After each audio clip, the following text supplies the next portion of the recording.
With 2 minutes and 42 seconds remaining in the first half, the Knicks held a commanding 16-point lead. The defense had completely crumbled, and the anticipated three-point shots failed to materialize. Steve Kerr approached the bench, seemingly reminiscing about the Bulls' past defeats, quietly lamenting. The championship is out of reach. Liu celebrated with his teammates, as the game had evidently entered a phase of dominance for the Knicks. Noticing the despondent demeanor of the Spurs, Popovich quickly attempted to uplift their spirits. The game is not over. We have ample time to turn the tide. Focus on defense. We can initiate double teams and must deny the opponent any easy scoring opportunities. Duncan, seated and gasping for breath, thought to himself that while Popovich spoke with ease, the Knicks showed no signs of slowing down as they crossed half court. On the offensive end, he had to wrestle for position against the opposing veteran, while on defense, he needed to provide support and cover. David Robinson fell silent, having lost a long rebound, and he could not fault his teammates, as everyone was giving their all.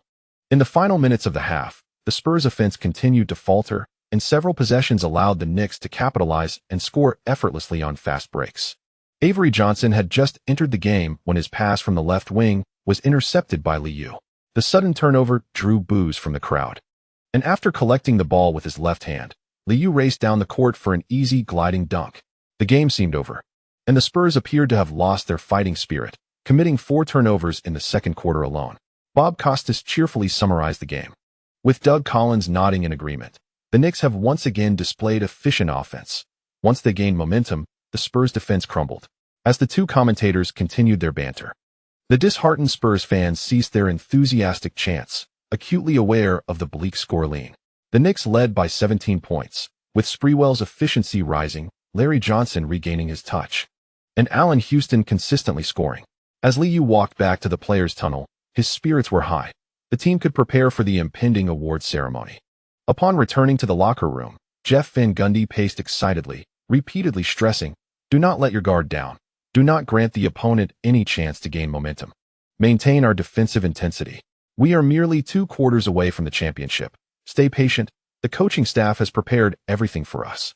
And tonight we will claim victory in San Antonio." The bald-headed coach's incessant chatter went largely ignored by the players, who engaged in light-hearted conversation and laughter.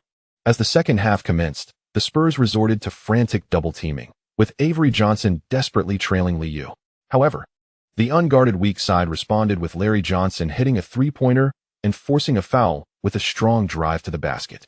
When the Spurs finally mounted an offensive effort, David Robinson struggled to find the basket, failing to convert multiple opportunities, and it was only due to Duncan's offensive rebounds that the deficit did not widen. The Alamodome grew increasingly quiet as a sense of frustration permeated the hearts of the Spurs players. Mario Eli finally made a shot from beyond the arc, but only for 2 possessions before Allen Houston and Liu responded in quick succession.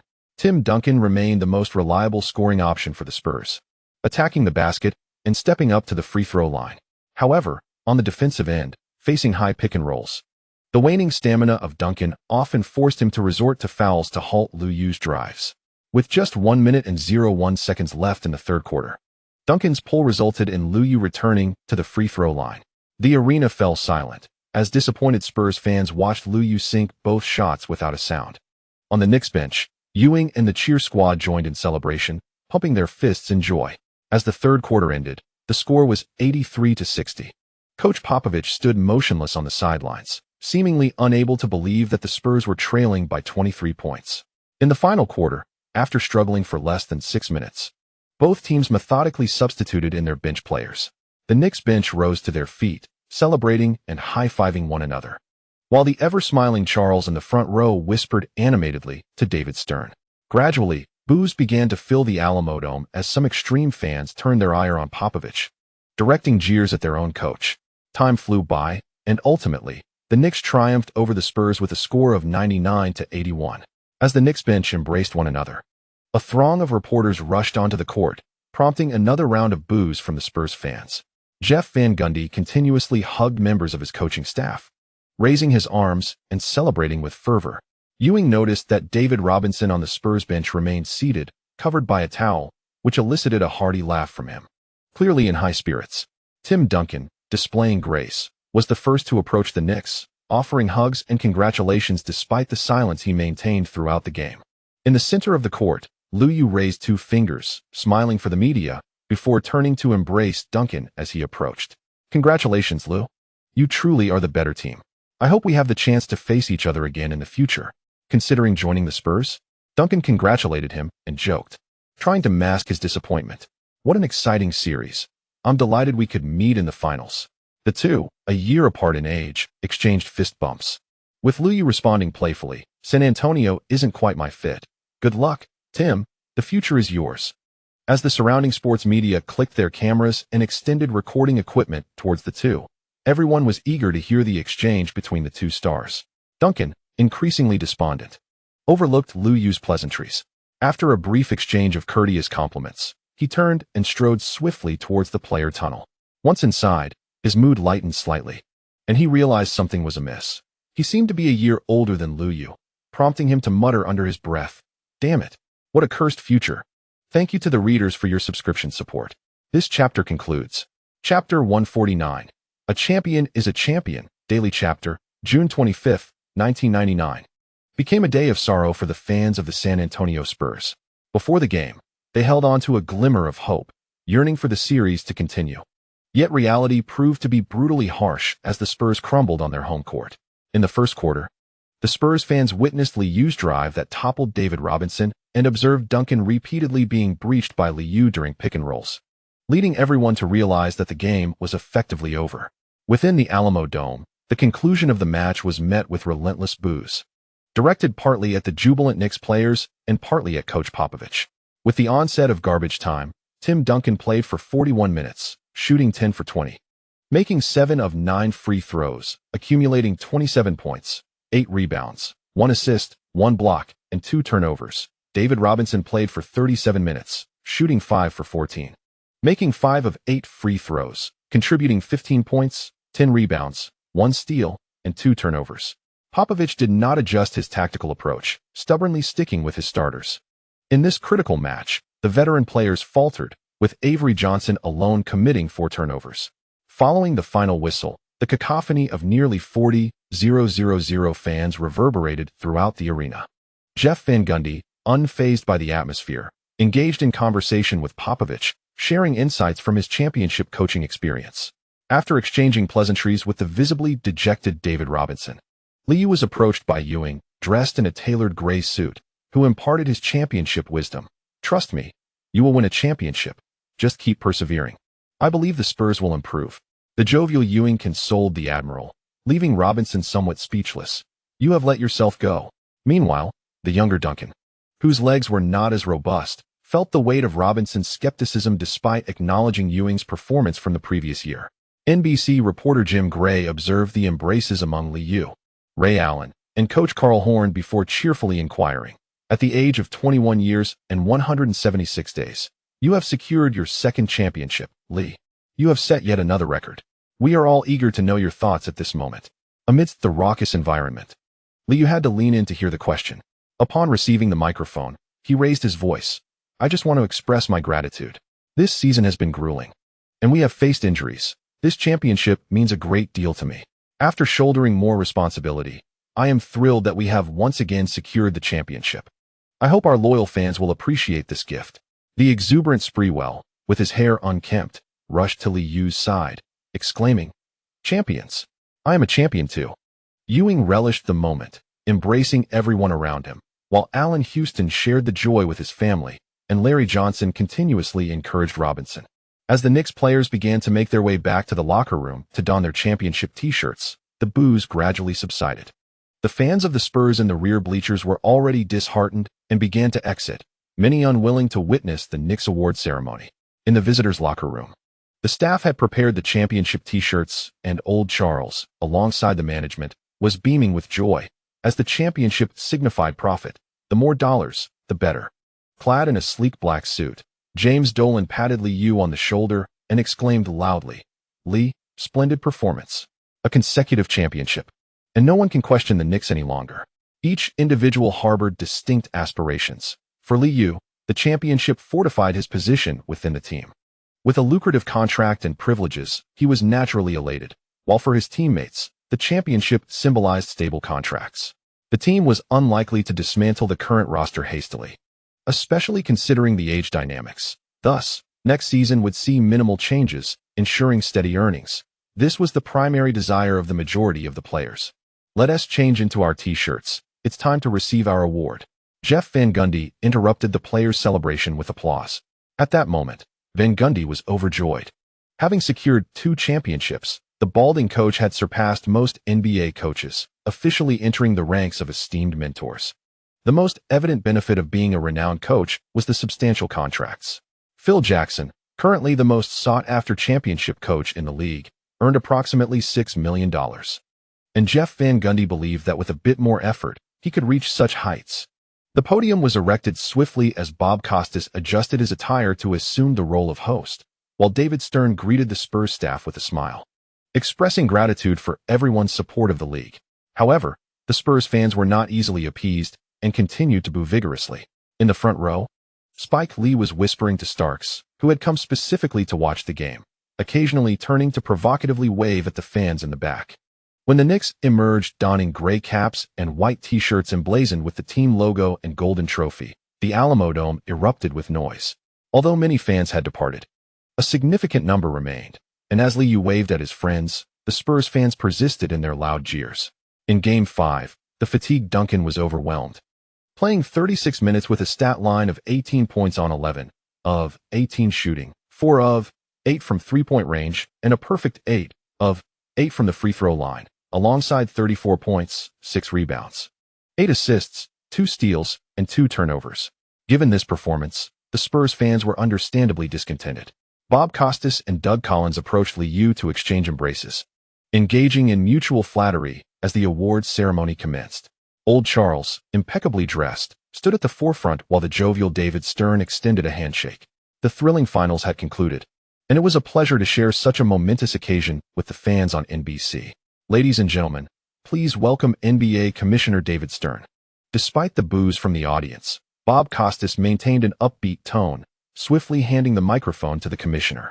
David Stern remained unfazed, wearing a delightful smile, and soon proclaimed with enthusiasm, "I extend my heartfelt gratitude to the cities of New York and San Antonio for their unwavering support of the league. I wish to pay tribute to the Spurs and the fans present here. This has been a thrilling championship series. Throughout the season, the Spurs' team-oriented basketball and exceptional defense have left an indelible mark on everyone. I must also commend the Knicks for demonstrating resilience and courage in the face of injuries and challenges." The Spurs fans at the event bestowed warm smiles upon Stern, with only a handful of New York fans continuing to cheer. Liu wore a grin, observing the president being met with a chorus of boos. At this moment, I officially announce that the 1998 to 1999 season champions are the New York Knicks, securing their second consecutive championship. Let us all extend our congratulations to the champions. Amidst the jubilant uproar from the Knicks, Old Charles accepted the golden trophy handed to him by Stern, instantly beaming with joy. This marked the franchise's 4th championship. And during an interview, Old Charles jested about his former rivals. "I know what the New York fans want to hear. I assure everyone that the Knicks will continue to contend for the championship next season. We possess the finest players in the league, along with the best coach and the most capable general manager. This is a perfect team." The Bulls had a dismal season, and Old Charles seized the opportunity to poke fun at them. Observing the misfortunes of their old rivals, the New York fans felt a sense of relief. As for this year's finals opponents, the Spurs, they hardly seemed to concern, for San Antonio did not appear to embody a championship team. Perhaps sensing the impending transfer of power, Old Charles spoke at length, primarily reassuring the New York fans that the team would continue to invest. The Spurs fans could not tolerate such remarks and responded with another round of boos. Bob Costas took the microphone again, interviewing Jeff Van Gundy. "Jeff, what does winning your second championship mean to you?" The bald-headed coach, overwhelmed with emotion, almost shed tears but steadied himself. Reflecting on his status as a renowned coach, "A championship is the greatest gift for us.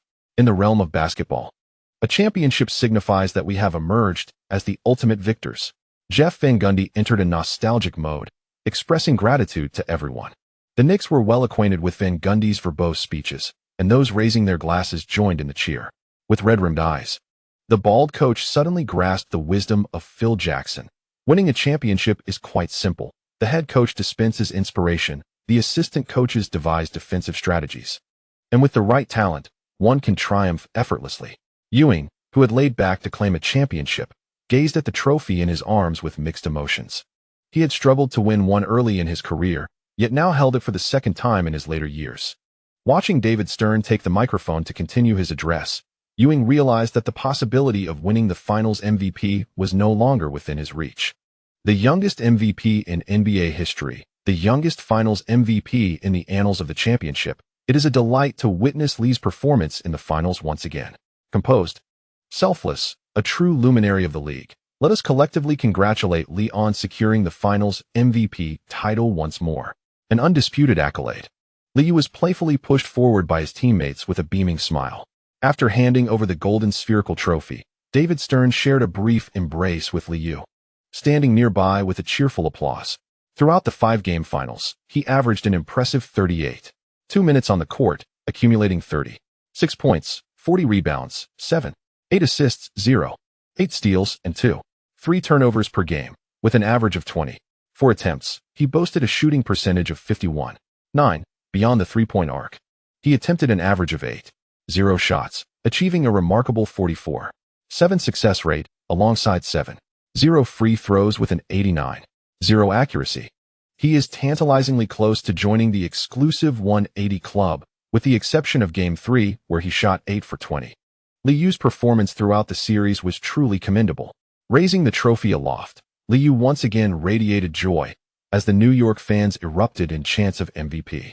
Despite the jeers from Spurs supporters, Bob Costas, upon receiving cues through his earpiece, smiled and remarked, to simultaneously capture the scoring title, MVP, and Finals MVP in a single season, you are only the third player in the extensive history of the NBA to achieve this.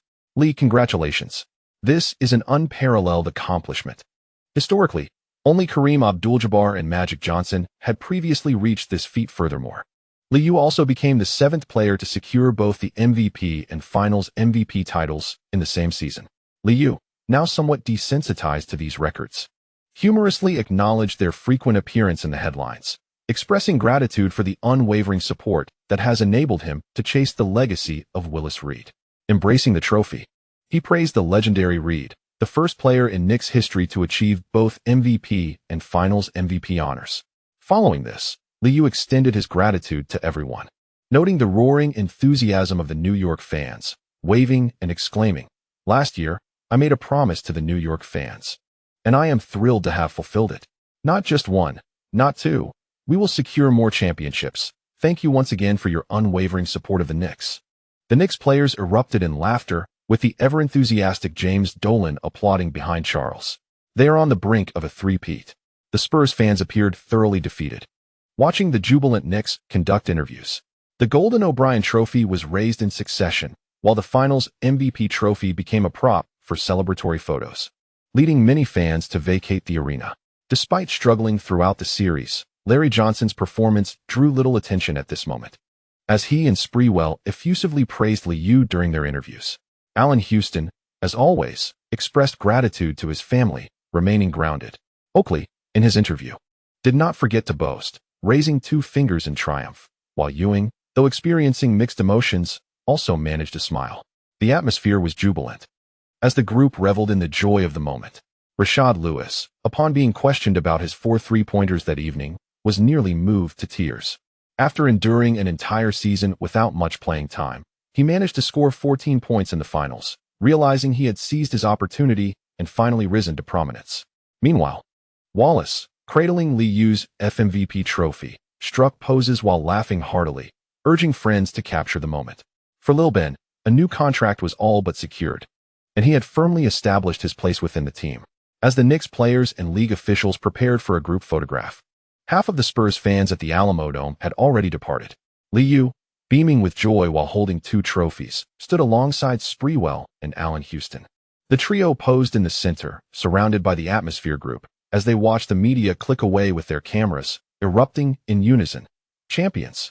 In the visitors' locker room, champagne was sprayed liberally, and Liu along with Oakley indulged in cigars, celebrating after a grueling season. At the press conference, Popovich's countenance darkened at the thought of the Knicks still reveling in their victory.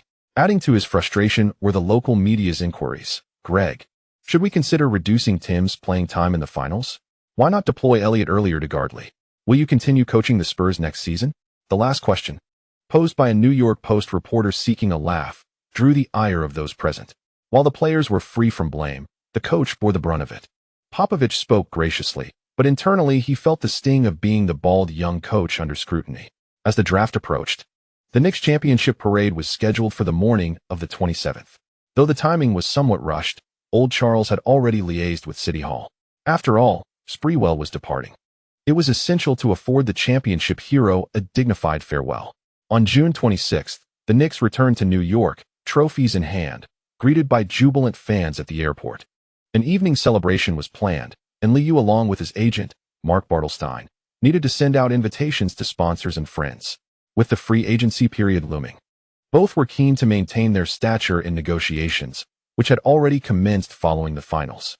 The news of Phil Jackson's arrival in Los Angeles quickly faded as the Knicks championship overshadowed it.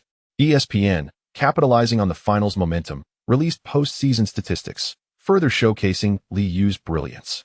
Over 18 playoff games, he averaged 25.7 points, with shooting percentages of 49.5 from the field, 43.1 from three-point range, and 91.5 from the free throw line. With nearly 180 club statistics, alongside a true shooting percentage of 63.7 and a PER of 27.6, ESPN lauded him as the premier perimeter player in the league. Recently, Shaquille O'Neal, fishing, had just been named the strongest interior player in the league, yet the New York media quipped daily, without a championship.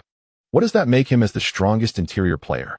After Phil Jackson joined the Los Angeles Lakers, Shaquille O'Neal was initially in high spirits, especially following the Knicks championship victory, but soon found himself somewhat envious. While in Los Angeles, he engaged in a conversation with Phil Jackson about the team's future, only to be confronted by sports media who caught him off guard.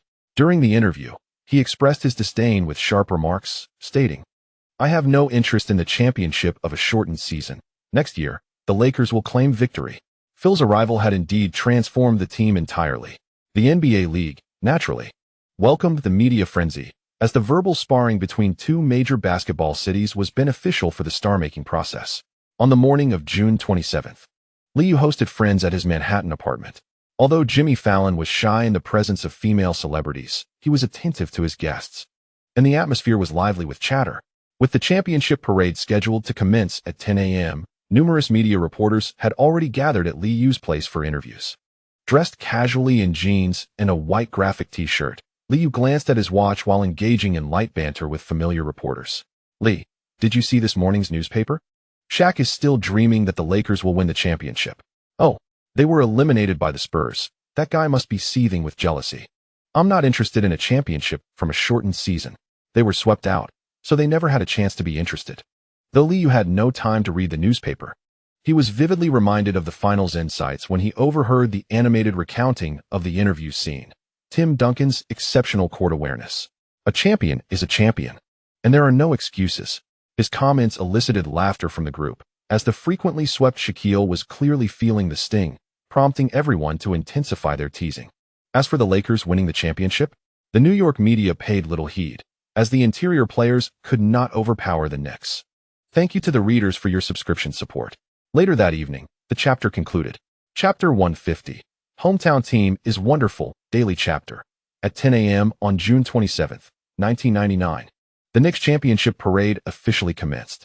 Following the traditional route from the 70s, it began on 5th Avenue in Midtown Manhattan, progressing along 42nd Street, ultimately arriving at Madison Square Garden.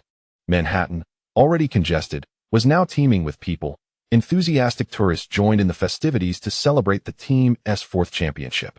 The parade route was not particularly long, measuring less than 17 miles in a straight line, yet participants opted for a meandering path that included Bryant Park, the public library, City Hall, and other notable locations. At this time, Liu was not aboard a bus, as traffic had come to a standstill, with crowds lining the streets. The New York Police Department was exceptionally busy, but a day of hard work would yield donations, making it worthwhile. "Lee, over here. We specifically came to New York for the event." Despite his ABC identity making it challenging for him to gain recognition across the ocean, he was well liked locally among the Chinese community, with numerous Asian fans as well. Clad in a championship t-shirt, Liu exchanged high-fives with fans on either side, and the crowd erupted with excitement. Suddenly, they surged forward, startling security personnel, who quickly pulled Liu back to safety. On the top of the double-decker bus, adorned with sunglasses and a cigar, Oakley beamed at the sight before him. Turning to Ewing beside him and exclaiming, "Pat, our dreams have materialized. We have the chance to achieve a three-peat. Once, we watched the Bulls triumph, and now, we have done it ourselves." In the early 1990s, the Knicks had endured endless defeats, and Ewing, often criticized for his perceived weakness after a loss, faced severe backlash after succumbing in the finals, nearly being driven out of New York. Reflecting on the trials of his early career, Ewing momentarily drifted into thought. Since securing the championship, within just 2 days, the New York media had elevated him to the status of the league's premier center. The morning papers, in a bid to mock Los Angeles' O'Neal, had exalted him to an absurd degree. No one seemed to care that he had merely lain in wait for a championship, nor that his physique had changed, or that his performance this season had been inconsistent. A championship could obscure all flaws, and Ewing had not anticipated such a dramatic turnaround in his reputation at the twilight of his career. The cacophony of cheers and shouts from the crowd jolted him back to reality. Most atop the bus were team staff, with Allen Houston, Larry Johnson, and Sprewell engaging in jovial banter and waving at the throngs below. Oakley, taking a few puffs from his cigar, lifted 2 O'Brien trophies, inciting loud cheers from the surrounding fans. The old-timer, brimming with pride, couldn't help but shout, "Fuck! Champions feel incredible." This year, the Knicks had transformed their championship parade into a grand celebration, and upon returning to Madison Square Garden, numerous interactive activities awaited. The centerpiece of the event was the Knicks Hall of Fame, with MSG broadcasting the proceedings live. The legendary Walt Frazier took on the role of host once more. Most of the invited guests were devoted longtime fans, and as they beheld the 4 trophies displayed at the center of the arena, cheers erupted even before the festivities commenced. The excitement of witnessing the Knicks reclaim the championship was palpable. It was a truly exhilarating moment. The crowd felt they could fulfill the dreams of yesteryear. "Yes, we have the chance to achieve a three-peat." Dressed in a brown suit, Walt Frazier's words ignited a thunderous ovation. Ewing and his teammates sat in the center of the arena, observing as the veterans began to reminisce. When Willis Reed made his entrance, applause resonated throughout the venue. In the annals of Knicks history, Reed had once captured both the MVP and FMVP in a single season, marking the pinnacle of the franchise. And this year felt like a historical revival. The Hall of Fame event primarily honored the team's illustrious players and coaches. As James Dolan presented a custom-made golden basketball trophy to the legendary Reed, the large screen began playing archival footage and interviews from that era. In the early 1970s, Ewing had yet to be born, leaving him without a personal connection to those moments.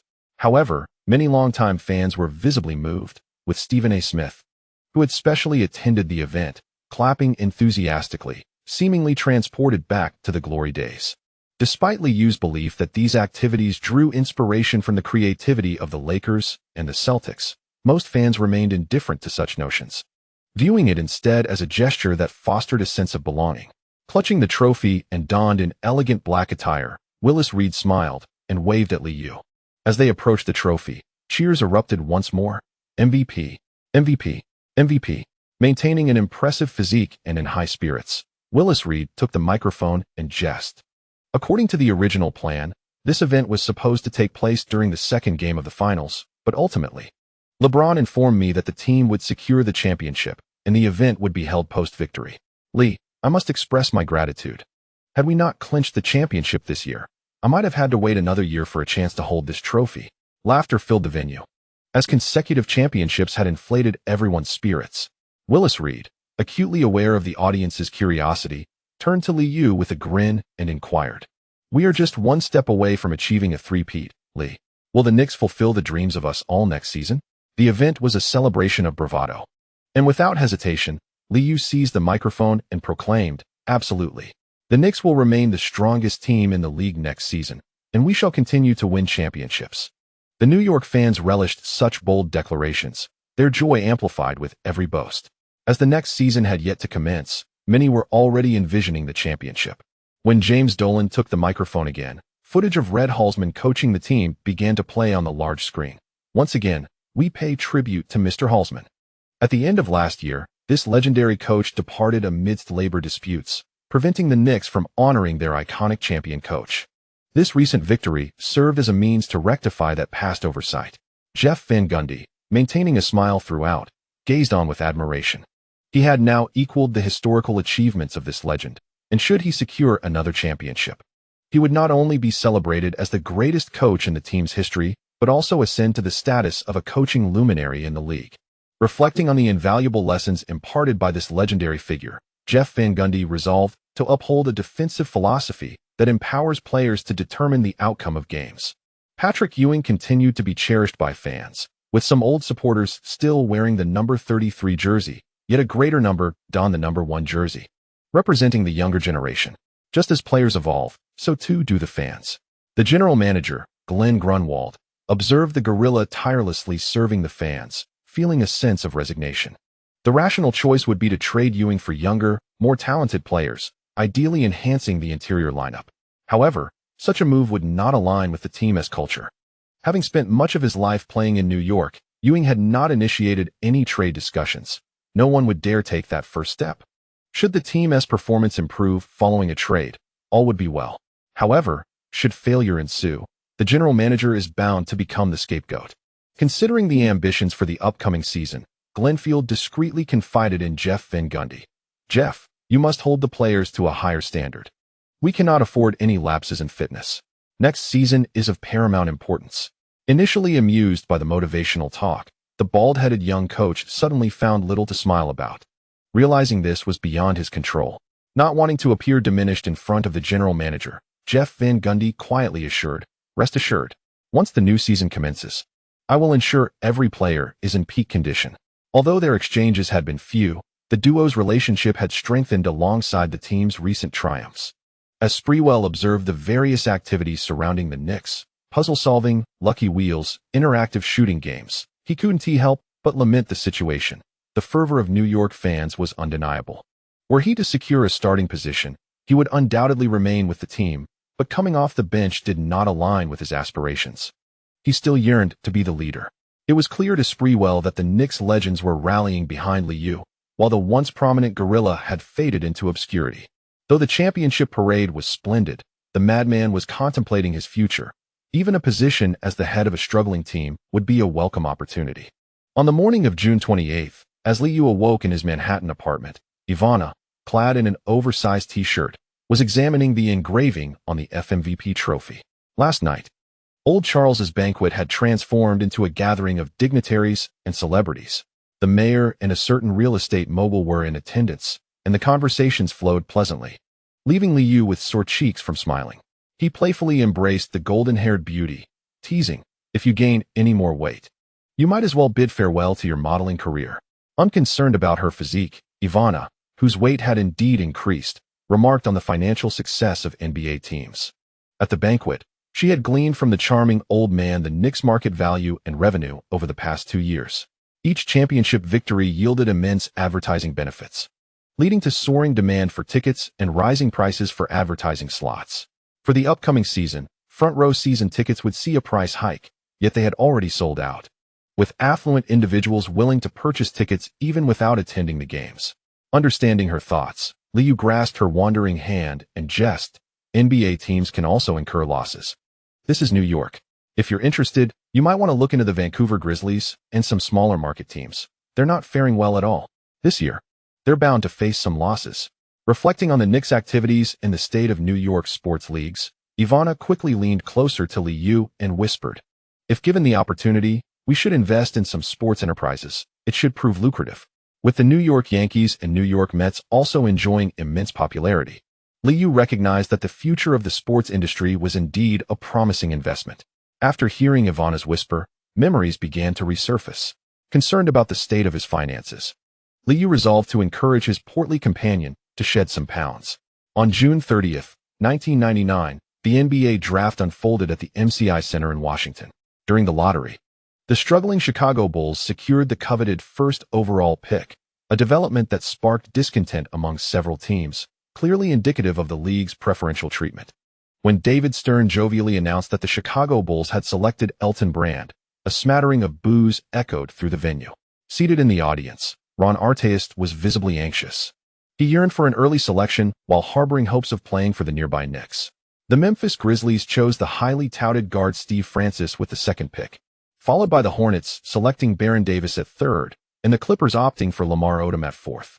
When the Washington Wizards selected Richard Hamilton at seventh, cheers finally erupted in the arena. The Suns picked Shawn Marion at ninth, and the Hawks chose Jason Terry at 10th. After the top 10 picks were revealed, a look of dejection crossed Ron Artest's face. At the 16th pick, however, Artest heard his name called. He was selected by the Bulls. As he took the stage, he managed a strained smile and shook hands with the commissioner. Returning to his seat, he noticed the surrounding young players celebrating. Just as he was about to reunite with his family, his agent intercepted him. "Oh my God, this is fantastic news. Ron, you're going to play for the Knicks. Our opportunity has arrived." The earlier disappointment dissipated as Artest, upon hearing his agent's words, embraced him excitedly, repeatedly pumping his fist in exuberance. "Yes. I knew my hometown team wouldn't overlook me. Thank you to my readers for your support." This chapter concludes. Chapter 151, The Hook and the Draft Picks, a regular chapter. On July 1st, 1999, the NBA's free agency period officially commenced.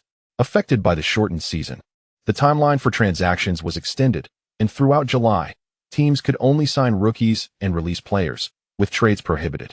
However, on draft day, the Magic's decision to part ways with Horace Grant raised eyebrows among sports media. Was a rebuild underway? Would Anthony Hardaway be traded? In the 1998-99 season, Hardaway appeared in 50 games, a remarkable feat without injury, yet his performance had sharply declined. Analysts recognized that Hardaway's peak was behind him, leading them to quietly mock the choices made by the Magic's management in hindsight. Meanwhile, Shaquille O'Neal, now with the Lakers, continued to dominate. Affirming his title as the league's most formidable center, Liu received the news earlier than most. Within the inner circles, it was revealed that Anthony Hardaway was not part of the Magic's future plans.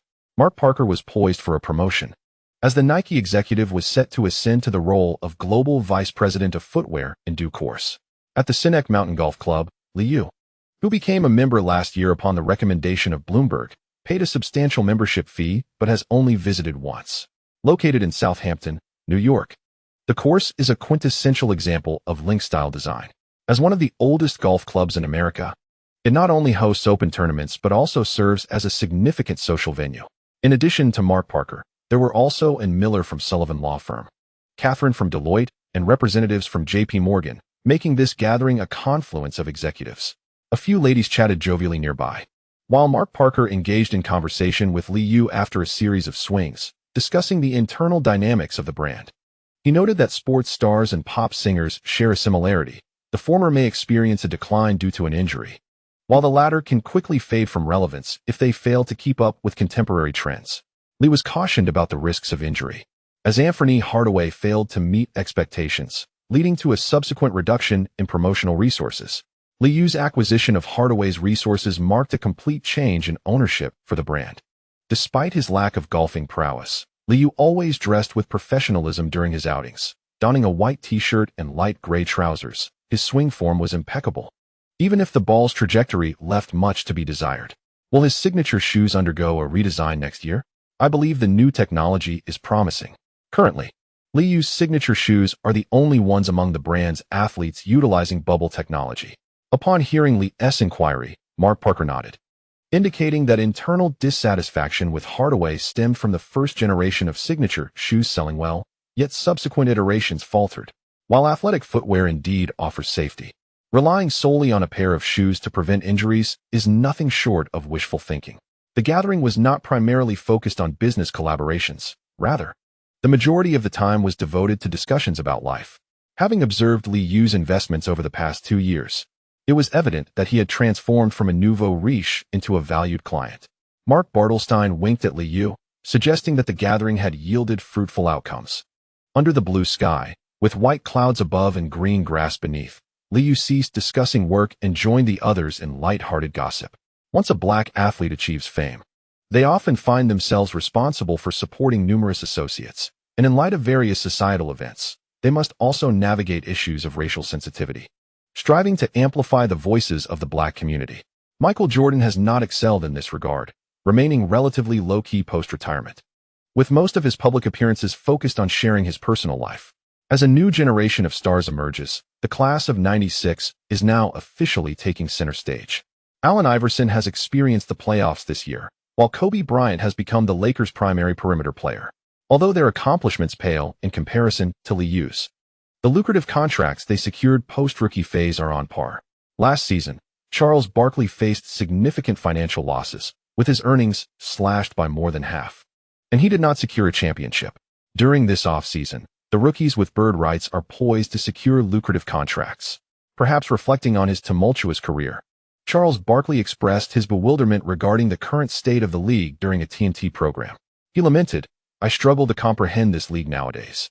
Young players who have yet to achieve any significant accomplishments can still sign contracts worth millions, even billions? Such a notion was unfathomable in the past. How little did we earn back then?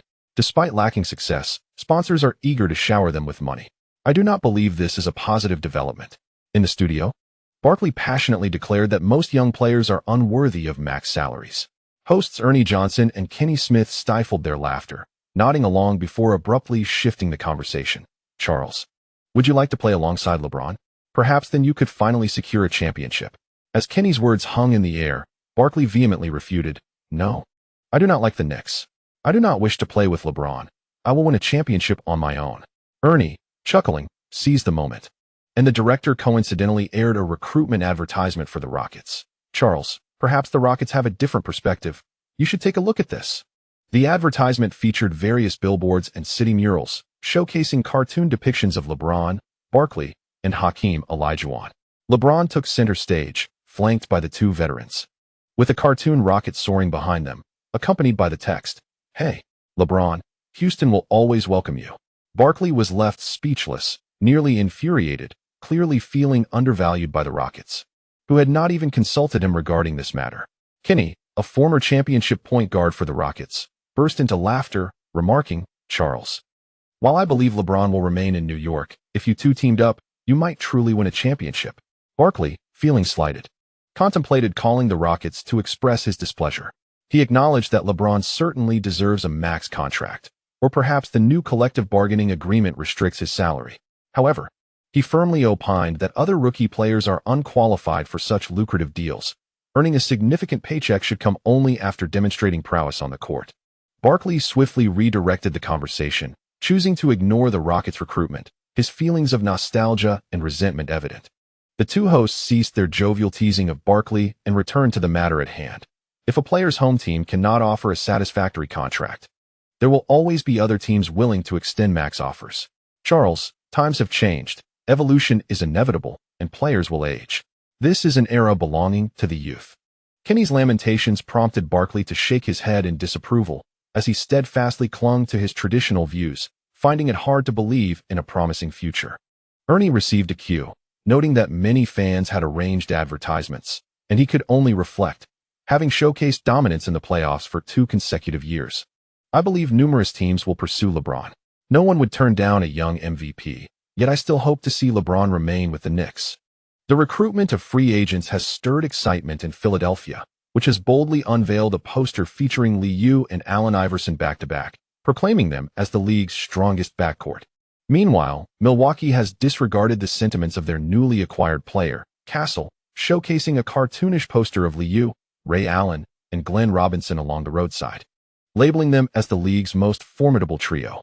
The Dallas Mavericks, having selected Wang Zizi in this year's draft, have not missed the opportunity to assert their presence either, displaying a colossal roadside advertisement featuring Liu adorned with a cowboy hat, boldly declaring, "The Cowboys will rise."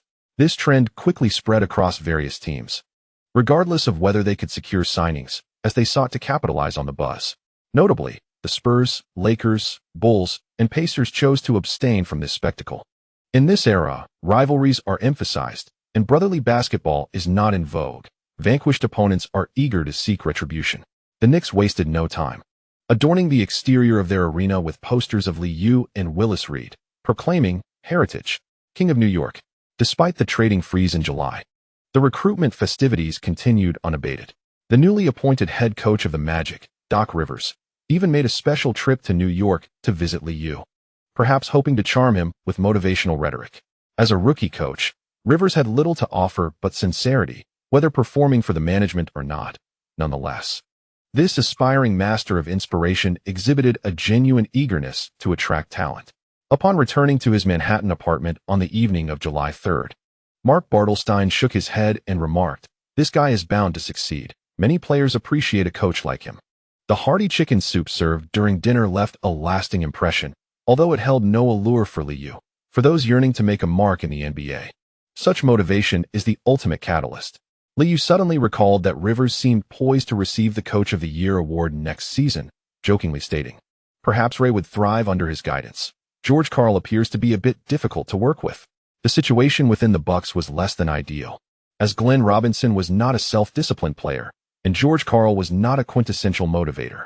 Although Ray Allen had secured a core position within the Bucks, he still felt discomfort in his role. In the past few days, Bartelstein, who had been busy negotiating contracts for the two, shrugged and lamented. "This is where you and Ray differ. Controlling the locker room leads to better performance. After all, basketball is a team sport. I've always advised him to leave Milwaukee for a team genuinely aspiring for a championship. Not only does he need to be a tactical focal point, but he must also become a locker room leader." Unfortunately, such advice has gone unheeded. The NBA is not like college basketball, where purity in the sport exists. On July 5th, at the Tarrytown Training Center, Liu encountered the Knicks' newly drafted members of the Atmosphere team. They selected Lion Smith with the 29th pick and the towering Todd McCulloch with the 46th pick. The Mavericks traded for Lion Smith by exchanging the 40th pick, Gordon Jiricic, along with a second-round draft pick from the year 2000. As the Croatian defender Jiricic will not be joining the NBA, the atmosphere surrounding this year's team has welcomed a new addition. General Manager Glenn Field has been engaging in negotiations with the Bulls, though a complete agreement has yet to be reached, primarily due to disagreements over draft picks. Sprewell readily accepted the prospect of playing for the Bulls. Eager to lead the rebuilding process in a major city like Chicago, the Bulls intend to part ways with Tony Kukoc and Ron Artest. However, their salaries alone are insufficient to balance the trade, necessitating additional draft picks and cash. On the opposing side, General Manager Krause is attempting to finalize the deal through peripheral players or third-party trades, yet the Knicks remain steadfast in their demand for draft picks only. In theory, the addition of Sprewell, combined with this year's top draft pick Elton Brand, should elevate the team's performance. However, exceptions always loom large, and Glenfield harbors concerns that the players may not mesh well, potentially resulting in a futile season and a squandered high draft pick for the Knicks. This miserly approach is perplexing, especially for an all-star caliber guard, as he continues to impose conditions despite the apparent windfall. After nearly a week of back and forth, Glenfield grew increasingly impatient, and he could not help but voice his frustrations in front of Lou. With the Knicks enjoying consecutive championships, Glenfield's office has also seen upgrades. Lou surveyed the new sofa and chairs and curiously inquired if the other side was seeking to impose any protective clauses. Glenfield, with a resigned nod, recalled Krause's stingy demeanor and lamented that the top 5 draft picks should be deferred. With an all-star guard on the perimeter and a top draft pick in the paint, he found it absurd that there were concerns about the Bulls' potential stagnation. Sprewell's capabilities are unquestionable, a sentiment shared by the entire Knicks roster.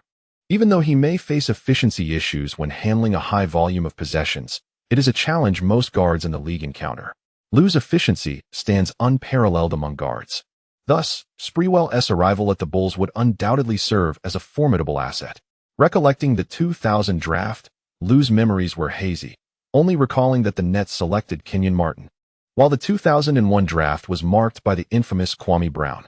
Lacking substantial insights, Lou felt uncertain about whether the trade would be advantageous or detrimental. As he perused various draft reports, fleeting memories resurfaced, prompting a quiet chuckle. Ultimately, Lou suggested, perhaps the other party's concerns are not unfounded, but it is conceivable that Sprewell's addition may not drastically enhance the team's fortunes. In the coming years, we should see an influx of towering players. Thus, deferring the draft pick may not be a misstep. Scouts have long identified potential talents in recent drafts, and Glenfield has been reviewing them for a week. Yet he has yet to find a satisfactory big man.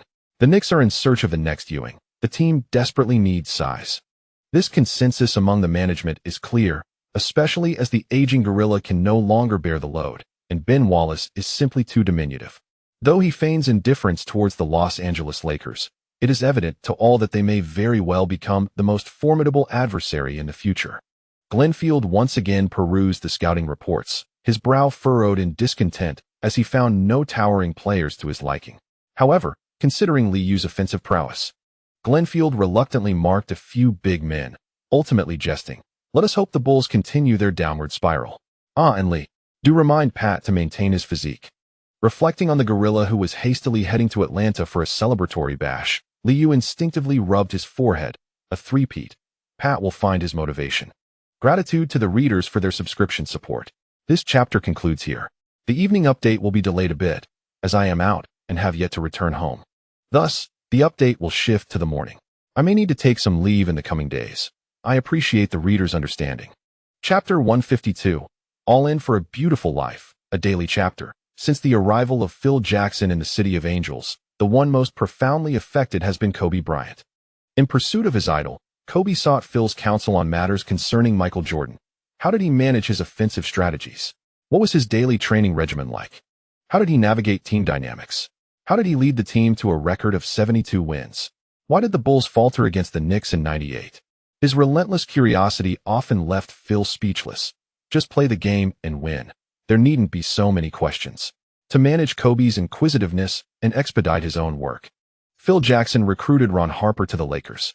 Few understood the intricacies of the triangle offense better than this seasoned veteran, who could also satiate Kobe's curiosity. Coaches have their trusted confidants, and Harper was all too willing to accept Phil's call, never one to decline such an invitation. Ron Harper frequently matched up against Liu. Unlike the Bulls' limited encounters with the Knicks, they were longtime rivals.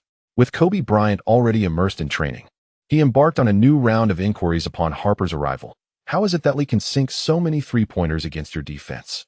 After a few one-on-one sessions, Harper nearly delivered a couple of punches to this straightforward younger brother upon hearing his question. The Lakers trainers admired Kobe's dedication. In just 3 years, he transformed from a slender high schooler to a pivotal outside shooter. Such talent and work ethic did not go unnoticed.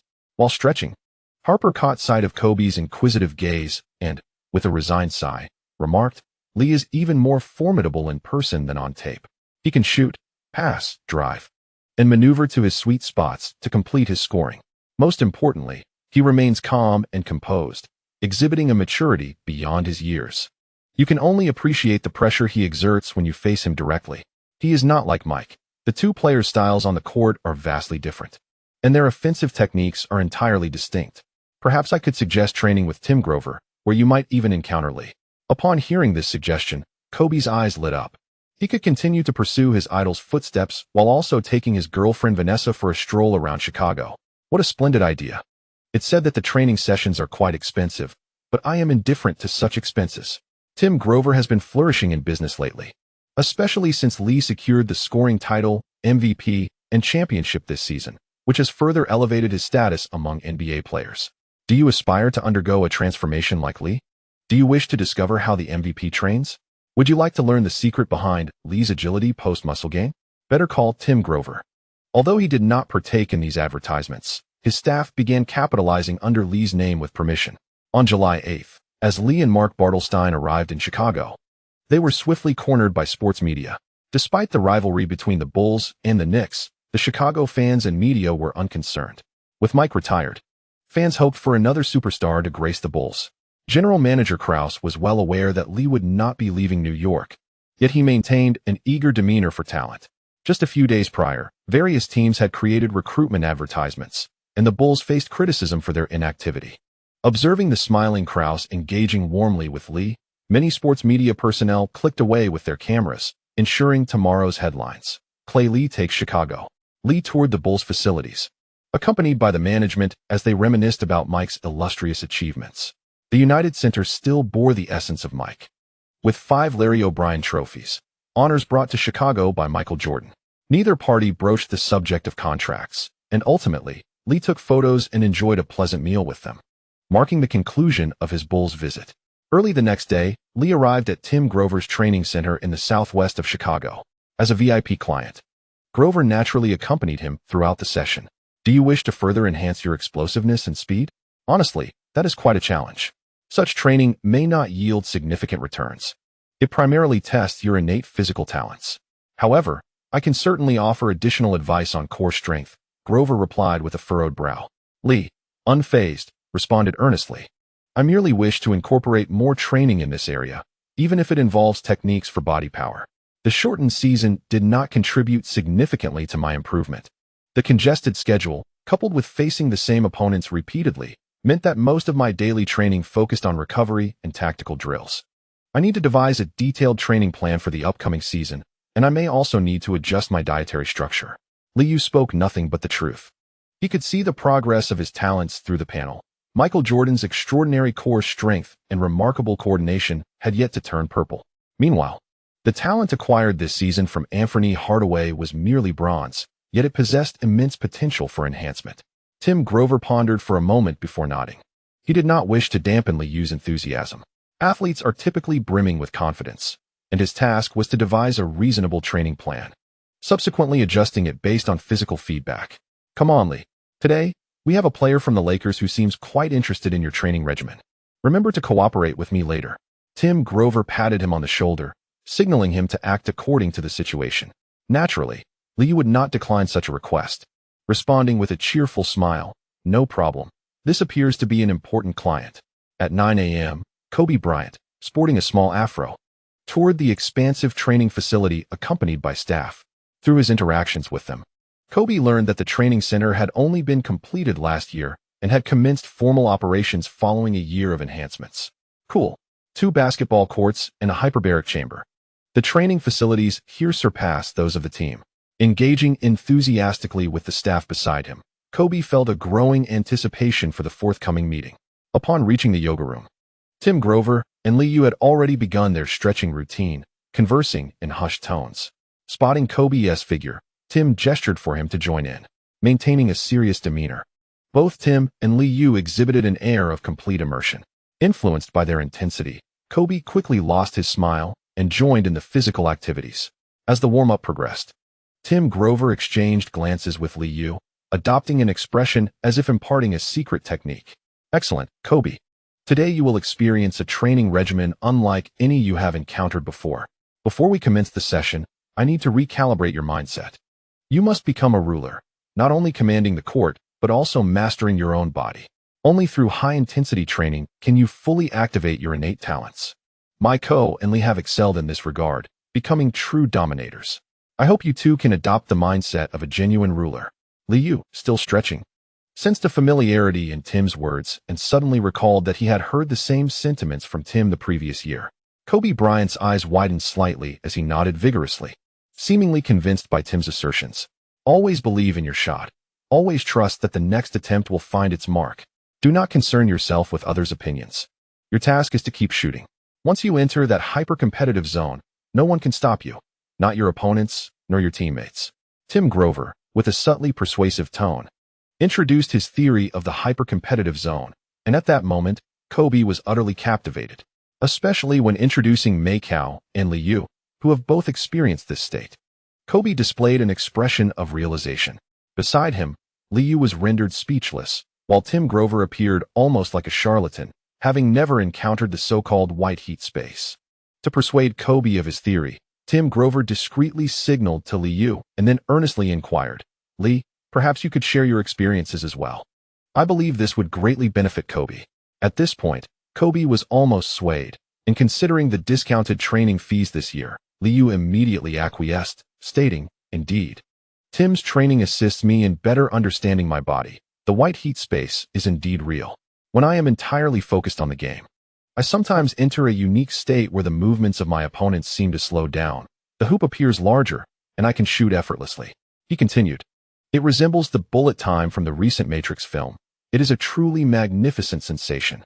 Under the influence of their persuasion, Kobe was now intrigued and eagerly asked Liu, I have meticulously reviewed the tapes of your games with the Bulls and heard Harper mention this. It is incredible. How did you achieve it? Tim Grover cleared his throat and confidently replied, Trust me, in less than a year, you will genuinely understand your body and fully realize your potential. Excitedly, Kobe began to stretch, exclaiming, Awesome. Tim Grover and Liu exchanged glances, acknowledging that their plan had succeeded. During this visit to Chicago, Liu was not merely there for training. The primary objective was to gather physical data and subsequently devise a new training regimen. As Tim Grover introduced Liu's training program, Kobe nodded in agreement. Observing the photographs of Liu before his weight gain, Kobe instinctively glanced at his current physique, silently resolving to train diligently, convinced that this investment was worthwhile. Liu's training incorporated a significant amount of resistance bands, and as his physical capabilities increased, so did the training intensity. Under Tim Grover's guidance, Kobe Bryant also attempted the regimen. After Liu had completed a thorough physical assessment, they noticed that Kobe, now influenced by the white heat space theory, was exhausted. Before the subsequent shooting drills commenced, an out-of-breath Kobe could not help but inquire of Liu, "What time do you train each day? How many sets do you complete in a single training session?" At that moment, Liu wore a nostalgic expression, opting not to answer directly, but rather sighed and said, "Have you ever seen Manhattan at 4 a.m.? I push my body to its limits twice a day." Tim Grover coughed again, signaling to Liu that there was no need for further embellishment. Upon hearing Liu's response, Kobe exhibited a look of disbelief. Memories of the rookie challenge resurfaced. In reflecting on Liu's achievements over the past 2 years, Kobe silently vowed, "Women will only affect the intensity of my training. I must not falter against my opponents." Kobe was immersed in his training, while Vanessa, who had taken a stroll around Chicago, returned to the hotel by afternoon without having seen her boyfriend. On July 10th, when Liu encountered his friend Ivan, he couldn't help but notice the dark circles under Ivan's eyes, teasingly asking, "Has the stock market risen again?" In the office of Mark Bartelstein, Ivan perked up at the mention of stocks, exclaiming with incredulity, "Unbelievable. Or rather, it has gone mad. Investors have lost their minds. Everyone is going crazy." According to traditional investment wisdom, Ivan would have typically visited Silicon Valley to investigate tech stocks he was interested in. However, the market was far more frenzied than he had anticipated. Cash-burning internet companies were solely focused on scaling up, with profitability seemingly forgotten, and investors acquiesced to this model. It was all about advertising, public offerings, and watching market valuations soar. Some companies even hosted over 10 parties in a week, showcasing extravagant themes. Ivan had suffered an injury at work last year. Mark Bartelstein had also invested significantly in stocks, but after the gathering at the beginning of the month, he had regained his composure. "I believe this situation is influenced by the long-term capital gains tax. I should remind you that some founders have already begun cashing out." Liu had gleaned some insights from the gathering earlier in the month, but his memories suggested that this revelry might continue until the year 2000. However, he was uncertain which month would witness a downer. The 1997 amendment had reduced the long-term capital gains tax rate from 28 to 20, and after 2 years of maturation, even the American public had become aware that stocks could yield profit. By year-end, we must prepare to liquidate some stocks. Liu felt a twinge of anxiety. He had nearly gambled all his funds, having refrained from unnecessary expenditures over the past 2 years to capitalize on the internet boom. Qualcomm stock continued to rise. Stocks of the telecommunications and networking companies servicing internet firms were also skyrocketing. To be honest, I am somewhat reluctant. There are still a few stocks with nearly tenfold growth. It's like a dream. Upon hearing Liu's desire to secure his profits, Ivan felt a pang of regret, as he too had invested all his resources, depleting half of his household funds. Watching his friend pace back and forth, seemingly eager to keep investing, Liu leaned against the sofa and sighed. "In August, I will sign the contract and advance this year's salary. This is our last bit of money." As everyone else indulged in madness, it was time for them to retreat. After all, why did we invest in stocks? The dollars returning to our accounts can provide us with a better life. Right now, it is merely a number. We must exit. Realizing his bank account was completely drained, Ivan regained his senses and, raising his fist, exclaimed excitedly, "Damn. Once the dollars are back in my pocket, I will indulge in a champagne bath at a New York nightclub. We will fly to St. Bart's for a party, and revel in St. Tropez and Ibiza." Liu stroked his chin and added, "Miami is also a splendid destination. Let's gather the most beautiful girls and party until dawn." At 4 o'clock in the morning, Manhattan no longer suffices for the desires of the two individuals. If they can endure for just another 6 months, Liu will be able to embrace a more splendid life. It is time to return to Albuquerque. I extend my heartfelt gratitude to my readers for their subscription support. This chapter concludes here. Due to unforeseen circumstances, I will likely be unable to return home this weekend. I anticipate that I will have little time to write or revise in the coming days, but I shall make up for it later. Once again, thank you, dear readers, for your unwavering support. Chapter 153.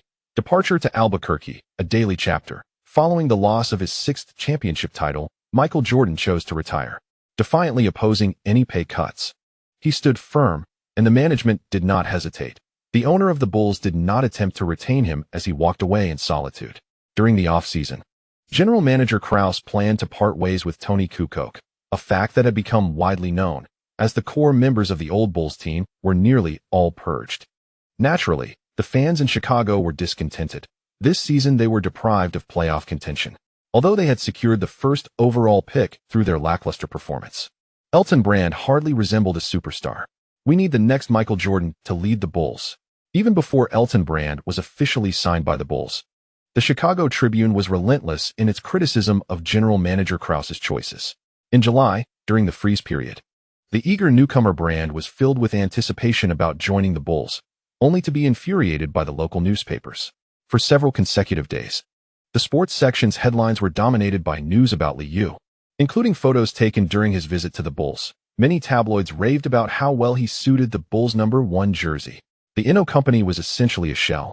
Yet many industry insiders delved into Liu's investments over the years.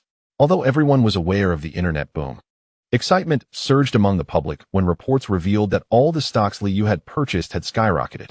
While the masses remained oblivious to what the internet truly entailed or the specific operations of these companies, the notion that buying equated to profit had firmly taken root in their minds.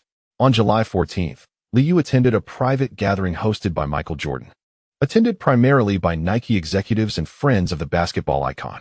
Notably, the event also included members of the Wizards management and some staff from the Lincoln Company. At the end of April this year, Michael Jordan had acquired a 5% stake in the Washington Wizards for over $20 million. Subsequently, he also purchased a 10% stake in the Lincoln Company associated with the Wizards, thus entering the management ranks. Liu learned that Michael Jordan was poised to become the basketball operations director for the Wizards. He was not yet resigned to the end of his career and seemed intent on claiming another championship in a different capacity. Earlier this year, Michael Jordan had signed a prenuptial agreement with his wife, Anita Vanoi, stipulating that in the event of a divorce, the other party would receive a portion of his assets. Given their emotional history, many media outlets interpreted this as a form of compensation. After all, when Michael nearly strayed from his path with Amy Hunter, they had already welcomed a son into the world. Such actions nearly jeopardized the entire family. Numerous NBA stars have been entangled in scandals surrounding illegitimate children, and a tumultuous private life has become a label for many. As the face of the NBA at that time, Michael could not afford to err. Ultimately, Anita chose to forgive, moved by his genuine remorse, and Michael transformed back into the devoted man he once was. 4 years older than Jordan, Anita was once a model, and she has maintained her beauty remarkably well over the years. With her hair elegantly styled and donned in a sophisticated black evening gown, she appeared exceptionally poised. Dressed in formal black attire, Michael Jordan was showcasing his wine cellar and tobacco room, proclaiming, "Believe me, these are the finest Cuban cigars, and I have spent quite a fortune on them." The staff distributed cigars to the guests during the private gathering held at Michael's luxurious Chicago mansion, as he wished to avoid prying questions from gossip reporters regarding the prenuptial agreement. Liu was also attired in black formal wear, playfully teasing the young Jasmine Jordan. "Daddy used to speak ill of you, but I think you're a good person." Jasmine, a lively girl under 7, suddenly burst into song, making Anita chuckle in apology. "Come over here, you little troublemaker." Jeffrey Jordan quickly pulled his sister away, trying to appear mature as he fist-bumped Liu. "Though I'm not a fan of the Knicks, I enjoy watching you play." Anita swiftly guided the two aside and embraced Liu, smiling as she expressed her apologies. Michael dislikes losing, so he has been complaining about it at home lately. However, I support his decision to retire. He has won enough, and it's time to return to family. Liu could see that Anita was in high spirits, having signed the agreement and feeling satisfied. Hearing complaints from rivals is somewhat flattering. Jasmine truly is a delightful little girl. Anita chuckled softly, surveying the room but noticing the absence of her younger son, Marcus. Unable to contain herself, she quietly asked Liu, "Have you seen Marcus?" "I've been busy entertaining guests, and in the blink of an eye, he has vanished." Glancing towards Pippin and Lursa, Liu raised an eyebrow, and Anita soon spotted Marcus circling around his beautiful aunt. Meanwhile, Oakley and Pippen were engaged in light banter. The seasoned veteran was boasting about his championship titles. 3 consecutive championships. I swear you'll see me with my 3rd ring next season. Once I secure that championship, I'm ready to enjoy life. If Michael needs me, I'm prepared to assist him with the Wizards. Michael, do you plan to make a comeback? The Wizards aren't performing well. Michael Jordan was in high spirits, having transitioned from player to management, fulfilling a long-held dream. Responding to Oakley's remarks with laughter, Michael replied, I have no intention of returning to the court. However, the Wizards will always welcome Charles. How about being a locker room leader and guiding those young players? As Liu approached, Michael Jordan unabashedly expressed his first impressions as the Wizards' director of basketball operations. Lee Hamilton also hails from Connecticut. What do you think of him?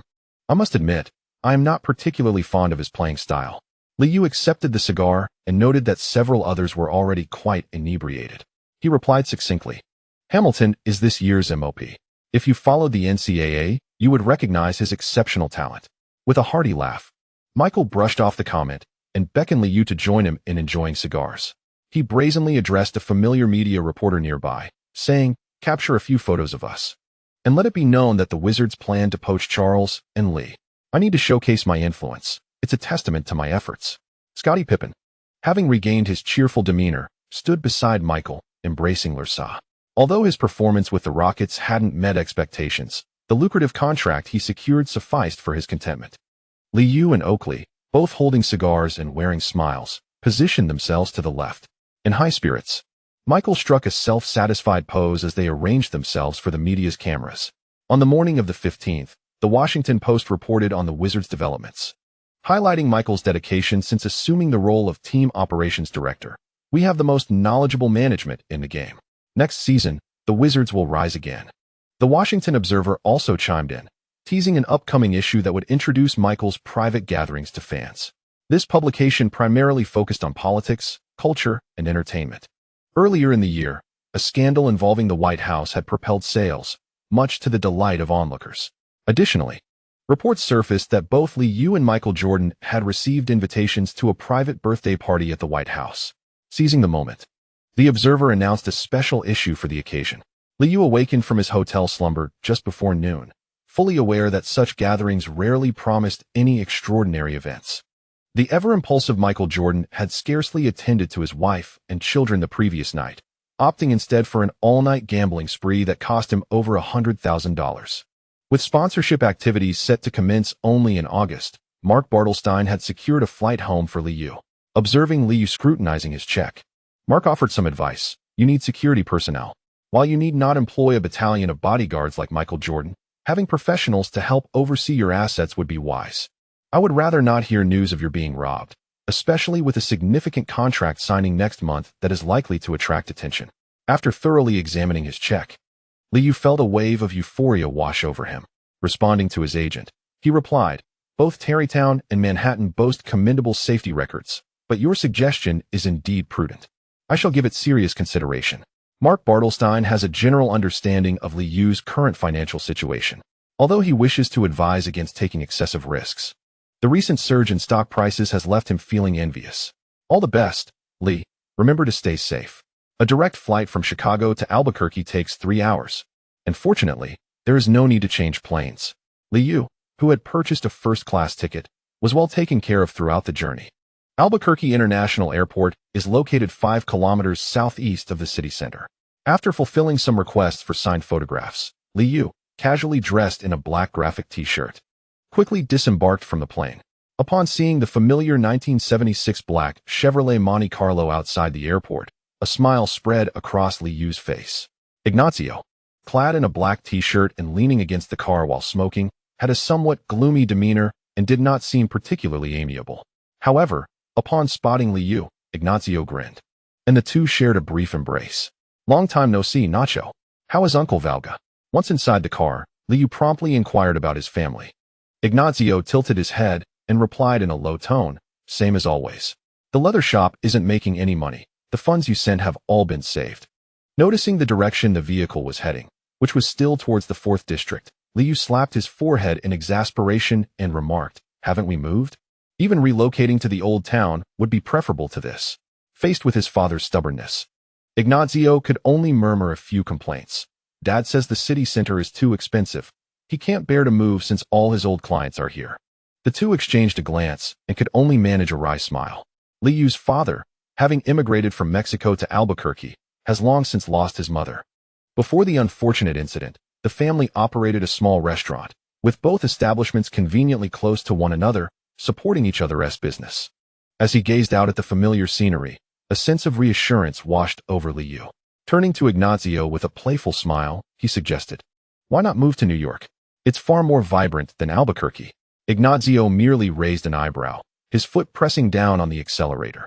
Although somewhat tempted, he did not readily agree. "You need to convince my father to move first. New York? That has quite a distance." Gratitude is extended to the readers for their subscription and support. During this period, there will be 4 updates daily to make up for the missed chapters, with further updates to follow in the evening. End of this chapter. Chapter 154.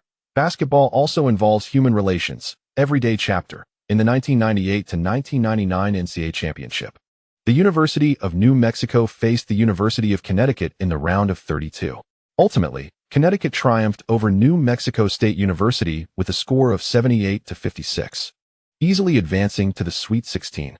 Since Dave Bliss took the helm at the University of New Mexico in 1988, he has yet to produce a player who has firmly established themselves in the NBA.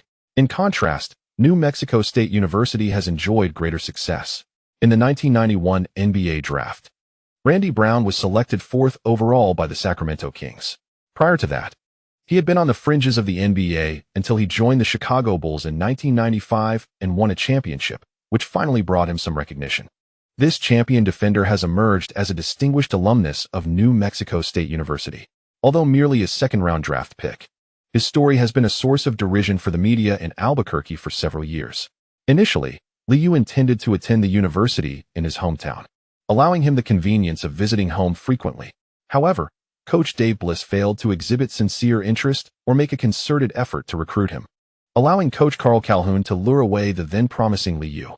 This incident initially went unnoticed, but as Liu's fame grew, sports media unearthed the backstory, earning Dave Bliss the moniker of Blind Dave. Ultimately, this led to New Mexico University struggling increasingly to attract talented players, as many potential stars would not even entertain the idea, despite lucrative offers. Geographically disadvantaged, New Mexico University already found it challenging to draw elite players, and missing out on Liu only exacerbated the situation, with Dave Bliss effectively becoming the scapegoat. On July 15th, upon Liu's arrival in Albuquerque, the very next day, New Mexico University extended an invitation to him. They sought him to share his successful experiences while opening their training facilities to accommodate the MVP's routine training upon returning home.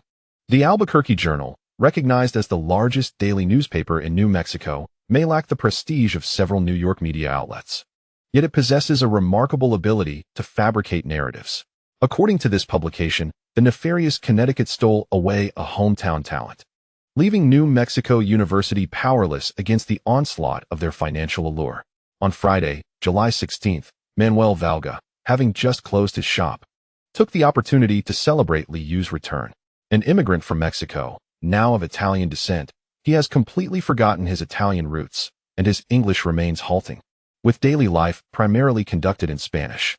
Compared to a few years ago, Manuel Valga has not changed much. He still sports curly hair, though his hairline has receded slightly. His overall demeanor, however, has notably improved. During lunch, he made an elaborate meal, and, upon returning to the dining table, expressed his long-standing worries. "I have always feared that Nacho would stray down the wrong path. The leather shop is not profitable, but such is life. Just to see you grow up safely is a blessing from God. It has become increasingly difficult for children from humble beginnings to succeed, but thankfully, all is well now.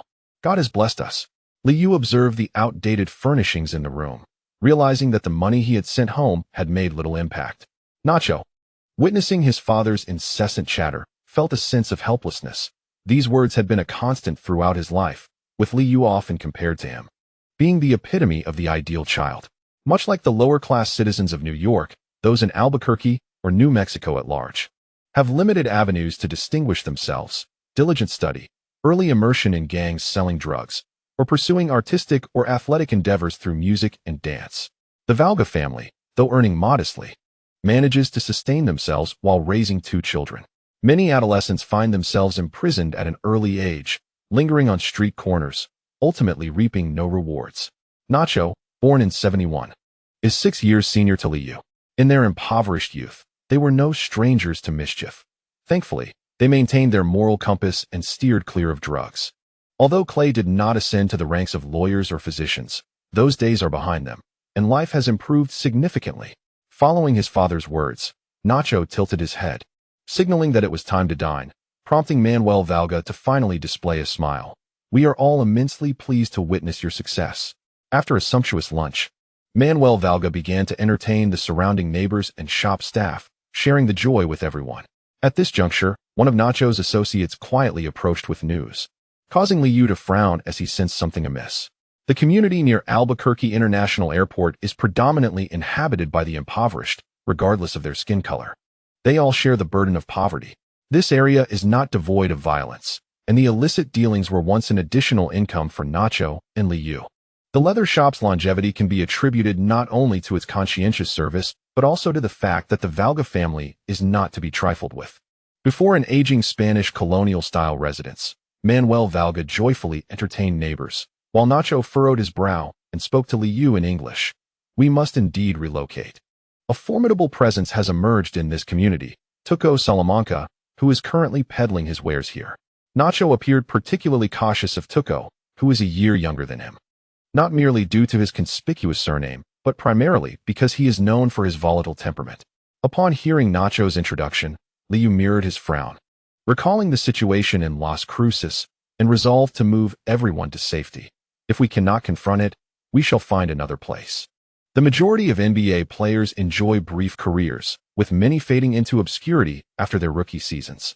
Manuel Valga is acutely aware of such realities and assists Liu in saving money as a precaution. In the event of unforeseen circumstances, as long as there are U.S. dollars in hand, coupled with a solid education, one can escape the clutches of poverty. Following tradition, after sending a substantial sum to the underground patriarch, Liu was the first to head to the University of New Mexico to fulfill his commitments. Coach Dave Bliss warmly welcomed Liu, a stark contrast to the past. Several university officials even hinted that Liu could pursue law school there. On the afternoon of the 18th, after revisiting the campus, Liu addressed the newcomers of the Coyotes in the training facility, imparting a dose of tough love. "Forget the past judgments cast upon you. From this moment forth, believe in yourselves wholeheartedly. Trust in your talent. Maintain your fervor for training, and in time, the divine will recognize your efforts. Remember, diligence yields rewards. Basketball is a round game, and anything is possible. Coach Bliss will guide you toward success." The Coyotes gathered around, their excitement palpable. Playing in the NBA is the dream they all share.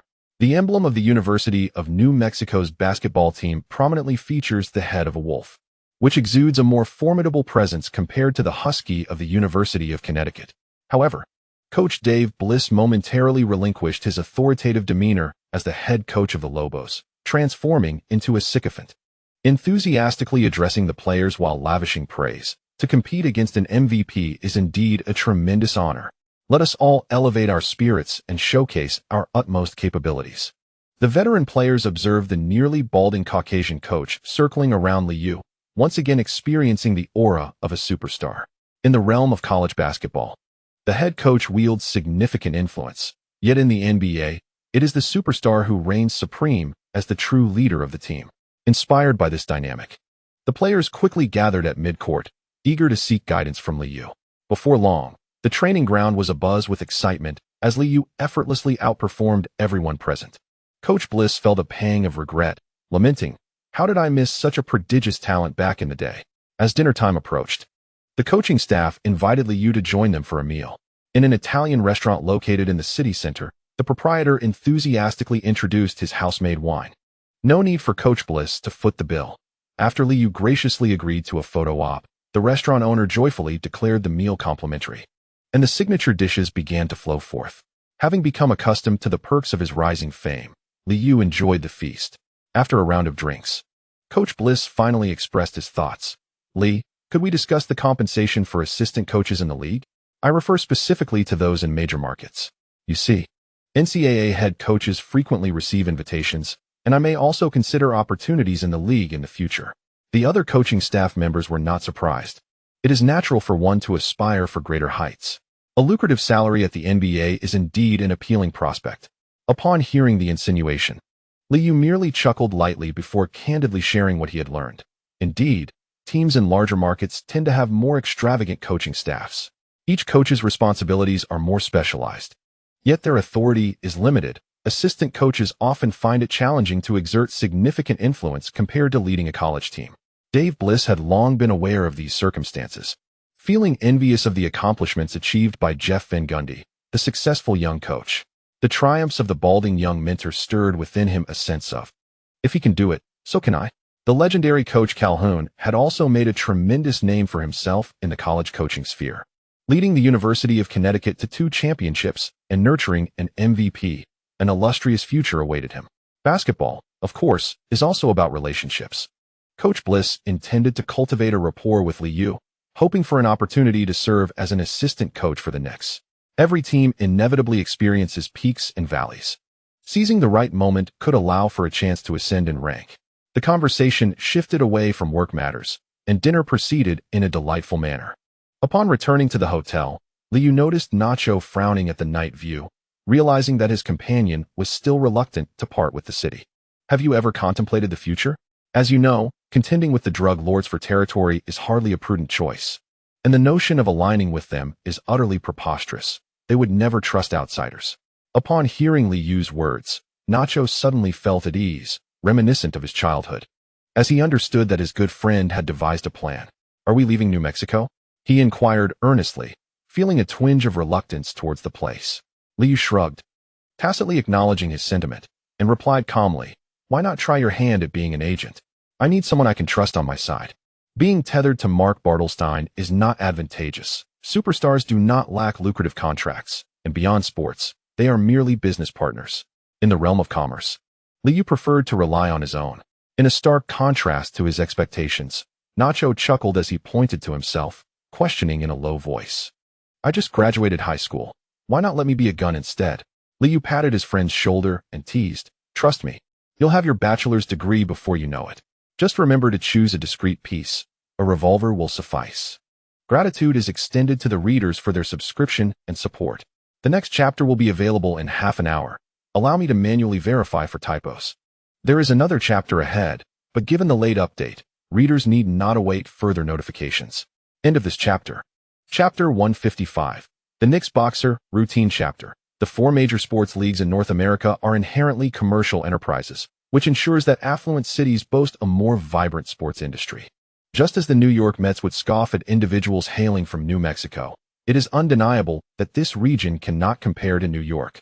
Without a thriving sports industry or burgeoning internet companies, the revelry of Wall Street does not extend to this area. Even a superstar like Liu could only excite the local fans for less than a week. Having resolved to depart from New Mexico, Liu finally felt a sense of relief. After concluding his commitments on the 24th, he began preparations for his relocation. Manuel Varga, a genuinely upright individual, promptly decided to move upon learning of the drug lords infiltrating the community. After all, who desires to scrape by on the precipice of danger when a better life is attainable? Central Avenue in Albuquerque traverses various neighborhoods from west to east.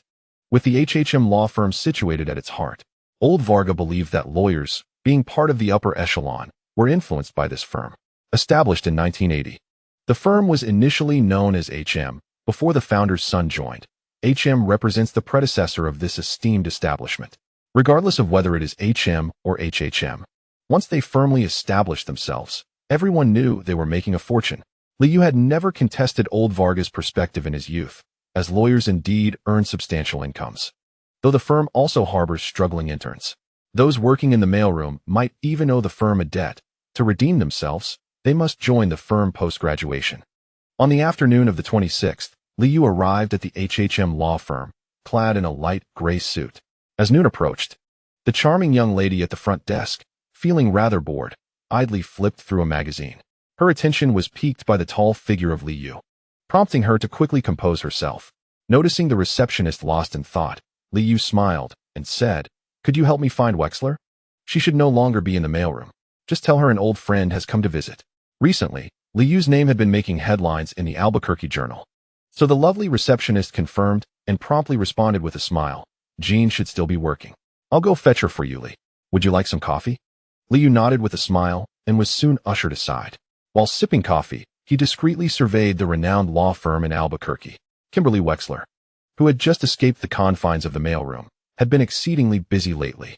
When she heard someone was looking for her, she paid little attention until she descended the stairs and spotted Liu, leisurely enjoying coffee and chatting merrily with colleagues. She gasped, OMG. With her golden ponytail and deep blue professional suit, Kimberly appeared unchanged from the past. She quickly approached, pulling Liu aside. After a few steps, she realized her colleagues were watching and instinctively felt the need to explain. Liu, however, wrapped an arm around her shoulders and cheerfully waved at the onlookers, saying, Remember to excuse Kimberly. She has an important client to discuss. Mr. Hamlin will understand. Ignoring the murmurs of her colleagues, Kimberly hurriedly led Liu outside. It was only once they were settled in the car that she regained her composure. When did you return to Albuquerque? Kimberly, gripping the steering wheel, widened her eyes in surprise. Liu smiled, admiring the transformation of his friend, and teased, I thought you'd still be in the mailroom.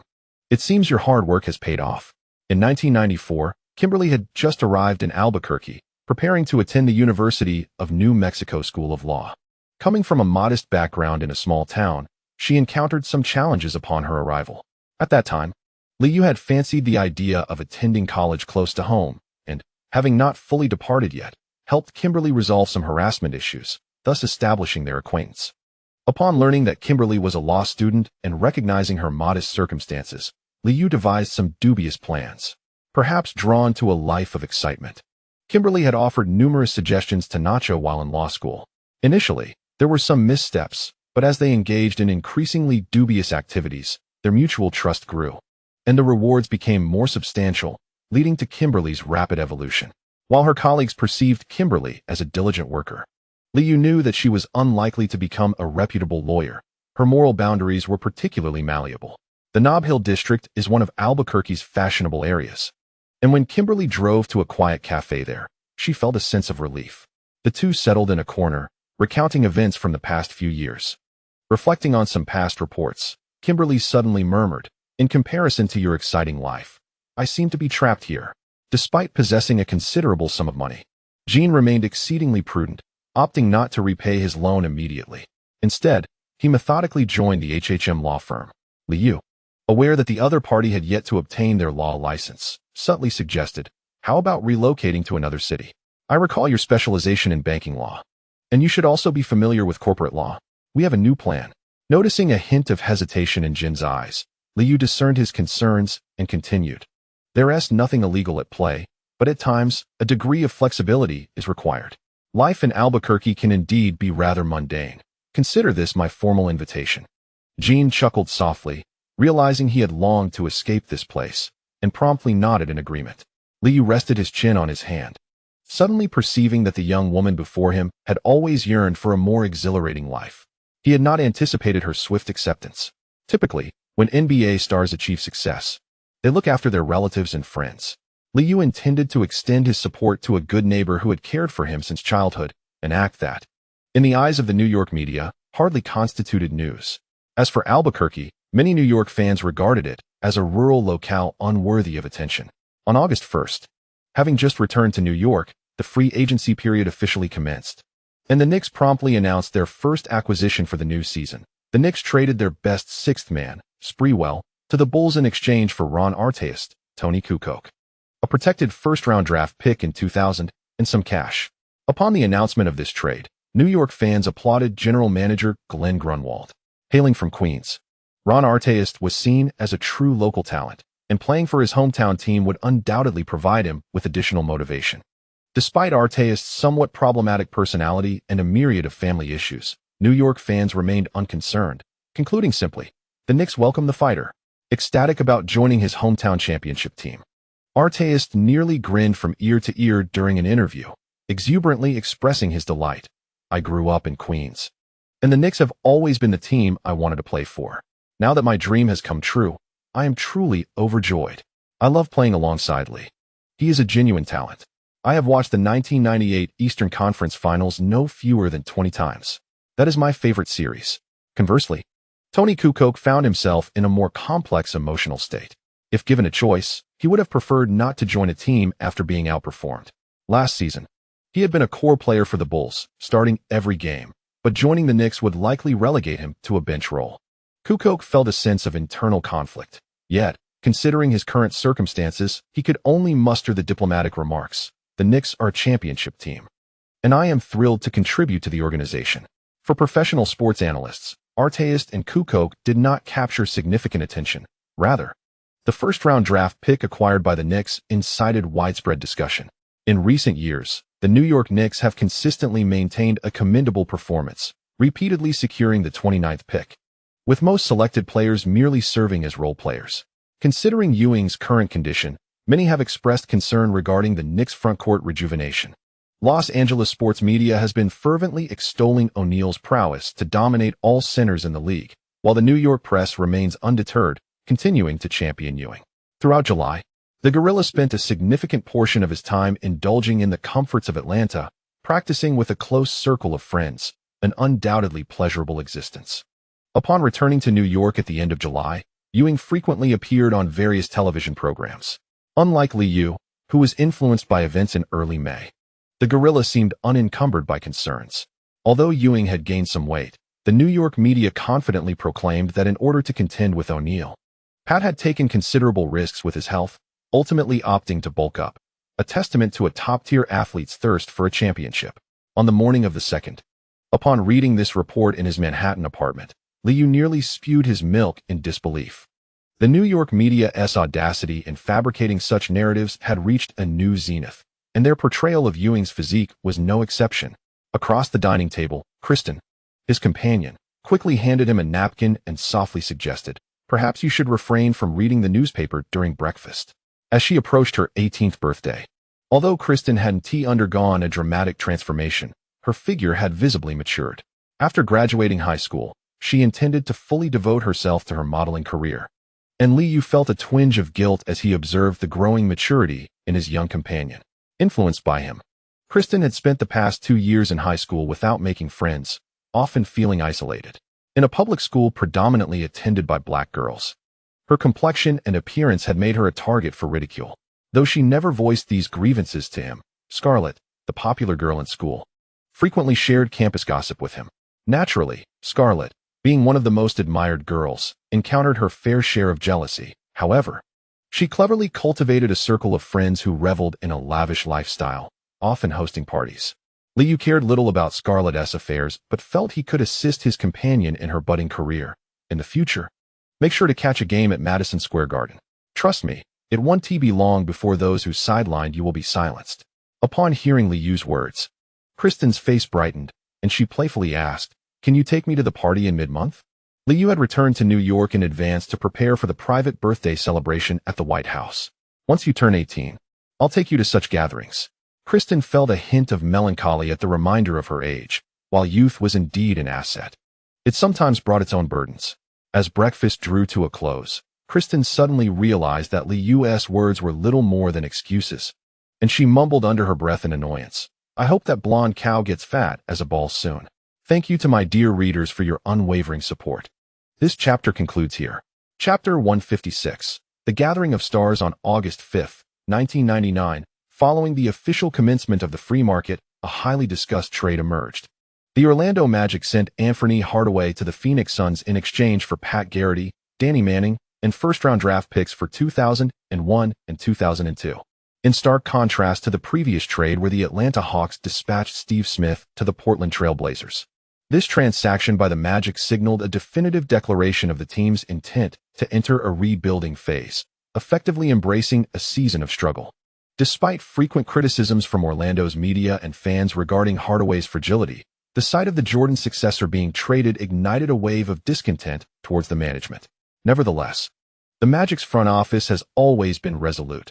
Following the departure of Hardaway, they remained silent, sending a clear message: Hardaway's time has passed, and this trade is a prudent decision for us. While analysts continued to deliberate the recent trades, Liu had already arrived in Chappaqua, New York. This quaint town, nestled in Westchester County approximately 40 miles from New York City, boasts beautiful natural landscapes and a rich historical backdrop. Notably, 2 former presidents of the United States once resided here, lending the area a significant reputation despite its modest size. August 19th marks the birthday of one prominent figure, yet the private celebration was scheduled for the 7th. The theme of the birthday gathering revolved around the honoree's favorites, encompassing beloved foods, music, films, and sports stars. Nearly 200 guests received invitations, predominantly comprising social luminaries and celebrities, alongside a few notable dignitaries. Close friend Harvey Weinstein provided a luxurious villa as the venue for this exclusive birthday affair. After navigating a significant personal crisis, the host was in dire need of a political showcase to stabilize both his own and others' sentiments. On the afternoon of the 7th, following rigorous security checks, Liu, dressed in a deep blue formal suit, was introduced to the ambience of a high-profile gathering. All attendees donned formal attire, while the service staff consisted of aesthetically pleasing young women. The morning was reserved for prominent figures, while the afternoon promised a more jovial atmosphere.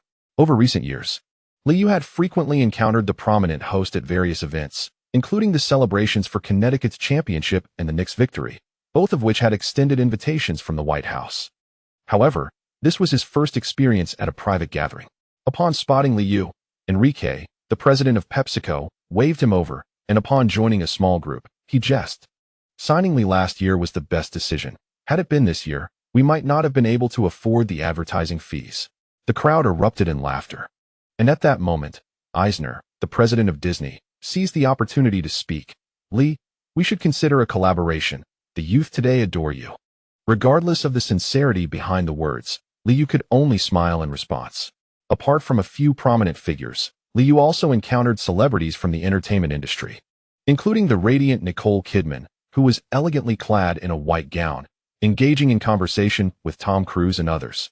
Liu, displaying tact, refrained from approaching them. As Tom Cruise's height was significantly less than his own, in such social settings, one must be considerate of others' feelings. Nicole Kidman discreetly raised her eyebrows in acknowledgement towards Liu, a silent greeting after their last meeting at a gathering in New York over 6 months ago. Denzel Washington was seen conversing with Spielberg, and upon noticing Liu, he waved in recognition. A multitude of Hollywood stars had gathered, including renowned singers Whitney Houston, Mariah Carey, and Sheryl Crow, who were also mingling nearby. While scandals may be of great concern to the public, the elite remained largely indifferent to such matters. The mishap of a poorly managed belt was hardly significant. Had the party not chosen to publicly address it, the incident might have faded into obscurity. Once the host of the soiree made an appearance, they delivered a brief expression of gratitude before warmly greeting the attendees. Approaching Liu, the host even took the time to inquire about his LSAT preparation. "I know you are a genius with an exceptional memory, but the LSAT is quite challenging. If you aspire to attend law school, you must take it seriously. Always strive for excellence. That was my guiding principle during my own exams." Despite the surrounding scandal, the couple maintained an affectionate demeanor, engaging in friendly conversation with Liu. The highlight of the birthday celebration was an animated short film produced by Harvey Weinstein and voiced by Robin Williams. This short humorously and satirically depicted the life experiences of the White House occupant, filled with clever references and nostalgic nods to their illustrious moments. The film quickly elicited laughter and applause from everyone present, causing a slight discomfort for the evening's honoree, though Liu sensed they were well prepared for it. Singer Sheryl Crow performed the guest of honor's favorite song, and in a spirited display, she donned a form-fitting black dress, passing the microphone to the host during her performance. Following an intimate embrace and a powerful duet, they danced together, which further ignited cheers and applause from the audience. The party extended for quite some time, and as the evening drew to a close, the couple appeared to have recovered from the scandal. Expressing their gratitude to all attendees, "This has been the best birthday party of my life. I am honored to have so many friends and family here. I love you all." The grand birthday celebration was deemed a resounding success. Observing the seasoned actor, Liu found himself momentarily at a loss for words. Aside from the lavish food and glamorous celebrities, the gathering bore little distinction from a typical star-studded event. By attending this private party, the young Liu had managed to establish a familiar presence among societal elites, fostering some personal friendships, which he deemed the greatest reward of this otherwise mundane gathering. Crisis management or reality shows, it matters not. After this private gathering, the spectators of New York have once again developed an affinity for their White House resident.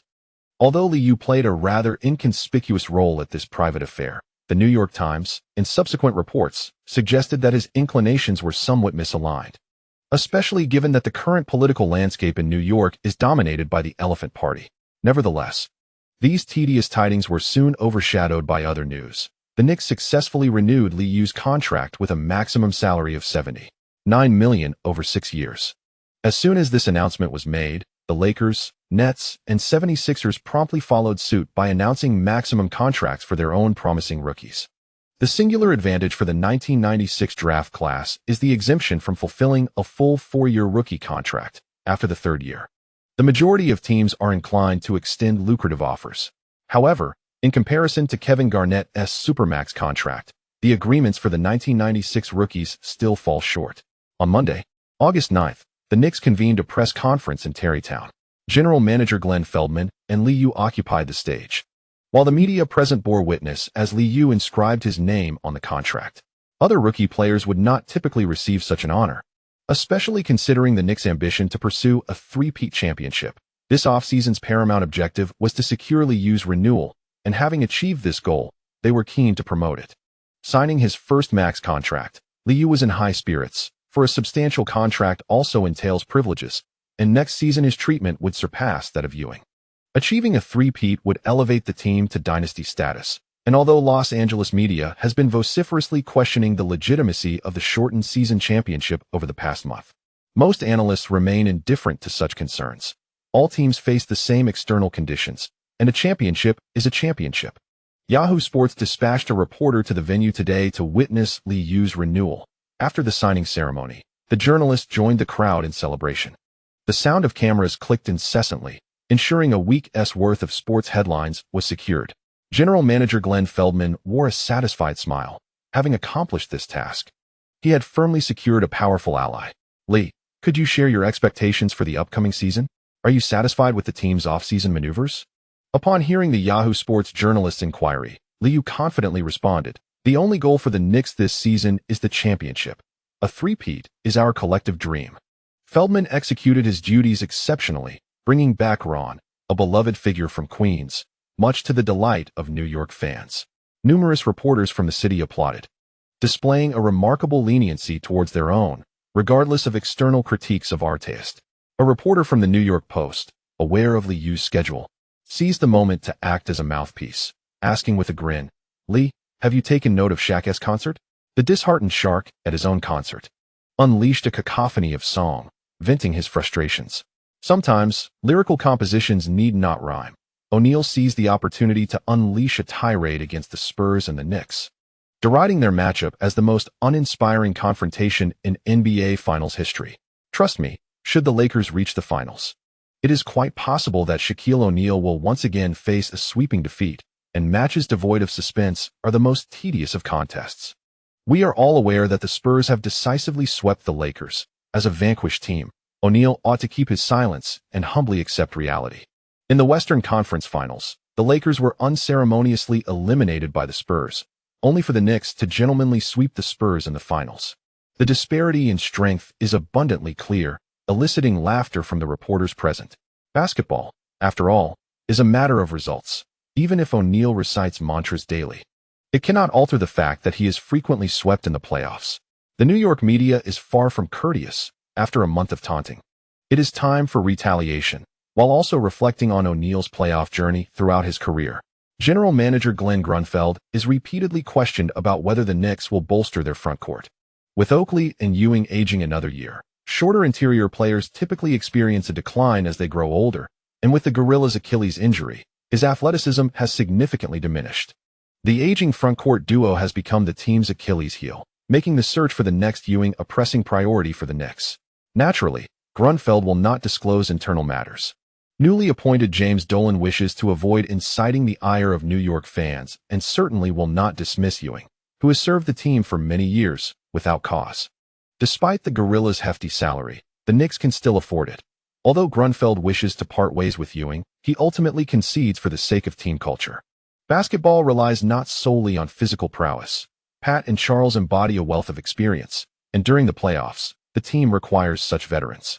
We will not trade our esteemed Knicks members. In the twilight of their careers, players cannot easily evade injuries, and the team serves as their safeguard during this time.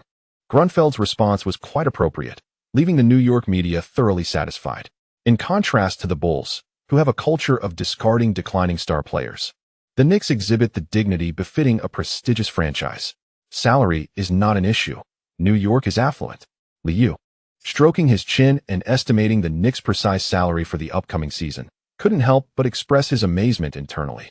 A surge of memories flooded his mind, and he glanced at Grunfeld beside him, silently wishing him well.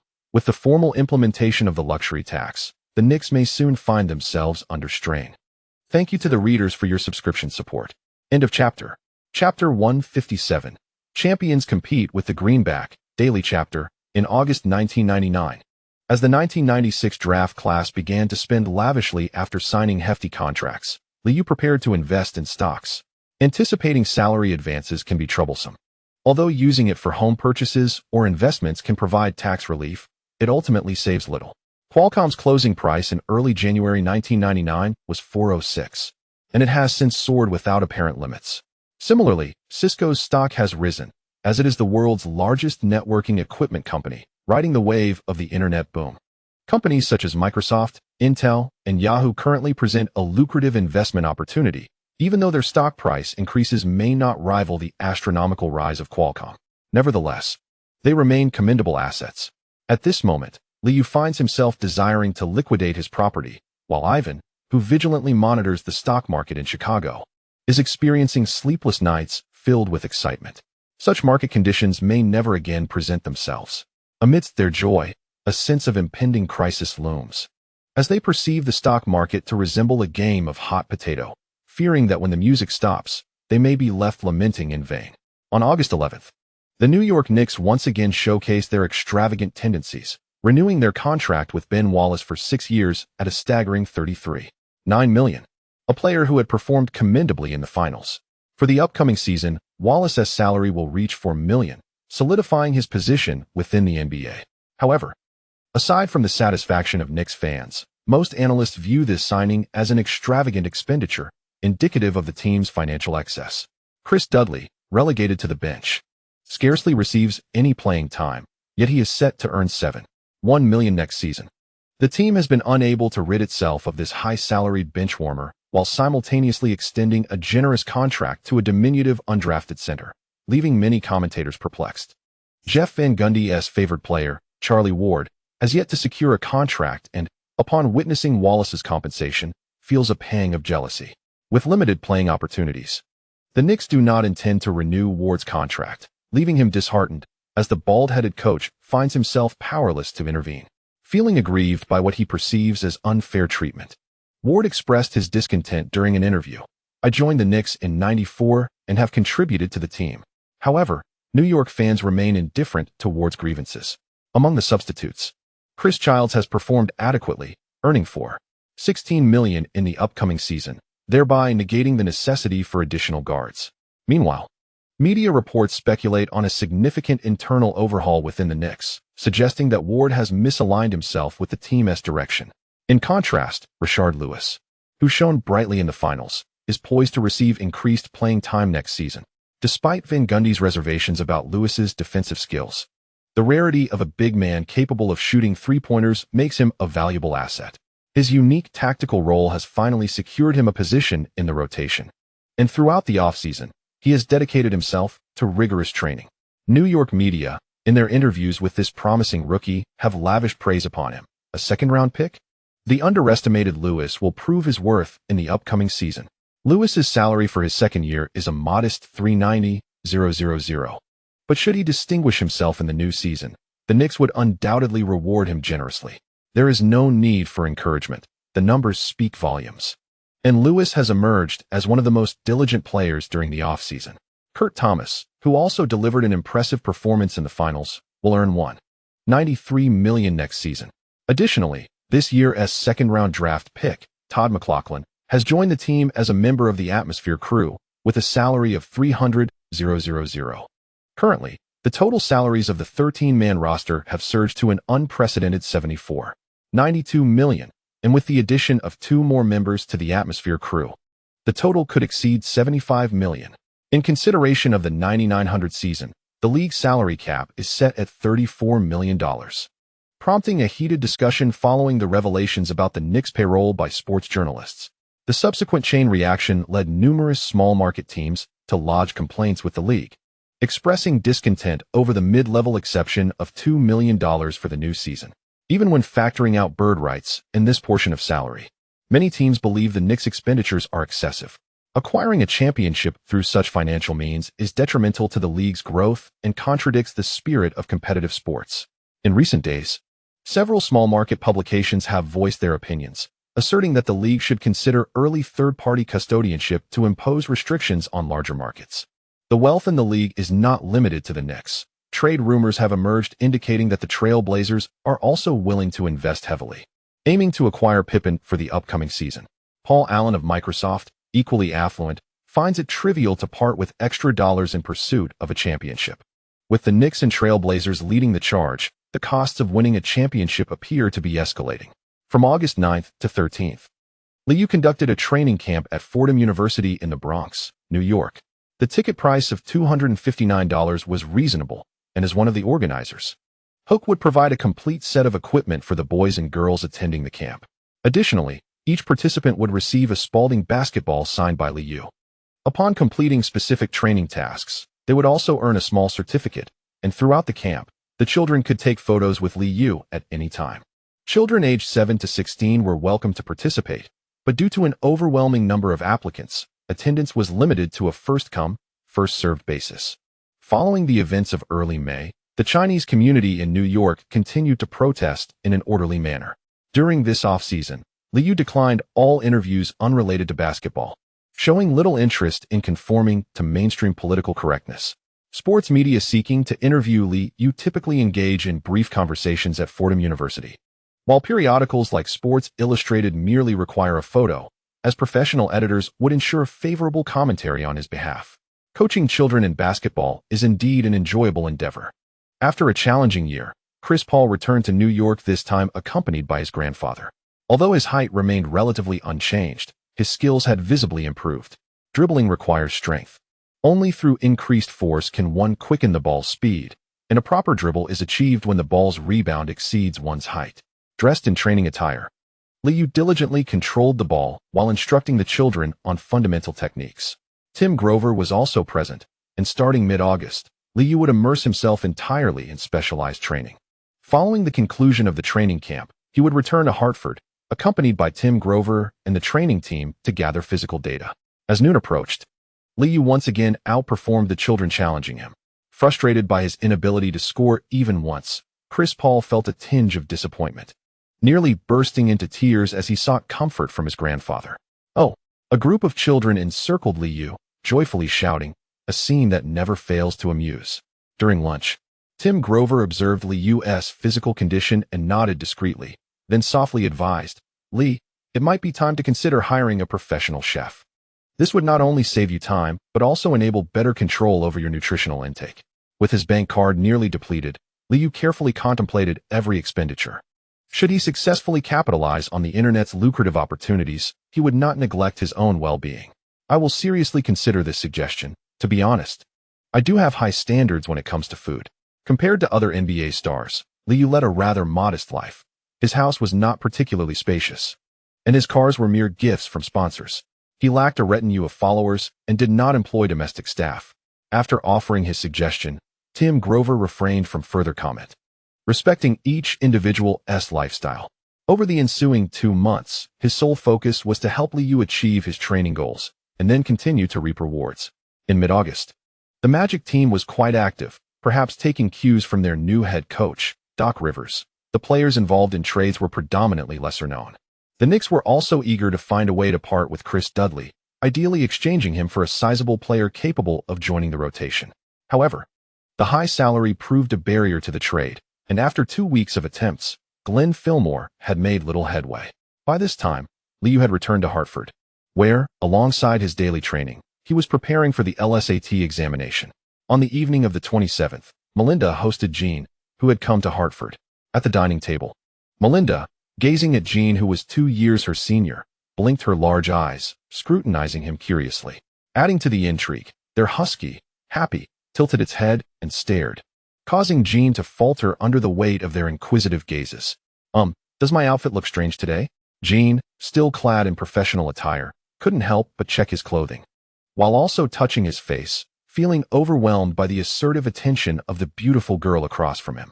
In her loose loungewear, Melinda examined Jean's hair color and physique before suddenly asking with curiosity, "Jean, were you Clay's first love?" Taken aback by the question, Jean nearly choked, hastily sipping juice before retorting softly, "We've known each other for a long time. Wasn't he even 18 back then?" With a playful pat on Happy's head, Jean attempted to alleviate the awkward atmosphere. Liu raised an eyebrow at Melinda in exasperation, who merely chuckled softly before engaging Jean in conversation, seemingly eager to uncover some of Liu's past in Albuquerque. On August 30th, another significant three-way trade transpired. The Houston Rockets dispatched 4 players along with a 2003 first-round draft pick to the Memphis Grizzlies. The Magic traded McClain and a 2001 first-round draft pick to the Rockets, while sending a 2001 second-round pick to the Grizzlies. And the Grizzlies sent Francis and Tony Massenberg to the Rockets, while transferring 4 rotation players to the Magic. 3 teams have each acquired what they desired, and it seems that the Rockets are contemplating a rebuilding phase. The management has diminished its expectations regarding the aging figures of Olajuwon and Barkley. Upon returning to New York, Jeff Van Gundy felt an immense pressure. Even with significant trades occurring, the most discussed topic among analysts remained the Knicks' salary issues. The dollar often symbolizes strength, and the difficulty of achieving a three-peat is well understood by all. At this critical juncture, the Knicks' decision to invest financially appears to be the most prudent course of action, though the coaching staff seems to be struggling under the weight of these expectations. On the last day of August, at the Tarrytown Training Center, Van Gundy observed the troubled expressions of his coaching team, sensing that the worst had indeed come to pass. "How is Pat's condition?" he inquired, recalling that in July, he was simultaneously rehabilitating an injury and shedding weight.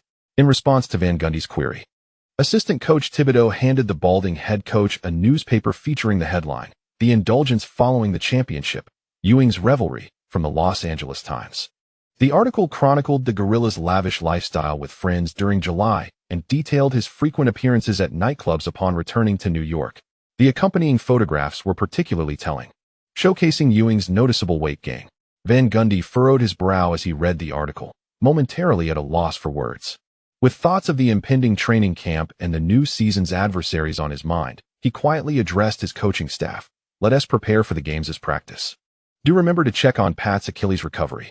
Thank you to my readers for your support. There will be more this evening. I encountered some review issues yesterday, but I assure you such occurrences will not happen again." This chapter concludes. Chapter 158, Ewing's Advertising Effect, Daily Chapter. After the conclusion of the 1998 to 1999 season, the 37-year-old Patrick Ewing officially entered the pinnacle of his career, following the acquisition of his second championship title. The once declining giant was once again elevated by the New York media. In August, Ewing frequently appeared on various talk shows, and with the backing of the New York media, he rightfully claimed the title of the league's premier center. The documentary New York Basketball, produced by MSG during the off-season, became immensely popular. Unlike previous retrospectives on the glory days of the 1970s, this documentary primarily focused on the team's journey from 1996 to 1998, culminating in back-to-back championships. With much of the content featuring original audio, fans were given a unique perspective on the 1998 Eastern Conference Finals, before executing a game-winning buzzer beater. The calm and collected Liu meticulously orchestrated the out-of-bounds play, and the documentary faithfully recreated the moment. New York fans were thoroughly entertained. Even the most devoted supporters sometimes missed the finer details during live games, but the documentary allowed them to gain deeper insights into the team. On the morning of September 5th, during the ESPN program The Sports Reporters, local sports journalists Mike Lupica and Mitchell Abromowitz were invited to participate. In addition to host Dick Schaap and the 2 New York sports reporters, the program also featured Ewing, making this episode a special focus on the Knicks. 4 individuals sat at the forefront, engaging in a discussion centered around the prospects of the Knicks achieving a three-peat championship. In recent weeks, The focal point has been the team's salary issues, and Ewing, unreserved as ever, asserted, "There is nothing wrong with players earning high salaries. After all, we clinched the championship once again last year. Regardless of the league's bonuses, they are rightly ours." Ewing's candid remarks left two local reporters from New York speechless, as his current situation of high pay yet low performance was evident. When the conversation shifted to the championship, Ewing exuded confidence, stating that the Knicks currently face no rivals, having retained their championship lineup and supplemented it with ample bench depth, making a three-peat an attainable goal. Seizing the moment, Ewing provided a brief overview of the Knicks' tactical approach, concluding that each position boasts significant advantages, culminating in one word: victory. Following the broadcast, Ewing generated substantial promotional impact. While many players were skeptical of Ewing's claims regarding the Knicks' prowess, they acknowledged that New York indeed treats its veteran players well.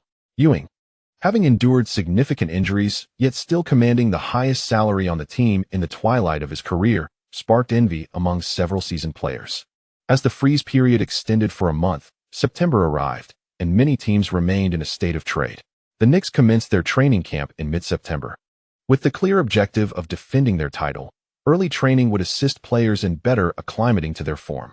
The shortened season had also impacted Liu considerably. Upon returning home to Tehran, his progress and talent development had not met expectations. Michael Jordan's extraordinary core strength and coordination had turned golden, while Anthony Hardaway's remarkable speed transformed to silver, and his explosive power attained gold. Tim Grover opined that Liu's physique had nearly reached its limit, suggesting no further weight gain was necessary, as maintaining his current condition sufficed for any competition. The talent metrics remained unchanged, corroborating Grover's assessment. Gazing at Karl Malone's extraordinary physique, still golden, Liu suddenly entertained a bold thought. Perhaps he had not trained hard enough. In contrast, the mystical attribute of Tim Duncan's exceptional positioning had seen the most significant improvement, transitioning from gray to silver. However, Liu felt little sensation of this change. Most of the off-season games had been mere routes, and aside from honing his ability to anticipate rebounds more accurately, he had little else to report.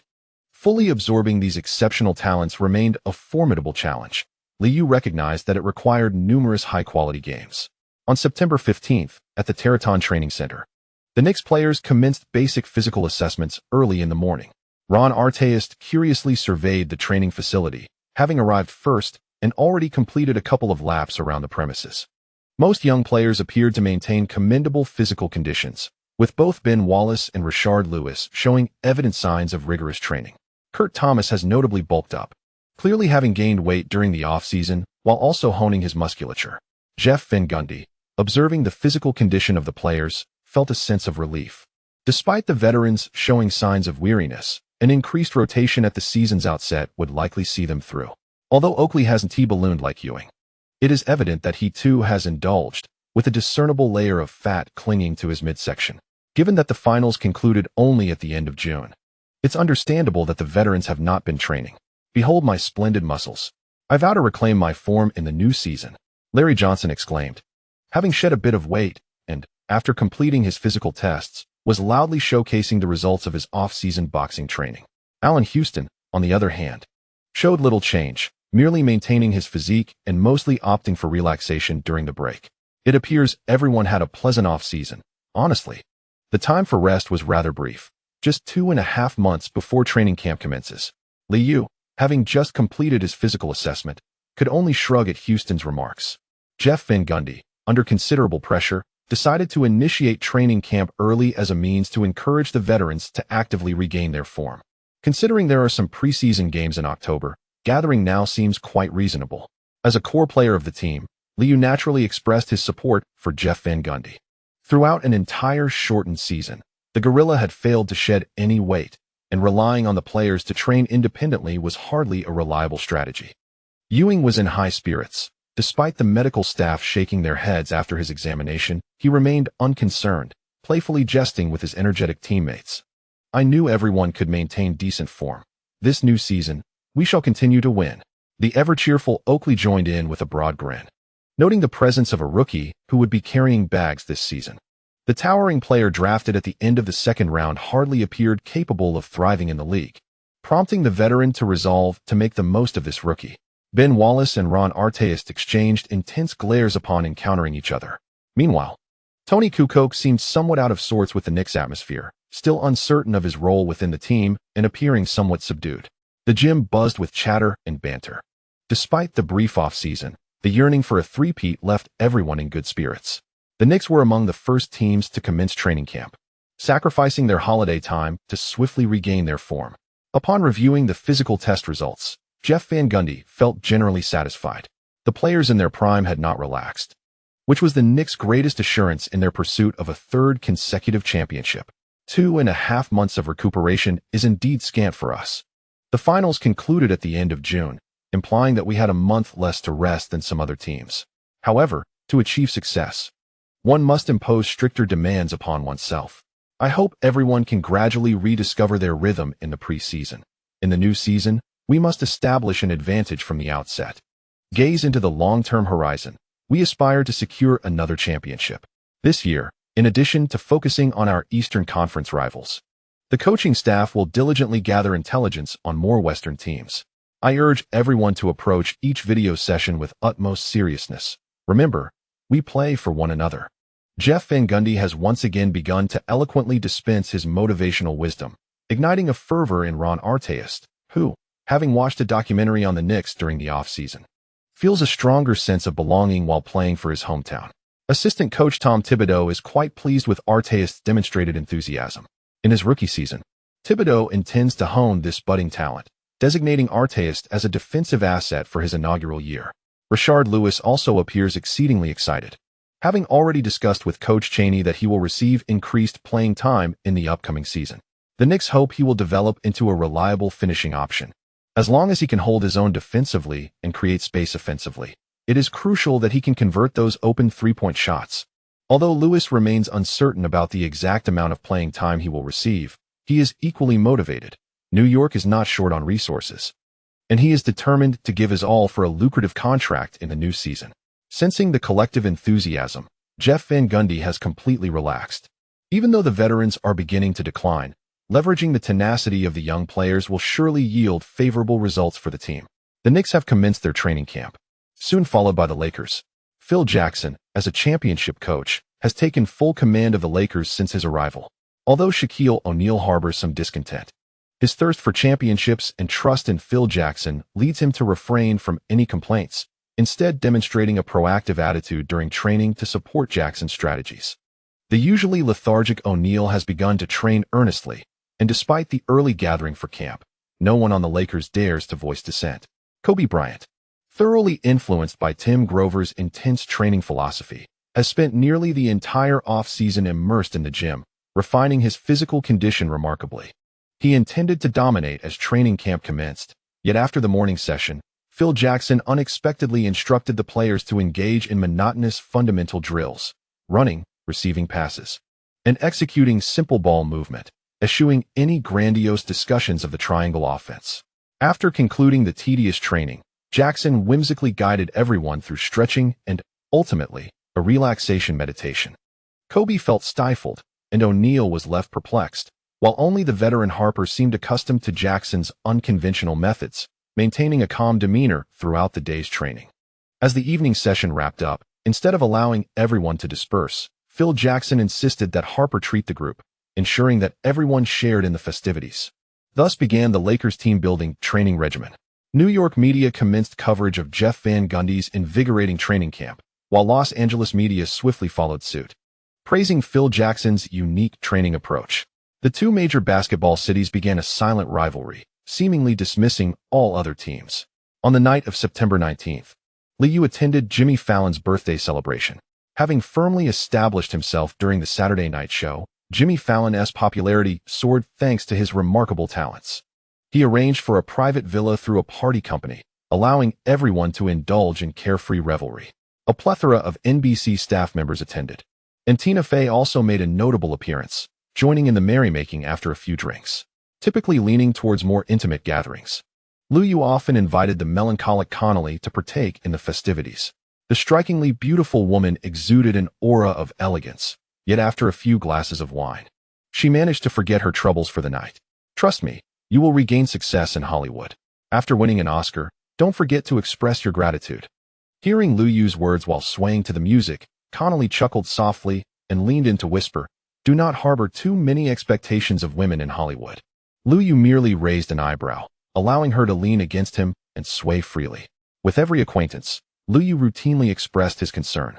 Meanwhile, Tina Fey, having indulged too much, continually teased Lu Yu for being a sentimental soul, before turning her attention to mock Jimmy Fallon as the least romantic man. Amidst the music and Tina's banter, laughter erupted among the crowd, and Jimmy, unfazed, took the opportunity to sing along with his inebriated partner. In New York, the parties never seemed to end. The advertising effect brought by Ewing prompted several aspiring veterans to reach out to general manager Glenn Grunwald through their agents. However, the Knicks had no need for a morale-boosting crew at this time. Coach Jeff Van Gundy was focused on acquiring a robust big man. Ultimately, the remaining 2 slots remained unfilled, as Grunwald planned to reassess the situation around the All-Star break before making final reinforcements for the Knicks. On the morning of September 24th, after repeated evaluations, the team doctor concluded that Ewing would need at least 2 more months of recovery, aiming for a return in early December. Van Gundy offered a simple pat of comfort on Ewing's shoulder, yet Ewing seemed indifferent to the notion of his return. Once this contract concludes, it will be time to retire. Compared to others, I have been quite fortunate in my career. The big man felt it increasingly challenging to maintain his physique, and his thirst for a championship was gradually waning. This offseason had taken its toll, but Ewing understood that it was merely the beginning. He genuinely preferred another sport. Since joining the Knicks in 1989, Van Gundy had witnessed the majority of Ewing's professional journey. Upon hearing Ewing's words, the balding young coach felt a surge of emotion. "Pat, give it your all. A three-peat is an achievement akin to that of Michael Jordan. Thank you to my readers for your subscription and support. The next segment will be a lengthy chapter. There will be no short chapters tonight. Tomorrow, expect one substantial chapter at noon and another in the evening. To clarify, the sections marked as daily chapters are optional for subscription, as they will not involve game content and may be somewhat lacking in substance. However, it is difficult for me to avoid writing them, so I will provide advance notice. The protagonist will not merely be a basketball player nor a robot trained to play the game. Chapter 159, an intriguing sense of positioning on October 2nd, 1999. Just before the preseason commenced, a significant trade transpired. The Houston Rockets dispatched Scottie Pippen in exchange for 6 players from the Portland Trail Blazers.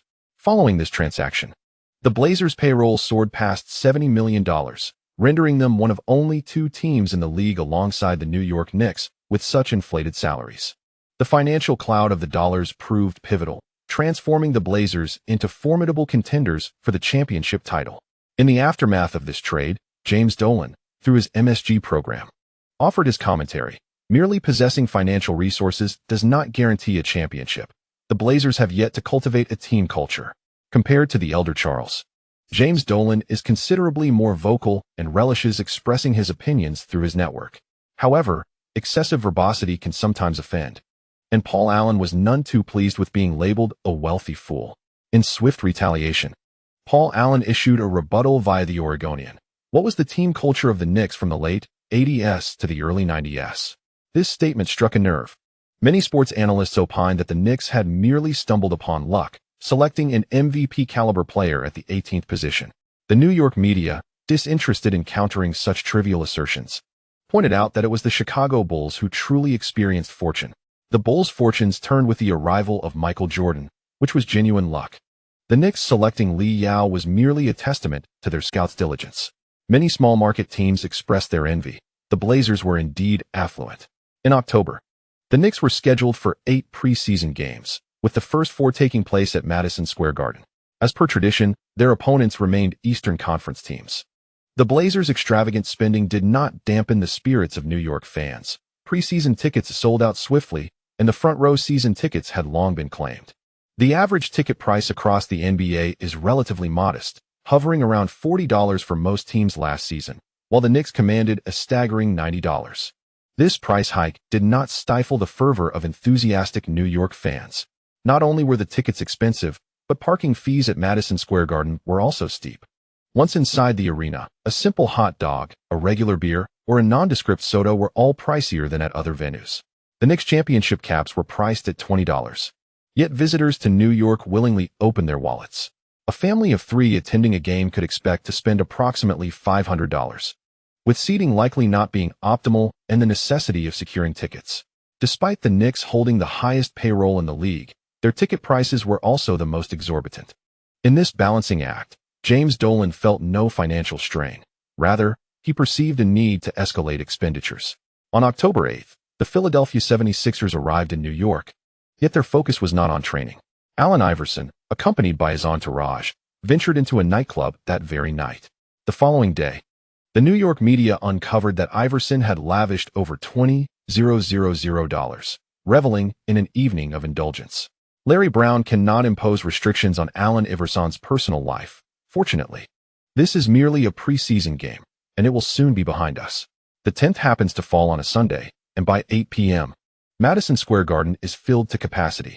Following an energetic performance by the cheerleaders, they begin to assist the staff with warm-up activities, continuously tossing championship t-shirts into the audience. In the MSG commentary booth, as Marv Albert still grapples with the remnants of scandal, Mike Breen retains his position as the lead commentator this season. The 76ers have made minimal adjustments to their roster during the offseason, indicating that coach Larry Brown is quite content with the existing lineup. Beside him, Walt Frazier glances at the 76ers roster, shaking his head internally but outwardly praising the opponent. After 2 seasons of development, the 76ers should be ready to showcase their talent. Perhaps this year they can make further strides. The 2 commentators discuss the Knicks before turning their attention to the 76ers, attempting to create an illusion of parity for the fans. However, once the game commences, the somewhat lackluster 76ers struggle, while Iverson, having enjoyed a spirited couple of days, seems minimally affected, albeit starting slowly. Fully transformed into a shooting guard, Iverson begins to take shots early on. Despite being just a preseason game, Larry Brown is determined to secure a victory, deploying a 3-forward lineup to enhance defensive mobility. Newly acquired Billy Slater assumes the small forward position. George Lynch moves to power forward, and Tyronn Lue shifts to center. This lineup is ideally suited to counter the Knicks' undersized interior, as Brown hopes to quicken the pace of play. After 3 consecutive missed shots, Iverson receives the ball on the left wing, swiftly executing a left-handed layup and driving to the hoop. Utilizing his exceptional speed, he deftly eludes Allen Houston's defense as he nears the paint. Rather than opting for a jump shot, Iverson accelerates, seemingly intent on finishing at the rim. Observing Ben Wallace rotating quickly to cover the left block, Iverson fakes a shot and promptly dishes the ball to Tyronn Lue, who is charging down the middle. Upon receiving the pass, Lue aims for a powerful dunk, soaring into the air, only to be thwarted by the leaping Wallace, who executes a solid block. The crowd erupts in astonishment at the successful 1-on-2 defense, showcasing Wallace's remarkable agility that elicits gasps from the New York fans. After completing the block, the basketball bounces to the floor, where Kurt Thomas swiftly gains possession. Amidst Larry Brown's exhortations, the 76ers transition rapidly to defense. In contrast to the previous 2 seasons, the most notable improvement for the 76ers is their defensive discipline. Had this been the era of their disarray, they would have been overwhelmed by a fast break from the Knicks at this juncture. Larry Johnson receives the ball, dribbles twice, and casually passes it to Liao. With the opponents retreating quickly, the Knicks opt not to push for a fast break, and Liao leisurely brings the ball past half-court. After several exchanges, Liao has fully acclimated to the game, as his uncanny positional awareness begins to manifest its effectiveness. On the left flank, Ben Wallace swiftly moved to set a screen. Eric Snow, noticing his teammate Hill trailing behind, pointed out the position before preparing to slip past the pick. As Wallace firmly established himself at the 3-point line, Liu executed a rapid dribble and change of direction. Troy Hill, having just switched defenses, found himself at a disadvantage as Liu maneuvered the ball seamlessly to his right hand once more. The basketball brushed past Hill's fingertips, swiftly navigating between the 2 defenders. With a quick scoop of the ball in his right hand, Liu angled towards the basket from the left side at a 45-degree angle. The agility of the forward naturally surpassed that of the larger opponents. Despite Hill's defensive switch being ineffective, he immediately engaged in physical contact before quickly sliding back to the left. At that moment, George Lynch began to retreat towards the basket, as the 76ers displayed their defensive resilience once again. However, to the astonishment of both defenders, Liu, while advancing, unexpectedly dribbled behind his back, transitioned to his left hand, and took a significant step forward, pivoting against Hill's defense. Liu suddenly extended his stride, and it was only then that Hill realized he had lost his positioning. Straining to contest the shot, Hill hoped to disrupt Liu's layup, but ultimately, he could only watch as Liu deftly lifted the ball with his left hand and executed a smooth layup from below the left side of the rim. The ball struck the backboard with a satisfying thud before swishing through the net. To the spectators, Liu's basket appeared precariously close to being blocked, eliciting gasps followed by loud cheers. Yet, for Liu, the shot felt remarkably effortless after a few rounds. He had discerned his opponent's athletic capabilities and adjusted his shooting angle, leading to such near misses on blocks. With only 4 minutes elapsed in the game, the 76ers promptly called for a timeout.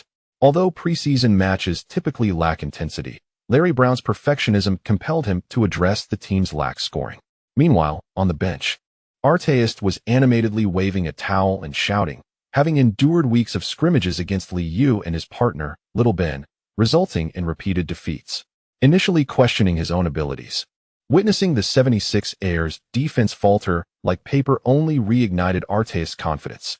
"Incredible. I knew it wasn't just me," he exclaimed, losing himself in enthusiasm. Assistant coach Thibodeau instinctively covered his head.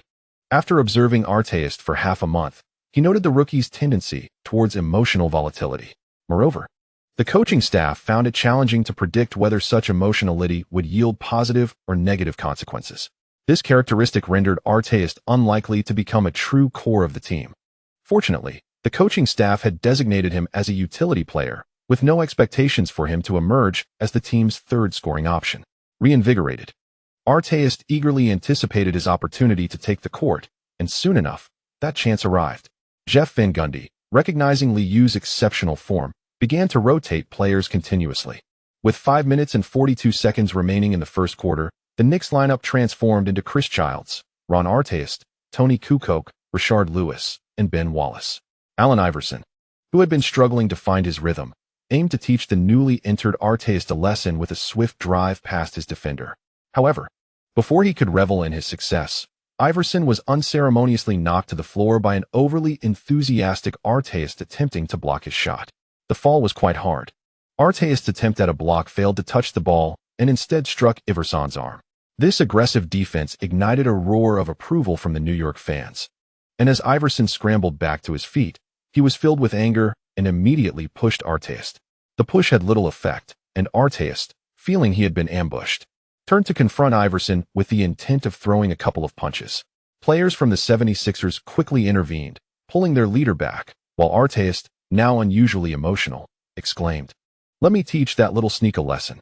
Tony Kukoc, helplessly restraining the increasingly belligerent Artest, noted the contrast with his former teammate Rodman, realizing this one was genuinely eager to throw fists. Following the altercation, the emotionally charged Artest found himself at odds with Iverson, struggling to defend against the quick-footed guard. He accumulated 2 fouls within half a quarter, sending his opponent sprawling to the floor on 3 occasions. Larry Brown, incensed by the referee's lenient officiating, voiced his complaints after substituting the starting lineup in the second quarter. Meanwhile, on the bench, Liu was still grappling with the nuances of spatial awareness, pondering how to further optimize his explosive gameplay. Oakley, still adjusting his physical condition and yet to make an appearance that night, chuckled at Artest's fearless yet clumsy play, remarking, "I admire this kid's style. He just lacks a bit of intelligence and still has a long way to go this season." Larry Johnson also saw potential in Artest, acknowledging his occasional emotional volatility but recognizing his capability to become an exceptional defender. "This guy has decent boxing skills," he noted, "but his quick temper makes him an easy target." The flaws in character stem from one's upbringing, and Liu's attention shifted to Lewis, who seemed to have adapted seamlessly to the team, unlike Artest. Kukoc, possessing the ability to orchestrate plays, utilized his height and expansive vision to great effect. Despite Artest's failed incursions, Kukoc's several assists to Lewis were particularly noteworthy. After Chris Dudley set a screen for Lewis, Kukoc promptly found him in the right corner, where Lewis, facing the defense of Nazr Mohammed, effortlessly sank a three-pointer. The subsequent ball movement, characterized by simple high-low interactions and effective screens, enabled Chris Childs to dictate the game's tempo. Drawing from his extensive experience, Kukoc identified his role as a versatile scoring option, and against shorter forwards, he was able to exploit mismatches effectively. Despite experiencing a subpar performance tonight, Jeff Van Gundy, observing from the sidelines, expressed immense satisfaction with the game exhibited by Kukoc. Following a successful play by Chris Dudley under the basket, Van Gundy vocally encouraged his players, "What a splendid pass. Maintain this offensive momentum. And be vigilant in protecting the rebounds." Except for the somewhat erratic Artest, all the players who came off the bench managed to score. With 4 minutes and 42 seconds remaining in the first half, Artest received a pass from Kukoc after a cross screen at the baseline and forcefully scored a two-pointer under the basket. Van Gundy chose not to reinstate the starting lineup, and it seemed that Artest had suddenly unlocked his scoring potential. Subsequently, he successfully made a three-pointer from the right wing and later drove to the basket, drawing a foul from the opponents. The now composed Artest had finally found his offensive rhythm. In the commentary booth, Walt Frazier expressed his admiration for Kukoc's performance. "Every team needs a big man who can pass. With Pat gone, Kukoc can shoulder this responsibility. Though he must intensify his efforts on the offensive end, he has yet to find his shooting touch." Shooting 1 for 6, Kukoc managed to score only 2 points from a pass by Chris Charles under the basket. Commentator Mike Breen was more focused on Liu's condition, noting that several pick-and-roll plays early in the game left a strong impression. Li's offensive composure is improving. If the quality of screens were better, scoring would come even more easily. Like many casual fans, Breen did not notice the changes in Liu's offensive game, as those drives to the basket appeared rather perilous. As the score gap widened, both teams frequently rotated players, and Allen Iverson, seated on the bench, seemed unconcerned about the game's outcome, while Larry Brown continued to shout instructions fervently. Ultimately, Liu played only 20 minutes in this preseason game, and the Knicks triumphed easily with a score of 80-108. Every player took to the court, leaving the New York fans quite satisfied. New recruit Kukoc and rookie Artest may not be primary scorers, yet the bench lineup still contributed to the team's success. The departure of Sprewell seemed not to have adversely affected the Knicks, much to the relief of the New York fans. On the evening of the 12th, Michael Jordan made another appearance at Madison Square Garden. Now serving as the basketball operations director for the Wizards, Jordan maintained an air of detachment, aware that management must not mingle too closely with the players. Dressed in a sleek black suit, he was met with a chorus of boos from the New York fans prior to the game. Jordan merely exchanged brief greetings with the Knicks players before taking his seat in the front row to watch the match intently. However, as time passed, he observed Liu momentarily pause at the three-point line before deftly maneuvering past Strickland, causing his brow to furrow deeper. Even with a change in defenders, both Mitch Richmond and Michael Smith were similarly outpaced. Witnessing Liu execute a cold-blooded shot over Juwan Howard after a pick-and-roll, Jordan could no longer contain himself. Muttering an expletive in frustration, "Damn, fight through the screen and contest him." In this match, New York fans could distinctly observe that Liu's physique appeared more upright, his speed lacking, yet he consistently managed to effortlessly score layups within the paint. The Wizards' defense always seemed a fraction short of executing a block, but Liu adeptly seized the gaps, sending the ball into the hoop. As the first half drew to a close, Liu suddenly lunged from the top of the arc, intercepting Strickland's cross-court pass, leading to a 1-on-0 breakaway where he executed a powerful one-handed dunk with remarkable finesse. With a score of 42-58, Michael Jordan, fully engrossed in the game, bit his lip, his brow furrowed, and his expression decidedly grim. The live broadcast frequently panned to him, and the New York fans did not hesitate to taunt. As the deficit threatened to reach 20 points, Jordan could not help but rub his forehead, inwardly cursing, "Damn it. Watching you play is excruciating." In one-on-one defense, Liu merely needed to feint at the three-point line before pivoting and accelerating. As long as he could maneuver past his defender, he had a high probability of breaking through. Upon entering the paint, he would neither hesitate nor pause. He either attacked the rim directly or spun around to seek further opportunities. The pick-and-roll offense appeared even simpler. Most of the time, Liu could maneuver past the defense, scoring effortlessly whether by driving or shooting, provided his opponents did not double-team him. By capitalizing on the slightest defensive errors, Liu could also find his teammates, exposing the Wizards' defensive lapses. Hamilton, who came off the bench, performed rather mediocrely, struggling against Artest's aggressive defense, resulting in numerous missed shots. This lackluster performance prompted Jordan in the front row to shake his head, his expression suggesting, "Just drive to the basket." Ultimately, the Knicks triumphed over the Wizards with a resounding score of 82-110. By this point, Michael Jordan, seated in the front row, had completely lost his smile, seemingly unable to accept such a significant defeat for the Wizards. In a foul mood post-game, Jordan discarded any pretense of management decorum and sternly criticized the Wizards during an interview with the New York media. "Such a loss is unacceptable. To me, the Wizards displayed no fighting spirit tonight. It's unbelievable that we lost by 28 points. Although it was merely a preseason game, I saw no effort from the players. If they cannot score, they should at least respond defensively. If it were me, I would never allow Lee to score so easily. Basketball is straightforward. Defend against the opponent's offense, and then score. I hope the team can rally in the upcoming matches." Perhaps in Jordan's eyes, Strickland was slacking on defense. But the reality was that the players had already exerted themselves to the fullest.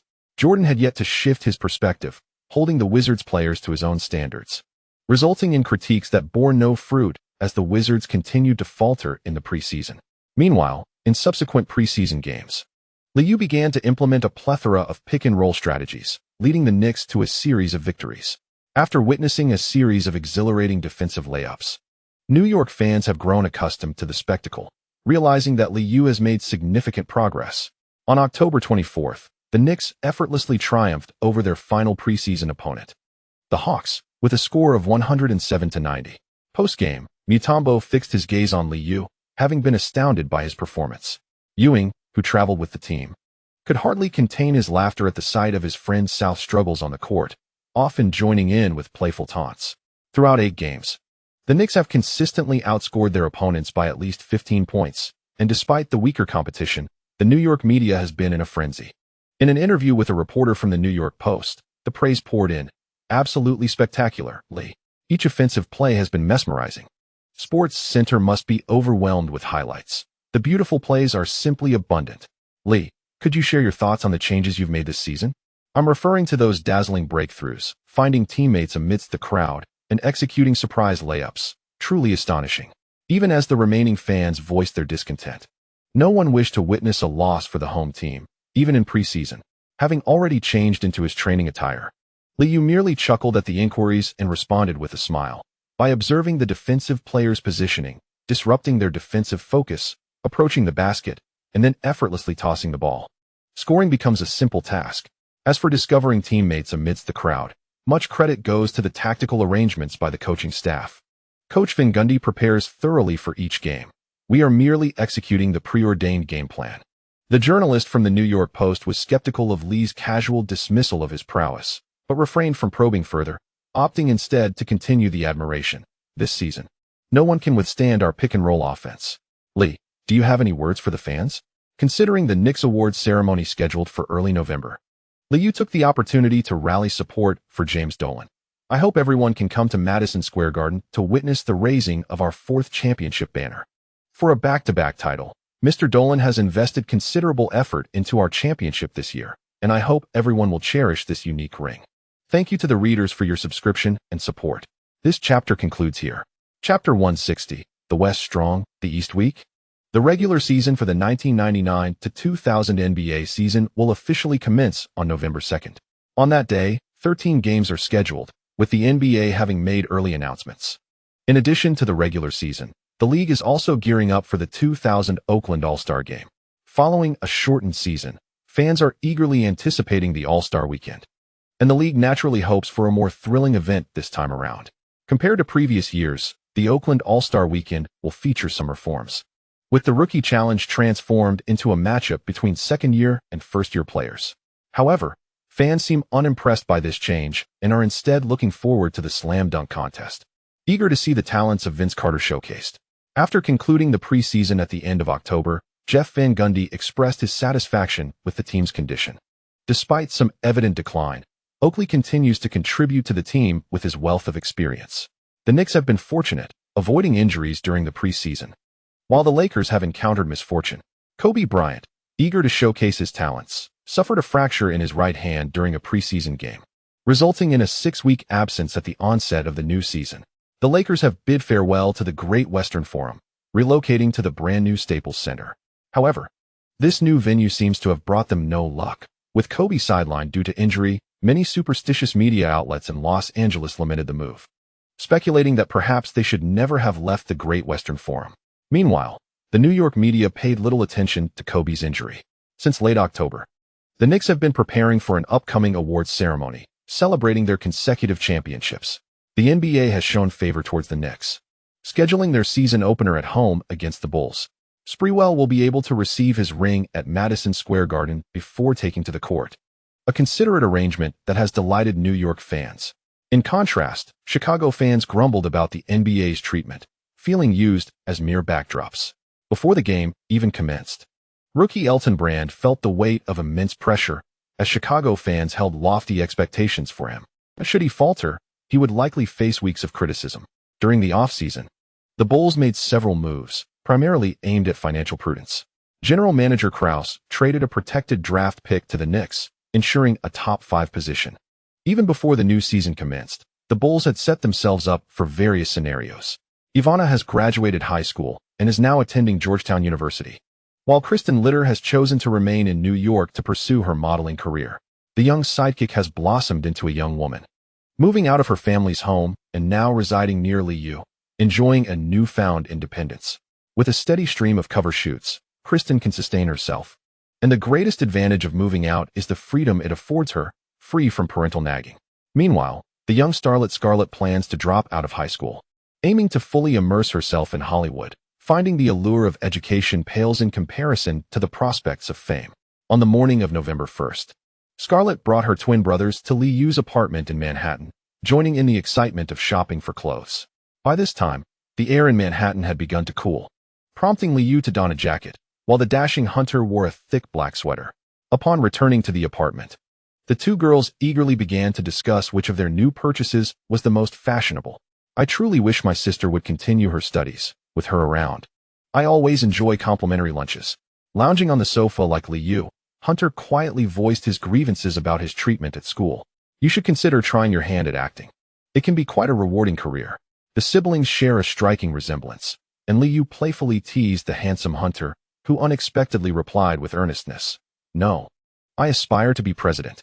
"Well, governor would suffice, or even mayor would be splendid." Noticing Liu's gaze, Hunter murmured softly, "Being the borough president of Manhattan wouldn't be bad. I could also accept the role of prosecutor." Liu patted Hunter on the shoulder, refraining from mocking his aspirations, and replied earnestly, "Indeed, that is a commendable direction."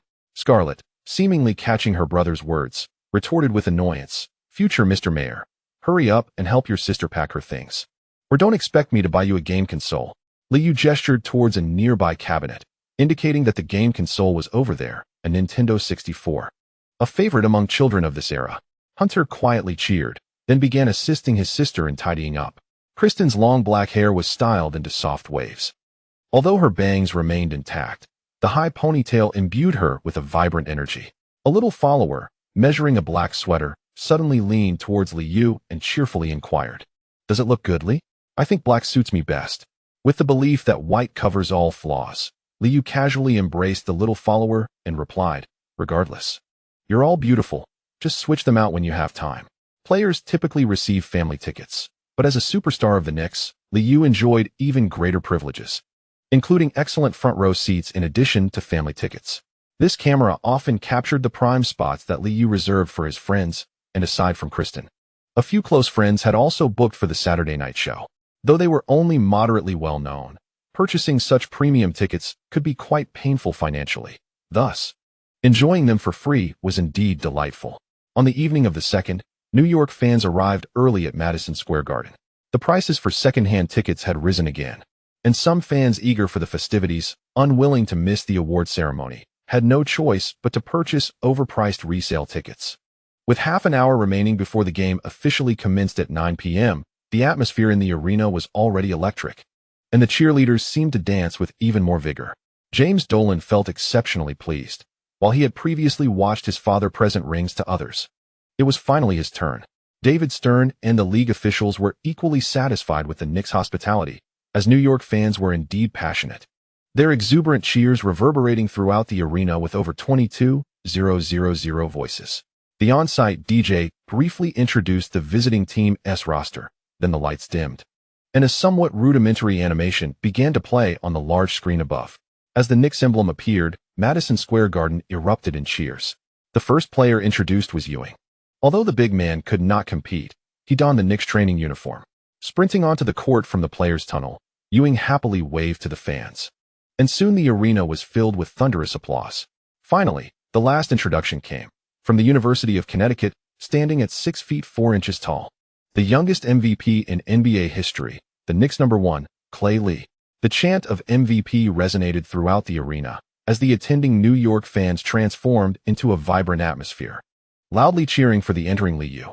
David Stern stood in the center of the arena, clapping along with the staff, a smile gracing his face, exuding a buoyant spirit. Following the retirement of Mike, some smaller basketball markets indeed felt a significant impact. However, the basketball scenes in New York and Los Angeles remained vibrant. The last to take the stage, Liu greeted his teammates with smiles and high fives before positioning himself at the forefront of the team, ready to receive his championship ring. Upon taking the microphone, David Stern expressed his gratitude, particularly acknowledging the support from City Hall over the past 2 years. The previous season had posed some challenges for the league, but those tribulations were now behind them. As the new season approached, he promised to continue delivering exhilarating basketball to the fans, emphasizing the Knicks' opportunity to forge new history after winning consecutive championships. The camera captured the smiling nods of the New York City mayor and several borough presidents, showcasing the honor bestowed upon the occasion. The Knicks legends stood behind James Dolan, smiling together to support the team on this significant night. Stern kept his remarks succinct before passing the microphone to Dolan, who expressed his delight in witnessing this historical moment alongside the fans. That evening, the 4th championship banner would rise above Madison Square Garden. He dismissed any notions regarding the legitimacy of a shortened season's championship, knowing the tremendous effort that had been invested. Now, it was time to reward the warriors of the team, and he believed that another championship was within reach in the new season. As Dolan waved his hand, the staff presented the championship rings. The large screen displayed the rings' design, featuring special markers of their back-to-back victories, one side inscribed with back-to-back, symbolizing the consecutive championships, accompanied by 2 small, parallel representations of the Larry O'Brien Trophy. The opposite side bore Liu's name, along with the Knicks' playoff record and trophy. The ring's face was equally distinctive, crafted from larger diamonds to form 2 parallel trophies, with the remainder embellished in orange, reflecting the Knicks' colors. The overall design was slightly larger than the previous year, embodying a richer material quality while honoring tradition, allowing long-serving staff members of the Knicks to also receive a ring. A humorous moment unfolded as James Dolan and David Stern presented the rings. Wearing a Bulls jersey, Sprewell grinned widely, slipped the ring onto his finger, and embraced the Knicks players one by one. Bulls general manager Krause, witnessing the scene, felt a pang of dismay, perceiving Sprewell as a traitor. As for the new season, the Bulls management harbored modest aspirations, not for the championship, but simply to reach the playoffs. The final to take the stage, Liu first embraced the ring presenters, donned his ring, and seized the microphone to deliver a brief address. Thank you all for being here to witness the Knicks award ceremony. In the new season, prepare to witness our team's grand victories. Wow! Amidst the exuberant cheers of the fans, the New York Knicks and their legendary alumni bore witness to the elevation of the 4th championship banner above the arena. While there remains a significant gap in championship titles compared to other esteemed franchises, the loyal supporters of New York firmly believe that the Knicks are on the right path. Ron Artest gazed enviously at Ben Wallace as he flaunted his splendid ring, momentarily captivated. Rashard Lewis, too, could not resist kissing the ring in his possession, feeling a profound sense of belonging as he had contributed to the finals. The Knicks are also set to send rings to former members of the team, ensuring that everyone shares in this honor. Jeff Van Gundy and the coaching staff were all smiles, unconcerned about their opponents tonight. The Chicago Bulls had seemingly diminished into a mere shadow of their former selves. As the game approached, the atmosphere in the arena grew ever more electric. The sight of the 4 championship banners sent many longtime fans into joyous leaps and shouts.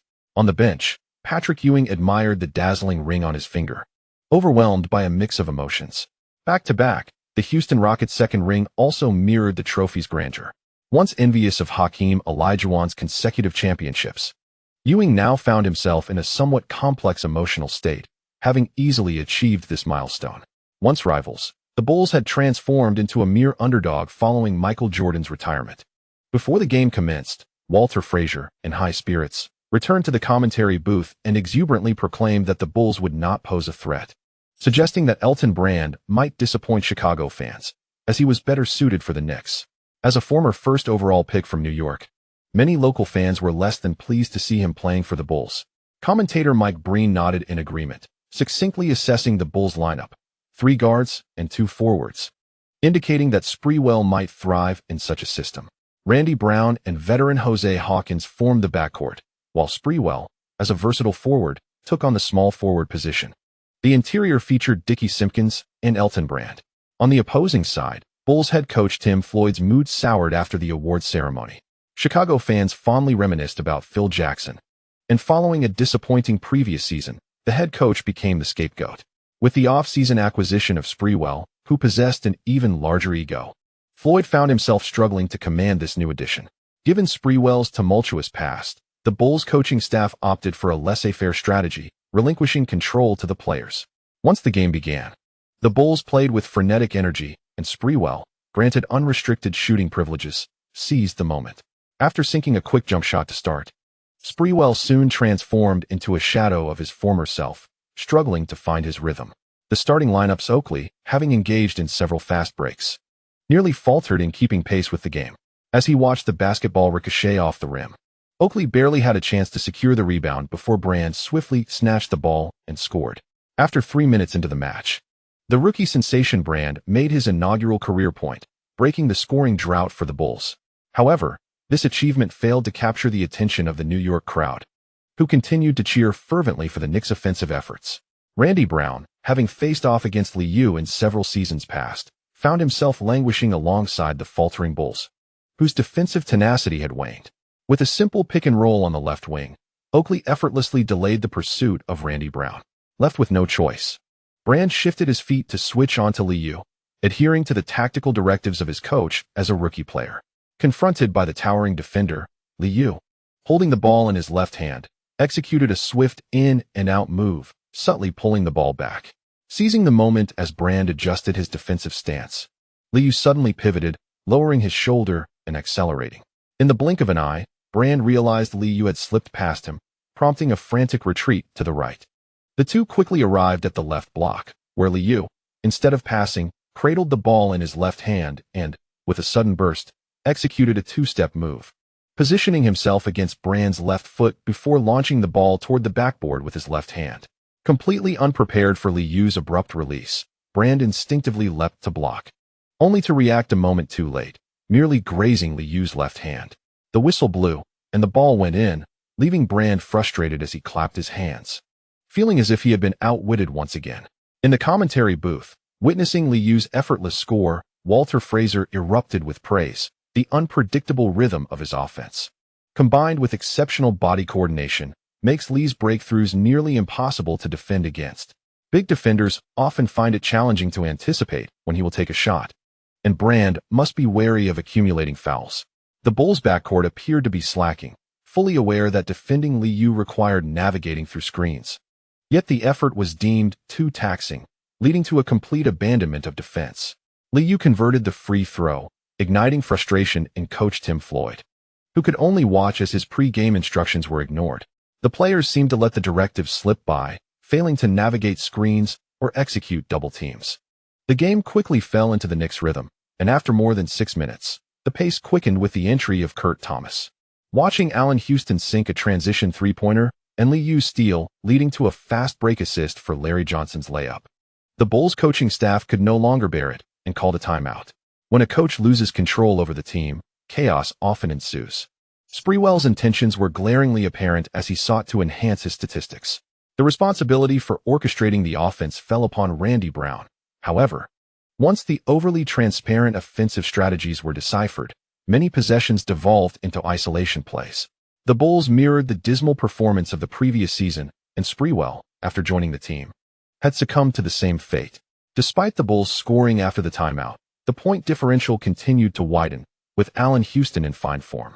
effortlessly shooting after screens and further aggravating Brand's frustration. In 1628, despite the Knicks having implemented early rotations, the Bulls found themselves trailing by 12 points at the end of the first quarter. Upon returning to the bench, Brand struggled with his doubts, pondering the promised revival of the Bulls. Meanwhile, General Manager Krause in the stands wore a grim expression, feeling an overwhelming sense of relief. Fortunately, a protective clause was included in the trade with the Knicks. Otherwise, given the Bulls' displayed attitude, they would likely find themselves fishing for draft picks once again in the new season. The game lost its suspense early on, as the Bulls, lacking defensive discipline, ultimately faced a resounding defeat in their season opener, succumbing to the Knicks with a score of 7-8-1-0-6.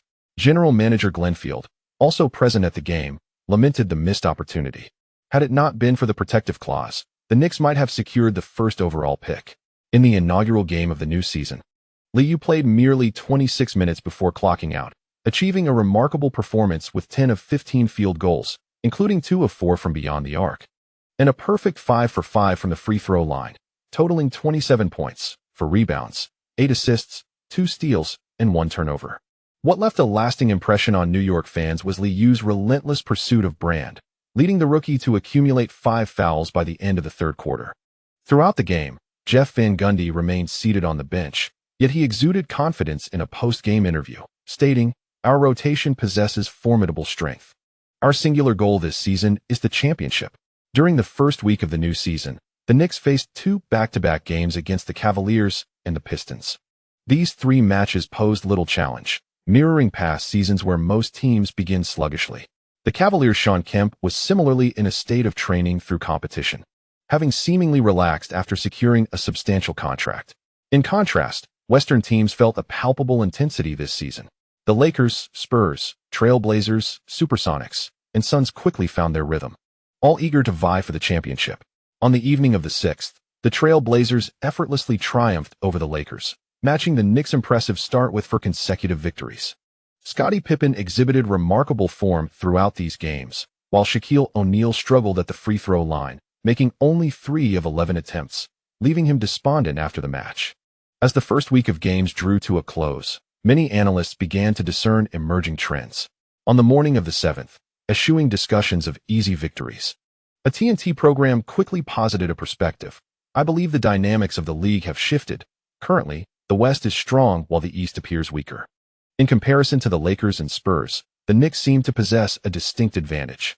This is not to undermine the Eastern teams, but rather to suggest that this scenario may favor the Knicks' path to the finals." Invited guests on the program, including Hubie Brown, shared similar sentiments, with Earl Monroe and Kenny Smith nodding in agreement. The external environment indeed reflects this reality. The departure of Mekon has had a profound impact. Though he has reemerged in the league this season, the Wizards currently seem devoid of championship prospects. Perhaps for the coming years, the championship will predominantly emerge from the Western Conference. Despite the small sample size of the games, Kenny Smith unhesitatingly expressed his opinion. Observing the alignment of views between the two, Charles Oakley shifted the conversation, stating, "I have noticed that Lee's efficiency has been remarkably high in these recent matches.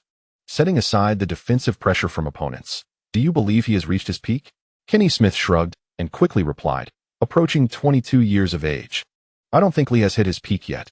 I attribute his performance to the accumulation of game experience. He has participated in a significant number of playoff games over the past 3 seasons. Achieving a three-peat is exceedingly difficult, and with Oakley's physical condition declining, the Knicks may require targeted reinforcements to compete against Western teams." Naturally, Liu, who had just returned to New York with the team, watched the episode. The analyst's observations were indeed astute. Most Eastern teams appeared to be on a downward trajectory. Upon returning to the training center in Tarrytown that afternoon, Larry Johnson could not contain his frustration. These analysts always find excuses. Back in '98, they never spoke of the East being weaker than the West. They simply seek to diminish the value of our championship. The atmosphere was charged with discontent as the members of the support group voiced their grievances, expressing annoyance at the media's commentary, which suggested that the Knicks' championship was somehow less legitimate. As the first champions of a shortened season in NBA history, the Knicks' prowess faced scrutiny. The prevailing public sentiment had been swayed, and Liu felt that if the team were to lose the championship this season, they would be met with relentless ridicule. In a small market like the Knicks, the success of wealthier teams was particularly intolerable. Just a week into the new season, many were already fanning the flames of controversy. Patrick Ewing, diligently focusing on rehabilitation, stayed clear of these discussions, while Allen Houston expressed his irritation. "We can't control the external environment. These comments are indeed tiresome." Liu noticed that Jeff Van Gundy had entered the multimedia room, and he simply smiled, offering reassurance.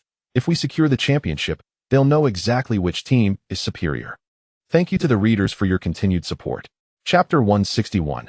Pick and roll and jump shots in the opening week of the new season. Despite the Knicks achieving a perfect 4-0 record, their performance was rather conventional. This was partly attributed to the lack of formidable opponents and, in part, to the seemingly more aggressive offensive displays from other teams. Against the Pistons, the Bucks scored a staggering 121 points, while the Mavericks also triumphed over the Warriors with a score of 120-97 on the same day. New York fans had anticipated that Liu would easily secure the Player of the Week title, given his astonishing efficiency, averaging 28.3 points per game with a shooting percentage of 60.2. However, when the NBA announced the Player of the Week for the first week, the New York fans fell silent. In the 3 games of that week, the Bucks went 3-0, and Sam Cassell was awarded the first Player of the Week honor. Averaging 29 points, 27 rebounds, 9 assists, 13 steals, and 33 turnovers, with shooting percentages of 69.4, 33.3 from beyond the arc, and 85.7 from the free throw line, all while playing an average of 33.7 minutes per game, leaving many analysts astounded. Liu and Cassell shared almost identical playing time, with slightly more rebounds and assists, yet their efficiency paled in comparison to that of the extraterrestrial. The unassuming Cassell, lacking in conventional attractiveness, often finds himself overlooked. But his recent accolades serves as a vindication. On the evening of November 8th, the Bucks faced off against the Knicks on their home turf. Both teams employed a trio of sharpshooters, but the Bucks, who had been performing admirably since the season's inception, found themselves subdued right from the start. Larry Johnson, seated on the bench, wore a look of frustration, awakening with a tense back and sore knee. He was sidelined for the match due to injury. The toll of 3 consecutive playoff seasons had not only taken a toll on Ewing and Oakley, but it also left Johnson in a rather lackluster state this year. Despite shedding some weight, he struggled to reclaim his form from previous seasons. Even his signature back-to-the-basket moves faltered. Madison Square Garden buzzed with energy, while Jeff Van Gundy stood with crossed arms at the sidelines. With Oakley's physical condition declining, the coaching staff had begun to deliberately manage the veterans' playing time. With 3 minutes and 36 seconds left in the second quarter, the Knicks brought in Rashard Lewis, intending to bolster their offense. The Bucks had managed only 22 points in the first quarter, but in the second, veteran Darrell Armstrong suddenly ignited, helping the Bucks score relentlessly. With a lead established by the 33 points in the first quarter, the Knicks maintained their advantage at 43-50. Cassell had an average performance that night, alternating with Liu in the second quarter and only returning to the court with 4 minutes and 50 seconds remaining in the half. After a missed jump shot from beyond the arc, the Bucks quickly retreated on defense at the call of Coach George Karl. The rotation struggled to score, and Liu, upon entering, did not rush to attack. Compared to previous seasons, the Bucks' defensive discipline had markedly improved, granting Ray Allen more shooting opportunities. Amidst the cheers of New York fans, Liu leisurely advanced over half court, while Allen Houston slowly maneuvered to the left corner. Kukoc promptly set a high screen for Liu, positioned at the top of the arc. Away from the three-point line, Kukoc moved to Liu's right side, exploiting the double team from Glenn Robinson on the left-handed Liu, quickly separating and shifting to the right wing. Faced with the rapid double team from Cassell and Robinson, Liu pivoted after passing the ball, swiftly delivering it with his right hand to the open Kukoc. Without hesitation, Kukoc received the ball and drove straight to the basket with his left hand, his long strides allowing him to reach the paint in just 2 steps. As Robert Traylor collapsed towards the basket, Kukoc executed a behind-the-back pass, sending the ball soaring to the right corner, where Lewis, unguarded, took aim and confidently sank the three-pointer. The seamless collaboration elicited loud cheers from the New York fans. Once the Bulls' 6th man of the year, Kukoc may struggle to command the ball, yet as a facilitating forward, he continues to deliver remarkable performances. With Larry Johnson resting, the starting Kukoc had more opportunities to orchestrate plays. Head coach George Karl promptly called for a timeout. standing at the sidelines with a serious expression, evidently dissatisfied with the defensive performance during that possession. As Lee Yushun approached the bench, he exchanged a high five with Kukok, cheerfully remarking, "Beautiful pass. A jump shot from an open position is also an option. It's a good way to find your rhythm." Kukok shook his head in resignation. Since joining the Knicks, his attempts at open three-pointers had been dismal, missing all 4 attempts in the last 2 games. Unlike the Bulls, who typically initiated their offense in the low post, the Knicks primarily employed high pick-and-roll strategies this season. For an interior player lacking offensive autonomy, participating more in the offense by rolling to the basket after screens was a viable choice. "I'll adapt after a few more games," Kukok quietly muttered. Glancing at Jeff Van Gundy, he was taken aback by the overly free-flowing nature of the Knicks' offense. After the timeout, the Bucks did not slow their pace. Castle brought the ball past half-court, while Glenn Robinson maneuvered from the right corner to the right wing to receive a pass. With a deft feint and a swift drive, Robinson immediately dropped the ball into his right hand, executing a crossover dribble to penetrate towards the basket. Kukok was a beat late on his slide, struggling to keep up with the opposing rhythm in the paint, so he adjusted his footing and rushed to the basket. Leaping early to contest the shot, Ben Wallace also quickly rotated over for help, and despite Robinson's teammates being left open, he opted not to pass. Instead, he twisted in midair to evade the defense and awkwardly tossed the ball towards the hoop. The interference had its effect. The ball rattled off the rim. After landing, Ben Wallace leaped again, snatching the ball just as it left the hoop. The Bucks had already retreated swiftly on defense. Following the coach's instructions, Castle abandoned his man and repositioned himself outside the three-point line. The Knicks executed their transition offense at a similar rapid pace, with Lewis and Allen Houston darting towards the corners, while Kukok swiftly moved to the left wing. After crossing half-court, Ben Wallace planted himself at the top of the arc. Castle hurried to reposition himself in front of Wallace, ready to navigate any screens. Liu, having crossed half-court without any delays, held the ball in his left hand just outside the three-point line, pausing momentarily before quickly pushing the ball and changing direction. After a significant shift, he switched to his right hand, disregarding Castle's sliding defense while using his offhand to clear the defender's left arm. Without any deceleration, Liu soared towards the basket with a low, swift drive. J.R. Reed, positioned near the right baseline, noticed that Castle had stumbled and lost his defensive position, quickly retreating towards the basket. However, he was unable to react in time as Liu, taking 3 long strides, approached the basket and executed a powerful one-handed dunk. The rim resounded with a thunderous clang, showcasing the immense force behind the dunk. After completing the slam, Liu sprinted back to half-court in an instant, leaving the 2 Bucks big men exchanging glances, ultimately resigning to inbound the ball from the baseline. The intricate dance of pick and roll, the swift change of direction, culminating in a thunderous slam dunk, an offense so raw and powerful that it ignites an unceasing chorus of cheers from the New York crowd. In the commentary booth at Madison Square Garden, Walt Frazier gazes at the transformed Liu, exclaiming, "This is the secret to Lee's efficiency this season. The closer he is to the basket, the higher his shooting percentage. When the opposition focuses on his three-point shot, they leave vulnerabilities in rim protection." As the Milwaukee Bucks press forward, Ray Allen seizes the ball and drives straight in, cutting sharply from the left wing at a 45-degree angle, drawing a foul from Allen Houston and stepping up to the free throw line. Commentator Mike Breen observes the Bucks' relentless offensive rhythm without much critique, noting, "The pace of the Bucks' offense remains unyielding this quarter. It seems the opposing team may reach a staggering 85 attempts tonight. To score high, the number of possessions must certainly be plentiful, and the Bucks' aggressive style reflects Coach George Karl's new strategy." During the offseason, Ray Allen chose not to return to Hartford, but instead invited his Bucks teammates to train together in Milwaukee. Unfortunately, Glenn Robinson was uninterested, preferring to enjoy life, leaving only Castle to join in briefly. After sinking both free throws, Ray Allen called for his teammates to quickly position themselves for defense, but this time, J.R. Reed instinctively retreated instead of engaging in the pick-and-roll defense.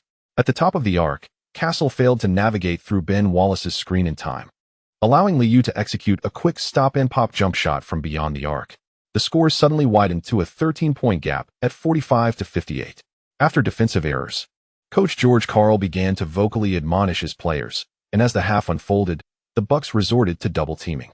On the sidelines, Jeff Van Gundy watched the struggling little Ben with a sense of resignation. His under-the-basket skills were indeed lacking. Both teams traded missed shots, resulting in a series of clangs off the rim. In the final moments, Liu snagged a long rebound and assisted little Ben for a score, bringing the first half to a close at 47-60, with the gap unchanged and both teams expressing dissatisfaction with their performances. The Knicks struggled in the paint while the Bucks floundered from the perimeter, rendering the match less than thrilling.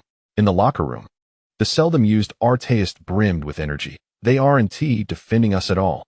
We have a chance to hit 120 points tonight." Rashard Lewis nodded in agreement, as the bench players brimmed with enthusiasm, eager to rack up statistics. However, Liu felt a tinge of frustration. The quality of screens was inconsistent, and the Knicks' offensive strategies had devolved into a reliance on jump shots. Setting screens is indeed a skill. Ben Wallace's screens varied in quality, making them susceptible to well-disciplined defenses. Last season, unexpected plays could catch opponents off guard, but with 82 regular season games, certain tactics would inevitably become ineffective. Jeff Van Gundy and the coaching staff were well aware of this, as the bald-headed coach returned to the locker room, repeatedly stressing, "Engage actively in the offense. We are already leading, and when opportunities arise, we must be decisive. Remember, everyone must share the responsibility of scoring." With a substantial lead, the Knicks typically engage in more interior rotations, as Jeff Van Gundy endeavors to discover a balanced lineup that excels in both offense and defense. Rashard Lewis demonstrates considerable effectiveness on the offensive end, yet his defensive presence at the rim is lacking. Ron Artest, on the other hand, relishes the defensive role but often exhibits excessive zeal, leading to unnecessary fouls. Cuttino Mobley performs admirably on the boards tonight, though his open mid-range jump shots prove fruitless. After various attempts, Van Gundy realizes that Liu and Allen Houston remain the most consistent scorers, while Kukoc serves as a lubricant on the court, with the rookies proving somewhat unreliable. The Knicks frequently adjust their strategies, yet the Bucks fail to seize their opportunities, with Castle no longer exhibiting his former prowess. As the third quarter wanes, Liu, who has been passing frequently, suddenly erupts, exploiting the Bucks' single coverage for a swift one-on-one score. Coach George Karl, unconcerned with the game's outcome at this juncture, vocally instructs Glenn Robinson to match up against Liu, prompting the Bucks to begin their positional changes. Robinson, who has been shooting with abandon, showcases an impressive performance this quarter, hitting a pull-up jumper over Kukoc's defense. Heeding the coach's guidance, Robinson takes the initiative to guard Liu as the game progresses.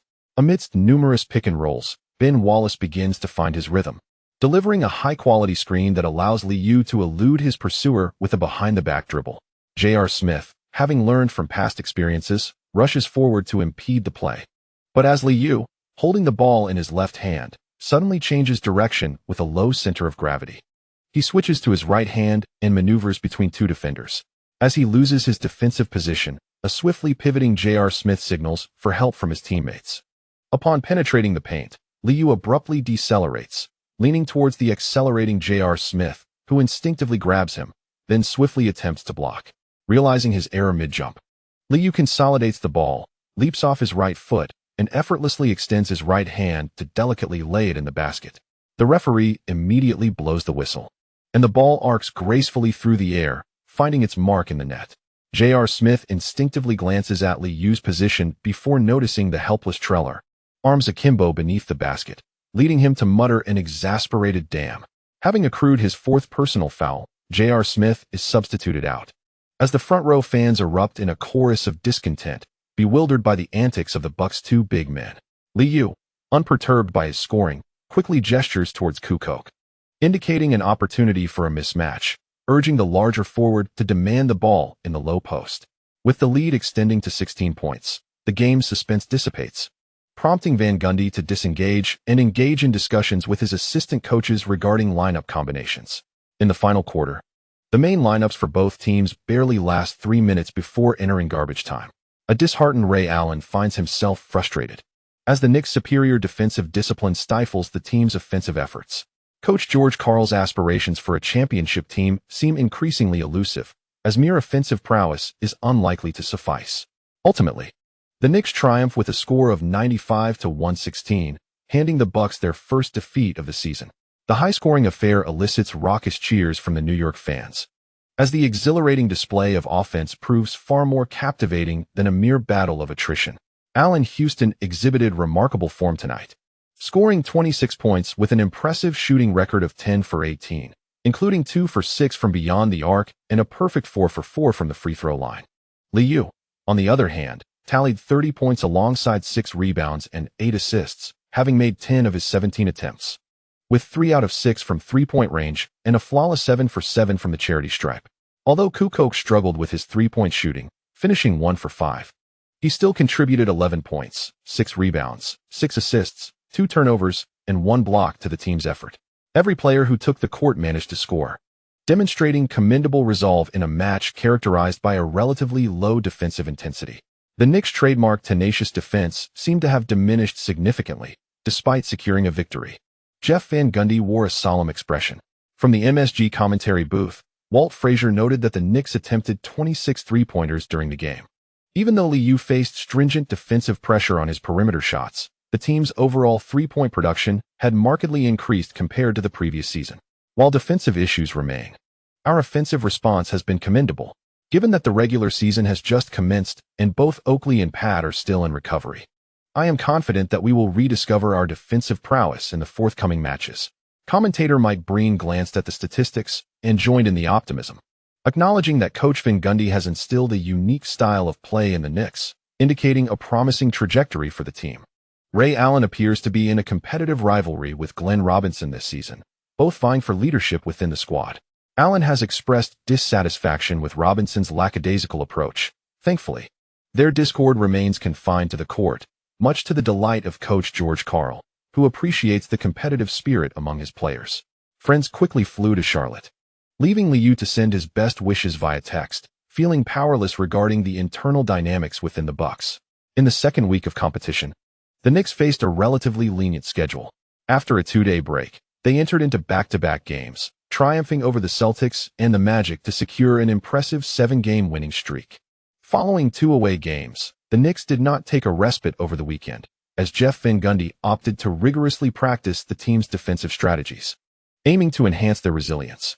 On the afternoon of the 13th, at the Tarrytown Training Center, assistant coach Thibodeau was conducting a focused session with Artest, primarily reviewing footage of his unnecessary fouls. There's no need to always go for the steal. You must trust your teammates. Defense is never a solitary endeavor. Often, your role is simply to pressure the ball handler and guide them into the paint, he emphasized. Communication on the court must be swift. Ron, we expect you to shoulder greater responsibilities. Thibodeau's motivational speeches have never been particularly rousing, yet Artest remained attentive, nodding in agreement with the assistant coach's insights. For rookie players, securing playing time is paramount. If defensive opportunities arise, Artest is confident in his ability to carve out a place in the rotation. Restoring the Knicks' once stalwart defensive identity poses a challenge for the coaching staff. Neither Liu nor Allen Houston is renowned for their perimeter defense, and the team has historically relied on swift rotations to double-team opponents' key players. However, the decline of Oakley and Larry Johnson has revealed vulnerabilities in the defensive framework. The newly acquired players are not of the muscular type, and relying solely on Ben Wallace and Kurt Thomas cannot sustain the entire defensive framework. Most training sessions are predominantly focused on offensive strategies, with Jeff Van Gundy frequently calling for pauses to elucidate the team's positioning issues. After executing a few plays, the bald-headed young coach appeared somewhat exasperated. In his anticipation, he expected Ben's screens to be of higher quality. During a timeout, Liu took the opportunity to discuss the nuances of pick and roll with Ben. Ben, pay attention to the angle of the screen and the timing of your roll. There's no need to disengage too early. Your speed is sufficient to receive passes with a bit of lead time. Against larger opponents, your quickness is an advantage.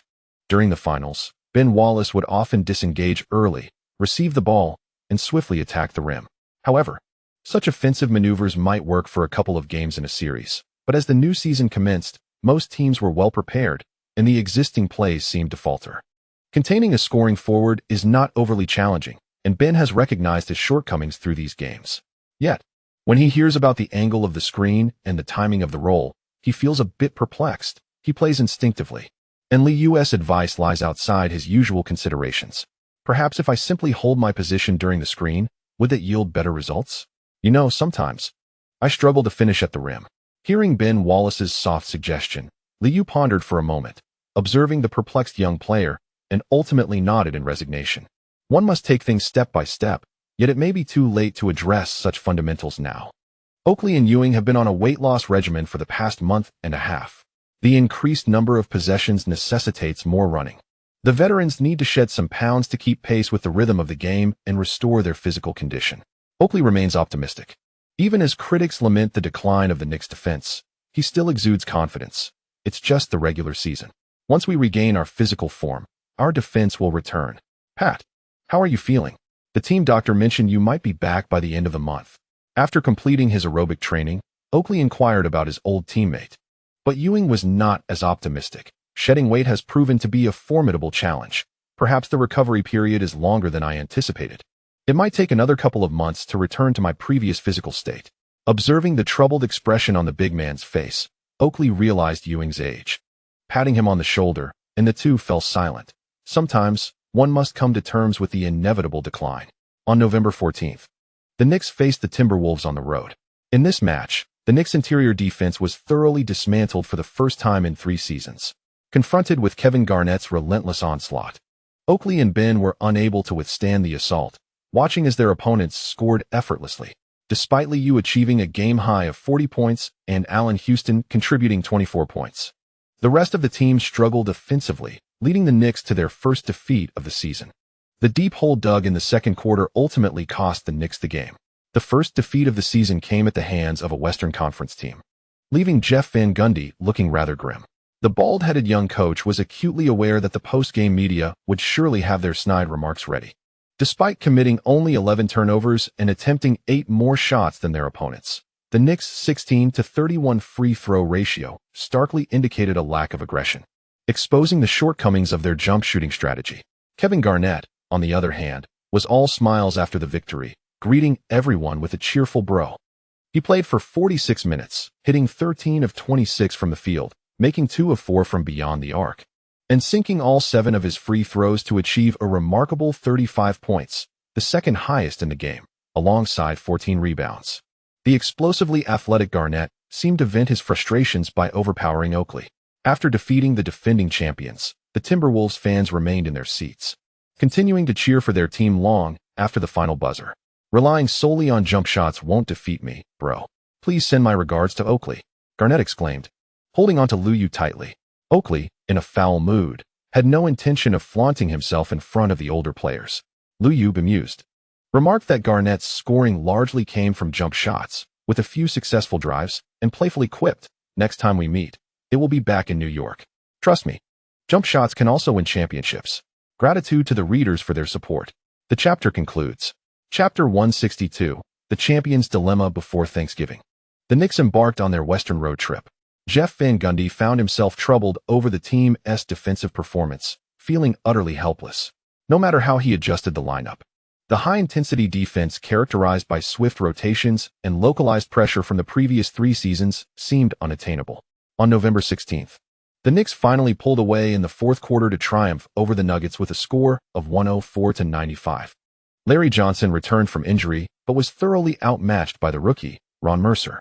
Mercer, with 12 of 25 shooting and 47 minutes on the court, was almost unstoppable, scoring 30 points alongside Liu. It became evident that the dual guard approach struggled to dominate the game as they had hoped. Allen Houston managed 26 points on 10 of 18 shooting, yet the Knicks' dominance appeared to wane. Larry Johnson played for 33 minutes, but only managed 7 points on 2 of 9 shooting, as his knee condition turned out to be worse than he had anticipated. During last year's finals, Johnson had sustained a knee injury that went largely unnoticed, and although he had played through the pain in subsequent games, everyone assumed he would recover during the offseason. However, no one expected that his chronic back issues combined with his knee injury would lead to such a significant decline. The most noticeable change was that Johnson could no longer power through or draw fouls. In this game, the Knicks attempted 26 free throws due to multiple rotations, while their opponents received 38. If not for the Nuggets' 20 turnovers, the match might have been even more tightly contested. Traveling back-to-back to Salt Lake City, both Liu and Allen Houston experienced fluctuations in their performance, resulting in a decisive loss for the Knicks, who fell 92-98. with their 6 of 23 shooting from three-point range granting their opponents ample opportunities for fast breaks. The slow-starting Jazz have recently rediscovered their form, bringing their record to 5 wins and 3 losses after this victory. As the reigning champions, the Knicks have been thoroughly analyzed, and their defensive vulnerabilities were exploited by the Jazz, who launched a fierce assault on the interior. The 36-year-old Karl Malone remains remarkably vibrant, playing for 41 minutes, shooting 10 of 17 from the field, and sinking 13 of 15 from the free throw line, accumulating an impressive tally of 33 points, 11 rebounds, 6 assists, 1 block, and 5 turnovers. With smiles on their faces after the win, the media in Salt Lake City seized the opportunity to make some jests, suggesting that the Knicks should brace themselves for a substantial defeat. After a day of rest, the Knicks continued their journey to Phoenix, where they would engage in back-to-back matches over the next 2 days. Coach Jeff Van Gundy found it frustrating that the coaching staff could not draw conclusions from the losses. In their game against the Jazz, the Knicks recorded only 13 turnovers while attempting 83 shots. Aside from free throws, they led nearly every statistical category. Liu has consistently managed the team's turnovers well, but the inability of the jump shooting squad to find the basket remains an unsolvable issue. When the efficiency of the 2 primary scorers declines and the role players underperform, the Knicks often find themselves in a position where they lead in statistics, yet still lose the game. On the evening of the 19th, at the Western Arena in the United States, over 19,000 Suns fans fervently cheered for their team as the game commenced. This nationally televised match was heralded as a showdown of the strongest backcourt. Anthony Hardaway still holds considerable stature and, after joining the Suns, has formed an outstanding backcourt duo with Jason Kidd. Coupled with the experienced former All-Star forward, Guillermo, and the seasoned Luke Walton, the Suns roster appears quite formidable. Rookie Shawn Marion has recently secured a starting position and has showcased some impressive performances over the past few games. Despite the Suns' record standing at 5 wins and 4 losses since the season began, the fans in Phoenix remain optimistic about the potential of this lineup. Tonight, Larry Johnson sat out once more due to recurring back issues following the back-to-back games. At the start of the match, the Knicks exhibited a sluggish beginning. During one offensive play, Oakley missed a jump shot from the right elbow of the free throw line, allowing the Suns to capitalize on a fast break opportunity. Longley secured the rebound, and Kidd quickly accelerated down the center of the court, orchestrating a classic 3-man fast break. With Hardaway and Marion darting left and right towards the half-court, the Knicks' transition defense was also swift, as Liu promptly delayed Kidd's advance. Both players matching in size as Kidd continued to push forward against the defense. As he rapidly approached the 3-point arc, Kidd maintained his speed and added a touch of flair to his play. With a swift behind-the-back dribble, he switched to his left hand and leaped, momentarily faking before dishing the ball to Marion, who had followed closely on the right. Oh, a splendid assist that elicited jubilant cheers from the Suns fans. Though Marion had to adjust his position upon receiving the pass, causing him to be a beat late as he approached the basket for his layup. It seemed utterly unexpected that Liu had not relinquished his defense. Following Marion's layup, as the basketball left his hands and soared towards the hoop, Liu, who had been prepared, suddenly leapt into action, delivering a resounding block. Oh my goodness! At the TNT commentary booth, Dick Stockton gasped in astonishment, only to witness the ball ricochet off the backboard and into the hands of the retreating Kukoc. The tall forward, having secured possession, promptly turned to advance, executing a dramatic behind-the-back maneuver, deftly evading the approaching Guillermo. Transitioning to his left hand, Kukoc took 2 large steps before launching the ball forward. At that moment, Liu had already dashed across half-court, and upon receiving the pass, Kidd quickly applied defensive pressure. While protecting the ball, Liu accelerated, noticing that Longley was caught in a precarious position on defense. Approaching the 3-point line, he lofted the ball towards the upper right of the hoop. Midway through his retreat, Longley could only watch helplessly as Ben Wallace soared to the basket, catching the ball midair and executing a powerful dunk. Boom! The alley-oop slam was successful. The Suns fans erupted in boos, their offensive transition thwarted, only for the Knicks to seize the opportunity and score another 2 points. Much like Oakley, Longley found himself struggling to keep pace with the rapid transitions. Kidd's ball handling was remarkably swift, especially during fast breaks, making it quite challenging for a big man with average leaping ability to adapt. With the Knicks regaining the lead at 16-12, commentator Hubie Brown immediately remarked, Coach Danny Ainge might need to consider substituting Longley. In recent possessions, the game has accelerated, and it's evident that Longley is falling behind the tempo.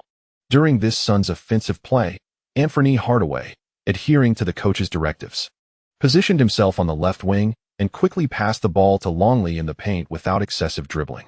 Faced with the shorter Ben Wallace, Longley received the ball, deftly maneuvered to his right, and swiftly pivoted towards the baseline. Transitioning to his left hand, he elevated and executed a smooth shot. Swish. The two-pointer found its mark with ease. The significant height disparity allowed Longley to score effortlessly, bringing a sense of relief to Coach Danny Ainge on the sidelines.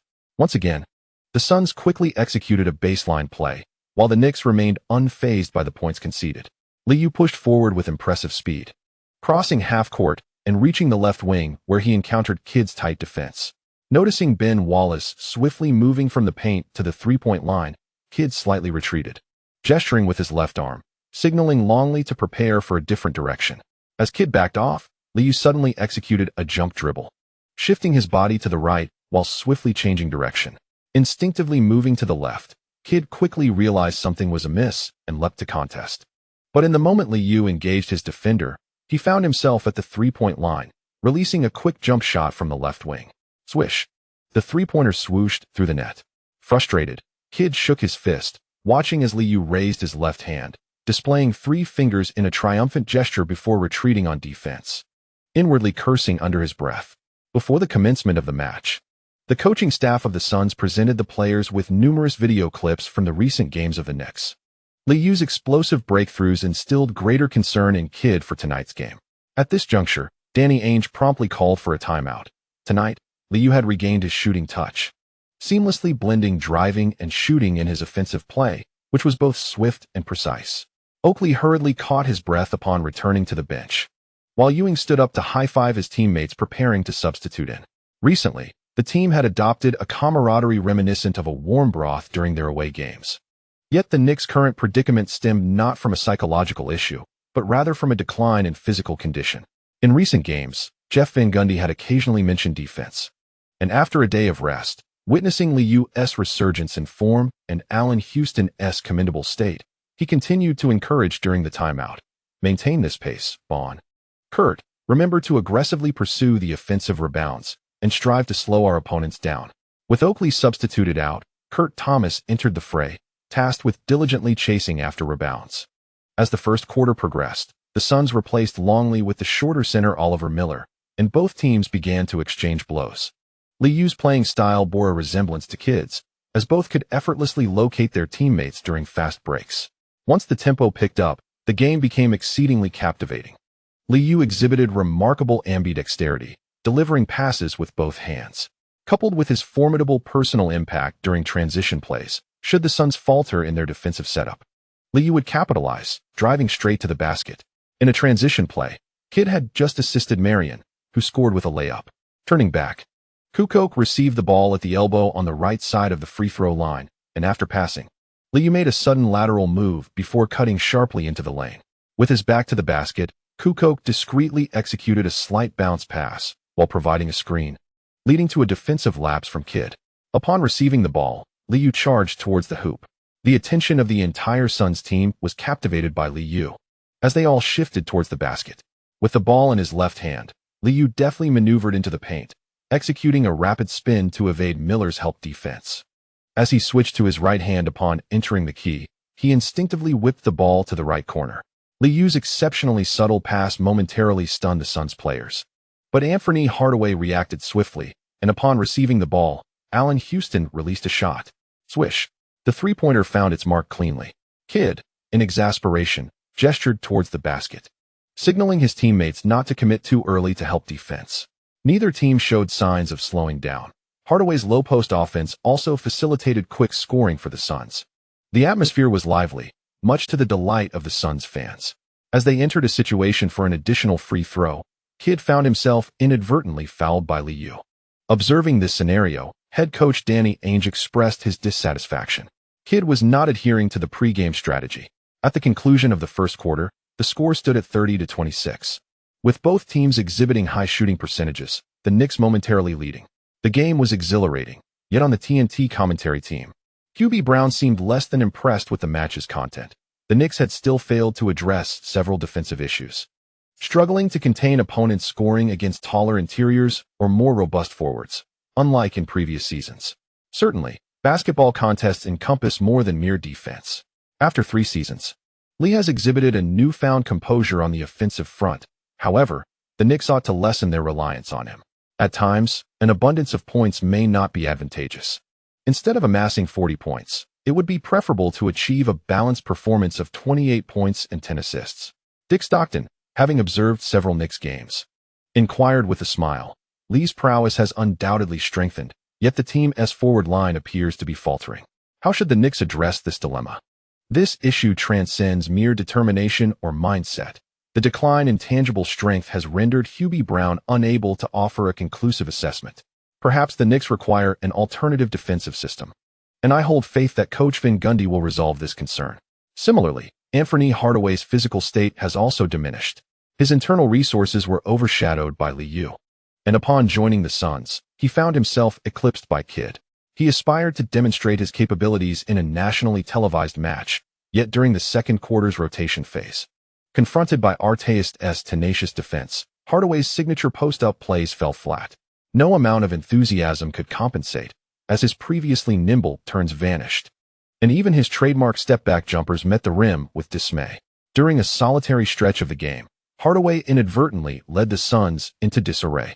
Compelled to call a timeout and retreat to the bench, Hardaway's composure unraveled. After a fortnight of lackluster performance, the bench finally savored a moment of success. As Chris Childs began sinking three-pointers, and Cato Thomas consistently hit mid-range jumpers, Kukoc, through a blend of drives and free throws, also contributed to the score. While Artest and Ben Wallace demonstrated some burgeoning defensive synergy, the still cohesive Suns became a sparring partner, observing the Knicks gain momentum. Liu, who had been averaging 39 minutes of playtime in recent matches, enjoyed a respite, rejoining the court with 4:02 remaining in the first half. The Suns appeared caught off guard by the Knicks' rotation, experiencing a sudden scoring drought in the second quarter. Consequently, by halftime, the score stood at 58-46, with the Knicks leading by 12 points. As the team sought to close the gap, Kidd struggled to contribute, highlighting the stark contrast between him and Liu. Despite possessing the most formidable backcourt, the Suns managed only one impressive quarter, and as the second half progressed, their errors multiplied, allowing the Knicks to effortlessly extend their lead through straightforward defensive transitions. In the TNT commentary booth, as the game lost its suspense, the analysts began discussing the current state of the Western Conference. If the Knicks aspire to secure a third consecutive championship, they must restore their previous intensity in interior defense.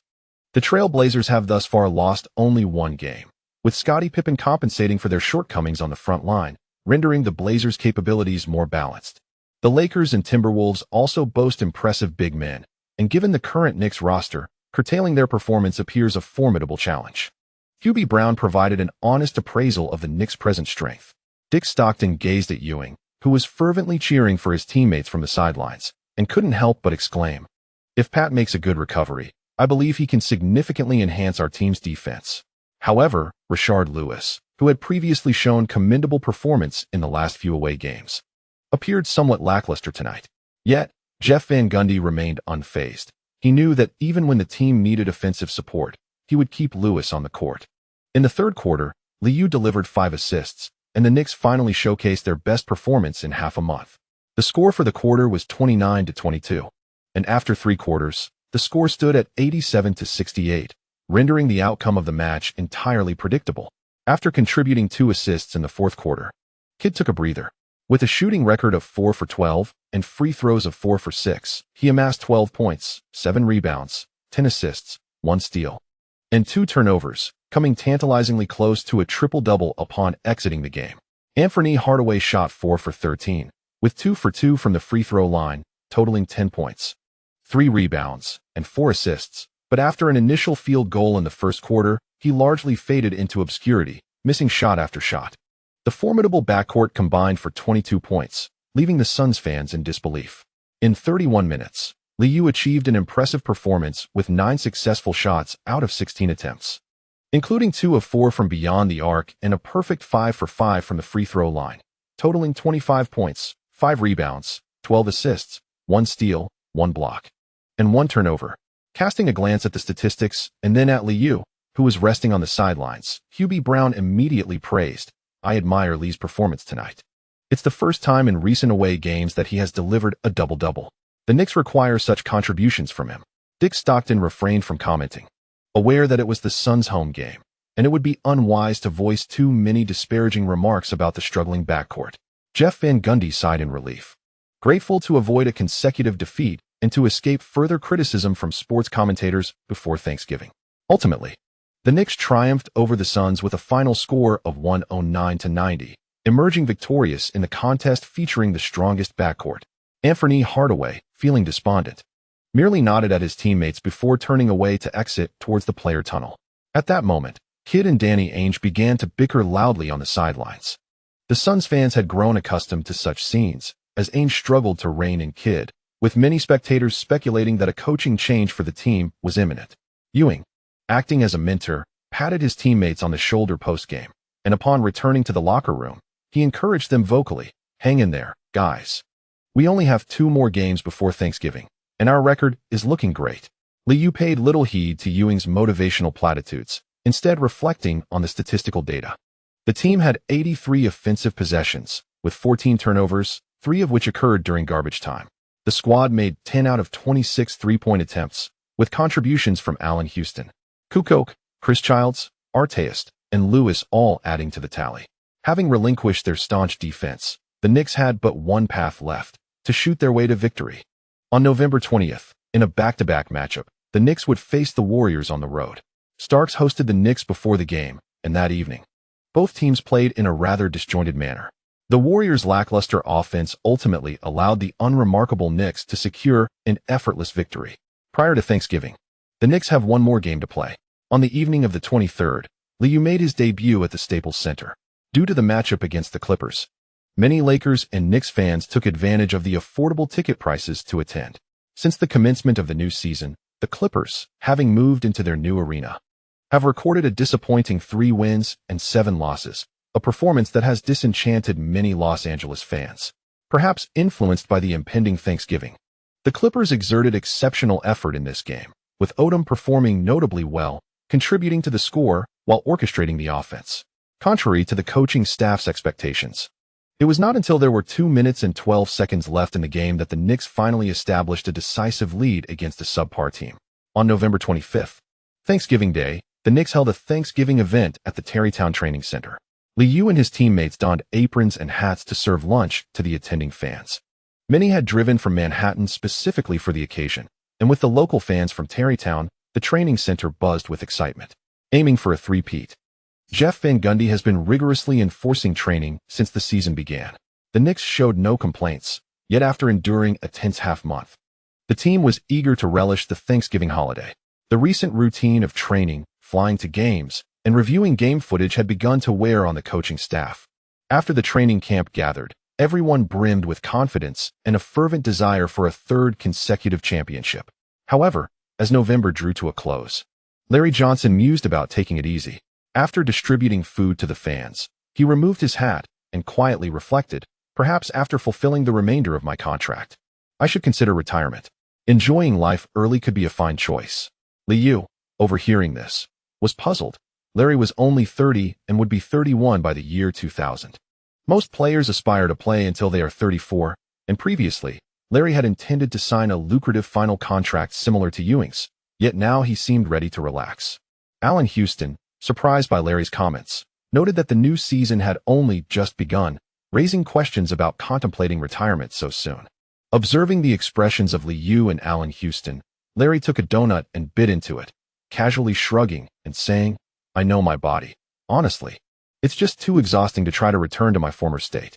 The weight loss during the off-season was already challenging. I think I need to accept reality, just like Pat, and start enjoying life early." Kukoc wore an expression of knowing. Having experienced similar situations with the Bulls, he understood that not every player yearns for victory. If one has already amassed sufficient wealth, they might prioritize enjoying life's comforts instead. Liu remained silent, understanding Larry's choice. Physical decline is irreversible and unrelated to motivation or mindset. Ewing, still dishing out motivational wisdom, remained notably overweight, while Oakley's weight loss progress was also sluggish. The old-timers boast about championships, yet their actions fall short. The newcomers brim with enthusiasm, though their skills leave something to be desired. Noticing Liu lost in thought. Two young fans clad in number 1 jerseys, holding donuts, looked up and boldly asked, "Lee, will we still win the championship?"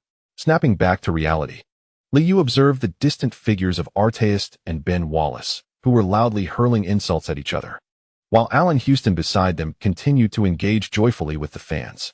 Upon hearing the young fans' inquiry, Liu smiled and leaned down to fist bump them, declaring, "Of course. I always keep my word. We will still claim the championship. We extend our gratitude to our subscribers for their support." Chapter 163, Developing Offensive Skills Around Thanksgiving. The New York Knicks enjoyed a rare moment of relaxation since the commencement of the new season, after various lineup adjustments failed to yield the anticipated results. Jeff Van Gundy and the coaching staff ceased their relentless tinkering, and everyone came to terms with the fact that their defensive intensity had not returned to its former glory.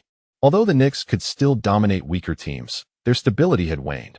Whenever Liu and Allen Houston experienced fluctuations in their performance, the games became exceedingly challenging. Over the past 3 seasons, the Knicks' defensive statistics had never ranked outside the top 2 in the league, having led the league for 2 seasons. However, this year they were likely to fall out of the top 5. In the lead-up to Thanksgiving, the Knicks had only 2 games scheduled. With the LSAT examination approaching, Liu had to juggle his regular training with evening study sessions at home. On the evening of the 26th, the Lakers triumphed over the Nets with a resounding victory, improving their record to 10 wins and 4 losses. In defeat, the Nets dropped to 2 wins and 11 losses, as Marbury prepared his team for a descent toward the bottom of the standings. With a dismal performance of 3 for 16, totaling 10 points, 1 rebound, and 5 assists, Marbury was thoroughly outplayed under Harper's defense. Analysts showed little interest in Marbury's statistics, instead lavishly praising O'Neal's remarkable performance. In 41 minutes on the court, O'Neal shot 14 for 24, made 2 of 6 free throws, and achieved 30 points, 16 rebounds, 7 assists, and 4 blocks without a single turnover. The Shark delivered a flawless game, contributing 7 assists, seemingly indicating that Phil Jackson's triangle offense was beginning to take effect. During the post-game commentary on TNT, Mike Fratello, recently separated from the Cavaliers, was invited to the studio, where he enthusiastically lauded O'Neal's dominance. When Shaq has a clear understanding of the game situation and passes to open teammates, the Lakers become unstoppable. No one can limit him under the basket. When he approaches the rim, scoring becomes inevitable. Double-teaming incurs consequences. Harper performed admirably, and Fisher has found his rhythm this season. Chemistry is blossoming within the Lakers. The passing ability of the Shark was indeed a delightful surprise, as the Lakers recorded 28 assists while committing only 10 turnovers, securing 44 rebounds, with 5 steals and 7 blocks, despite conceding a few long rebounds, did not overshadow their brilliance. Phil Jackson has instigated a transformative change within the Lakers. In the studio, Ernie Johnson observed the former head coach of the Cavaliers extolling the virtues of the Lakers, and with a chuckle, he inquired about the impressive performance of the Knicks, asking which team was stronger. Mike Fratello, who had briefly served as an assistant coach for the Knicks, usually had kind words for New York. However, this year, he expressed skepticism regarding the Knicks. Lee is exceptional, showcasing MVP caliber, and with Houston by his side, he has also demonstrated all-star potential. Together, they form one of the league's most formidable backcourt duos. Yet, basketball is a 5-man game, and I perceive the Knicks' defensive structure is collapsing. They may still achieve a top 10 defense in the league, but to secure a three-peat, such a level is insufficient. Imagine the statistics Shaquille would record against the Knicks' interior defense. Currently, the Lakers are the superior team, and I believe their performance will only improve. Kenny Smith noted Harper's impressive 7 of 12 shooting for 17 points. What kind of numbers would Lee post against the Lakers' backcourt? Shaquille has his weaknesses.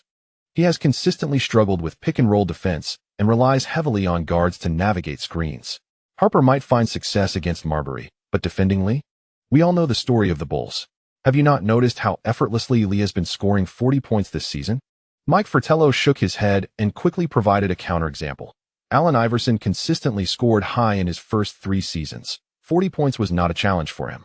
Yet the 76ers' best result was a first-round exit. To advance further in the playoffs, a team's defense is paramount. The closer one is to the basket. The higher the shooting percentage, this is Shaquille's advantage. At her home in Tarrytown, Melinda smiled as she watched the two men on the television arguing, while her husky, Happy, occasionally barked, seemingly expressing discontent. After adding some logs to the fireplace, Melinda, clad in loose pajamas, quietly slipped into the study. Liu and Jean were engrossed in their studies. One was preparing for the LSAT, while the other was getting ready for the New York bar exam scheduled for early next year. Soon to graduate from Connecticut Law School, Melinda felt the least pressure. She stealthily embraced Liu from behind and cheerfully said, "Why do those sports shows always cast a shadow over you? I read the New York papers, and everyone is praising the team." Unconcerned about her attire, Melinda squeezed into Liu's arms and began to playfully disrupt his concentration. In previous years, the weight of academics had consumed her time, but now, with Liu holding her in his arms, she continued to study while simply responding. Because people enjoy witnessing the downfall of the successful, it's merely a repetition of past narratives. Back in '98, they were saying the same about Michael Jordan. Observing Liu's focused study, Melinda glanced at Jean, who was similarly immersed in his reading, and stood up to approach him, saying, "How about we start a law firm together in the future? I think it's a splendid idea. With Evan, it would make four of us." With a rather serious demeanor, Jean found himself unable to withstand the lively antics of Melinda, who, upon embracing him, swiftly responded, "The most important thing is to pass the qualification exam." Observing Jean's nervousness, Melinda mischievously leaned in closer and whispered, "It's quite late. Shall we share a bed tonight?" The sudden flush on Jin's face prompted a quiet chuckle from Melinda, who nestled back into Liu's embrace. Glancing at the time, Liu patted the troublesome girl beside him, and, noticing the increasingly hefty husky, sighed, "Stop teasing Jean. When I'm not home, don't feed Happy too much." P.S. Turning into a pig. On the evening of the 27th, the first game following Thanksgiving saw the Knicks facing off against the Heat at home. With her ponytail and vibrant attire, Kristen sat in the front row, fervently cheering for Liu. As the game commenced, the Knicks struggled to find their rhythm, prompting Liu to swiftly activate his personal scoring mode. Tim Hardaway was sidelined due to injury, expected to miss around 2 months, yet the Heat remained largely unaffected, buoyed by the stellar performances of Alonzo Mourning and P.J. Brown. Tonight, the Heat's starting guard, Anthony Carter, seemed utterly bewildered. At the top of the arc, he sluggishly navigated through a screen, only to witness Liu deftly dribbling behind his back, seemingly poised to weave through the defenders. Mourning had positioned himself defensively. Upon seeing a teammate attempting to intercept the ball, he immediately engaged in physical confrontation to block the path to the basket. However, the basketball grazed Anthony Carter's fingertips, allowing Liu to nimbly pivot and, while snatching the ball with his right hand, forcefully maneuver through the gap between Mourning and Ben Wallace. In an instant, Liu broke into the paint, confronting P.J. Brown, who had swiftly arrived to assist defense, hands raised high. With a pronounced shift of his body to the right, Liu suddenly stepped leftward, executing an abrupt Euro step. He evaded the defense with agility, leaving P.J. Brown rooted in place. As Liu effortlessly scored with a left-handed layup, the New York fans erupted in excited cheers. Such scenes had become a recurring spectacle, with Liu consistently finding success beneath the basket against the Heat's formidable defense. On the sidelines, Pat Riley gave a thumbs up for P.J. Brown's defensive effort. The Heat were well prepared tonight. While they could not entirely contain Liu's penetrations, they managed to avoid fouls. Externally, Pat Riley appeared composed, yet internally, he felt a pang of frustration, recognizing the necessity of such a guard for the Heat's success. With Mourning reaching his peak and P.J. Brown showcasing commendable defensive prowess this season, the Heat boasted a commendable record of 9 wins and 3 losses. However, to advance further and chase the championship title, the Heat required a more potent offense, a reliable outside scorer. Observing his former assistant transform into a championship coach and break his record only fueled Pat Riley's irritation. He clapped his hands and shouted at his players, "Defense. Maintain the defense. Everyone, accelerate the rotation." While Liu dazzled with his dynamic plays, Allen Houston and Larry Johnson struggled to find their footing, continuing to miss shots. Despite trailing from the outset, the New York fans remained undeterred, reveling in the experience of being at the game. After a series of away games, New York fans were on the edge of their seats, witnessing Liu's impressive scoring streak and a succession of beautiful shots that filled the arena with cheers. Ultimately, On Thanksgiving's first home game, the Knicks faced yet another defeat with a score of 98-92. Following the game at Madison Square Garden, the attending New York fans remained jubilant, celebrating despite the loss. In 40 minutes on the court, Liu achieved an astonishing 43 points, 7 rebounds, 7 assists, 4 steals, and 3 turnovers, shooting 14 out of 24 from the field, 6 out of 11 from beyond the arc, and 9 out of 10 from the free throw line, nearly accounting for half of the Knicks' total score. The Miami Heat played with relentless determination. Mourning logged 46 minutes, scoring 30 points, with 9 rebounds and 3 blocks, while P.J. Brown contributed 12 points, 11 rebounds, and 2 steals in 43 minutes. The performance of these two in the paint effectively neutralized Liu's scoring. Allen Houston struggled, making only 5 of 17 attempts, and awkwardly patted his chest post-game, indicating his self-reflection. Against a dual-star team, the Heat's fierce perimeter defense proved effective. At this moment, New York fans found themselves in a unique state of mind, feeling that while the Knicks lost, Liu did not. In the regular season, playing beautifully sometimes holds significant importance. With his teammates underperforming, Liu was left on the sidelines for an MSG interview. Commentator Mike Breen, undeterred by the loss, cheerfully remarked, "With nearly a 60 shooting percentage and 43 points, Lee, please share your secret to such efficiency." Despite playing for 40 minutes, Liu appeared unfazed. "With only a sheen of sweat upon his brow, by managing my stamina wisely, minimizing unnecessary movements, and simplifying my offensive approach while reading the opposing defense to avoid forced shots, these basic principles, along with the support of my teammates, make scoring quite effortless." Walter Frazier, aware of the recent pessimism surrounding the Knicks from analysts, chose to forego questioning and instead offered vocal encouragement. "Do not pay heed to outside noise, Lee. We are still first in the East. Focus on the game and guide the young men well." The Knicks' defeat was scarcely mentioned by New York media. The following day's newspapers lauded Liu's efficient performance while casually gossiping about a few young women seen courtside this season. Miranda bore a striking resemblance to a future Emma Stone, beautiful and camera-ready, already familiar to New York media. Kristen Lee, tall and striking, had begun to garner attention this season, drawing comparisons to the recently popular Anne Hathaway. Ivana was well known to the media, and although she had started attending Georgetown University this year, she was spotted dining with Liu over Thanksgiving. Additionally, Tina Fey occasionally brought glamorous companions to games, leading the New York Post to publish an article titled "Lee's male friends are few, but his female friends are many." On November 29th, the Knicks would host the Mavericks at home. Before the game, Ewing, in an interview, was asked about the former coach Nelson. No longer speaking in an ambiguous tone, "We simply have differing basketball philosophies, but I wish him success with the Mavericks. However, to claim the championship, they must first emerge from the West. As for the Knicks, they will continue to dominate the league, and for that, I must extend my apologies in advance." When questioned about Nowitzki, the big man appeared momentarily taken aback, clearly lacking any impression of the white giant, who averaged merely 8.2 points last season. "Well, he is a well-rounded player, and I believe he can establish himself in the league as the premier center in the league." Ewing has now begun to critique the newcomers as a veteran. The championship has bestowed upon Ewing substantial influence, and the New York media, perhaps seeking to compensate for past grievances, has been particularly lenient with him. No one seemed to mind him enjoying leisure at the Golden Club, after all. Having played for New York for half his life, it is understandable to indulge a bit during the twilight of his career. In every game, Ewing donned formal attire, cheering for his teammates from the sidelines, and during timeouts, he offered motivational words, embodying a serene demeanor.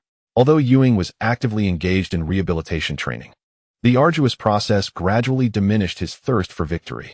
Recovering from a significant injury is inherently a tedious endeavor, and in the twilight of his career, Ewing found himself lacking in competitive spirit, leaving no recourse for Jeff Van Gundy and the coaching staff.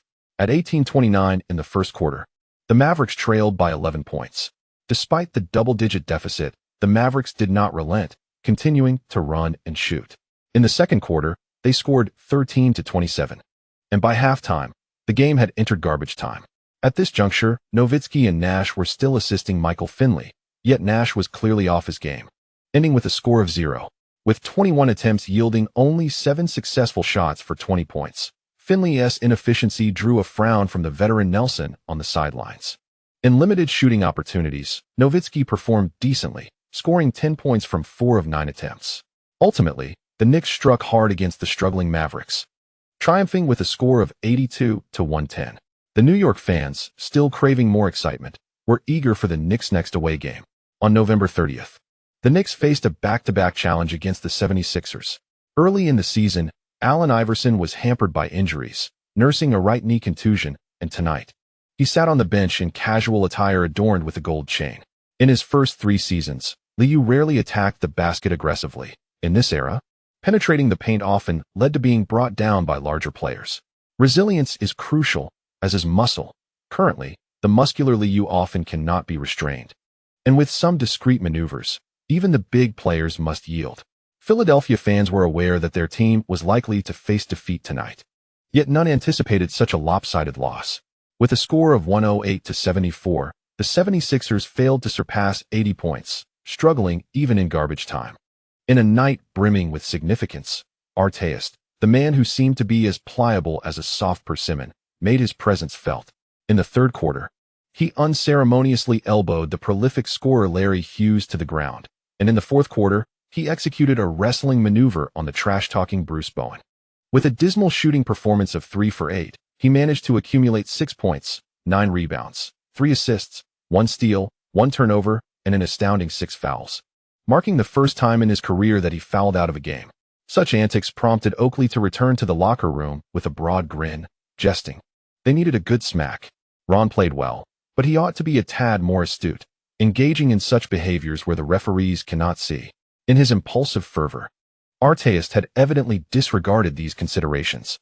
Unlike Oakley, whose fouls had a deliberate intent, Artest, once his emotions surged, paid no heed to his opponents.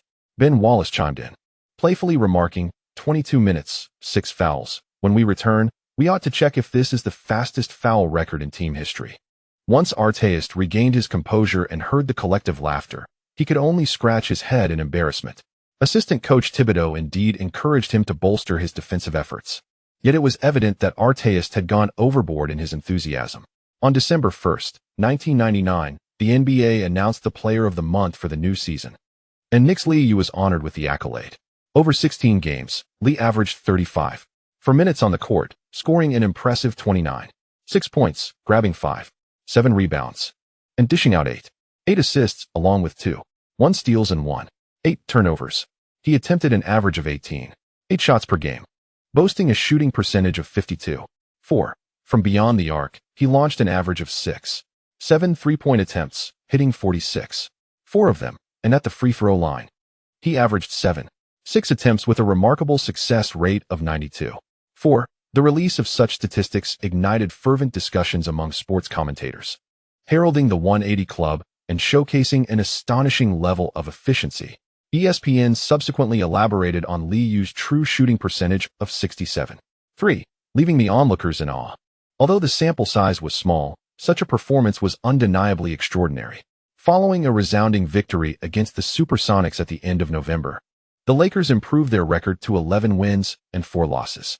The Los Angeles media expressed their discontent over Shaquille O'Neal not receiving the Player of the Month honor, particularly given the similarities in team performance. While Shaq's statistics were equally formidable, he averaged 37 for minutes per game, attempted 6 shots with a shooting percentage of 59.5, contributing 7 points, 13 for rebounds, 6 assists, 4 blocks, and 0 turnovers per game. Except for an underwhelming free throw success rate of 41.8 on an average of 13 attempts, O'Neal's performance was beyond reproach. Those in attendance could palpably sense the dominance he commanded.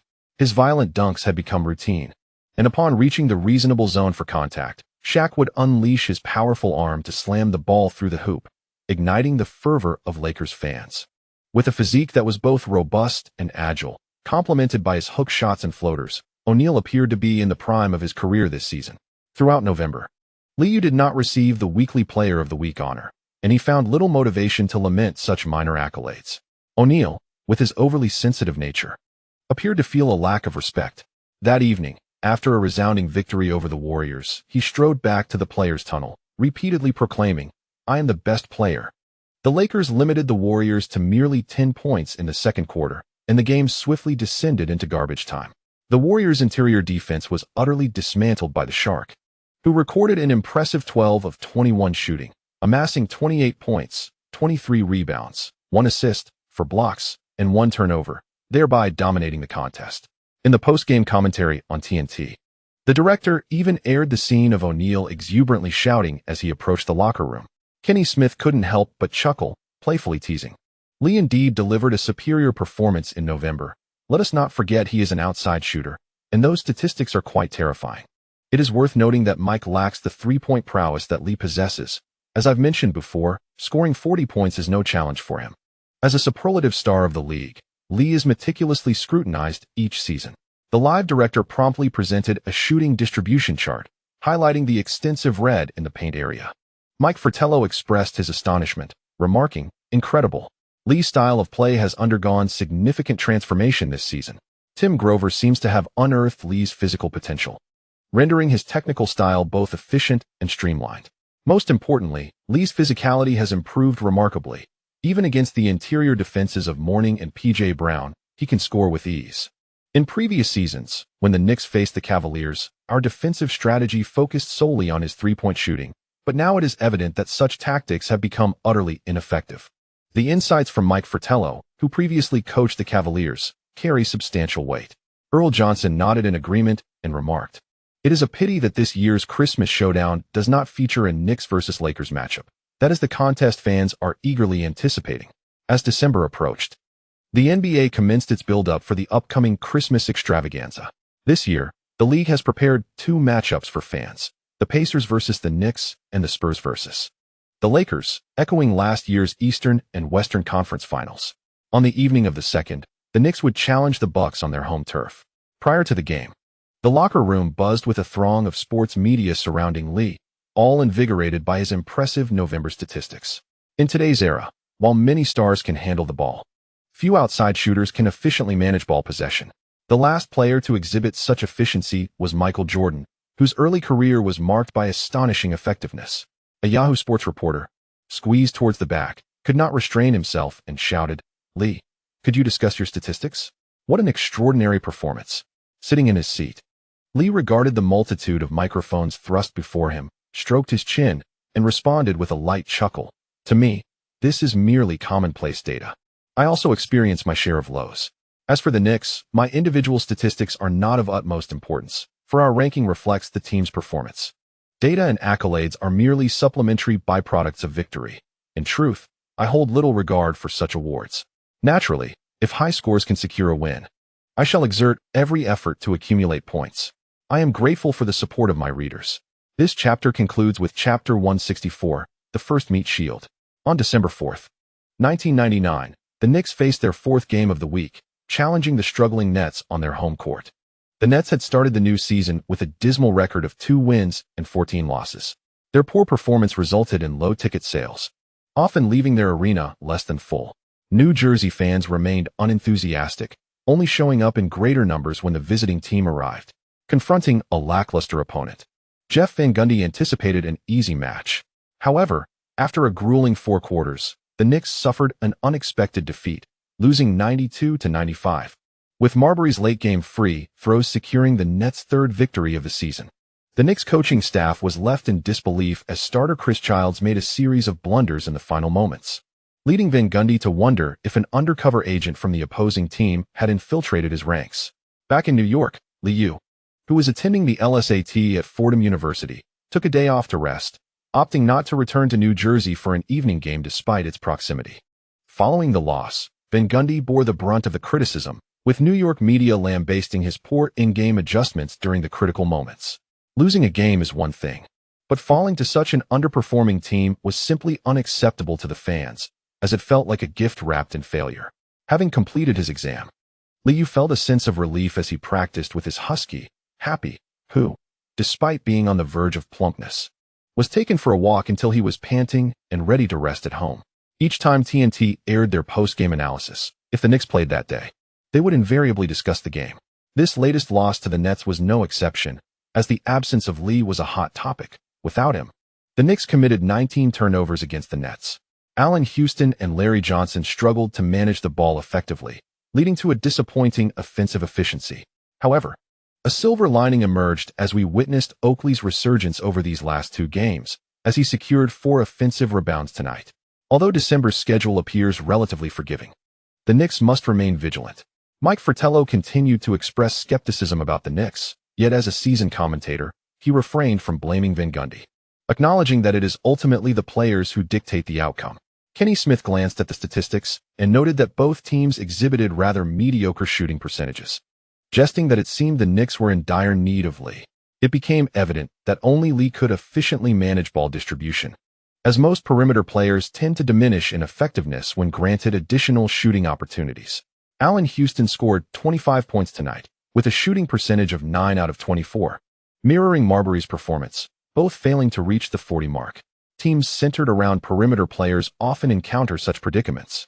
Earl Johnson refrained from commenting on the players' performances. Instead, after a recharge, he began to preview Lee Yu's second signature shoe on the program. Before the Christmas showdown, Lee's second signature shoe will be released, which is undoubtedly a delightful revelation for fans. The Lee Flight Post E1 has spurred a frenzy among consumers, particularly with the dazzling metallic colorway launched during the finals, prompting many enthusiasts to eagerly swipe their cards. The release of new sneakers will not halt the sales of the first generation. However, the basic colorways will cease production, paving the way for more flamboyant designs in the future. Recently, a plethora of advertisements has been unleashed, especially following the decline in sales of the Anthony Hardaway 4, redirecting most resources to Lee Yu. During the weekend, rather than indulging in leisure activities, Gene remained at home, engrossed in reading and problem-solving. His occasional moments of relaxation involved perusing newspapers or surfing the web in the evenings. He had long noticed the news in the papers and found it somewhat hard to believe. Sneaker sales had surpassed $60 million. Perhaps he truly was falling behind. In contrast to New Mexico, the cost of living in New York is considerably higher, and Gene discovered that his savings were not as abundant as he had imagined. The sales figures aligned with Lee Yu's expectations. However, compared to the Jordan line, his signature shoe still lagged significantly behind. Before retiring, the Jordan 14 sold exceptionally well. And even after Mako's retirement, the aesthetically unappealing Jordan 15 saw little impact on its sales, whether in the red and black colorway or the North Carolina palette. Both models remained immensely popular, and Lee Yu received word from Mark Parker that Mako's 2 sneaker models had surpassed $100 million in sales. There are numerous lucrative opportunities. And I remember you asked me to keep an eye on stock news. I fear I might miss out on valuable information. Most stocks are still on the rise, and Qualcomm has gone completely berserk. Lee Yu is apprehensive about suddenly facing a downturn, and he has recently enlisted everyone around him to stay updated on the news. Gene could only nod along.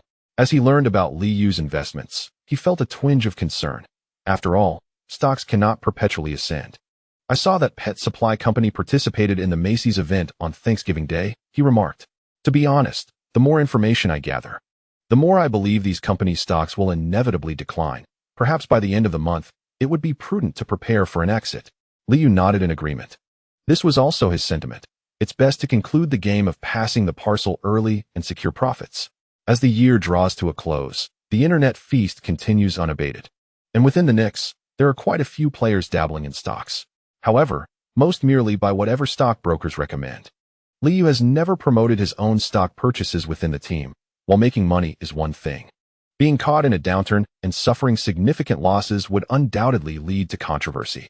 The Knicks' schedule in December is relatively lenient, with only 14 games to play that month. To demonstrate their full commitment to the championship, Ewing urged everyone to bid farewell to the nightlife. In previous instances of such a relaxed schedule, he would invariably venture out to enjoy the evening, while also supporting Oakley's friends' venues. This year, the team finds itself at a pivotal juncture, compounded by the looming retirement of the gorilla, who intends to conclude his contract. To avert the pitfalls of indulgence, Ewing proactively declared following the training session on the morning of the 5th, "We must intensify our focus before the All-Star game.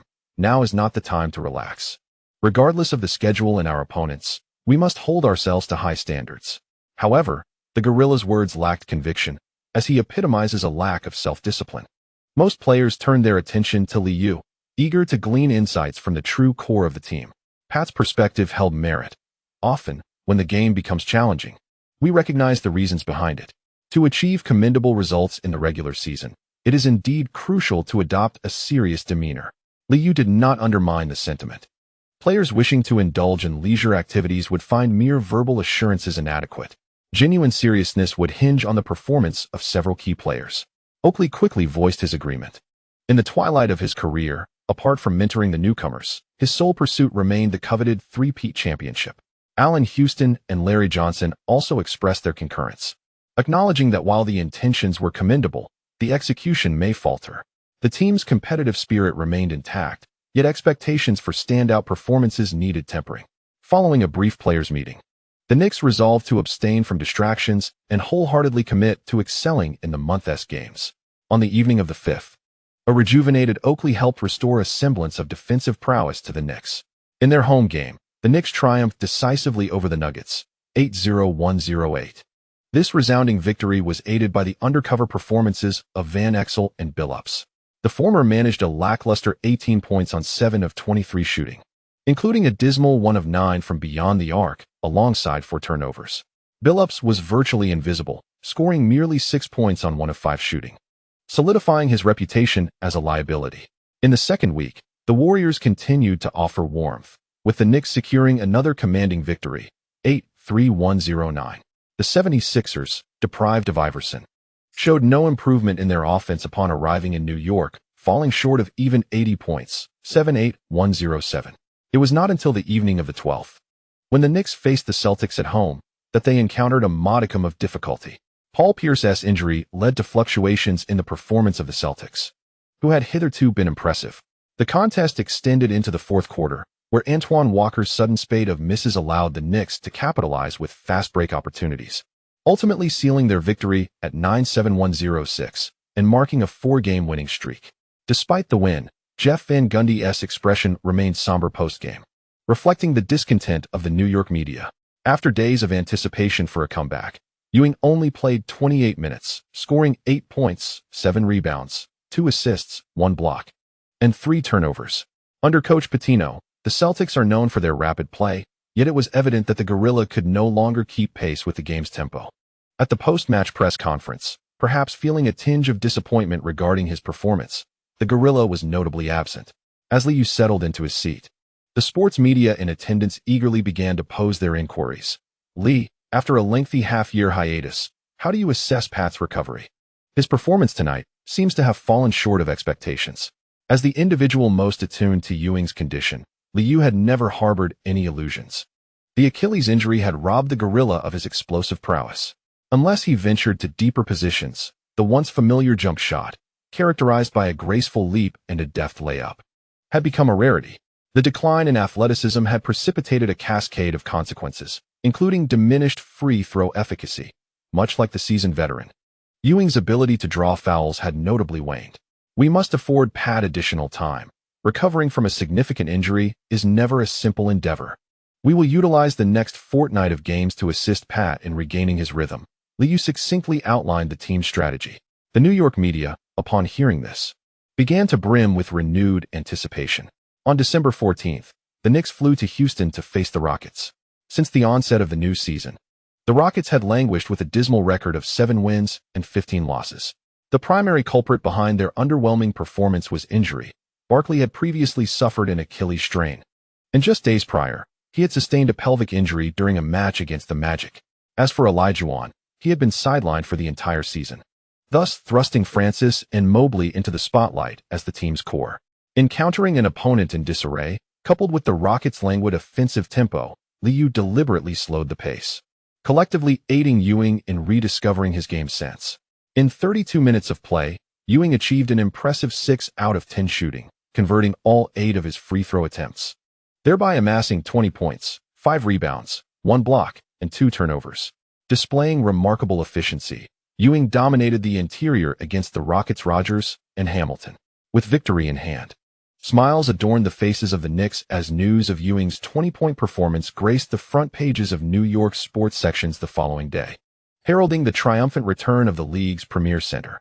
However, the New York media celebrated prematurely. During the game against the Mavericks on the 16th, Ewing faltered once more in the face of a rapid offensive transition. The previously unremarkable Nowitzki, unfamiliar to the Gorilla, scored 24 points on 8 of 19 shooting, effortlessly navigating the league's top center. Ewing played 24 minutes, managing only 10 points on 4 of 10 shooting, along with 6 rebounds and 2 turnovers. The Knicks, lacking dominance, trudged through the match to a 102-93 victory. In this contest, Liu played for 39 minutes, achieving an extraordinary 14 of 23 shooting, including 4 of 10 from beyond the arc and a flawless 6 of 6 from the free throw line, culminating in an impressive tally of 38 points, 6 rebounds, 10 assists, 3 steals, and 3 turnovers. Jeff Van Gundy, utterly disheartened, recognized that Ewing was struggling to adapt to the fast-paced nature of the game. As the Knicks' offensive possessions soared to 85, the playing time of Oakley and Ewing diminished. Against a Mavericks team capable of launching 89 shots in a single game, the seasoned veterans found themselves overwhelmed. Following the conclusion of the match, disappointment lingered in the Knicks locker room, as the attending New York reporters felt let down by the Gorillas' inability to meet their anticipated performance standards. During the interview, everyone still afforded Ewing some respect. "Pat, through these recent games, have you gradually regained some rhythm?" Forcing a smile, Ewing, aware of his challenges, responded with a hint of uncertainty. "I still need more games. My body is still recovering." On December 18th, the Knicks returned to New York to face the Wizards. With a record of 7 wins and 17 losses, the team's performance had plummeted since Michael Jordan took on the role of basketball operations director. Consecutive losses left Jordan feeling utterly disheartened. Although he had been present earlier in the season, as the Wizards' fortunes declined, he ceased attending games. After all, sports journalists relished in his misfortunes, and the fierce competitor that Jordan is could not bear the ridicule, leading him to retreat from the public eye. Hamilton, having sustained an injury early in the season, could only watch from the bench during this match. Encountering a team with a sluggish offensive rhythm, Ewing found renewed vigor under the guidance of Liu. The Gorilla was eager to showcase his abilities in front of the home crowd, putting in extra effort as the game commenced. At the top of the arc, Ewing swiftly moved, positioning himself at the three-point line. With Liu holding the ball in his left hand, he faced Strickland's tight defense, suddenly pushing the ball and changing direction, advancing forward. Seizing the moment when Ewing's screen delayed the defense, Liu, with his right hand, deftly maneuvered against the incoming Jahidi White, lowering his center of gravity and again pushing the ball with remarkable speed. The high-quality screen allowed Liu to effortlessly shake off his defender, gliding between 2 opponents amidst the cheers of the New York fans. With the ball in his left hand, Liu drove straight to the basket, confronting the help defense of Juwan Howard. After adjusting his steps, he engaged in a physical contest with the opponent. The two collided midair, and Liu, utilizing the momentum, leaned back while shooting, tossing the ball towards the hoop amidst Howard's astonished gaze. The whistle blew, signaling the basket. Upon landing, Liu calmly punched the air in celebration with Ewing before proceeding to the free throw line. After the play, Juwan Howard, arms crossed in resignation, gazed at the scoreboard. Compared to their previous encounters, Liu's breakthroughs had become increasingly effortless, thanks to the improved quality of screens. Despite the game being a mismatch, the beautiful basket elicited exuberant cheers from the New York crowd. In the MSG commentary booth, Walter Fred was vocally praising Ewing's screens. Compared to Bond, Pat's physique can provide high-quality screens, which will further enhance Lee's efficiency. Perhaps his self-creation ability has diminished, but I believe Pat will find another way to help the team secure victory. Commentator Mike Breen wore a somewhat peculiar expression, as he perceived this other way as merely a physical shield. With diminished self-scoring ability, the returning Ewing primarily engaged in pick-and-roll plays, completing the offense. Although his shooting percentage appeared commendable, most of his points came from assists. Lee has a firm grasp on the rhythm of the game. For Pat, scoring has become less significant. I believe he will rediscover his role within the game. The league's foremost center has transformed into a mere shield, which is rather disheartening. In recent matches, Ewing has attempted to assert himself in the low post, yet with limited success. Instead, he has managed to maintain a commendable performance by capitalizing on opportunities created through screens. As the game progressed, the Knicks gradually widened the score gap, and the New York fans witnessed Ewing repeatedly executing pick-and-roll plays, receiving passes from Liu in the paint to complete the offense. As he feasted on these opportunities, he regained his rhythm, and his mid-range jumpers from the left and right near the baseline began to find their mark. Against a lackluster Wizards team, Ewing finally enjoyed a substantial meal. With 6 minutes and 6 seconds remaining in the fourth quarter, Ewing was substituted out. After 28 minutes on the court, he achieved an impressive stat line of 20 points, 7 rebounds, 1 block, and 1 turnover, shooting 8 for 14 from the field and a perfect 4 for 4 from the free throw line.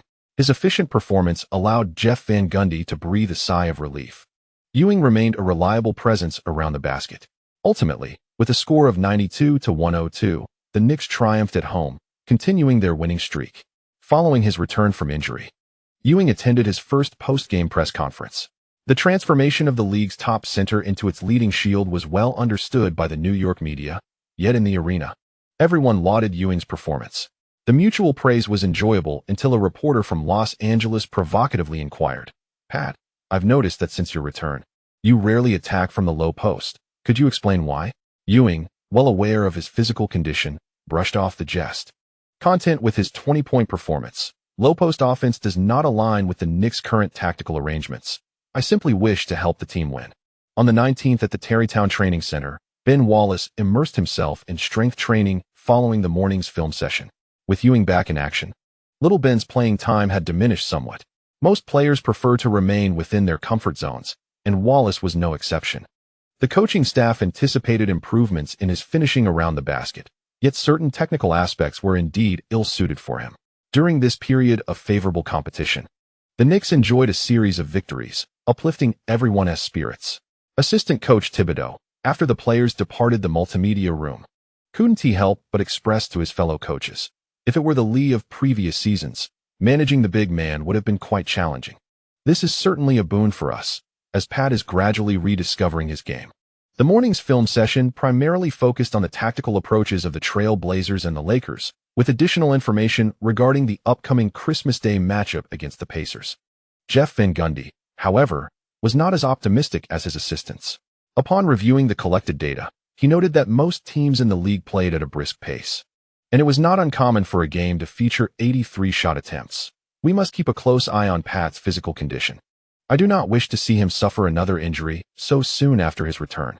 Coach Van Gundy's concerns were met with nods of agreement from all, as the Knicks exercised heightened caution with their veterans, having learned from the missteps of the Rockets.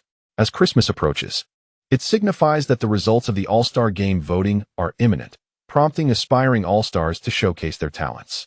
Kobe Bryant, having returned from injury, garnered less attention than Patrick Ewing. Unlike the quiet role of a supporting player, Kobe has always sought the spotlight. However, his performances in the initial games post-recovery have disrupted the previously established team dynamics. On the evening of the 20th, the Lakers faced the Celtics on the road, and the match did not unfold as Phil Jackson had anticipated. Shaquille O'Neal delivered an impressive performance with 34 points, 20 rebounds, 2 assists, 2 blocks, and 8 turnovers. Yet the Lakers' victory was far from smooth. Compared to earlier games, the team fell back into a cycle of isolation plays. Kobe, capable of commanding the ball, did not shy away from asserting himself, at times taking more shots than O'Neal. With a commendable record of 22 wins and 5 losses, the Lakers received considerable media acclaim for their dominance. Concurrently, the Knicks hosted the Raptors, where the rising star Vince Carter showcased his electrifying dunks, much to the delight of New York fans. With a record of 14 wins and 11 losses, the Raptors were in commendable form, with Carter emerging as the team's core while Tracy McGrady remained on the bench awaiting his opportunity. Bolstered by the league's premier defensive stalwart, the Raptors played with notable ease. However, in the second quarter, their offense stagnated. Faced with Ron Artest's tenacious defense, Carter struggled to adapt. The quarter concluded with a score of 14-26, and by halftime, the score stood at 40-54. In the MSG commentary booth, Mike Breen glanced at the statistics and noted that Ewing had only scored 4 points, leading him to lament. Coach Van Gundy's rotation is sound, as the opponent frequently initiates fast breaks and accelerates the pace. We indeed require the agility of Ben Wallace. After several weeks of competition, Walt Frazier discerned Ewing's true situation. To secure a championship, sacrifices must be made. Achieving a three-peat is never a simple endeavor, and he hoped that Pat could adjust his mindset promptly. Thank you to the readers for your subscription support. This chapter concludes here. I apologize for the delayed update. I went out last night and have yet to return home, so the update will likely be late. Readers, please bear with me. I will probably only be home by the afternoon, but the word count will remain consistent. Chapter 165. The Legacy of New York on December 23, 1999. Prior to the Christmas showdown, the Knicks had no games scheduled and could enjoy the holiday in peace. The previous day's loss to the Hornets did not dampen the spirits of New York fans, who eagerly anticipated the 42nd Christmas game in Knicks history. As the team with the most appearances in Christmas games in the NBA, the Knicks enjoyed a coveted status. Unlike future broadcasting conditions, in this era reliant on television, the Christmas game represented a significant opportunity for exposure. In a timely move, the brand released the second generation of signature shoes for Liu, perhaps to rekindle fan interest in the player, with the new design embracing a vintage aesthetic. The new shoe bears a striking resemblance to the Air Foamposite Pro from 1997, albeit with a sleeker silhouette and the absence of laces, maintaining the integrated inner and outer boot design. For Liu, this latest model is virtually indistinguishable from its predecessor. The brand has become addicted to capitalizing on color variations, continuing to monetize with mere alterations in hue and style, all while the fundamental sneaker specifications remain unchanged. Outside Madison Square Garden, a gigantic advertisement has been updated, showcasing Liu alongside the newly released shoes. Lacking any groundbreaking technology, the brand is aware of its superficiality in rebranding. A modest launch event was held, predominantly attended by media representatives who had been incentivized. Designer Eric Avar took to the stage to briefly discuss the design philosophy before refraining from further commentary. Later, during a buffet dinner at the hotel, Avar appeared less than cheerful. Dressed in formal black attire, Liu approached Avar after greeting the journalists, jesting that design must yield to sales. Mark had already conveyed this sentiment to him. Profitability is paramount. As the chief designer for the brand, Avar is passionate about innovation. Yet this year has seen lackluster sales for most celebrity-endorsed sneakers. Signature shoes from players like Kidd have failed to break the $10 million mark, with only Peyton's new model performing well, a situation that has left the brand in shock.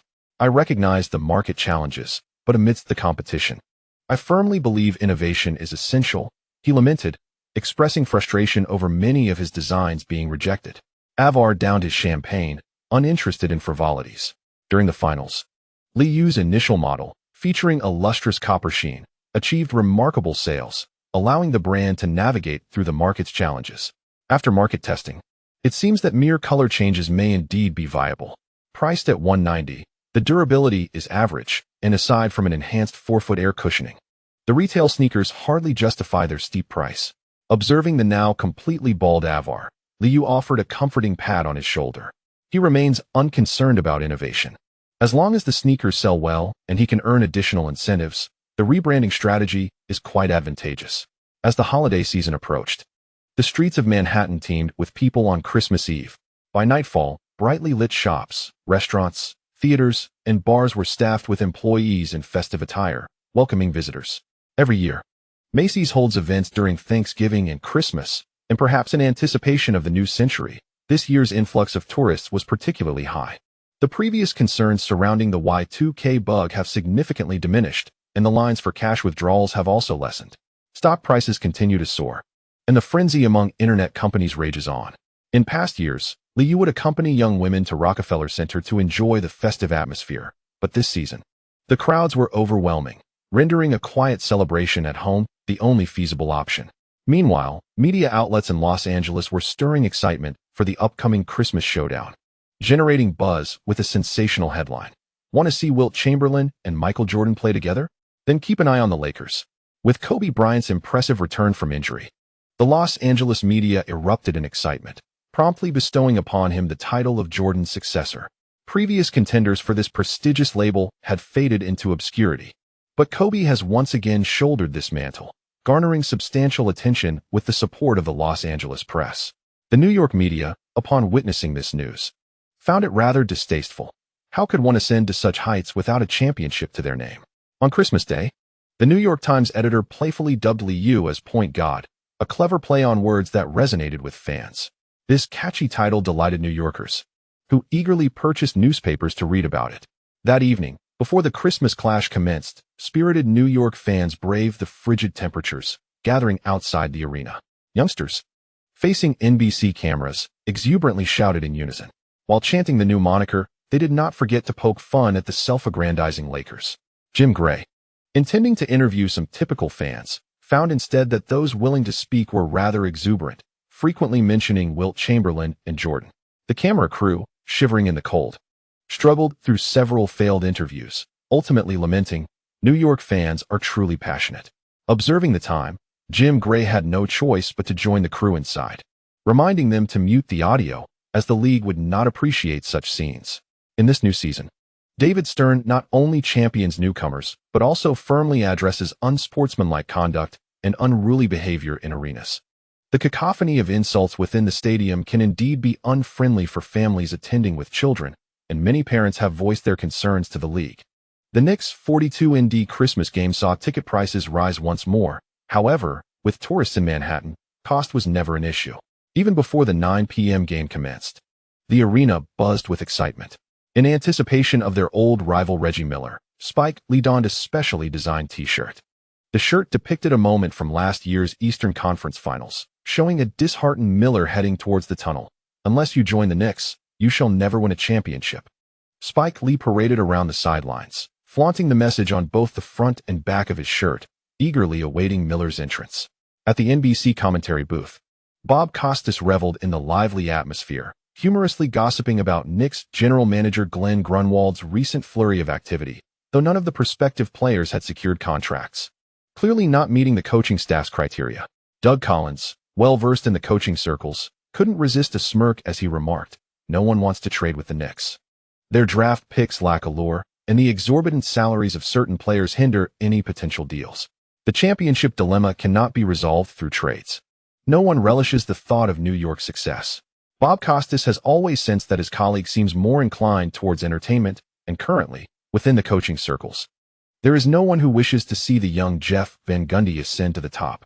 The two indulged in some gossip regarding the Knicks' recent maneuvers, ultimately concluding that no one would allow the Knicks to enhance their roster comfortably. The general managers of various teams are far from foolish. Despite the Knicks leading the Eastern Conference amidst a decline in team strength, any attempts to fill their gaps would be futile.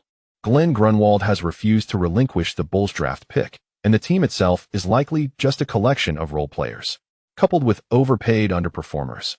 The market shows little interest in alleviating the Knicks' burdens. Even if they benefit from a favorable schedule, their 22-5 record remains the envy of many. Yet everyone is opposed to the Knicks' efforts to bolster their lineup. Before the game commenced, in the visitors' locker room, Larry Bird was earnestly advising Jalen Rose, "Focus on defense. Communicate promptly when faced with screens. I do not wish to witness any despondency on the court." After delivering this message, Bird surveyed the entire locker room. This evening's contest marked the first encounter of the season between the two teams. Bird was unconcerned with the hype surrounding the Christmas matchup. He simply desired victory, not having forgotten the Eastern Conference Finals that slipped away. With a 16-9 record, the Pacers were performing commendably, currently sitting third in the East, trailing the Heat. The entire locker room vocally affirmed the coach's directives, though Rick Schmitz and Dale Davis appeared somewhat hesitant. The pregame video session had left them uneasy, particularly impressed by Lee Yao's performance against big men this season. Once the visiting players took the court, Bird took a seat beside the bench with a stern expression.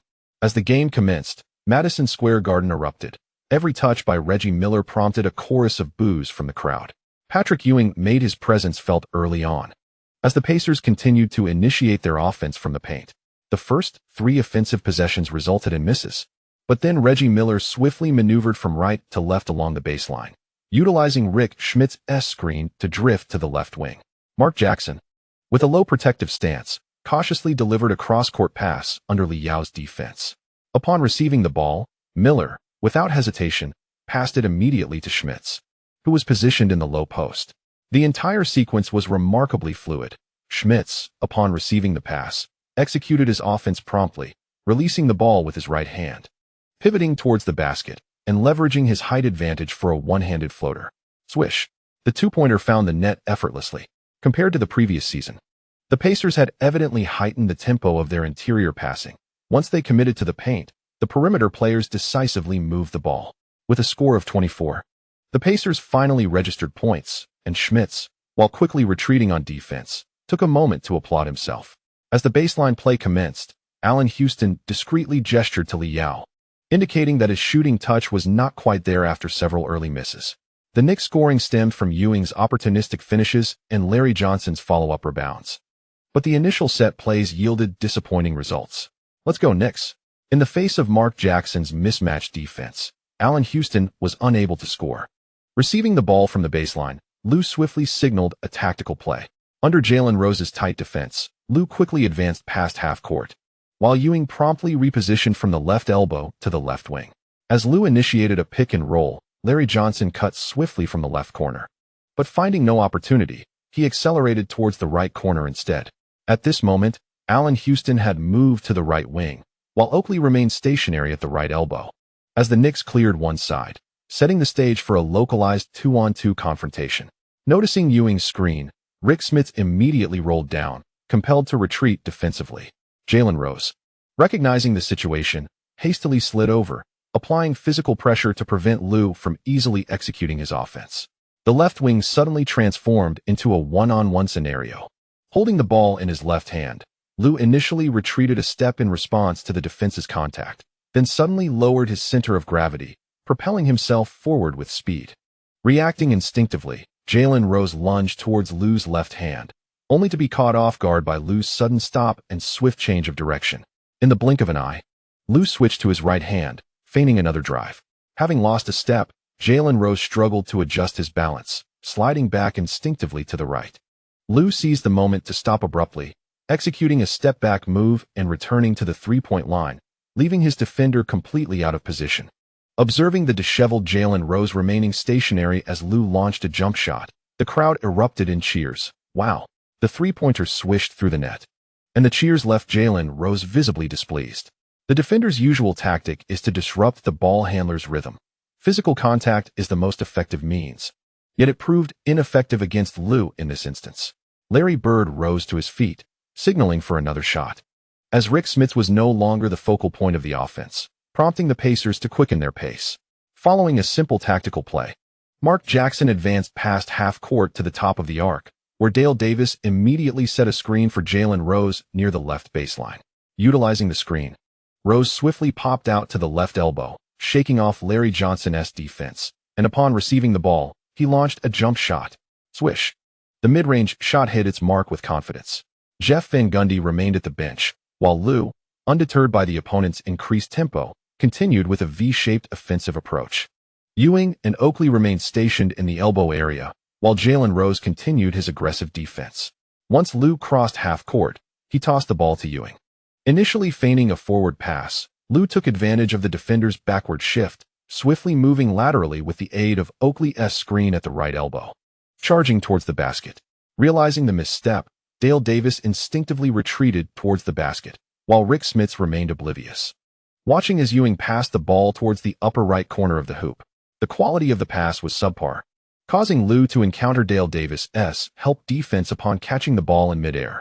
Unable to launch an immediate offensive, Liu, having seen Dale Davis leap, swiftly caught the ball in midair and flung it towards the paint. In a second pass, Oakley, who was initially vying for the rebound, barely dodged the ball striking his face, instinctively completing a layup. The fluidity of their collaboration elicited continuous cheers from the crowd, while Bob Costas in the commentary booth exclaimed with fervor, "My goodness, what a splendid assist." The Pacers must enhance their defensive consistency. As Liu retreated on defense, he playfully tapped his temple with his right index finger, a smile on his face. Frustrated by his failure to chase back, Jalen Rose slammed the ball and, upon noticing Larry Bird's gaze from the sidelines, quickly composed himself. Observing the Pacers' offense transform into a series of screens followed by shots, Doug Collins commented with amusement. Larry Johnson's defensive performance against screens has significantly declined this season, allowing Jalen Rose ample opportunities. It seems the Pacers have come thoroughly prepared for this match. The game swiftly evolved into two contrasting tempos, with the Pacers accelerating their play. Dale Davis received the ball and executed a powerful back-to-the-basket move, while Jalen Rose, after setting a screen, seized the ball and took a shot. Reggie Miller also launched shots immediately upon receiving the ball, though occasionally he would drive to the basket, drawing fouls. Even during half-court offense, the Pacers maintained their pace, continually quickening their tempo. On the Knicks side, Liu remained stationary as Ewing attempted to operate from the low post before obediently positioning himself at the elbow to facilitate, pulling Rick Smits away from the paint. Larry Bird observed Liu circling Ewing, attempting to penetrate the defense using screens, but found himself at a loss for an effective counter. Jalen Rose's jump shot failed to find its mark, the ball ricocheting to the frontcourt and soaring towards the free throw line. Liu swiftly collected the long rebound and charged forward. Mark Jackson hastily retreated to half-court, urgently attempting to delay the play from beyond the three-point line, but Liu, holding the ball in his left hand, showed no signs of slowing down. Approaching the free throw line, he executed a one-handed scoop shot, driving through the defense towards the basket. Losing his position, Mark Jackson instinctively tugged at him, but Liu remained largely unaffected, taking 3 impressive steps to the basket before leaning sideways to toss the ball towards the backboard. The whistle blew as the ball swished through the net after hitting the board. The Knicks atmosphere crew promptly leaped to their feet, cheering joyously.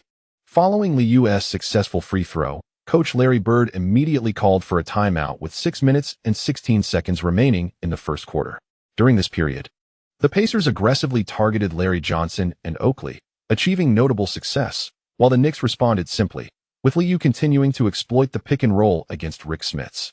Both teams were acutely aware of each other's strategies, seizing upon weaknesses with relentless precision. Doug Collins noted the Knicks preparing for substitutions and complimented the bald-headed young coach. Coach Van Gundy's game plan is remarkably targeted. As the clock ticked down, Kukoc, Kurt Thomas, and Ben Wallace entered the fray. The Pacers persisted with Rick Smits, as Larry Bird remained hopeful for a mismatch opportunity. In the latter half of the first quarter, the rhythm of the game began to shift, transitioning into half-court offense, and Rick Smits sought to establish his position. Meanwhile, Liu relentlessly pushed the counterattack during the opponent's missed shots, while Kukoc continued to meander near the free throw line. In a seamless exchange of offense and defense, the Pacers swiftly transitioned the ball from left to right. Dale Davis received the ball in the low post on the right side, confronting the defense of Kurt Thomas. After a strong pivot, he attempted a jump shot near the paint, only to see it clang off the rim. Kukoc retrieved the rebound and immediately initiated a fast break. As both teams charged towards the half-court, on the right wing, Liu caught Kukoc's pass, quickly employing his left hand to maneuver the ball as he sliced through the defense. Facing the sliding defense of Jalen Rose, he executed a rapid in-and-out dribble, deftly shifting from left to right, successfully gaining a half-step advantage. With a well-timed protective move, he brushed aside Rose's arm and, after a second burst of speed, left the defense behind, effortlessly finishing with a layup beneath the basket. Liu continued to score, while Jalen Rose could only complain to the referee about the contact. But to no avail. On the sidelines, Larry Bird had begun to realize that the pregame strategy had faltered, as Rose's defense was proving to be nearly ineffective. The running Knicks soon managed to tire Rick Smits out of the game.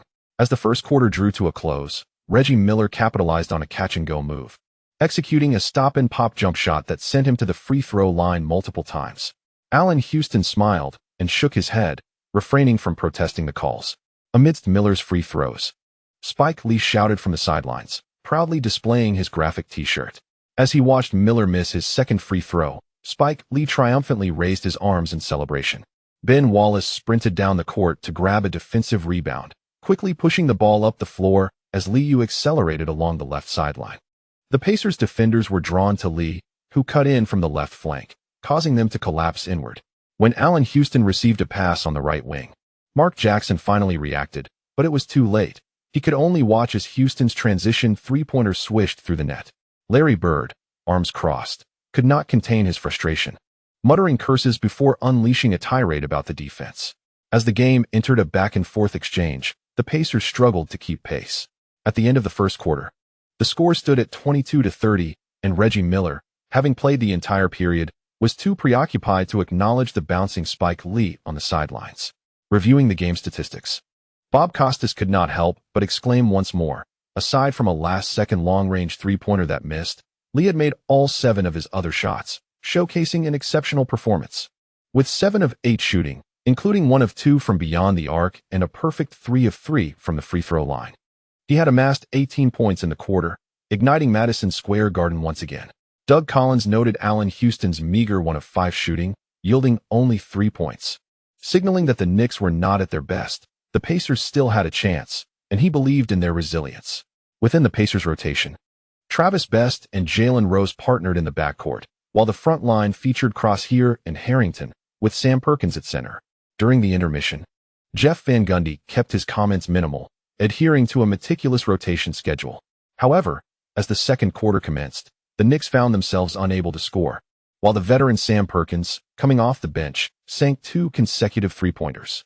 In less than 3 minutes, the deficit had shrunk to just 2 points. In the earlier matches, Kukoc had been in fine form, but tonight he suddenly faltered. With 9 minutes and 0.1 seconds remaining in the second quarter and the score at 28-30, Jeff Van Gundy looked perplexed at his scoreless bench. Instead of calling a timeout, he signaled for an aggressive drive. Sitting on the bench, Liu had grown accustomed to such scenarios, as Kukoc, Artest, and Chris Childs all displayed inconsistent performances.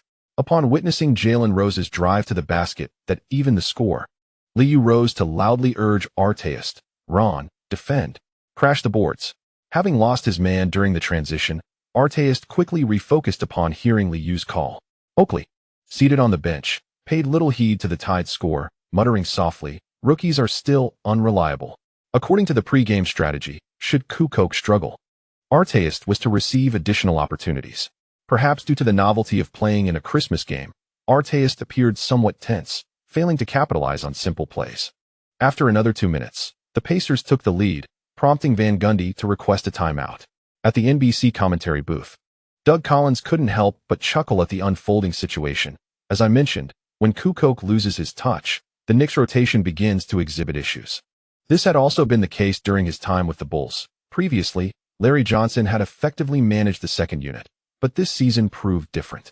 Bob Costas, observing the Pacers regain momentum, remarked, "The Knicks have prematurely entered a phase of generational transition, which is indeed unfavorable for them." Liu, who had entered the game early, quickly stabilized the situation. Upon returning from the timeout, in the first possession, Reggie Miller's delayed defense allowed Liu to seize the moment. Receiving a handoff from Kukoc in the right elbow area, he drove to the basket, drawing a shooting foul from veteran Sam Perkins. As time elapsed, the Knicks reclaimed the lead, and the atmosphere among the New York fans reignited. Artest's aggressive defense made things uncomfortable for Reggie Miller, who, aside from drawing fouls, struggled to convert field goals in motion. Observing Liu steadying the game, Van Gundy felt a sigh of relief and settled back onto the bench, content to let the game unfold. With both teams alternating leads and 2 minutes and 43 seconds left in the half, Liu's 2 successful free throws brought the score to 42-44. The Pacers, in this quarter, altered their defensive strategy, attempting to disrupt Liu's offensive rhythm with rough fouls. Upon re-entering the game, Ewing vocally instructed his teammates to fall back into position. The Pacers executed a similar tactic, but this time, Jalen Rose could not shake off Artest's pursuit. In the right elbow area, after taking 2 steps forward with the ball in his left hand, Rose was forced to halt in the paint. As he sought to locate a teammate, Ewing suddenly lunged, teaming up with Artest to trap him. Under the pressure of their dual defense, Artest seized the ball and yanked it outward, causing an off-balance Jalen Rose to tumble to the floor. Oh! As Artest yanked the ball from his opponent's grasp, an audible gasp resonated from the crowd. Before being tripped, Artest hurled the ball forward, allowing Liu to effortlessly retrieve it after crossing half court. With a 1-on-0 situation ahead, he seized the ball in his right hand and executed a soaring dunk.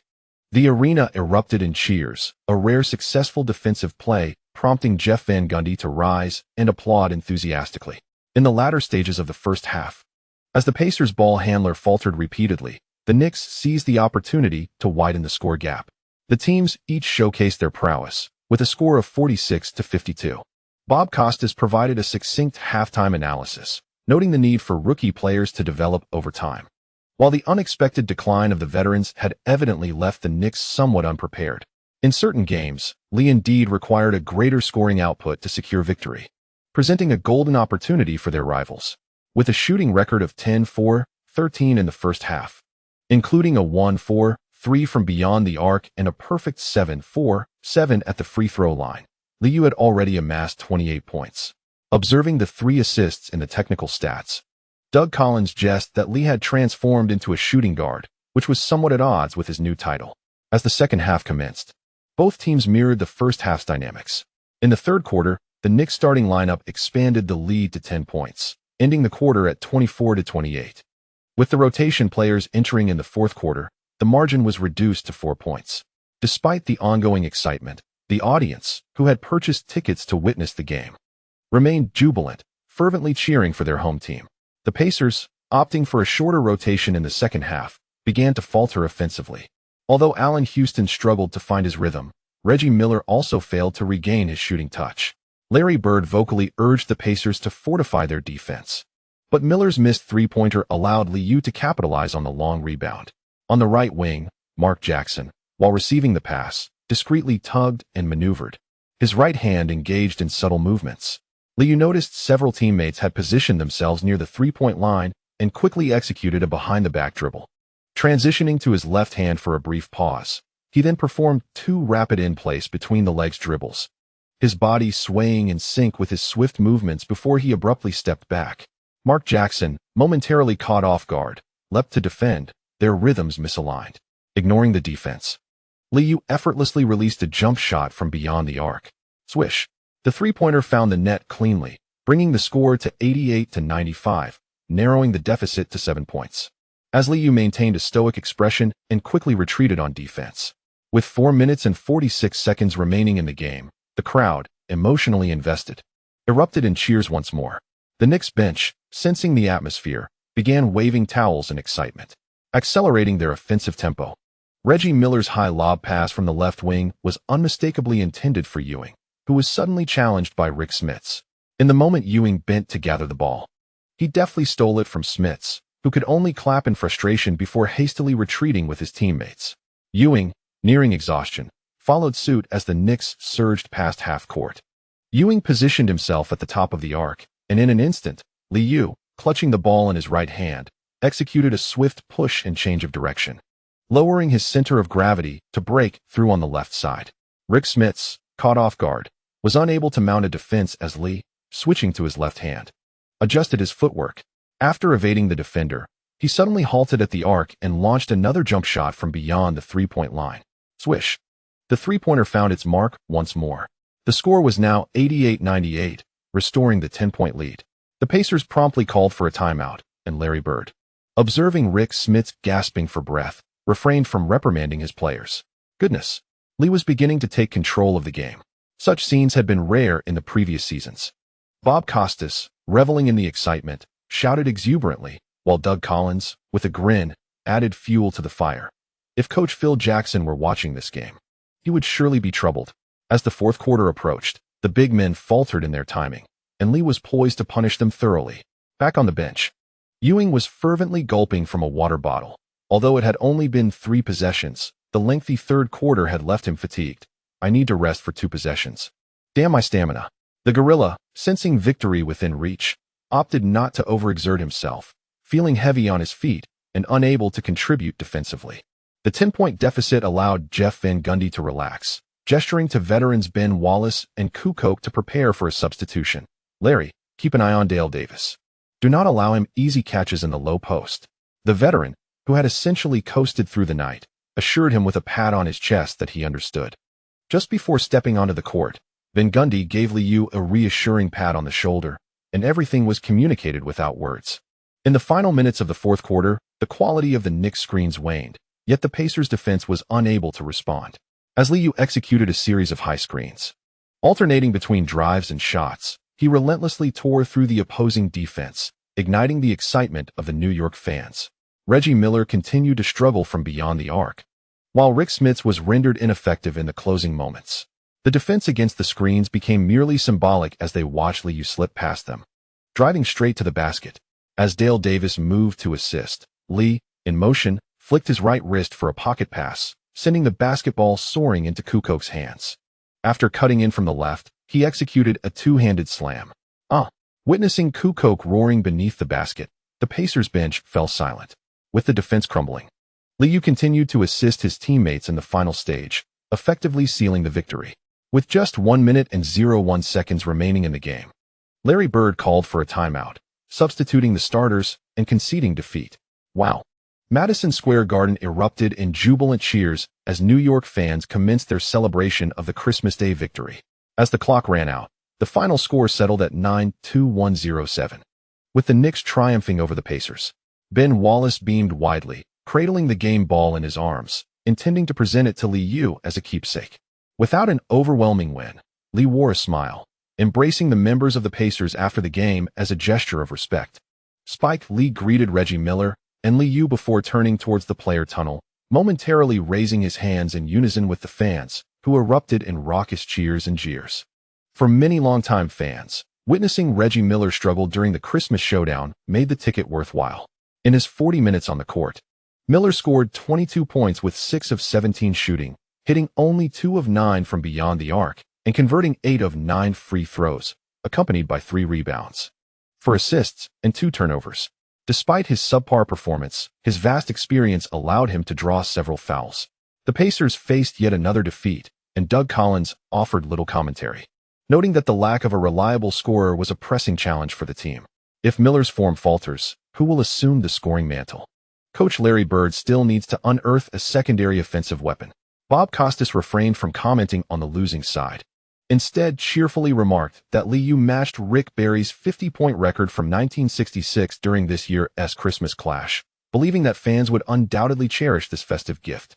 In 39 minutes of play, Liu showcased remarkable efficiency, scoring 50 points from 17 of 25 shooting, including 3 of 7 from three-point range and a perfect 13 of 13 from the free throw line.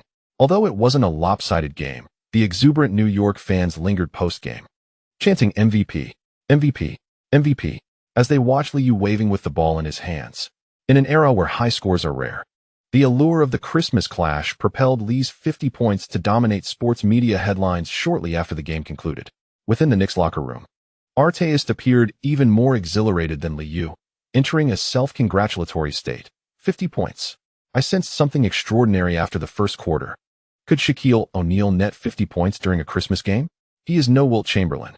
During the game, Ewing felt little, but was taken aback upon reviewing the stats afterward.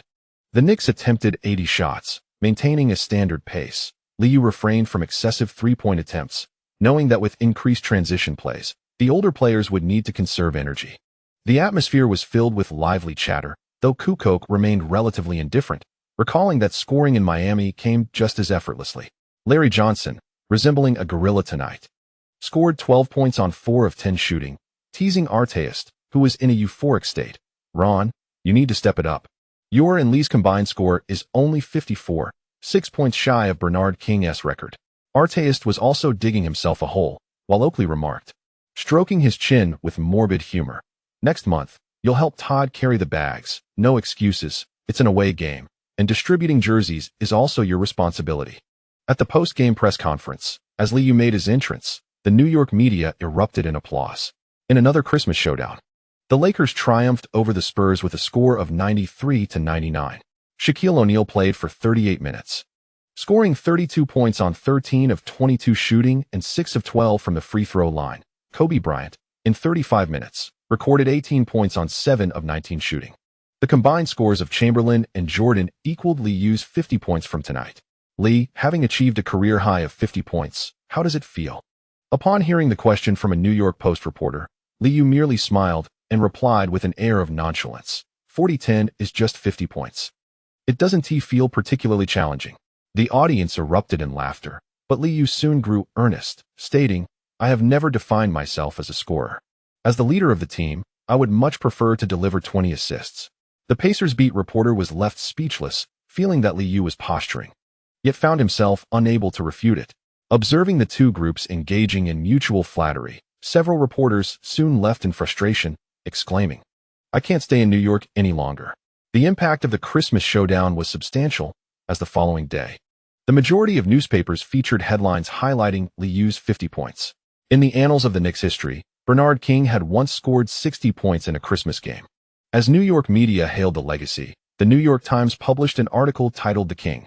In truth, Liu did not revel in his high score, as many might assume. He detested the notion of constantly digging out of holes during games. In a prior loss to the Hornets, aside from the opponent's precise shooting, the main reason for defeat was the failure to bridge the gaps. Once the opponent could respond with their own shots, the game became increasingly precarious. Liu was acutely aware of his limitations. His influence on the defensive end was constrained, and he did not aspire to engage in tightly contested matchups. Post-Christmas, Jeff Van Gundy received considerable praise from New York media, while Popovich, who stubbornly clashed with Duncan even in defeat, faced criticism from San Antonio media.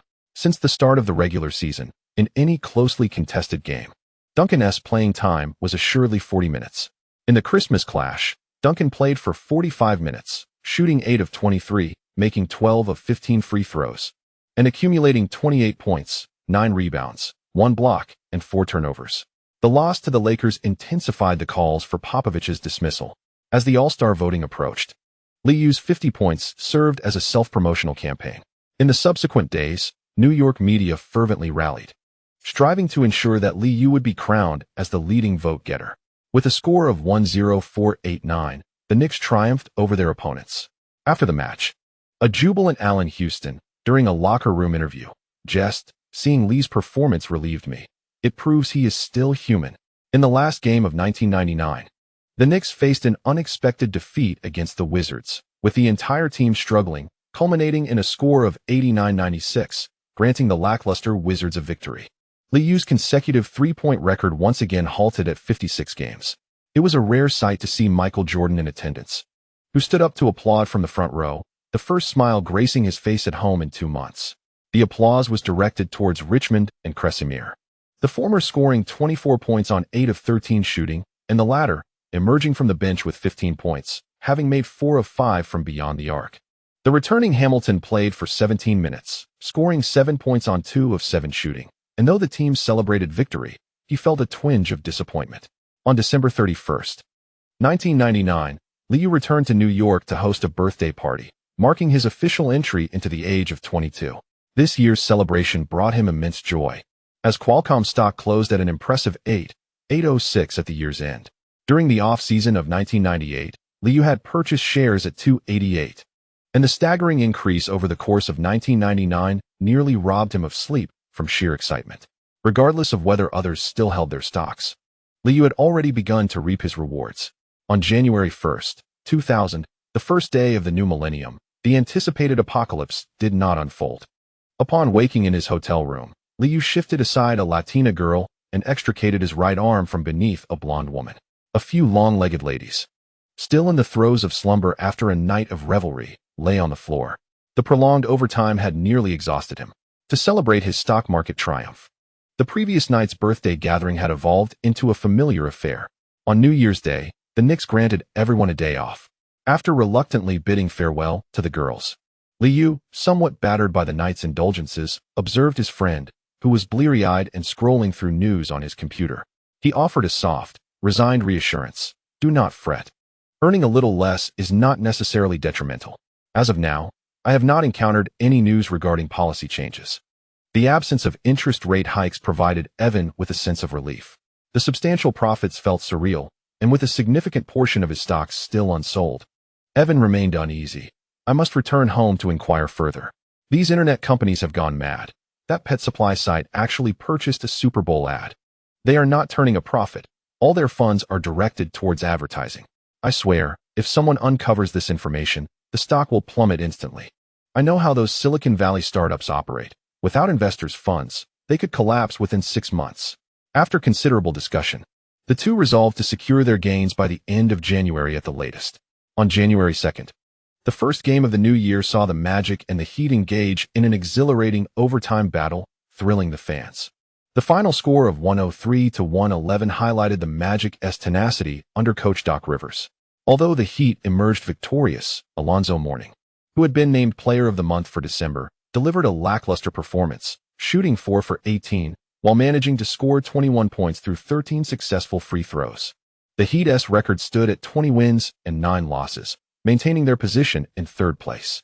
On the 3rd, the Bucks and the 76ers also battled into overtime, with the 76ers triumphing 120-124, thanks to Allen Iverson's stellar performance.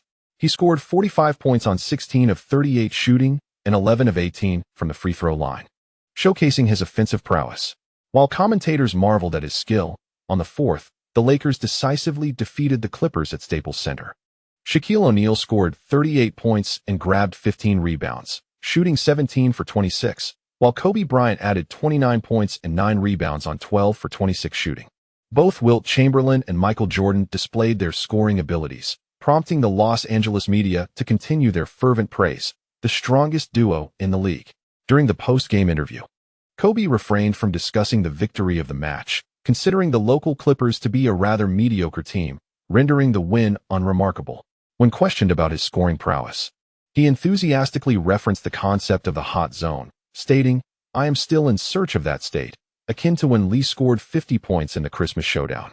That night, he truly entered the hot zone. The Los Angeles media present were left bewildered. Had Phil Jackson perhaps burned sage in the locker room, leaving the players in a daze? Concurrently, the Knicks were facing the Celtics at home. Lee dished out 16 assists, while Allen Houston shot an impressive 12 of 18, including 3 of 4 from beyond the arc, finishing with a remarkable 37 points. The Knicks triumphed decisively with a score of 88-108, marking a splendid start to the new year. In this match, Ewing became merely a facilitator, playing for 31 minutes, scoring 14 points and grabbing 12 rebounds. Although his scoring was modest, his defensive presence was significant, contributing 3 steals and 2 blocks. The following day, the New York media exuberantly praised the team. With a balanced offense and defense, the Knicks are poised to continue their dominance in the league. The schedule in the first half of the month had been relatively lenient for the Knicks, yet their record was less than ideal. On the evening of the 15th, the Knicks achieved a resounding victory against the Hornets, bringing their record to 28 wins and 8 losses. The first week saw them suffer a back-to-back defeat against the Cavaliers, followed by another loss to the Pistons in the second week. These 2 defeats left Jeff Van Gundy somewhat exasperated, as one game allowed the Cavaliers to score 100 points, and the other saw the Pistons tally 114 points. Such losses were entirely at odds with his coaching philosophy. At the post-game press conference on the evening of the 15th, Van Gundy addressed the current state of the team. "Defense has always been our safeguard for winning the championship, yet the team has not yet returned to its optimal state." The jubilant New York media, witnessing Van Gundy's apparent dissatisfaction with the team's performance, were momentarily taken aback. "Jeff, will we be adding to the current roster after the All-Star break?" Reflecting on general manager Glenn Grunwald's frequent acquisitions of underwhelming big men, Van Gundy rubbed his forehead and ultimately responded ambiguously. "The team possesses sufficient talent, yet we must exhibit patience. Our young players need time to develop. Thank you to the readers for your subscription support. Tomorrow, we will update at the regular time." Chapter concluded. Chapter 166. The emergence of a new generation of stars. On January 22, 2000, the Knicks faced the Spurs on their home turf. This match marked the first encounter of the season between the two teams, and the San Antonio fans were particularly excited, with local media dubbing it a revenge battle. Attendance at the Alamodome soared, as typically, when facing a less formidable opponent, the crowd would number around 14,000, while tonight, over 34,000 fans were notably engaged from the outset of the game. At the conclusion of the first half, the Knicks found themselves trailing by 4 points. As the third quarter came to a close, the atmosphere in the arena had reached a fever pitch. The Spurs, through a more consistent performance, had successfully extended their lead to 9 points.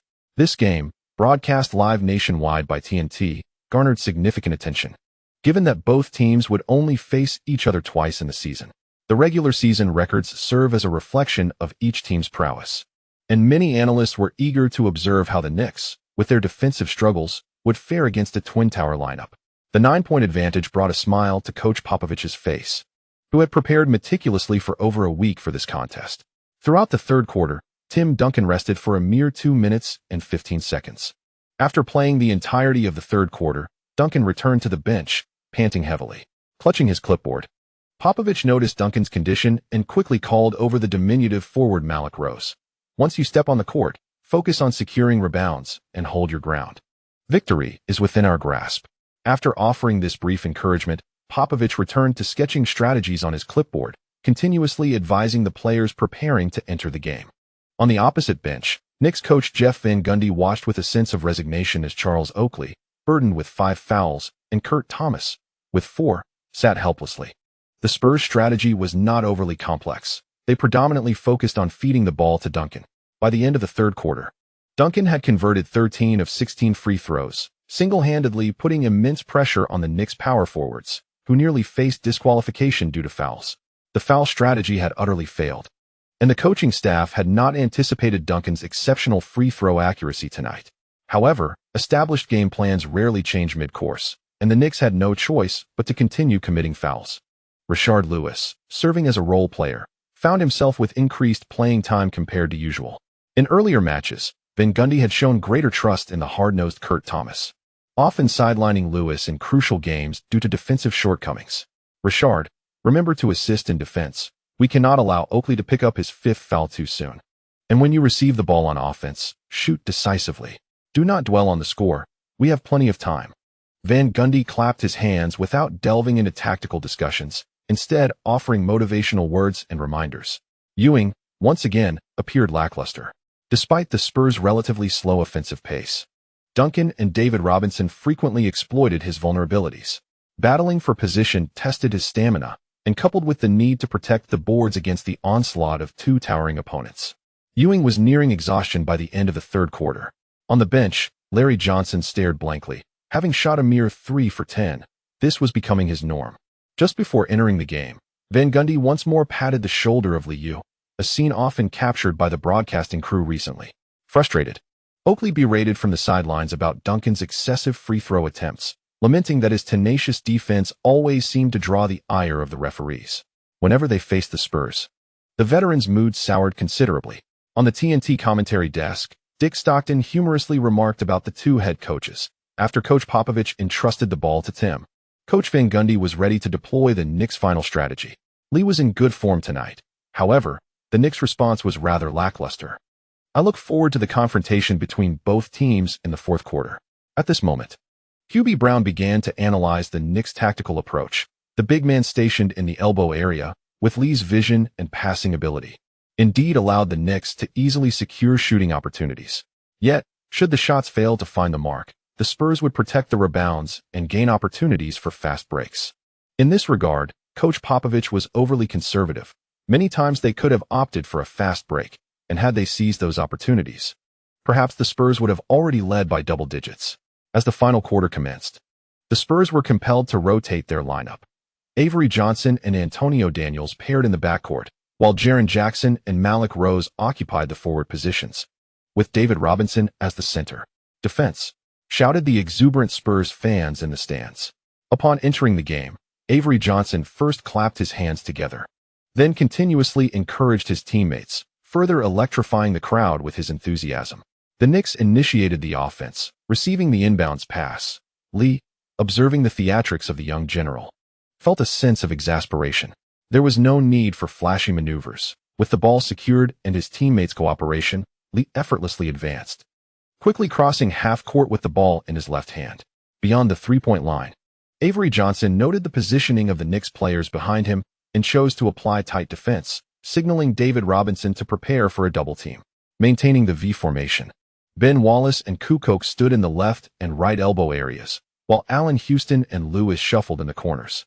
Without needing Lee's prompting, Ben Wallace immediately shifted to the left wing for a fake screen, while David Robinson coordinated with his teammates to swiftly double-team Lee. Holding the ball in his left hand, Lee pulled the defense outward before delivering a precise bounce pass.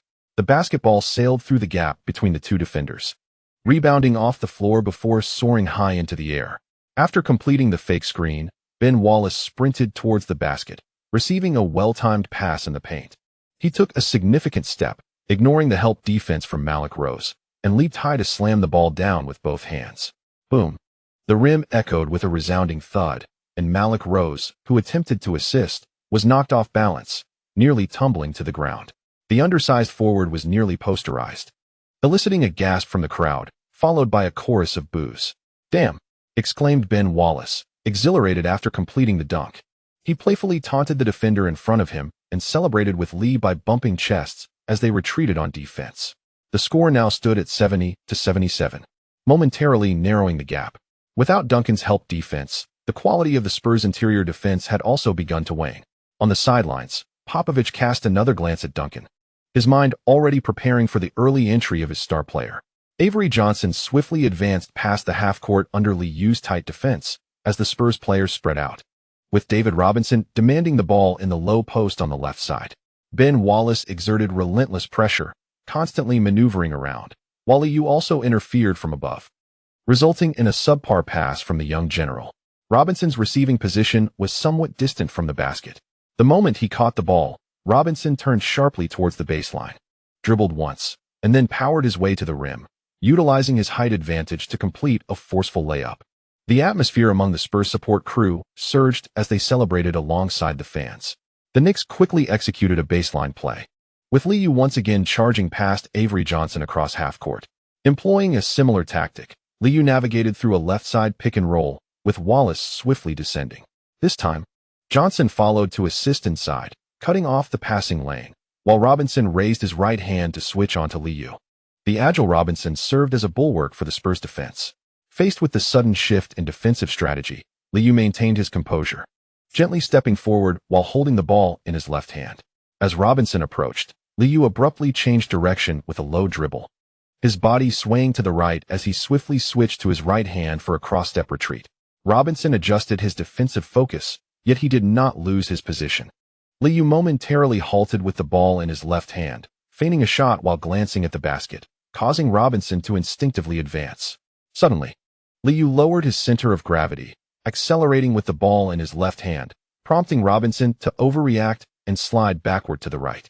Just past the three-point line, Liu executed a sudden stop, retracting his feet, and before Robinson could leap for a block, he launched a quick jump shot from the left wing. Swish. The three-pointer found nothing but net, narrowing the gap to 73-79. As Liu retreated, shaking his head, Robinson muttered under his breath in frustration.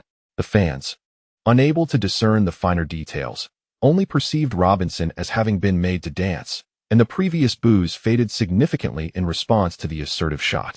From the TNT commentary booth, Hubie Brown could not contain his admiration for Liu's scoring prowess, exclaiming about his fluid ball handling and efficient manipulation of the defender's focus, emphasizing that it was exceedingly difficult for larger opponents to contain Liu's offensive capabilities.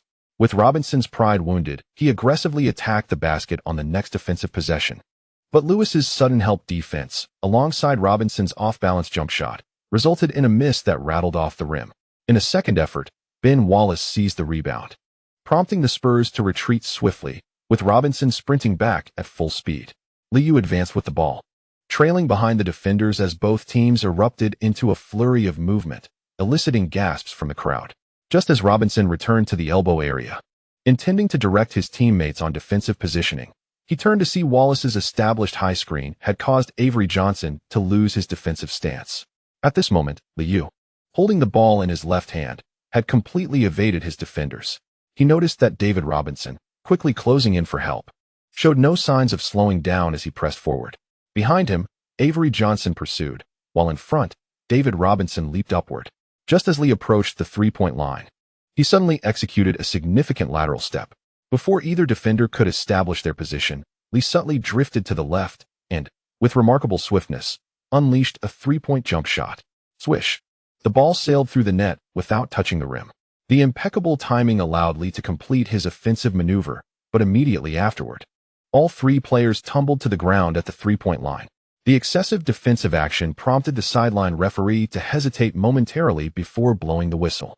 The crowd erupted with boos as Lee was helped to his feet, a scene familiar to Spurs fans, creating the loudest chorus of disapproval heard since the game began. My goodness, how did he achieve that?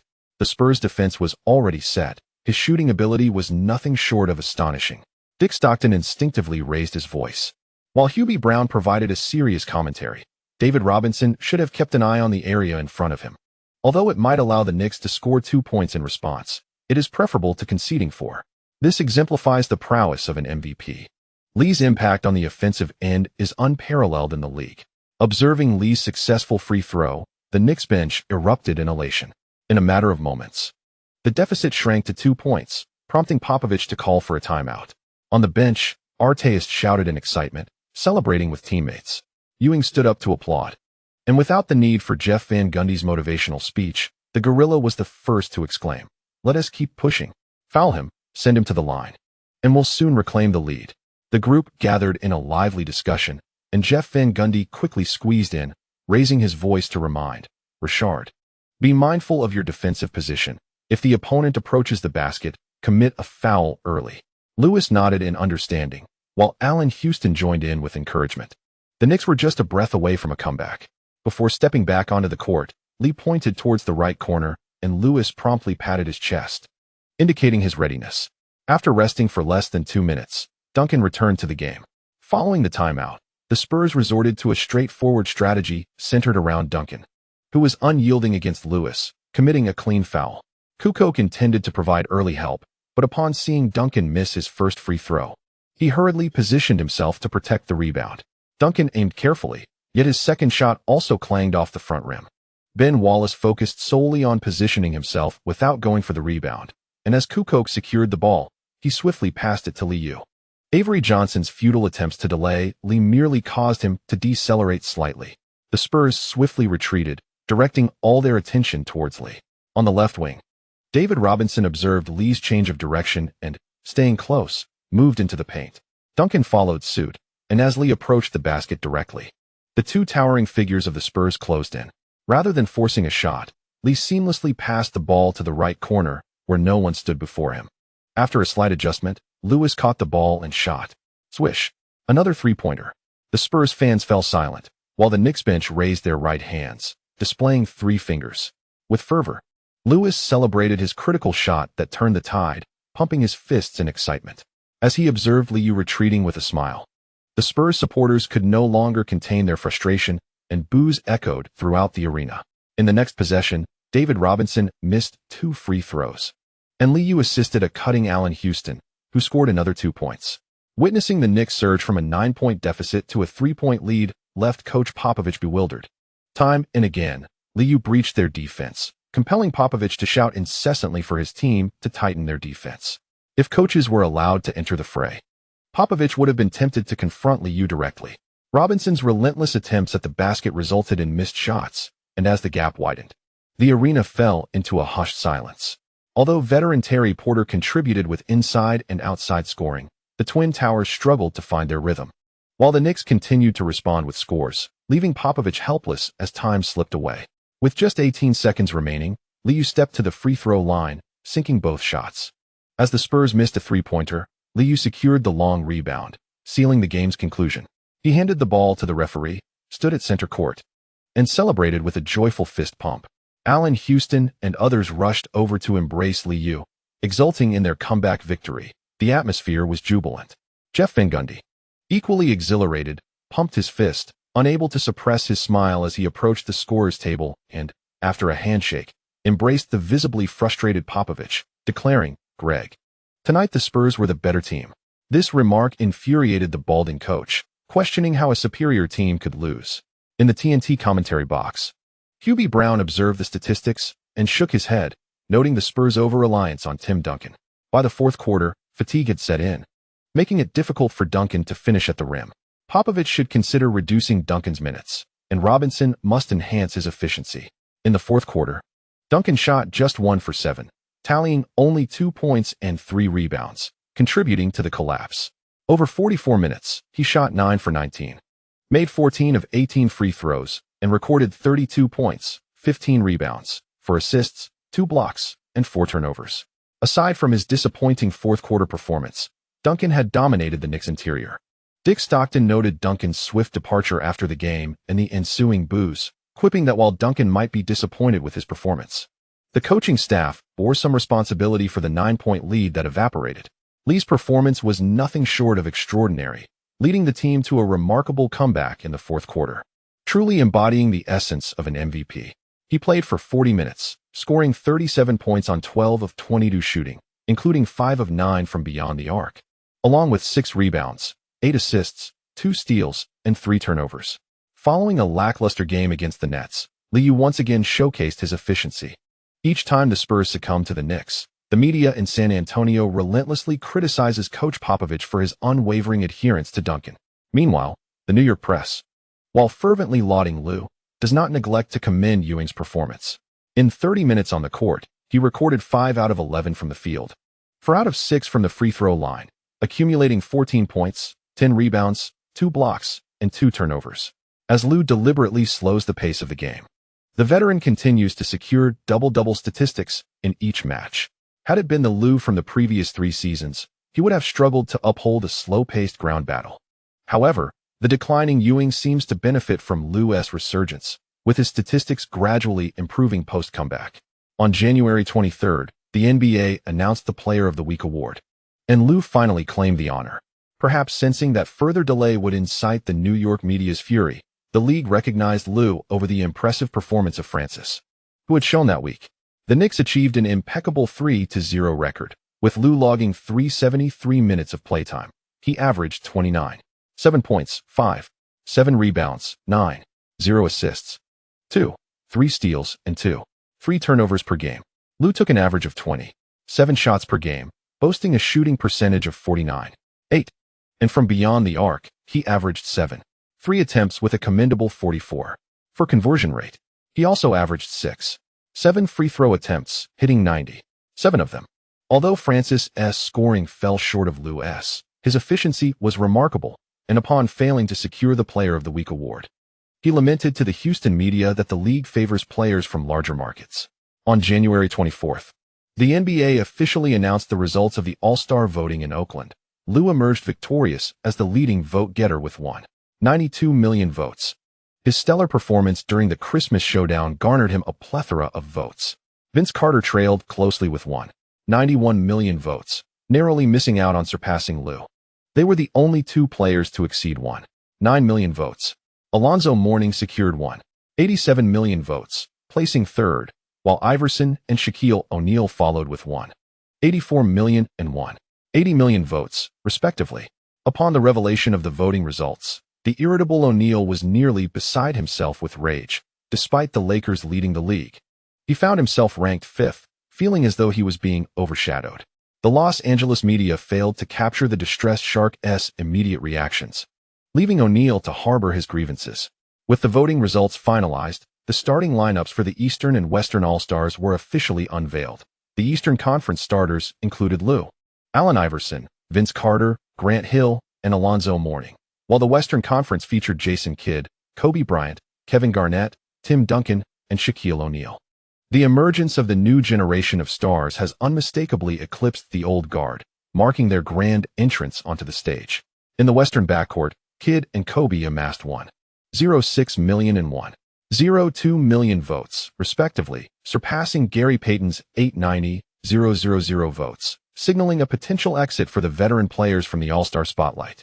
On the evening of the 24th, at Madison Square Garden, Liu, clad in the blue training attire of the Knicks, beamed as he accepted the award for Player of the Week.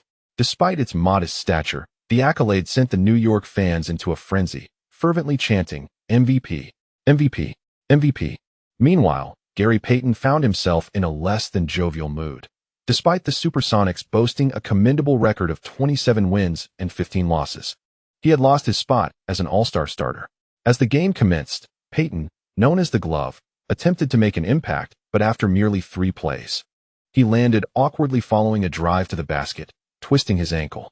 Less than 3 minutes into the game, an enraged Payton pounded the floor in frustration and exited the court. With injuries plaguing the match, the nationally televised game lost its luster.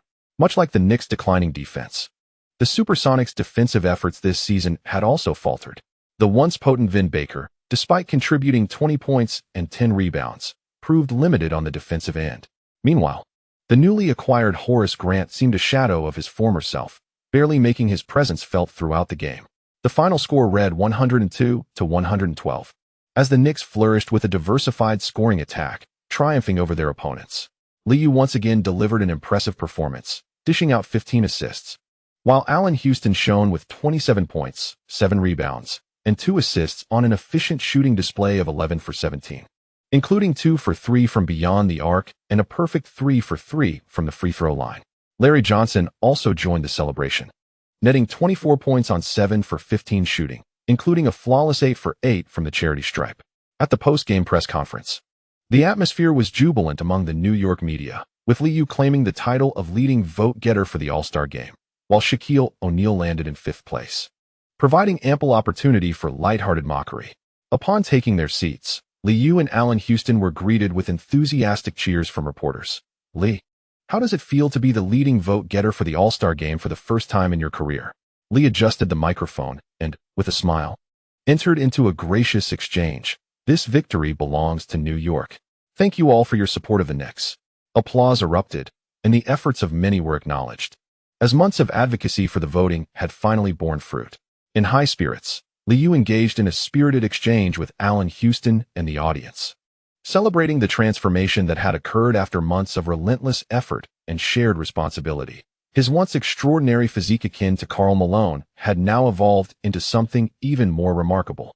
Simultaneously, in another game that night, the Lakers struggled through 2 overtime periods, ultimately succumbing to defeat with a score of 101-105 against the Jazz. Shaquille O'Neal, after playing 55 minutes and posting a stat line of 36 points, 9 rebounds, 3 assists, 2 steals, 6 blocks, and 3 turnovers, was left frustrated by the loss to an old adversary. Kobe Bryant, shooting 9 for 24, managed to score 26 points, but the duo, hailed as the league's most formidable, faced ridicule for falling to a veteran team. Post-game, the disgruntled O'Neal was queried about the All-Star voting results, to which he could only respond with a hint of sarcasm. I don't care about losing because we are still the best in the league. As for the outcome of the All-Star vote, it seemed that fans simply preferred the spectacle of offense, deeming the Lakers the superior team. However, by the end of January, the Knicks faced their first 2 consecutive losses of the season. Losing to the Hawks was attributed to a lack of rhythm, while the defeat against the Kings saw the opponents scoring an astonishing 111 points. Under the astute leadership of Coach Adelman, the frenetic pace of the Kings led to an impressive 88 shot attempts throughout the game, with swift ball movement and a plethora of fast break opportunities.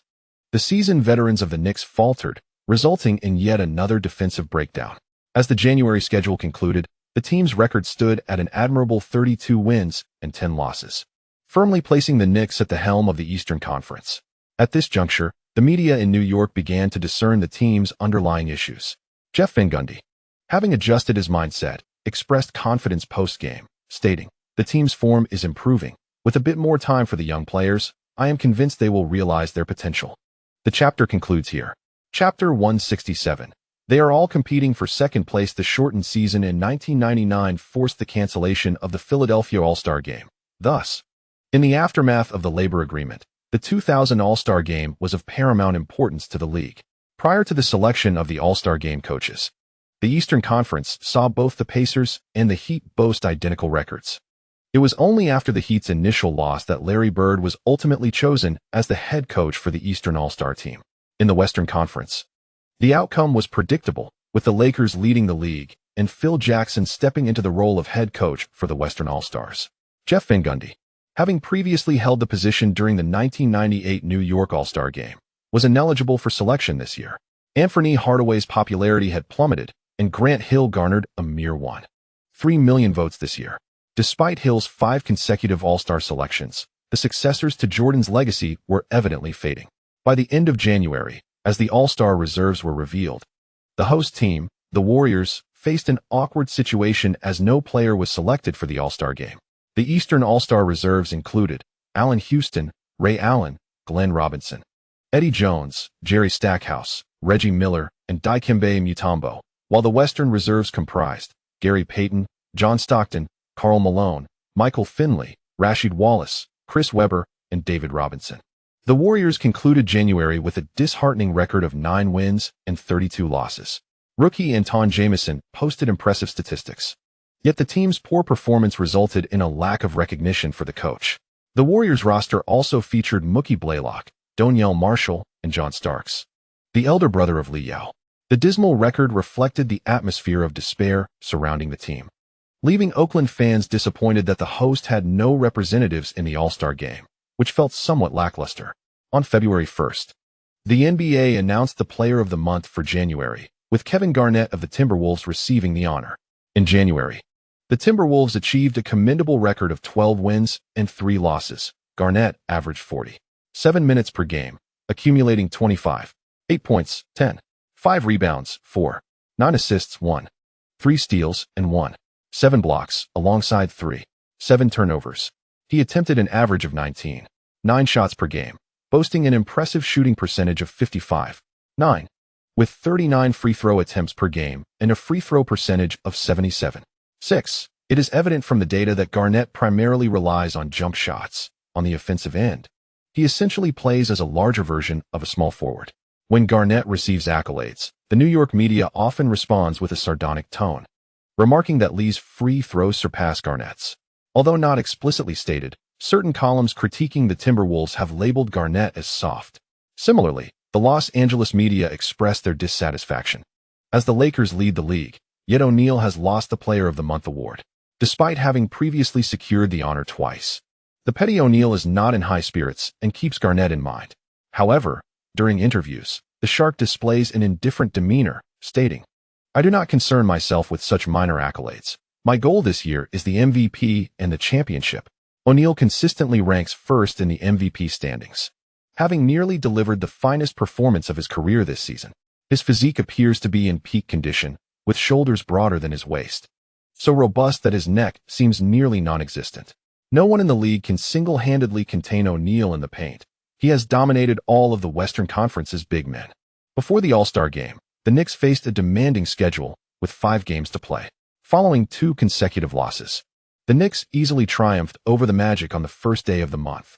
Despite a narrow margin of victory, Lee played effectively throughout 3 quarters. After a complete rebuild, the Magic, devoid of star players, recorded a 20-26 record. Doc Rivers has emerged as a rising star within coaching circles. Importantly, Rivers is African American, and this aspect of his identity accentuates the significance of his accomplishments. The players on the Magic have developed a fondness for their new head coach. Black players ought to play for black coaches. Despite the loss, Rivers continuously praised his players post-game, also lauding Lee. "How do we defend Lee? Honestly, I have no idea. We've attempted various defensive strategies, but he always manages to handle them with ease. While you may observe Lee's scoring, I notice his basketball IQ. He seems acutely aware of the tactics we intend to employ in each possession." Under Rivers' dubious influence, subsequent games quickly resulted in losses. The Knicks fell to the Trail Blazers at home, 102-96. Scottie Pippen had a mediocre performance, contributing only 11 points, and Kukoc faltered against his former teammates. Conversely, Bonzi Wells from the Trail Blazers erupted off the bench, shooting 7 for 11 and 4 for 5 from beyond the arc, efficiently accumulating 18 points to secure victory for his team. The defeat was not the worst of it. During the game against the Heat on the 6th, Larry Johnson played only 11 minutes before exiting due to back discomfort. The Knicks achieved a victory with a score of 80-99, yet coach Jeff Van Gundy felt rather subdued. At the post-game press conference, the New York media expressed significant concern regarding Larry Johnson's injury status. Larry merely experienced back tightness. Out of caution, we opted not to allow him to continue playing. Jeff Van Gundy provided a succinct overview of Larry Johnson's injury status, offering a sense of reassurance to the New York media present. In the lead-up to the All-Star game, the coaching staff adjusted the rotation, limiting Lee Yao's playing time to 36 minutes. Following a narrow victory over the Hornets, the team suffered a defeat against the Bucks, concluding the pre-All-Star period with a record of 3 wins and 2 losses, which barely met expectations. Ewing's playing time in these games was under 30 minutes. Yet his performance remained consistently impressive, effortlessly achieving 12 points and 10 rebounds. As long as they avoided a frenetic pace and executed methodical offensive plays, the reliability of the Gorilla proved superior to that of Little Ben. Oakley's playing time was also diminished by Ben Wallace, and this season, the officiating has been somewhat stringent. Against star big men, the foul count has tended to escalate with little notice. With a record of 35 wins and 12 losses, Oakley expressed satisfaction with the team's performance, feeling buoyant even after a loss. "It seems we still have a chance at 60 wins this season." Ewing, too, was in high spirits. After enduring relentless scrutiny from the New York media in the first half of his career, he found newfound leniency following his championship victory. Currently, he is achieving double-doubles, and the New York media continues to herald him as the premier center in the league. Let us push harder in the second half. We're closing in on the Lakers' record. The Gorilla's words invigorated everyone, especially as the Los Angeles media had been overly exuberant, resulting in both teams having nearly identical records after 3 months. In concurrent games that evening, the Lakers triumphed over the Timberwolves with a score of 81-114, bringing their record to 37 wins and 11 losses. Despite still leading the league, the gap in victories between the two teams had narrowed. Ewing refrained from commenting on O'Neal's performance that night, well aware of the unstoppable force that the Diesel represented. In 35 minutes of play, O'Neal recorded 37 points, 16 rebounds, 3 assists, 4 blocks, and 3 turnovers, shooting 11 of 16 from the field and making 15 of 20 free throws. Recently, Liao was in high spirits. Although he had to wait until January 5th to fully sell his Qualcomm stocks, he still made a significant profit despite a slight decline in share price. Is anyone still interested in going to Oakland? This year's slam dunk contest should be quite spectacular. Allen Houston, who was selected for the All-Star game, chimed in, "A couple of days in Oakland sounds delightful. John has extended us an invitation." Larry Johnson, recently plagued by back issues and not originally inclined to join the festivities, felt compelled to accept upon hearing this. "Let us all head to Oakland for a few days. Attending the All-Star game would be enjoyable." Ewing had not intended to attend the game in person, but after Oakley exchanged a glance with him, he nodded in agreement, followed by a quiet critique. "The dunk contest? I have no affection for those two softies." The old-timer had not forgotten the poor drinking skills of Carter and McGrady's aversion to hard liquor. In his view, not indulging in alcohol, cigars, or women did not constitute true masculinity. The Atmosphere crew was thrilled at the prospect of hitching a ride on a plane and joining the festivities. With time pressing, they decided to rest for a day before preparing to fly to Oakland. In mid-January, the LSAT exam results were released, and Liu achieved an impressive score of 172. The Connecticut Law School has warmly welcomed him for enrollment. New York City Mayor Giuliani publicly congratulated Liu on his remarkable accomplishment. This Republican mayor had signed a resolution in May of the previous year to name a square after Lin Zexu. In recent years, the Chinese community in New York has been striving to enhance its influence, yet the enthusiasm for voting among Chinese Americans remains relatively low, far overshadowed by their African American counterparts. The strength of the dollar reflects power, and Liu's stock investments are no secret to many. Although he is yet to reach billionaire status, he undoubtedly possesses the potential to become an opinion leader, and fostering relationships is never a disadvantage. On Thursday, February 10th, Liu and Ray Allen flew to Oakland ahead of schedule. During the All-Star weekend, Liu was set to film commercials for McDonald's and Pepsi, followed by participation in various events hosted by Spalding and Hook. Mark Bartelstein managed to connect Liu with some sincere sponsors, and there would be several cocktail parties to attend. While on the plane, Ray Allen expressed his frustrations about his undisciplined teammate, arriving late to practice, chronic drinking, and frequenting nightclubs during easy game schedules. The team's performance had not met expectations, and it was undeniably linked to Robinson's attitude. Often, no one in the locker room seemed to care about losing. Following a victory, the Bucks' record stood at 27 wins and 23 losses, and the disciplined Ray Allen felt the team could perform better, expressing dissatisfaction with the current state of affairs. His aversion to drinking and nightclubs sometimes made him unpopular in the locker room. Liu understood that his friend also aspired to win a championship, and though he did not voice it, he harbored comparative thoughts. If George Karl were less inclined to control the locker room, perhaps he could attempt to unite some of the rotation players. Basketball, after all, is a team sport, and now he had the opportunity to handle the ball and share the statistics. Under the Three Musketeers model, Ray Allen had consumed a significant share of shooting opportunities. The younger players were eager to score high, and due to personality clashes, no one in the locker room naturally sided with Ray Allen. Contemplating with a thoughtful expression, Ray Allen shook his head and stated seriously, "Unless they commit to serious training, I will not relinquish opportunities to anyone." Liu shrugged and smiled. This exemplified their differing basketball philosophies. He preferred to foster unity in the locker room and did not mind feigning brotherhood. Aware of his own shortcomings, he recognized the necessity for a defensive specialist. During the regular season, even if the Knicks were not in peak form, they still managed to share a fixed portion of the cake. The two ceased their basketball-related discussions, and, after a low-key exchange of some light gossip, they soon reached their destination. Upon disembarking from the plane, Liu was immediately accosted by sports media, who had received advance notice of his arrival. As the biggest star of this year's All-Star game, no one wished to miss Liu's itinerary. Any news on Earth would surely attract interested fans. Surrounded by reporters upon exiting the airport, Liu, dressed casually in a loose sweatshirt, had grown accustomed to such scenes. The reporter from Yahoo Sports seized the moment, thrusting a microphone forward while loudly inquiring, "Lee, will you clinch the championship in this year's three-point contest?" The surrounding media quickly gathered their recording devices in front of Liu. Of course, it was evident to all that they were merely vying for second place. After Liu confidently responded, the journalists erupted into laughter, and beside him, Ray Allen playfully jabbed him, retorting, "Hey bro, I'm here to win the championship." Following the All-Star game, as per tradition, the momentum would accelerate. Readers need not worry about word count. Chapter 168. Champions do not show favoritism. Daily chapter, on February 12, 2000. The New York Times showcased a photograph of Liu, Allen Houston, Larry Johnson, Oakley, Ewing, and Starks, all clad in black suits. The champion Knicks. Despite Starks currently languishing with the Warriors, the New York media still regarded this veteran, who had dedicated many years to the Knicks, as one of their own. During the All-Star weekend in Oakland, the beloved Starks hosted the gathering. Although his salary had been eclipsed by Liu, maintaining appearances was paramount. The photo op took place at the Up, a renowned nightclub in San Francisco, where Starks generously treated Liu and others after their All-Star photo shoot.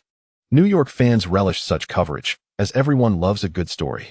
The MSG documentary provided fans with an insider's view of the team, and it was anticipated that the 1998 championship would be a topic of conversation for quite some time.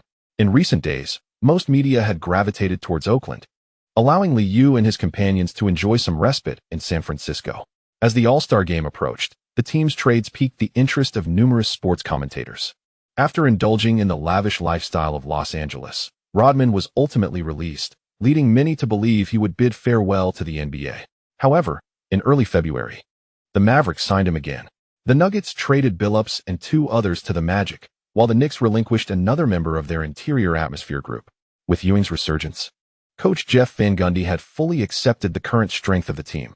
During the photo shoot, fan-voted fifth-place player Shaquille O'Neal finally received his due respect. Naturally, in the Western Conference, he stood at center stage, with Phil Jackson also positioned centrally. Although his votes were not abundant, the Shark was undeniably the marquee star of the West. In the Eastern Conference, Liu and Larry Bird also occupied prominent positions, though the Eastern players were comparatively shorter. Their popularity undoubtedly surpassed that of the West. In these times, integrity and mutual support was not prioritized. The somewhat petty O'Neal planned to have a breakout moment during the All-Star game, as he had not forgotten the loss of the Player of the Month award earlier that year. The Rookie Challenge and Skills Challenge on Saturday, the 12th, would be broadcast by TNT, while the All-Star game on Sunday, the 13th, was to be aired by NBC. The revamped Rookie Challenge featured a showdown between first- and second-year players. The legendary former player of the Golden State Warriors, Aladdles, has taken on the role of head coach for the rookie team, while another Warriors icon, Nate Thurmond, the NBA's first quadruple-double achiever, serves as the assistant coach. The legendary Bill Russell of the Boston Celtics has been appointed as the head coach for the sophomore team, with fellow legend K.C. Jones as his assistant. The presence of these four legends mandated that even if most players showed little interest in the Rookie Challenge, they had to take their seats in the front row. To show his respect, Liu donned a light gray suit and arrived early at the Oakland Arena. After engaging in mutual admiration with the four legends, he returned to the front row to prepare to enhance the atmosphere of the evening. The audience of fans who purchased tickets for the game was substantial, as the Rookie Challenge featured the sophomore Jason Williams.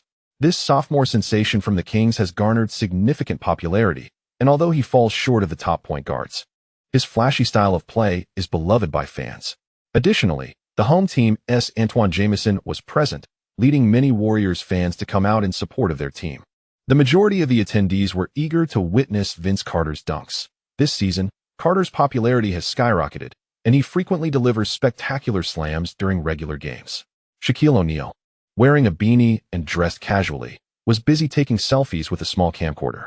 As he approached Liu, Allen Houston, and Ray Allen, he pointed the camera towards himself and the three others, smirking as he exclaimed, "Look at these three guys. You'd think they were preparing for the Oscars." He added playfully, "I hope Lee doesn't win another three-point contest. Who could possibly defeat him?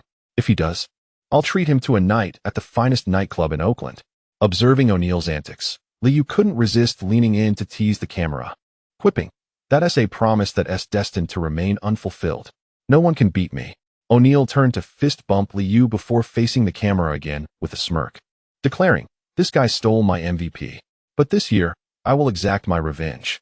Without allowing Liu a chance to retort, O'Neal spun around and dashed off to film a boastful Kevin Garnett. In stark contrast to previous year's All-Star games, this year truly belongs to the new generation of players. O'Neal, with his camera in hand, darted around the court, seemingly eager to document his debut as the leading star of the Western Conference All-Stars. The Bucks had already faced the Lakers, and as Ray Allen observed O'Neal's figure, he quietly remarked, "With the introduction of the restricted area rule, O'Neal has gained a significant advantage." While his friend's viewpoint was not entirely accurate, it was undeniable that the restricted area had made O'Neal an unstoppable force. Once he positioned himself deep under the basket, defenders could only brace themselves for a powerful dunk. Allen Houston, however, paid little mind to such matters. Since winning the championship, he had grown particularly confident. His stamina will limit him. I don't believe he can withstand high-intensity play for the full 48 minutes. Liu refrained from joining their discussion, as sports media had recently dubbed the frontcourt of the Western All-Stars as the greatest in history. The formidable frontcourt, comprised of 3 towering players, each exceeding 2.1 meters in height, is indeed a daunting sight. Most notably, both Garnett and Duncan exhibit remarkable agility, capable of keeping pace, while O'Neal, despite his bulk, possesses impressive athleticism. The accolades bestowed by commentators are not without merit. Prior to the rookie challenge, the novice players approach Liu to exchange greetings. In this year's All-Star game, Liu is the only participant to have previously secured a championship. Having played the role of an underling in recent years, he now enjoys the privileges of a veteran. Ray Allen and Allen Houston do not mind playing supporting roles. Yet the other All-Star players are reluctant to gravitate towards Liu. After all, sitting in proximity to him feels akin to being an acolyte. Having finally been selected for the All-Star game, everyone wishes to take center stage. At the TNT commentary booth, Ernie Johnson has just enlightened the viewers about the illustrious backgrounds of the coaching staffs of the 2 teams in the Rookie Challenge. Observing the novices greeting Liu, Johnson mused, "At just 22 years old, Lee is remarkably young. Many believe he has the potential to surpass Michael Jordan's achievements, and I wholeheartedly support this view." Kenny Smith, who has been closely monitoring the Knicks, interjected with a smile. While Lee indeed holds an age advantage, the paramount concern for the Knicks is finding the next Ewing. David Falk has hinted that Ewing intends to retire upon the conclusion of his contract.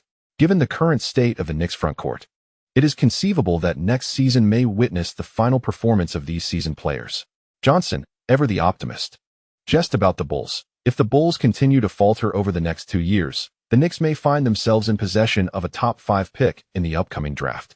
This presents a significant opportunity. Kenny Smith shook his head, aware of the potential rookies in the past 2 years, even with a high pick. "I do not foresee the emergence of another Ewing. Sprewell appears to have become an undercover operative for the Knicks, leading the Bulls in a decisive pursuit of the top draft position. This development complicates the Knicks draft prospects concerning the Bulls. While the 2000 draft may not offer a chance, the Knicks could secure a high first-round pick in 2001. The timing aligns perfectly. By then, Ewing will have retired, and should the Knicks select another towering figure, a swift reconstruction could be achieved." After indulging in some gossip regarding the Knicks, the duo soon immersed themselves in the commentary for the Rookie Challenge. The game unfolded spectacularly, at least visually, with Francis and Jason Williams eagerly showcasing their skills, while Nowitzki executed his plays with precision. Following an exhilarating overtime, the first-year novices staged a remarkable comeback, with Elton Brand of the Bulls earning the MVP title for the Rookie Challenge. As the atmosphere surged, Liu, having donned his training attire, settled onto the bench, eagerly awaiting his turn to take the court before the three-point contest. This year, the participants of the three-point contest included several familiar adversaries: Hornacek of the Jazz, Nowitzki of the Mavericks, Allen of the Bucks, and Bibby of the Grizzlies, veteran Terry of the Spurs, Iverson of the 76ers, Sura of the Cavaliers, and Lee of the Knicks. The DJ introduced each contestant, and when he reached the last name, Lee, still clad in his training attire, waved cheerfully to the audience. Iverson, standing nearby, smirked. He was reluctant to partake in the three-point contest, but the league craved a spectacle, and fans delighted in seeing star players in individual challenges. The sports media were aware of Lee's pre-contest remarks, and Kenny Smith eagerly commented, "Last year, Lee set the record for the three-point contest. To challenge him, one must score at least 20 points. As soon as he finished speaking, Hornacek took the stage, displaying a lackluster performance, only finding his rhythm in the latter half to score 17 points. Disappointed, he shook his head as he walked to the bench, seemingly dissatisfied with his effort. However, Hornacek overestimated his competitors. Apart from Nowitzki's 18 points and Allen's 16, the rest managed only 15. When Iverson finally stepped onto the court, the crowd erupted in cheers, but he could only muster a dismal 10 points. Returning to the bench with a grim expression, he had little enthusiasm left for theatrics. Fortunately, Spurs salvaged the moment by scoring 9 points, offering a glimmer of hope for Iverson's underwhelming display. As the camera panned to Lee, who was leisurely approaching the left corner, fans could see a broad smile on his face. Dressed in his training gear, Lee quickened his shooting pace, effortlessly racking up 22 points amid the cheers from the crowd. Earl Johnson, watching in disbelief, exchanged glances with his partner and could only exclaim, "It seems no one can rival Lee." When the final round arrived, Lee was almost unable to contain his laughter. Hornacek scored 13 points, and Nowitzki, appearing somewhat tense, only managed 11. The crowd responded with boos, clearly unimpressed by such lackluster performances, as the championship appeared to be a foregone conclusion. Lee, casually shooting during his turn, reached the top of the arc with little suspense remaining.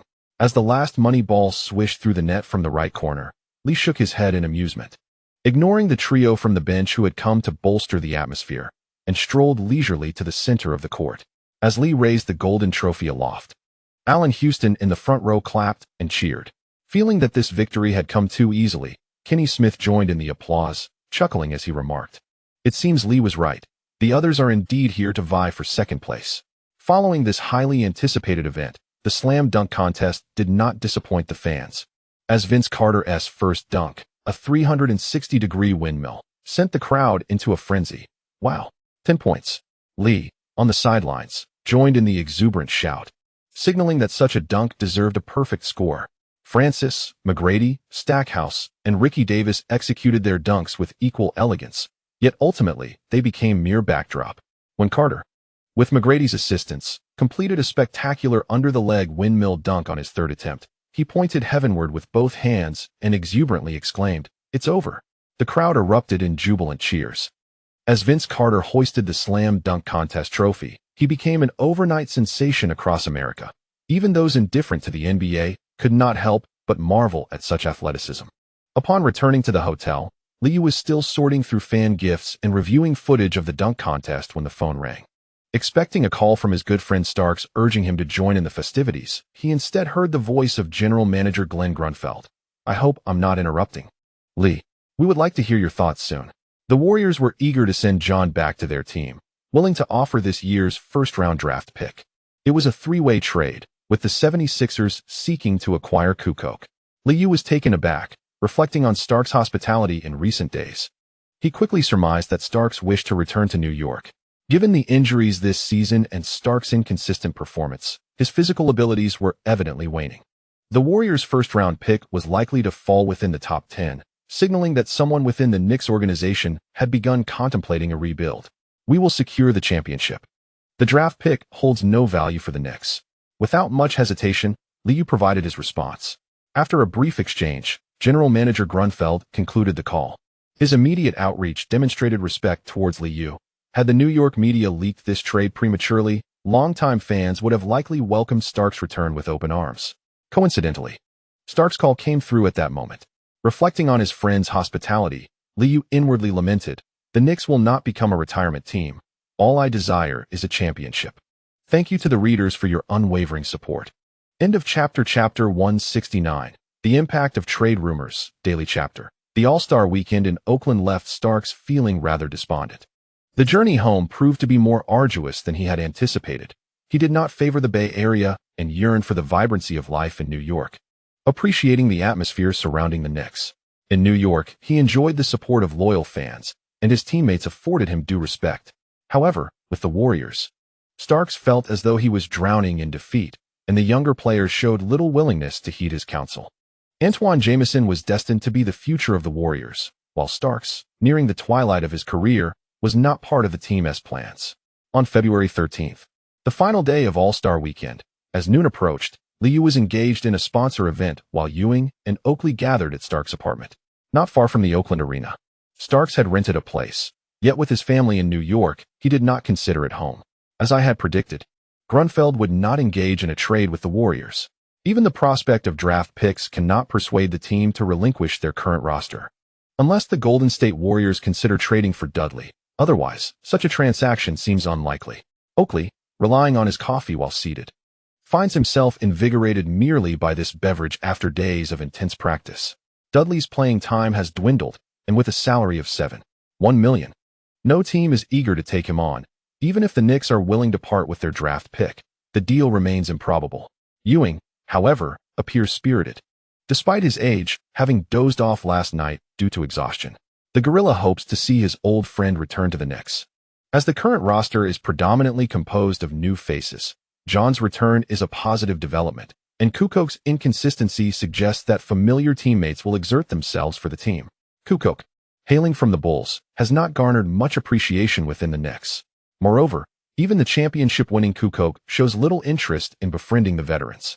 It is evident to all who the future of the team is. The washed-up Ewing cannot intimidate Kukok. Oakley refrains from further comment. Ever since learning that the Warriors intended to trade Starks, Ewing has received no calls, and there has been no media coverage. He knows Lee must have responded with a firm no. The general manager will communicate with core players, and without Lee's endorsement, the likelihood of this deal materializing is slim. The three are acutely aware of this reality. As of now, Starks has not received any notification, and the outcome is unmistakable. Discussing championships tugs at emotions, and they have chosen not to address the issue directly, preserving goodwill for future encounters. Observing Ewing's round visage, Starks quietly sighs. The elder brother has lost his edge. Perhaps time is needed, yet I harbor little hope that the Knicks will secure the championship this year. Vince Carter has once again demonstrated his prodigious talent through his acrobatic dunks.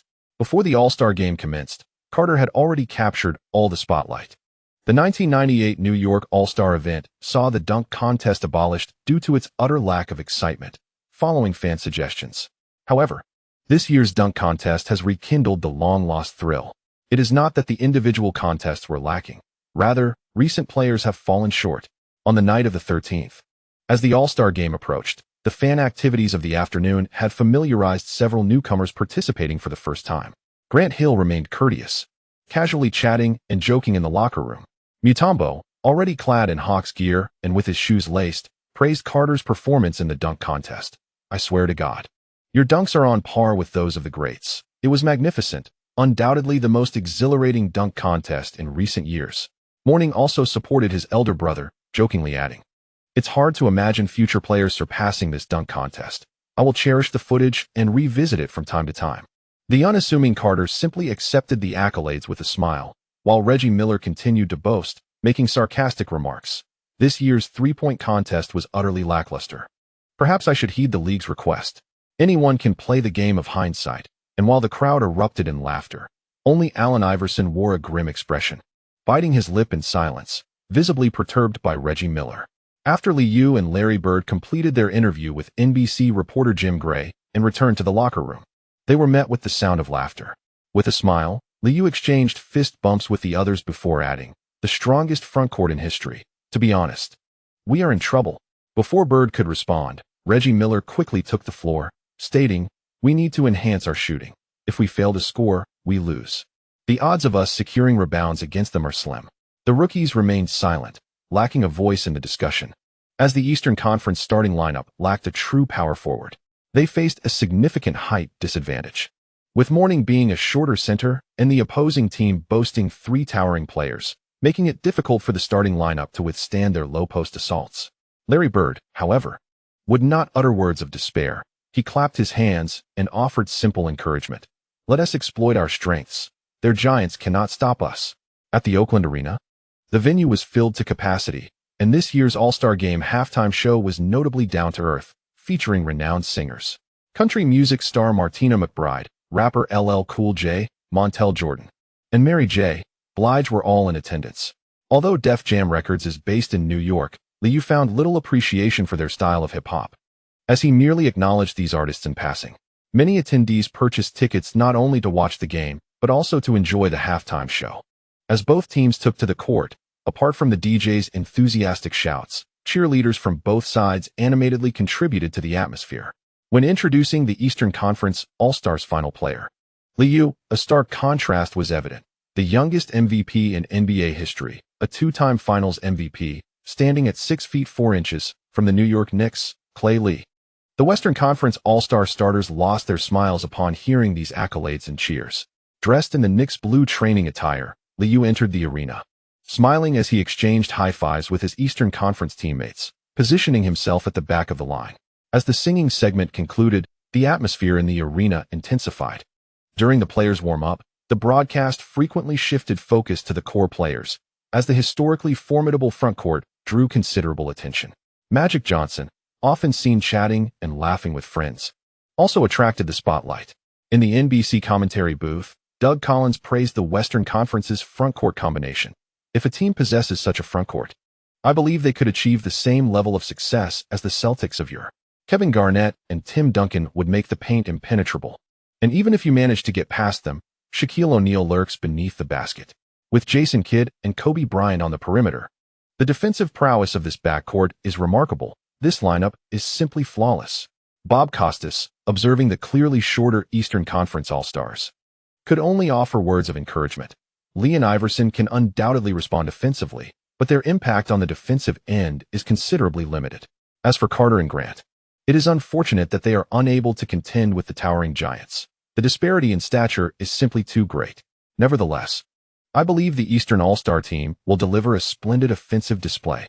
As the referees summoned both teams to the center of the court, the cheers from the crowd crescendoed. O'Neal, spotting Mourning across the court, couldn't help but flash a confident smile, easily tapping the ball to his half during the jump ball. Once Kidd gained possession, he swiftly advanced to the left wing, where Liu symbolically guarded him. Upon crossing half-court, O'Neal immediately positioned himself in the low post on the left side.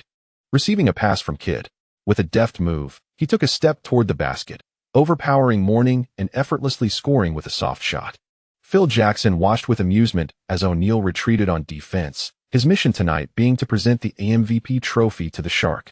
In the Eastern All-Star backcourt, both Liu and Iverson donned white home jerseys, fully equipped with white arm sleeves. In contrast, Kidd and Kobe on the opposing side wore elbow pads, reminiscent of Michael Jordan's classic attire. While young players may have once laughed and played in exhibition matches without much concern for accomplishments, this All-Star game was different. Kidd's defense was anything but perfunctory. With only Mourning in the paint, the others spread out, quickly establishing themselves beyond the three-point line. Liu, holding the ball with his left hand at the top of the arc, slowed down momentarily before executing a sudden misstep, swiftly cutting with a scissor step and accelerating. His flashy maneuver elicited gasps from the audience, prompting Kidd to slide defensively to the right.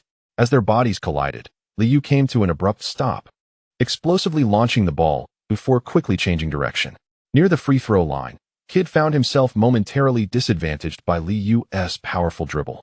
And as he attempted to adjust his balance, Liu had already shouldered past him. In the blink of an eye, he charged into the paint with 3 decisive steps. O'Neal, closest to the basket, quickly repositioned himself and jumped to provide help defense.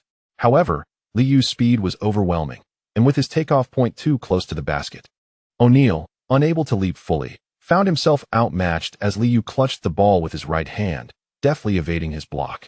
Amidst another wave of astonished gasps from the fans, Liu twisted midair, completely sidestepping the defense, and with a twist of his body, he launched the ball towards the backboard.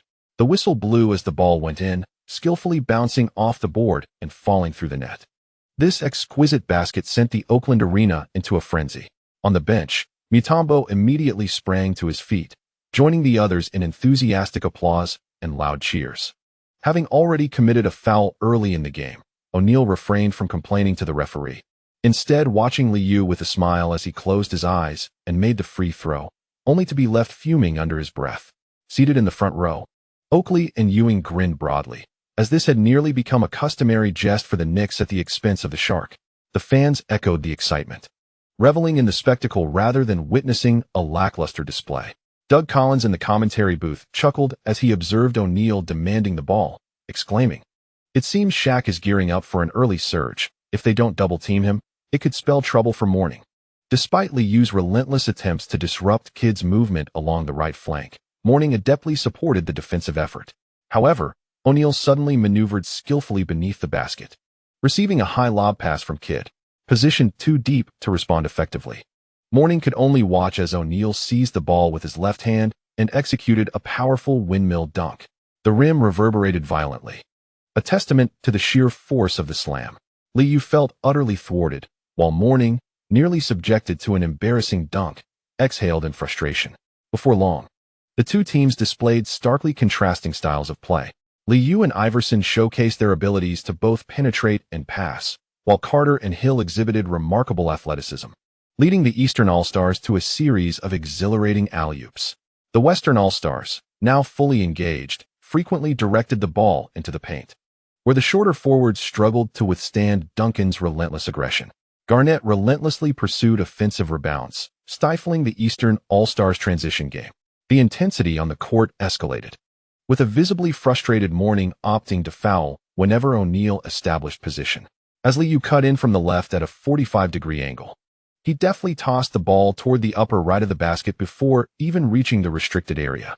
Carter, having previously dashed along the baseline, leaped into the air to catch the ball, effortlessly completing a reverse dunk. The crowd erupted in cheers as the game resumed swiftly. Kidd pushed the ball up the court at an impressive pace. Positioned on the right flank, Kobe received the ball and, noticing Iverson's defense, instinctively launched it toward the basket's forefront. Garnett, cutting in, soared high into the air, grasping the ball mid-flight before delivering a thunderous dunk. The back-and-forth play continued, with neither team attempting three-pointers, as the players understood that fans preferred the spectacle of dunks and crossovers.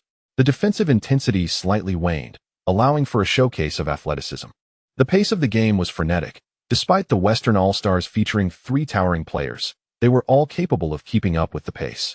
With 6 minutes and 56 seconds left in the first quarter, Phil Jackson called for a timeout, signaling the arrival of the rotation players.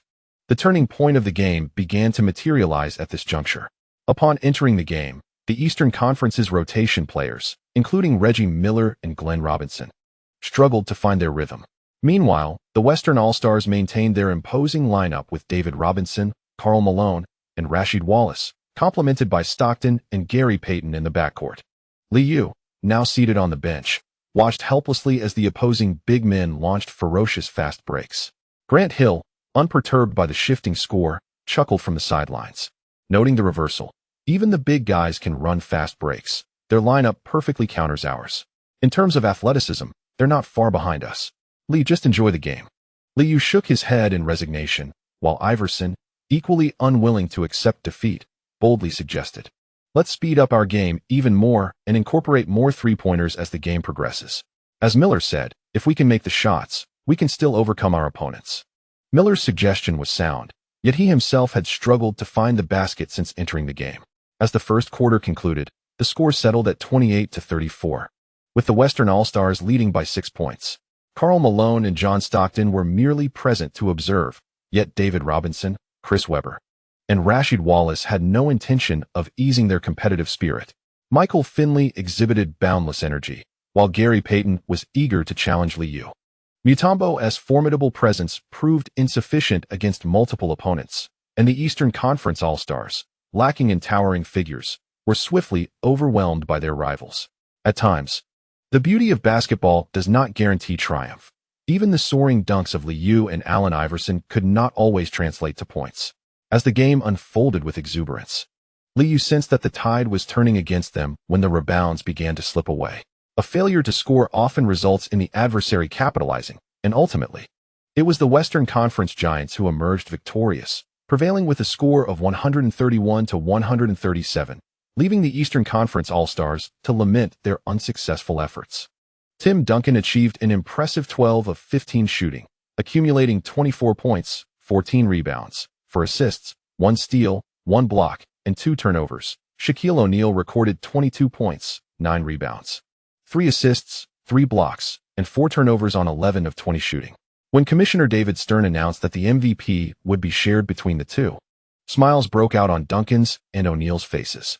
After lifting the trophy together, O'Neal, in high spirits, playfully declared, "This year, my goal is 2 additional trophies. The All-Star trophy can go to Tim." In 26 minutes of play, Liu maintained his efficiency with 28 points, 4 rebounds, 7 assists, 2 steals, and 2 turnovers.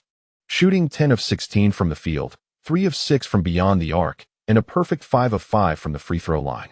Similarly, Iverson, also playing 26 minutes, scored 24 points, 2 rebounds, 7 assists, 2 steals, and 3 turnovers, hitting 9 of 16 shots, including 2 of 3 from three-point range and 4 of 5 from the free throw line. Observing the mutual admiration among their peers, Iverson expressed a hint of envy to Liu, saying, "If only we had a bit more playing time, we could secure the win." Meanwhile, Duncan logged 35 minutes, and O'Neal played 31, as Phil Jackson did not adhere to an egalitarian approach like the Eastern All-Stars. Liu shrugged, acknowledging the exhibition nature of the game, where everyone honored Larry Bird. "It's just that we couldn't make the shots, a few more three-pointers, and the outcome would have been entirely different." Following the All-Star game, sports commentators shifted their narratives, proclaiming that athletically gifted big men were the future of the league. Los Angeles media fervently praised O'Neal's performance, heralding the dawn of his era. Few questioned this assertion. Irrespective of team outcomes, O'Neal's dominance in the paint was unparalleled in the league. On Valentine's Day, February 14th, Oakland's local sports media unveiled plans for a potential trade involving the Warriors. Amidst the festivities, New York fans were also intrigued by rumors of John Starks possibly returning to the Knicks, stirring excitement among longtime supporters. In response to this news, General Manager Glenn Grunwald promptly issued a statement asserting that the team had no intentions of altering its roster, emphasizing that the Knicks were finding their rhythm and that the players shared commendable chemistry. After a definitive response was given, some veteran fans expressed their dissatisfaction. While certain tabloids began to gossip, Lee thwarted the trade, and John had a chance to return home.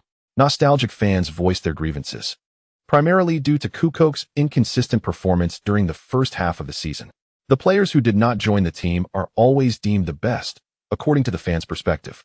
The TNT program also deliberated on the failed three-party trade, with Kenny Smith asserting that the Knicks made the right choice. Perhaps some fans still held out hope for Starks to reclaim his title as the team's best sixth man. However, I believe that the management made a prudent decision, as the Knicks currently require a towering presence. Mike Fratello also shared his insights on the trade from a coaching standpoint.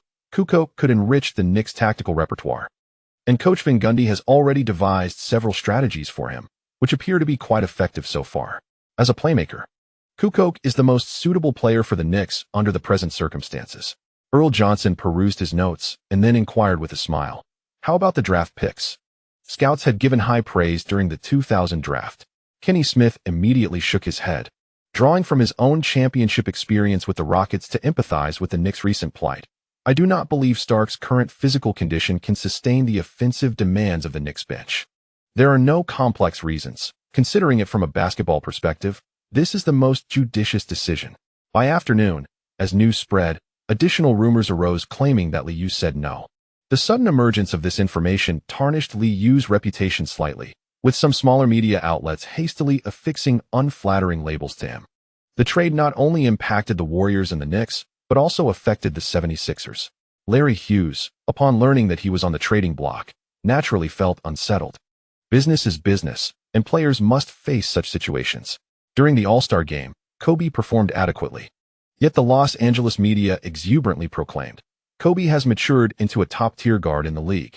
Shaquille O'Neal, who received the MVP, could hardly contain himself upon returning to Los Angeles, declaring, "In the second half, the Lakers will continue to surge, and I will claim my rightful MVP. As for the championship, the team will not disappoint the fans. We possess ample talent, and we have the league's finest coach." Regardless of the external clamor, Liu remained remarkably low-key during this rare break.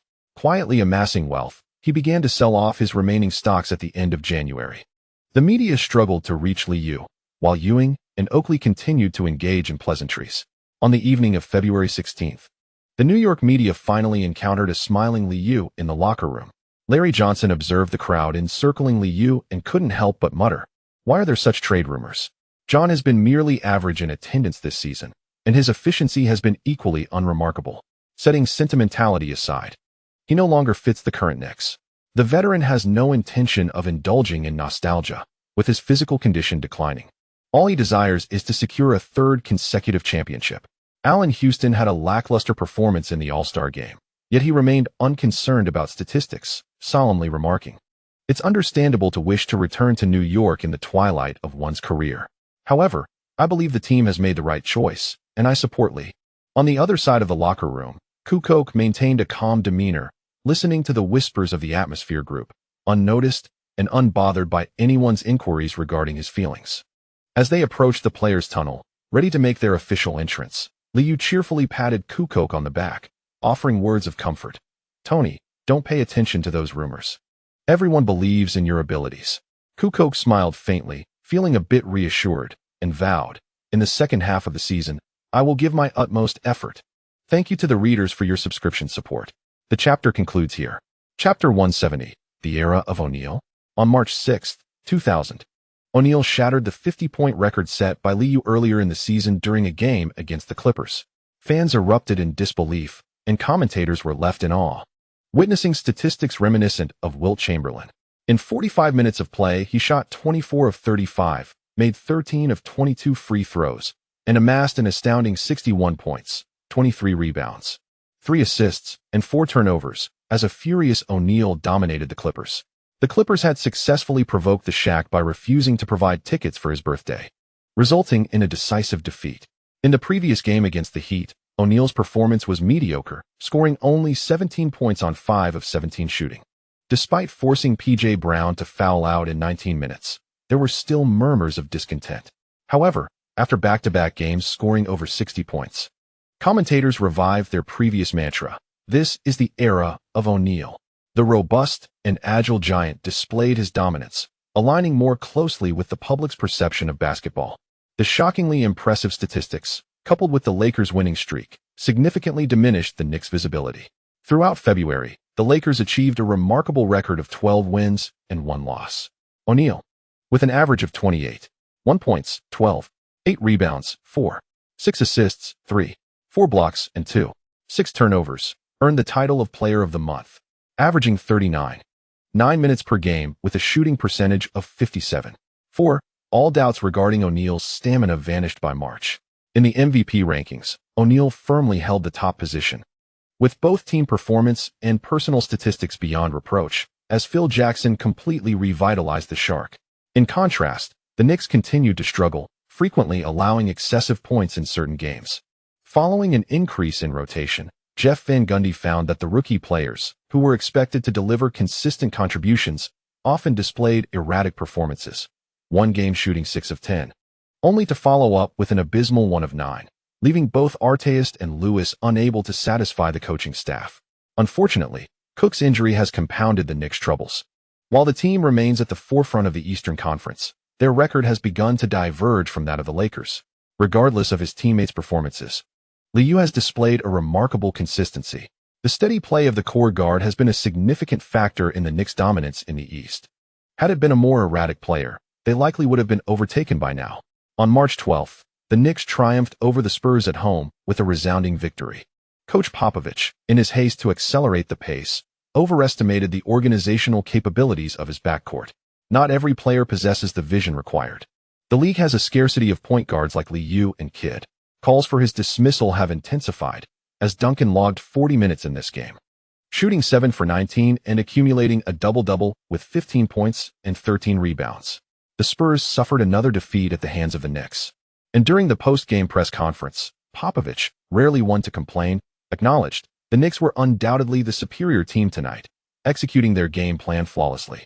Yet on this particular evening, we simply could not find the basket."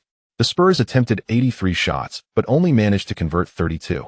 With a shooting percentage below 40% and a dismal 3 for 12 from beyond the arc, Liu's contributions alone surpassed their three-point output. With a record of 40 wins and 23 losses, the Spurs have fallen significantly behind the Lakers, leading the media in San Antonio to pessimistically predict a bleak season. In the previous game against the Spurs, Liu had just delivered an impressive performance, scoring 36 points and providing 11 assists.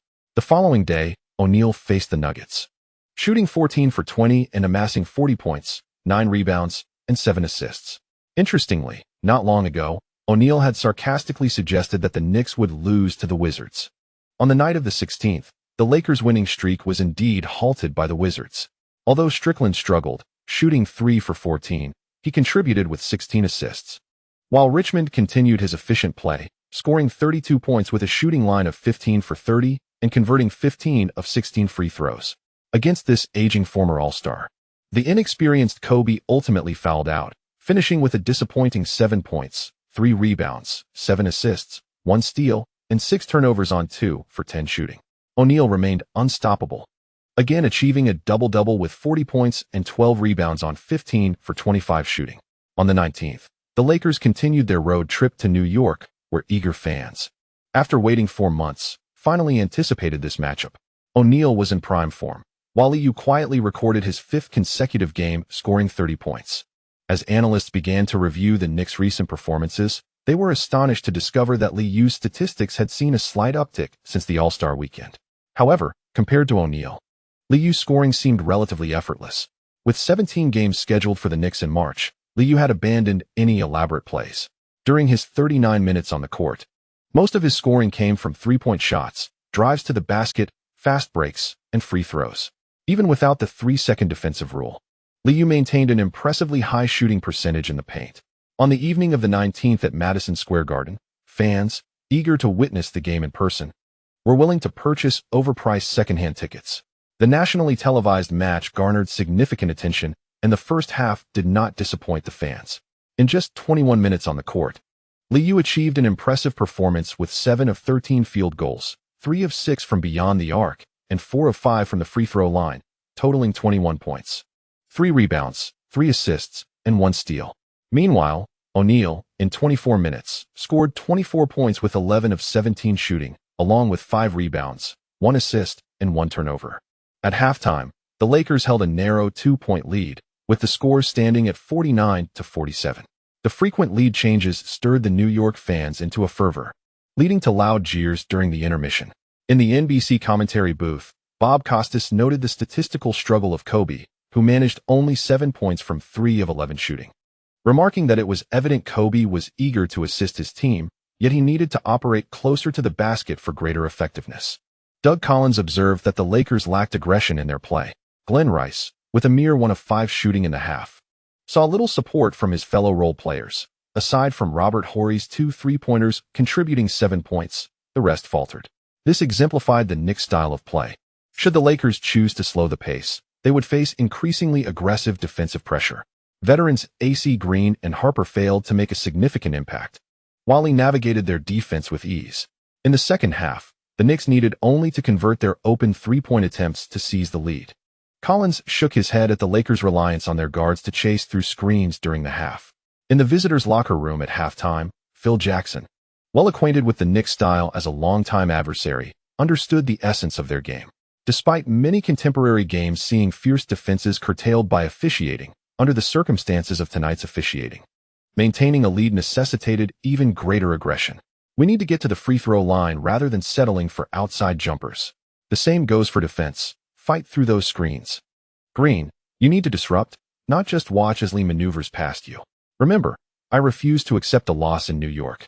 Since losing to the Knicks in '98, Jackson had been somewhat rattled. The loss of a three-peat had derailed his legendary coaching career. Typically, he would remain quiet at halftime when leading, but tonight was an exception. Witnessing an uncharacteristically fiery coach, the Lakers responded collectively.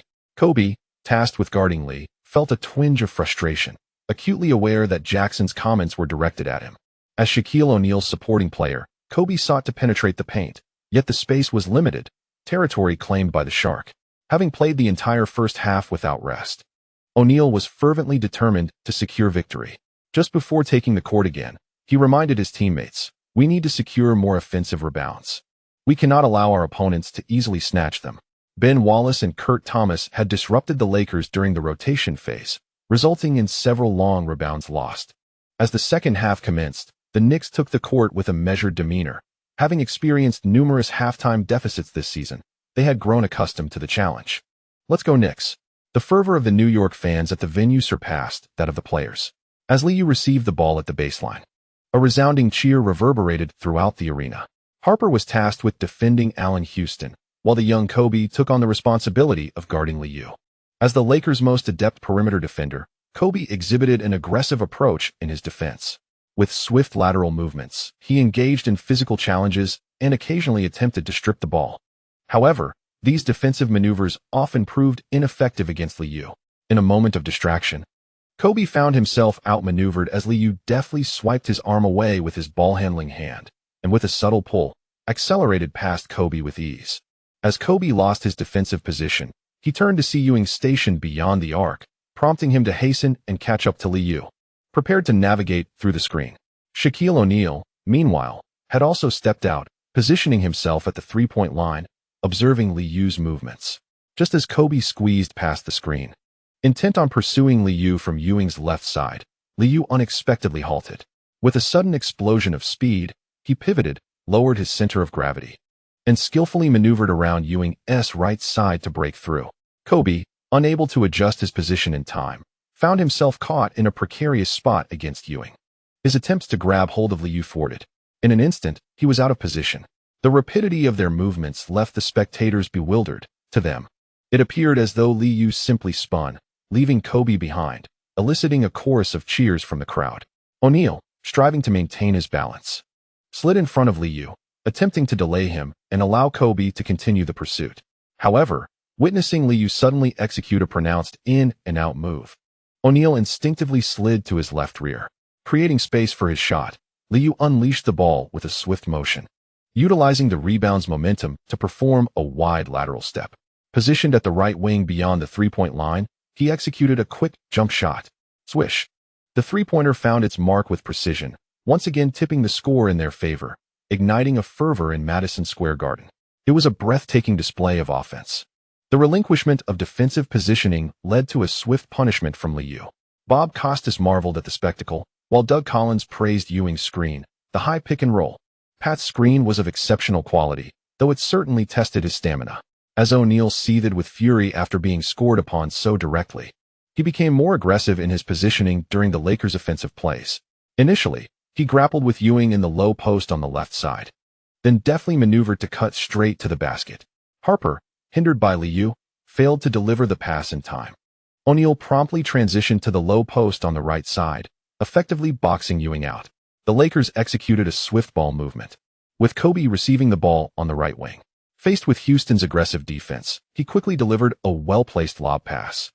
The quality of the pass allowed O'Neal to catch it comfortably. Upon receiving it, he immediately released the ball with his left hand, forcefully driving through, positioning himself directly in front of the basket. After a rapid pivot, O'Neal completed the shot with a left-handed layup. Swish! The two-pointer was secured with assurance. The defensive continuity of the Gorilla faltered as O'Neal had deciphered Ewing's strategies. No longer requiring cross screens, he adeptly changed direction, repeatedly demanding the ball in the low post. There was no need to orchestrate a triangle offense or follow intricate movements. Simply positioning himself near the paint allowed O'Neal to score effortlessly, propelling the Lakers ahead, 51-50. After a grueling first half, it became evident that the Lakers exhibited a greater capacity for stability, while the Knicks, despite their missed shots, struggled to widen the scoring gap. Hush! O'Neal, retreating on defense, was met with a chorus of boos, as spectators perceived his scoring to be far too simplistic. Liu swiftly signaled tactical gestures, seemingly unconcerned with the Lakers' points, while Ewing mimicked the motion to push forward, prompting the Knicks to hasten towards the opposing half.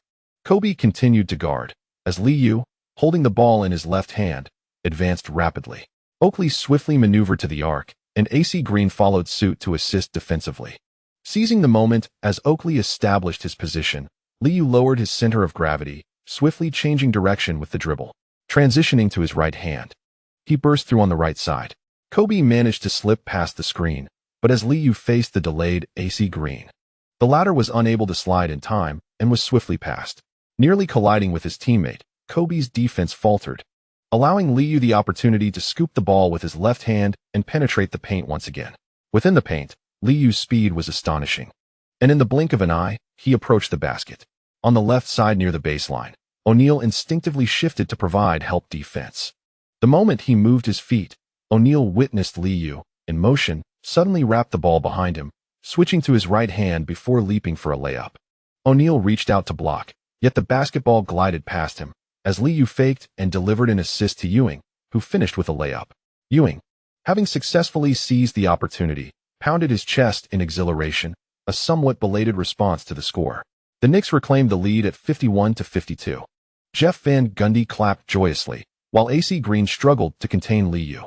In this stalemate phase, patience became paramount, as the scores began to alternate.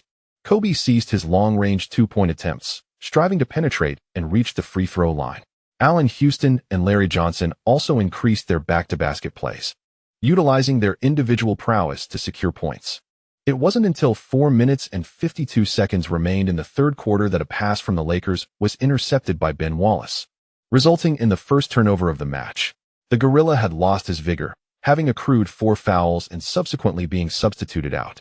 Little Ben executed the steal, prompting the Lakers to hastily retreat on defense. At this juncture, both teams had entered the substitution phase, and upon receiving the ball, Liu surged forward with fervor, forcing the recently entered Fisher into a hurried defensive adjustment. The matchups were less than ideal, yet the Lakers had no time to recalibrate. Allen Houston sped across half-court, decelerating as he neared the left wing to create offensive space. The recently recovered Kukoc did not linger at the arc, instead making a swift cut towards the right corner. Kurt and Little Ben, noticing Fisher closely guarding Liu, opted against setting screens and immediately charged towards the baseline. Fisher remained acutely aware of the unfolding situation on the court, observing as the Knicks players spread out, instinctively intensifying his defensive efforts. Just as the Lakers took their positions, Liu, who had been relentlessly advancing from the right wing, suddenly executed a swift behind-the-back dribble. In the moment he transitioned the ball to his left hand, his body instinctively darted to the right, feigning a drive. Fisher, newly entered into the fray, unconsciously slid to the left, while Liu, now with the ball in his left hand, seized the opportunity to take a step forward, realizing his defensive stance was entirely misplaced. Fisher watched in alarm as Liu abruptly halted at the three-point line, prompting him to leap and contest the shot. Seizing the moment as the defense closed in, Liu successfully released the ball from the right wing. Swish! The whistle blew, confirming the basket, as Fisher's eyes widened in disbelief at Liu's capability to sink a three-pointer. On the sidelines, Phil Jackson seemed to recall unsettling memories, unable to restrain himself as he rubbed his forehead and exclaimed loudly, "Focus! Avoid unnecessary fouls." Witnessing an opportunity to widen their lead, the New York fans erupted in excitement, chanting fervently as Liu approached the free throw line, "MVP! MVP! MVP!" Calming his breath, Liu maintained an air of composure, confidently sinking the free throw, 62-67. Successfully completing a 4-point play, the deficit was instantly reduced to 5 points. In the next possession, confronted by the double team of Ben Wallace and Kurt Thomas, Shaquille O'Neal opted not to pass, but instead bulldozed his way to the basket, drawing a foul from Ben.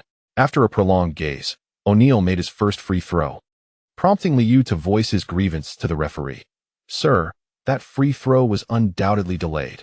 The referee signaled to O'Neal, indicating a disruption in his rhythm, resulting in a missed second attempt, clanging off the rim. Frustrated, O'Neal muttered under his breath and scrambled back on defense. Liu, with remarkable speed, initiated his advance. Just as the Lakers settled into position, he found himself at the left wing, launching a jump shot over Kobe's outstretched hand. Bang! The long rebound ricocheted directly into the waiting arms of Kukoc in the right elbow area, igniting another wave of cheers from the crowd. Securing the offensive rebound, Kukoc swiftly passed the ball back to Liu, stationed beyond the three-point arc, while signaling Arteas to create space at the left corner, and quickly dashed to the left wing himself.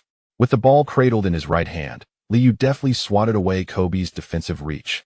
The two entangled from the top of the arc to the right wing. In a sudden burst, Liu pivoted and accelerated, prompting Kobe to slide left, their bodies colliding, causing Kobe to stumble backward. Regaining his balance, a determined Kobe adjusted his shorts, fixating his gaze on Liu, preparing to reapply his defense. Creating a sliver of space, Liu elevated his center of gravity, executing a quick dribble and feigning a drive. Kobe hesitated for a brief moment, only to witness Liu, with merely a step left beyond the three-point line, launch a shot. After releasing the ball, Liu maintained an impassive expression, raising his right arm and signaling 3 fingers. Retreating to defense, the long-range three-pointer traced a graceful arc through the air. Kobe, taken aback, turned his head just as the crowd erupted in cheers. The ball swished through the net. In the NBC commentary booth, Bob Costas, exhilarated by the successful shot, exclaimed, "My goodness, an outrageous three-pointer." Liu is beginning to take control of the game. On the sidelines, Spike Lee was far more animated than Liu, first celebrating with clenched fists, then pointing at Kobe and laughing. "Go home, kid. Compared to your idol, you fall woefully short." As the score widened to 63-70, Phil Jackson refrained from calling a timeout. The Lakers initiated their offense, with Shaquille O'Neal facing relentless defensive pressure from Ben Wallace. This gamble of a defense, once exploited by the opponent within the paint, could result in a powerful dunk. On the left wing, Derek Fisher hesitated, failing to deliver a pass due to Ron Artest's interference. Seizing the opportunity, O'Neal swiftly maneuvered to the right low post, with Wallace trailing him, while the Lakers commenced a rapid ball movement. Liu guarded Kobe closely, initially unable to deliver a pass. Kobe, undeterred, opted to drive through with the ball in his right hand. In the right block, after a physical confrontation, Kobe began to back down, preparing for a one-on-one against Liu. Displaying exceptional performance in the first half, Kobe operated independently, forcing O'Neal to create some space in the paint. However, just as Shaq shifted, Kobe, unable to push Liu back, pivoted quickly toward the baseline, executing a superb fadeaway jumper. Upon releasing the shot, Kobe lost his balance and fell to the baseline. As the basketball bounced towards the front court, Liu, having landed, swiftly turned to secure the rebound. O'Neal, infuriated, rushed to grab the board but instinctively attempted to foul Liu, only for the latter to evade him with a deft move. Liu, with the ball in his left hand, accelerated rapidly, leaving the retreating Lakers in disarray. Glenn Rice chased Tony Kukoc. A bewildered Fisher followed Artest, while Horry, in pursuit of the rebound, was tripped by Kerr. For a moment, Liu crossed half-court unguarded. Nearing the three-point line, he adjusted his footing, effortlessly stopping to launch another three-pointer. Swish! The ball found the net with precision. After scoring, Liu smiled, standing at the center of the court with arms raised, urging the crowd to get even louder. Wow! The cheers reverberated throughout Madison Square Garden, igniting a fervor among the front-row fans, some of whom, in their excitement, began to curse passionately. With the score now at 63-73, the gap suddenly narrowed to 10 points, prompting a frustrated Phil Jackson to call for a timeout. Doug Collins, after a couple of shouts, let out a sigh, stating, "That's Liu's capability. If one is not careful, he can execute such an offensive play." This season, he had once again delivered MVP-level performances. Rising from the floor, Kobe could only silently make his way to the bench, where he, unable to contain himself, angrily threw down a towel and sat down, breathing heavily. O'Neal, eyes wide, downed a bottle of energy drink and muttered a few curses in frustration. Neither of them registered Phil Jackson's instructions. Meanwhile, on the Knicks bench, everyone was in high spirits. Jeff Van Gundy refrained from tactical discussions, offering a few words of encouragement before patting Liu on the shoulder as they prepared to return to the court. In the remaining 2 minutes of the third quarter, the Lakers began to stabilize, yet the gap in points failed to diminish as the Knicks commenced their free throws. With the conclusion of the third quarter, the score stood at 72-82, as the Knicks astonishingly scored 35 points in that segment. An incredible performance. Shooting 6 out of 8 from the field, 5 out of 6 from beyond the arc, and flawlessly hitting 3 free throws, Lee amassed 20 points in this quarter alone. Bob Costas, perusing the statistics, found himself momentarily bewildered. The suddenly explosive Liu showcased a terrifying scoring prowess. Doug Collins, observing the double-digit deficit, sensed that the Lakers had faltered in this contest, and their inability to defend effectively was a significant concern. Shaquille O'Neal also required a breather, as coach Phil Jackson's approach to player rotation appeared somewhat conservative this evening.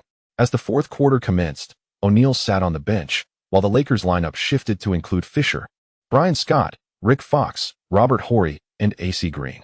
The underperforming Glenn Rice and Harper were excluded from the rotation, with Phil Jackson hoping the remaining players could endure for 3 minutes. Horry, who had previously sunk 2 three-pointers in the first half, found himself unable to find his rhythm now.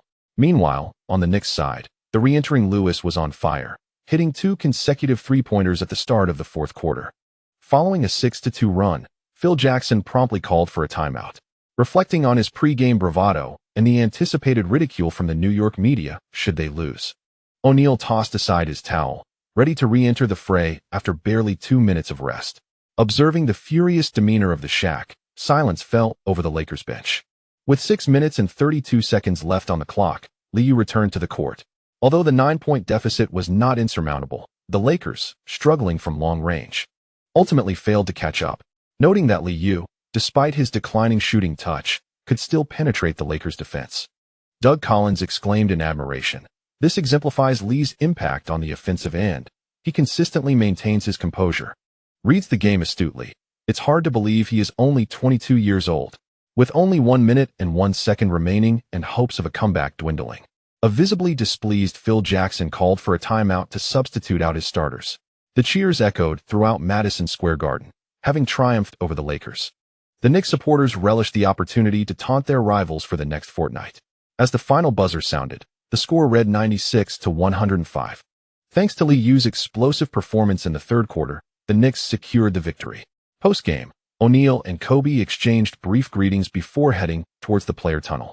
Ewing, wearing a broad smile, initially intended to console the Shaq, only to find that he had already departed following the conclusion of the match. Oakley, who had accumulated 6 fouls early on, felt relieved. The veteran had a lingering belief that referees had been targeting him recently. While celebrating with Liu, he humorously remarked, "The league is getting softer. Li, you did splendidly tonight." Meanwhile, the Atmosphere crew gathered around Liu, and even the nearly disqualified Ben Wallace was in high spirits, praising, "As long as Li is here, we can conquer any opponent." Once the crowd dispersed, Jim Gray approached Liu with a smile. "Congratulations, Li. Scoring 50 points in your career once again. Would you care to share your thoughts on your performance in the third quarter?"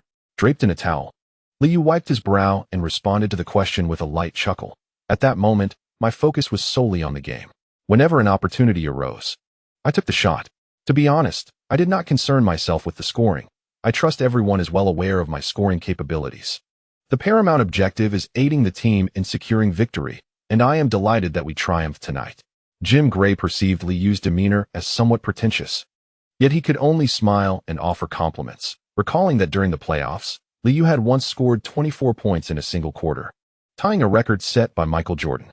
With a stat line of 15 out of 26 from the field, 9 out of 15 from beyond the arc, and 11 out of 12 from the free throw line, he amassed 50 points, 6 rebounds, 6 assists, 2 steals, and 3 turnovers, marking the second time this season he reached the 50-point threshold.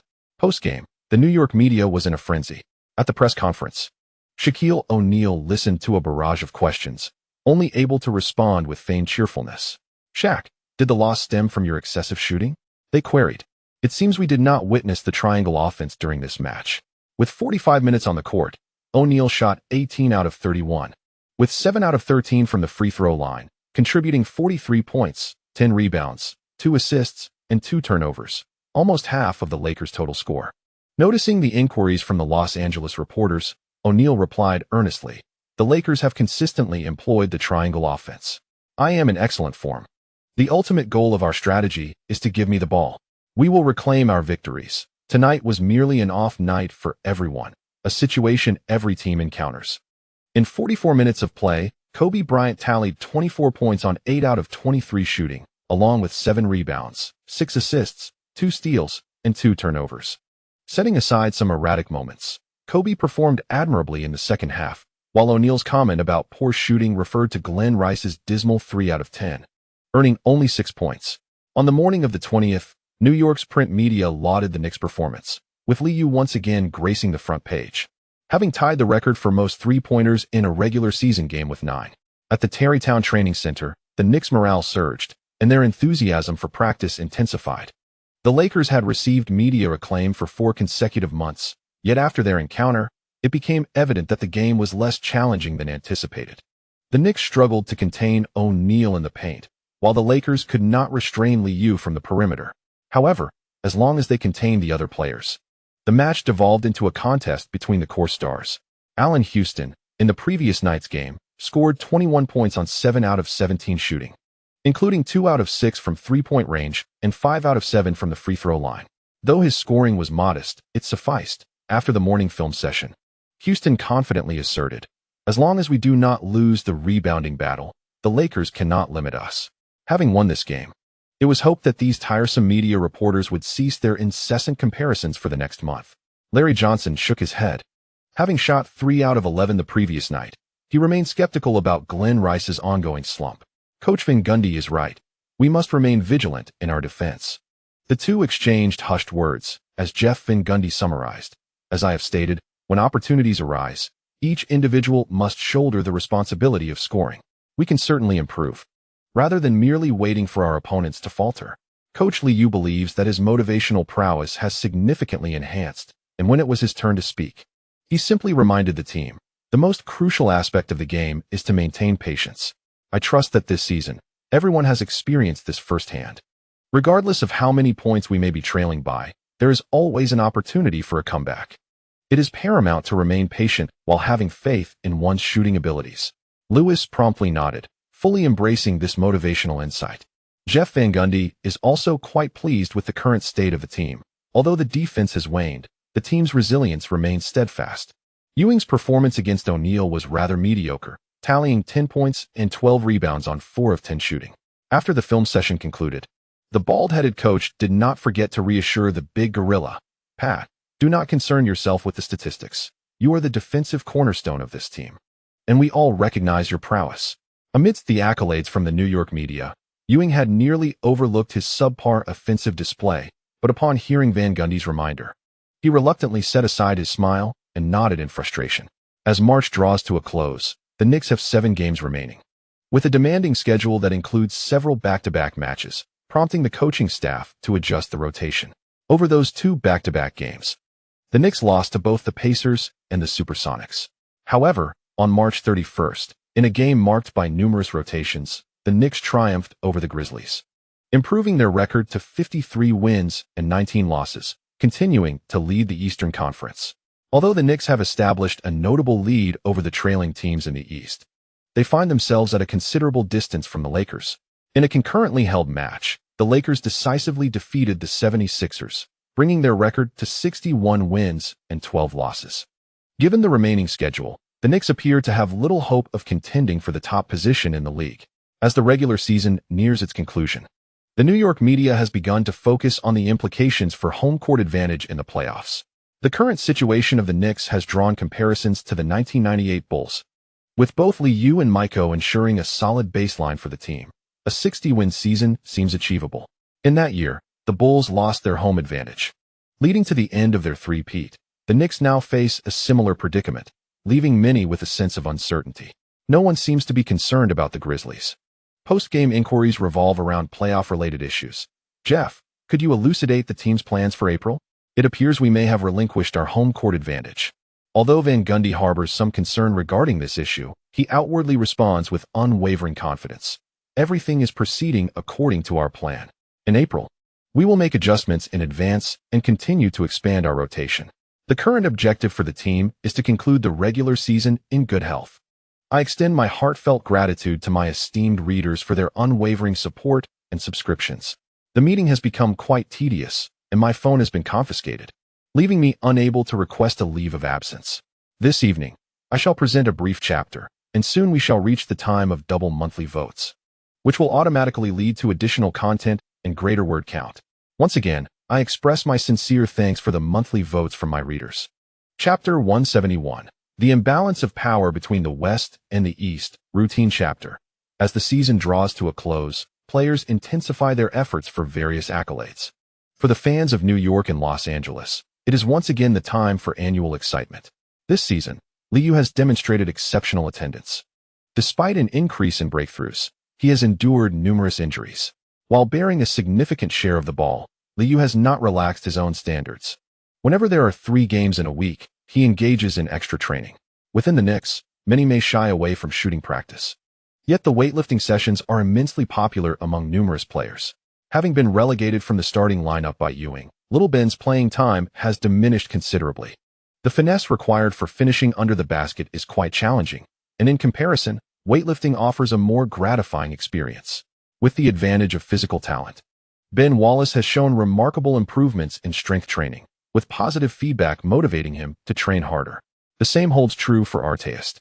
The monotony of three-point shooting practice is often unbearable, and despite rigorous efforts, he sometimes finds himself missing all 4 attempts in a game. The infrequent enjoyment of dumplings pales in comparison to the benefits derived from strength training. Furthermore, the Knicks are home to amateur boxing enthusiasts. Lifting weights and boxing are far more entertaining than monotonous fundamental drills. Larry Johnson has struggled with back pain this season, and knee issues have also arisen. Ewing has urged his teammates to abstain from alcohol and other distractions, and as a result, no one frequents nightclubs, leading to a buildup of energy that the team channels into boxing practice. On April 2nd, the Knicks faced off against the Lakers in an exhilarating rematch. Despite a rare, excellent shooting performance, Larry Johnson found himself unable to draw any fouls, as the Knicks trailed by 7 points at halftime. An altercation erupted midway through the third quarter when both he and Glenn Rice fell to the floor following a drive to the basket. Fans who purchased tickets to the Staples Center that evening were treated to a thrilling spectacle as both teams quickly engaged in a shoving match, which escalated into an impromptu boxing match. The young Kobe was eager to join the fray, though his skills proved inadequate, in an attempt to defend his elder teammate. He nearly fell victim to an instantaneous knockout from Artest, who charged in from the bench. Phil Jackson, having long harbored disdain for the Knicks, did not intervene to quell the chaos. Instead, he encouraged his players to charge forward. Those seated in the front row could even hear Jackson's vehement shouts, "Go! Get in there! Finish them!" Regrettably, the Lakers lacked the same fierce tradition, and their punches could not rival the Knicks' tenacity. Ultimately, this altercation resulted in the ejection of Ben Wallace, Artest, Larry Johnson, and Oakley from the Knicks, all of whom would face a one-game suspension thereafter. Similarly, Lakers players Robert Horry, Brian Shaw, and Fisher received the same penalties. The ejection of Larry Johnson was due to a flagrant foul, while the others were primarily punished for rushing onto the court from the bench. As the match progressed, Phil Jackson and Jeff Van Gundy exerted pressure on the referees. With the Knicks making a comeback, Phil Jackson, in an effort to uplift his team's morale, furiously slammed the tactical board and subsequently erupted, resulting in his ejection from the game. Despite being outscored 17-31 by the Knicks in the third quarter, the Lakers finally surged in the fourth, amassing 31 points. Ultimately, the Lakers secured a victory at home with a score of 102-106, thus evading a season sweep by the Knicks.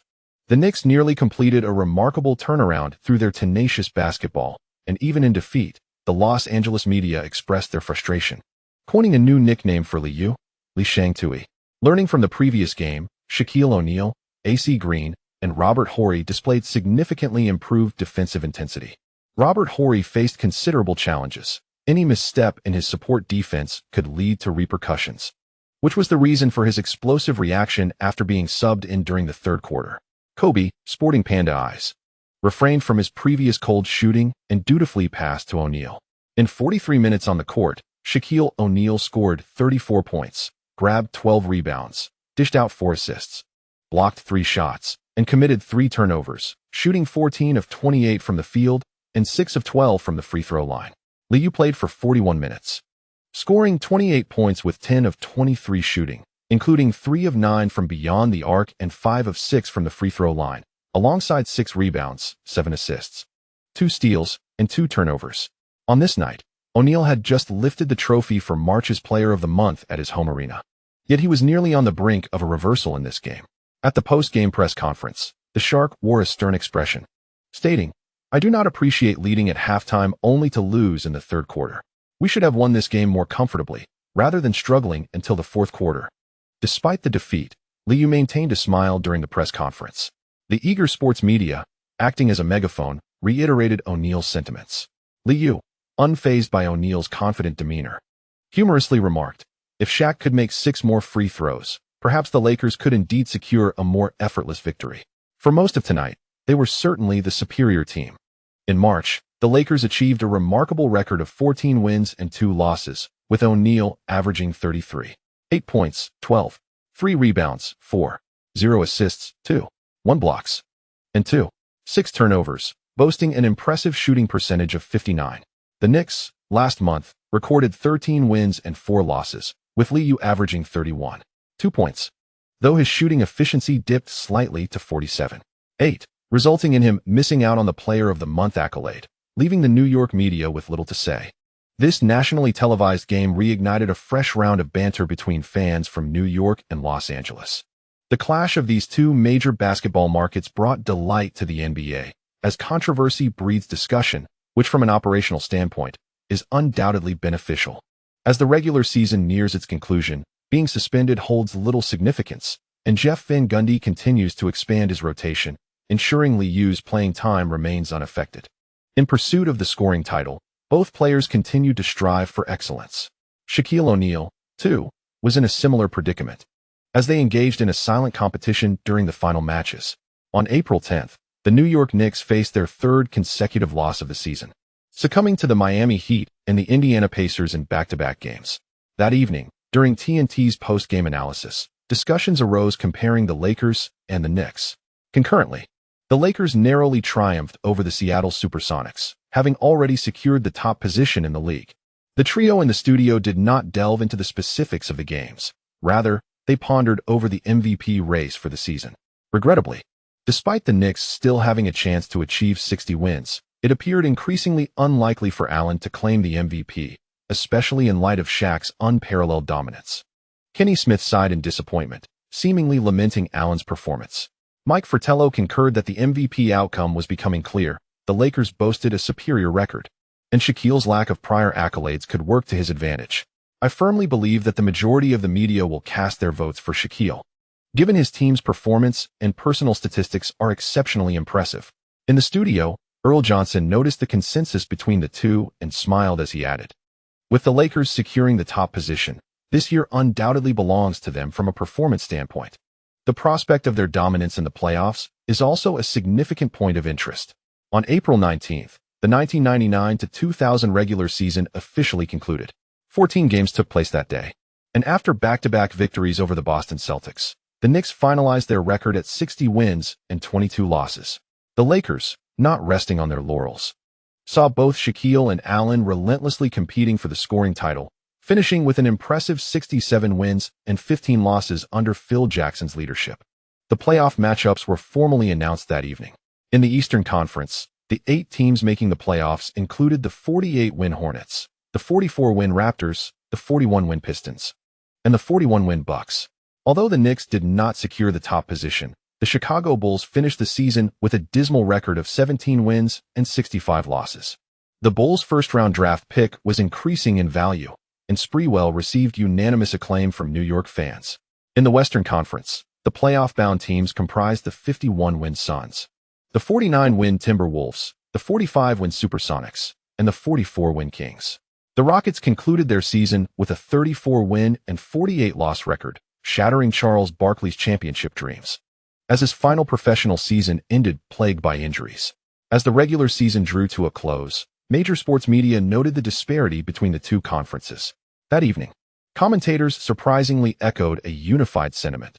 The West was strong while the East was weak, with the future champion likely emerging from the Western Conference.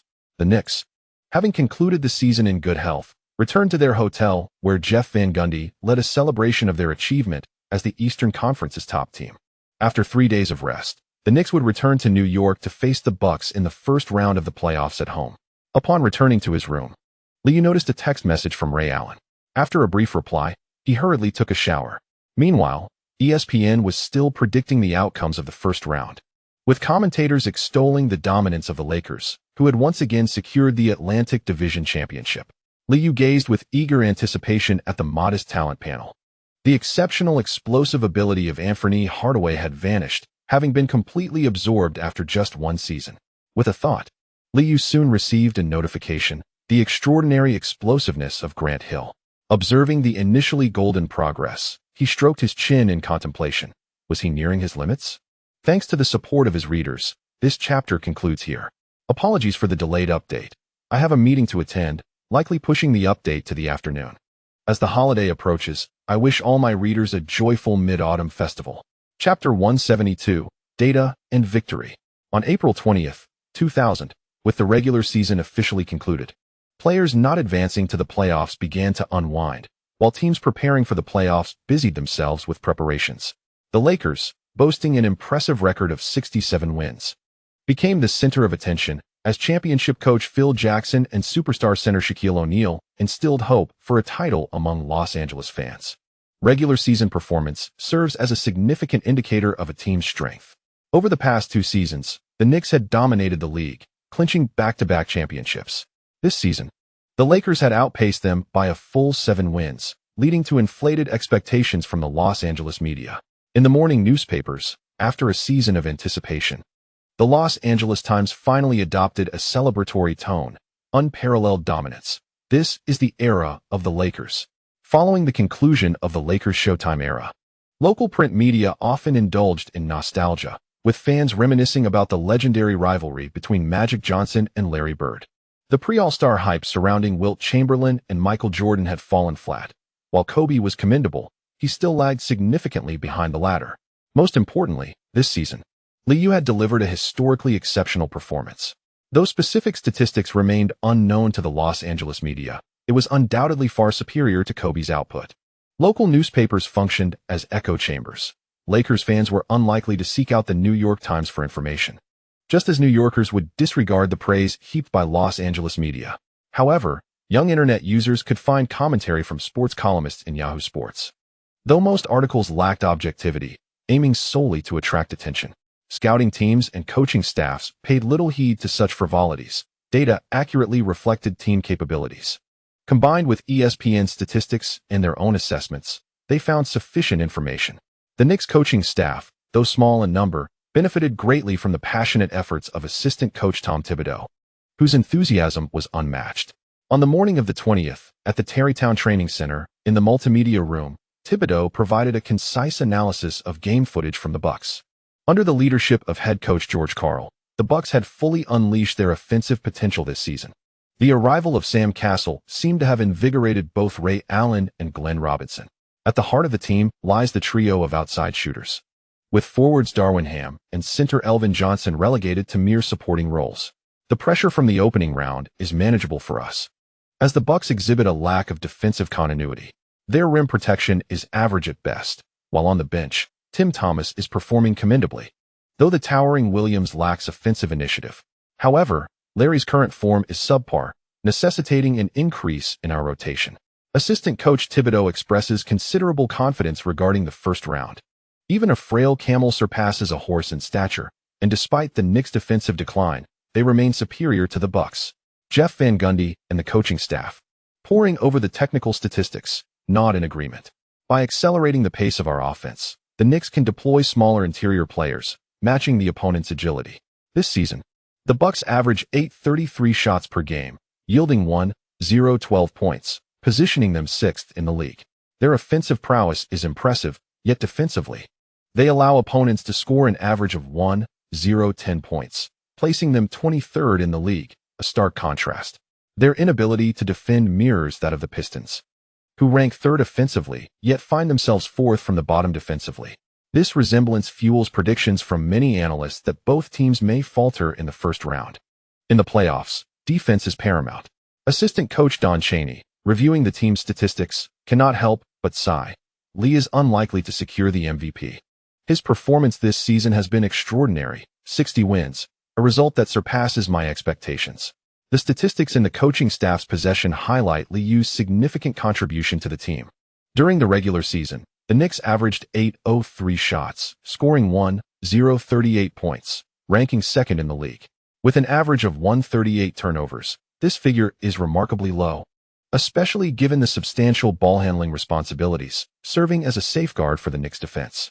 This season, they have permitted opponents to score an average of 963 points, dropping to 11th in defensive metrics. When recalibrated to per 100 possessions, the Knicks' offense falls to 5th, while their defense rises a position. In this metric, the Lakers, ranked 6th defensively, top the statistical leaderboard. Over the past 2 seasons, the balance of offense and defense has shifted towards a more offense-heavy approach, leaving Jeff Van Gundy with a sense of regret. Reflecting on internal dynamics, the balding young coach must rally his spirits. A three-peat remains within reach. Attention must be paid to players' physical conditions during training, as further injuries cannot be afforded. Everyone nods in agreement. Cook's injury in late February has impacted our performance, and we must avoid over-relying on our key players too early. The lessons from the '98 Bulls defeat are well known to Jeff Van Gundy and his colleagues. No one wishes to tread the same path as the Bulls.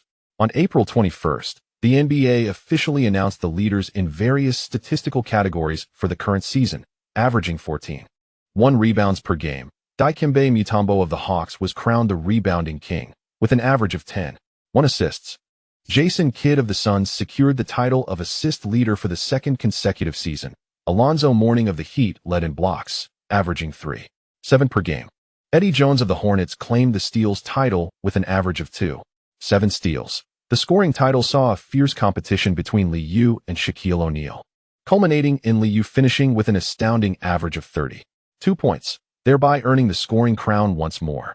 In the 1999-2000 season, Liu participated in 81 games, starting every one of them, with an average playing time of 37.6 minutes. He averaged 32 points, 5, 3 rebounds, 8, 2 assists, 1, 8 steals, 0, 4 blocks, and 2.7 turnovers. He took an average of 21.1 shots with a shooting percentage of 48.5, and from beyond the arc, he attempted an average of 7.5 shots with a 3-point shooting percentage of 41.7. At the free throw line, he averaged 7.4 attempts, boasting an impressive free throw percentage of 89.2. Shaquille O'Neal, with an average of 29.7 points over 79 games, narrowly missed out on the scoring title.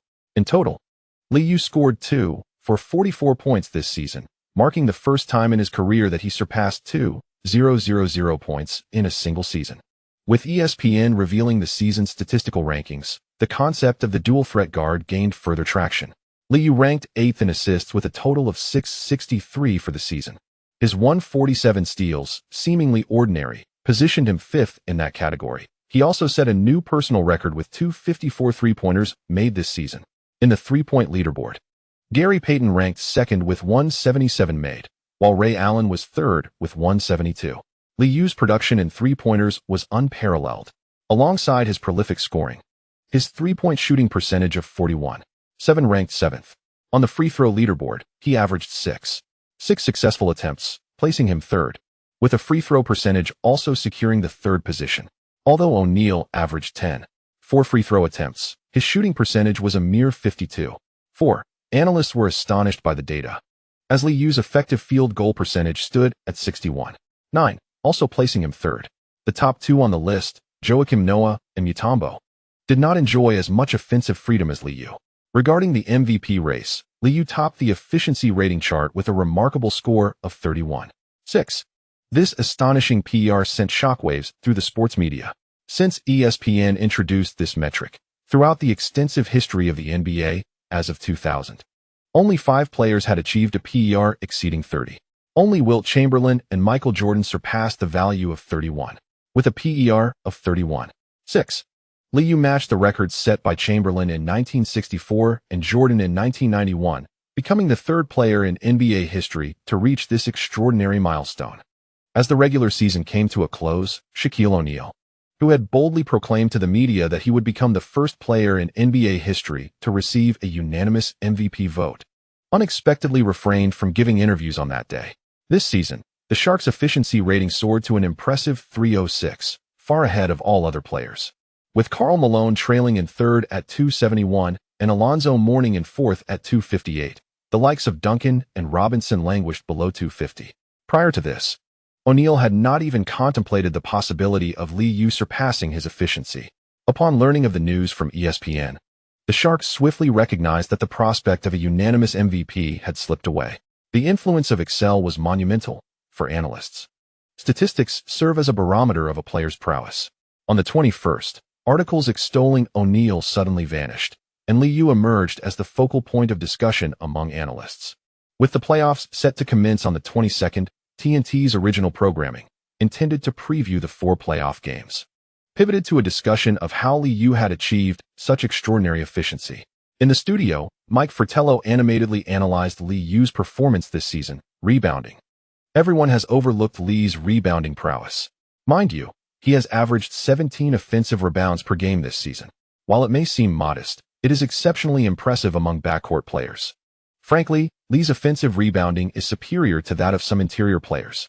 Kenny Smith, upon reviewing the offensive rebounding statistics, couldn't help but tilt his head in curiosity. Why has no one paid attention to these figures before? Honestly, I don't recall much about Liu's rebounding. Earl Johnson reflected on the Knicks games and quickly provided an explanation. Long rebounds? The Knicks averaged 223 three-point attempts per game, with only them and the Kings exceeding 20 attempts. Returning to his seat, Mike Fratello, adjusting the microphone, remarked, "I never believed that a point guard could produce such astounding statistics. Lee has completely altered my perspective." Recalling his prior predictions, Kenny Smith, with a smile, declared, "I've changed my mind. While everyone favors the Lakers, as long as Lee maintains his regular season performance, I believe the Knicks will ultimately claim the championship." In 1998, the impact of the mighty Muggers had significantly diminished. Whereas Lee appeared to be at the pinnacle of his career, with the core players of both teams exhibiting starkly different forms. Perhaps it is time for everyone to reassess the strength of the Knicks. On April 22nd, as the first round of the playoffs officially commenced, the Bucks arrived in New York, preparing for the night's match. Upon their arrival, the players felt enveloped by the buzz surrounding Liu, the youngest player in NBA history to score 6,000 points. The youngest in history to achieve 2,000 points in a single season. The third player in history, the true MVP. This is the era of the Knicks. The sports section of the hotel newspapers was filled exclusively with stories about Liu, alongside fervent praise for the Knicks' dominance. Excel has ignited a fervor within the New York media for 2 consecutive days. Yet the articles in the newspapers have entirely overlooked the Milwaukee Bucks. George Karl is keen to shield his players from any distractions, urging them to refrain from engaging with the media. Ray Allen, a close associate of Liu, found himself besieged by reporters upon his arrival in New York. This matchup against the Knicks marks Ray Allen's inaugural playoff encounter with the team since joining the Bucks. During an interview, he candidly transformed into a forthright individual. "I am not at all surprised by Lee's success, as I am well aware of the immense effort he has invested in honing his skills. However, the Knicks have seen a decline and are currently overvalued. Without Lee, they would not secure 60 wins this season." Ray Allen's comments to the New York Post stirred a hornet's nest, as the New York media could hardly tolerate such remarks. On the evening of the 22nd, 4 playoff games took place, with the 76ers triumphing over the Hornets and the Pacers narrowly defeating the Pistons. The Jazz outperformed the Supersonics, while the Spurs became the sole upper-seeded team to suffer a defeat. The Suns achieved a precious victory on the road. As the regular season approached its conclusion, Tim Duncan suffered a torn meniscus in his knee, resulting in a season-ending injury and his absence from the playoffs. Popovich faced intense criticism from the San Antonio media, with many attributing Duncan's injury to excessive playing time. Following the first game of the playoffs, the calls for Popovich's dismissal grew louder, as the prospect of the team being eliminated in the first round became a palpable concern for the San Antonio fans. On the night of the 23rd, at Madison Square Garden, clad in the Knicks' blue practice attire, Liu beamed as he lifted the scoring champion trophy before the adoring New York fans. In addition to the scoring title, he also held the trophy for the Player of the Month in April. League officials applauded from the sidelines, and even before the game commenced, shouts of MVP could be heard. After the conclusion of the regular season, Liu remained remarkably humble, primarily due to the substantial profits he had garnered from the stock market.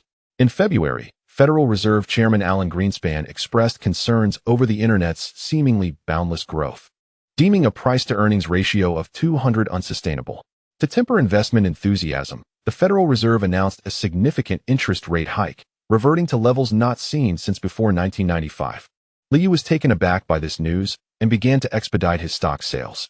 On March 10th, the Nasdaq peaked at 50.48, by which time Liu had already divested 90 of his holdings. Although he did not capitalize on the absolute peak, the situation shifted dramatically following an article titled "Burning Up" published by Barron's on March 20th. This esteemed financial magazine unveiled the cash flow and profitability issues of internet companies. Among over 200 companies surveyed, 71 reported negative profits, and even the star enterprise Amazon could only sustain its cash flow for less than 10 months. Upon reading this article, investors began to panic and sell off their stocks, leading to a 25% drop in the Nasdaq index within a month, while Liu had already secured his gains. Several financial magazines were astounded by Liu's investments, which starkly contrasted with the typical image of an NBA basketball player. Amidst a market downturn, Liu managed to reap substantial profits. As the adage goes, fame can be a double-edged sword.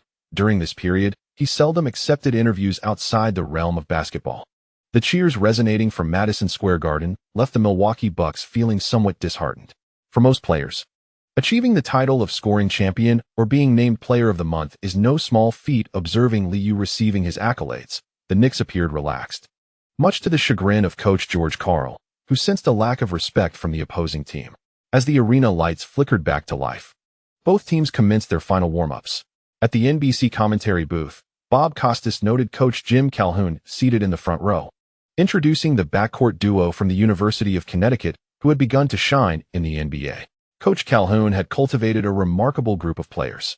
Doug Collins, feeling a twinge of divine injustice, shifted the conversation to the starting lineups. Coach George Karl opted for a frontcourt pairing of Darwin Ham and Glenn Robinson, with Elvin Johnson continuing as center. The Knicks maintained their starting lineup as coach Jeff Van Gundy made no alterations. As the game approached, Liu, fully equipped and smiling, exchanged fist bumps with Ray Allen, playfully remarking that everyone had heard his comments during the interviews. He added that tonight's match would feature intense physicality.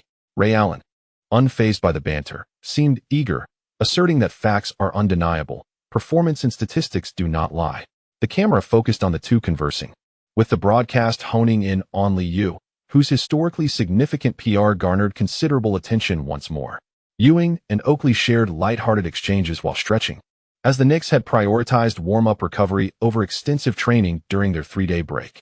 With the game on the verge of commencing, Jeff Van Gundy refrained from further admonishing his players and instead turned to take a seat on the bench. As Ewing and Johnson approached center court for the tip-off, the arena erupted with a resounding chant of "Let's go Knicks." Witnessing the gorilla deftly tip the ball to midcourt, fans in the stands waved their orange towels and cheered enthusiastically. In the first possession, Liu swiftly dribbled past half-court without initiating a pick-and-roll, instead passing the ball to Ewing at the left elbow. After the handoff, he quickly maneuvered to the right wing, utilizing Oakley's screen at the right elbow to make a rapid off-ball cut. Castle anticipated this tactic and closely pursued, denying Liu an easy scoring opportunity.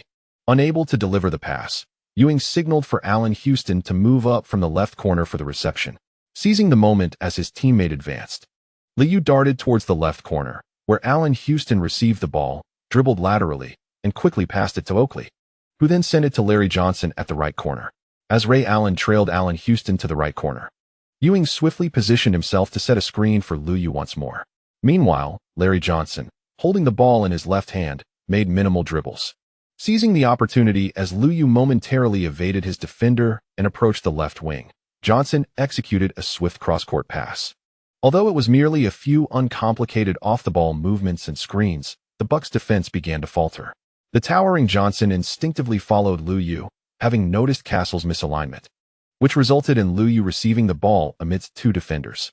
Upon catching the ball, Liu quickly lowered it with his right hand and sidestepped laterally.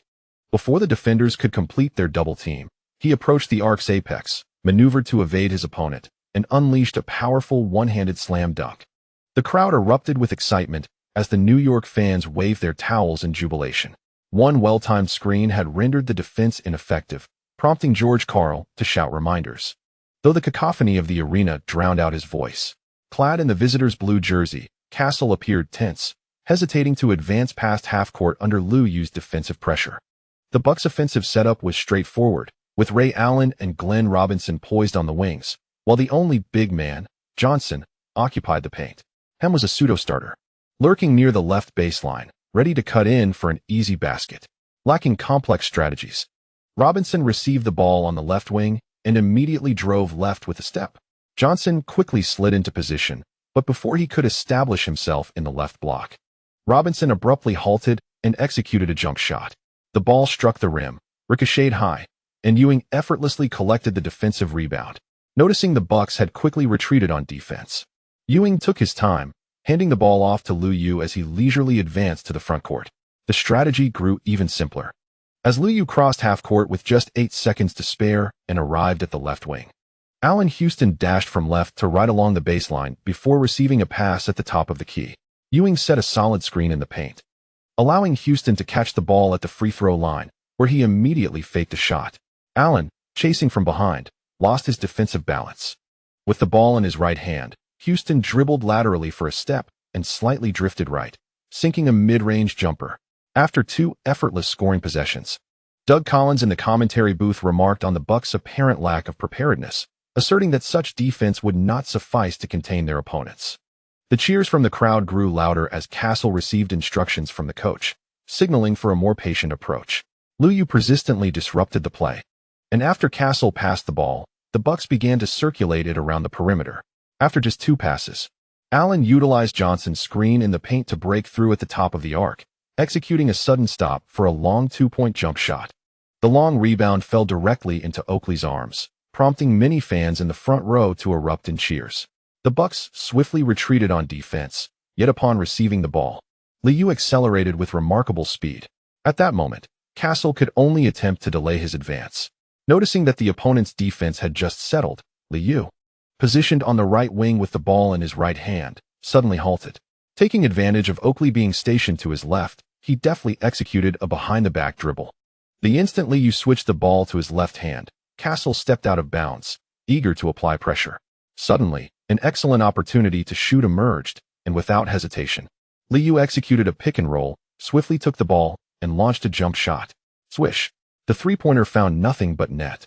The score was 7-0, and the New York fans were ecstatic. On one end, shots were failing to land, while on the other, they were finding their mark.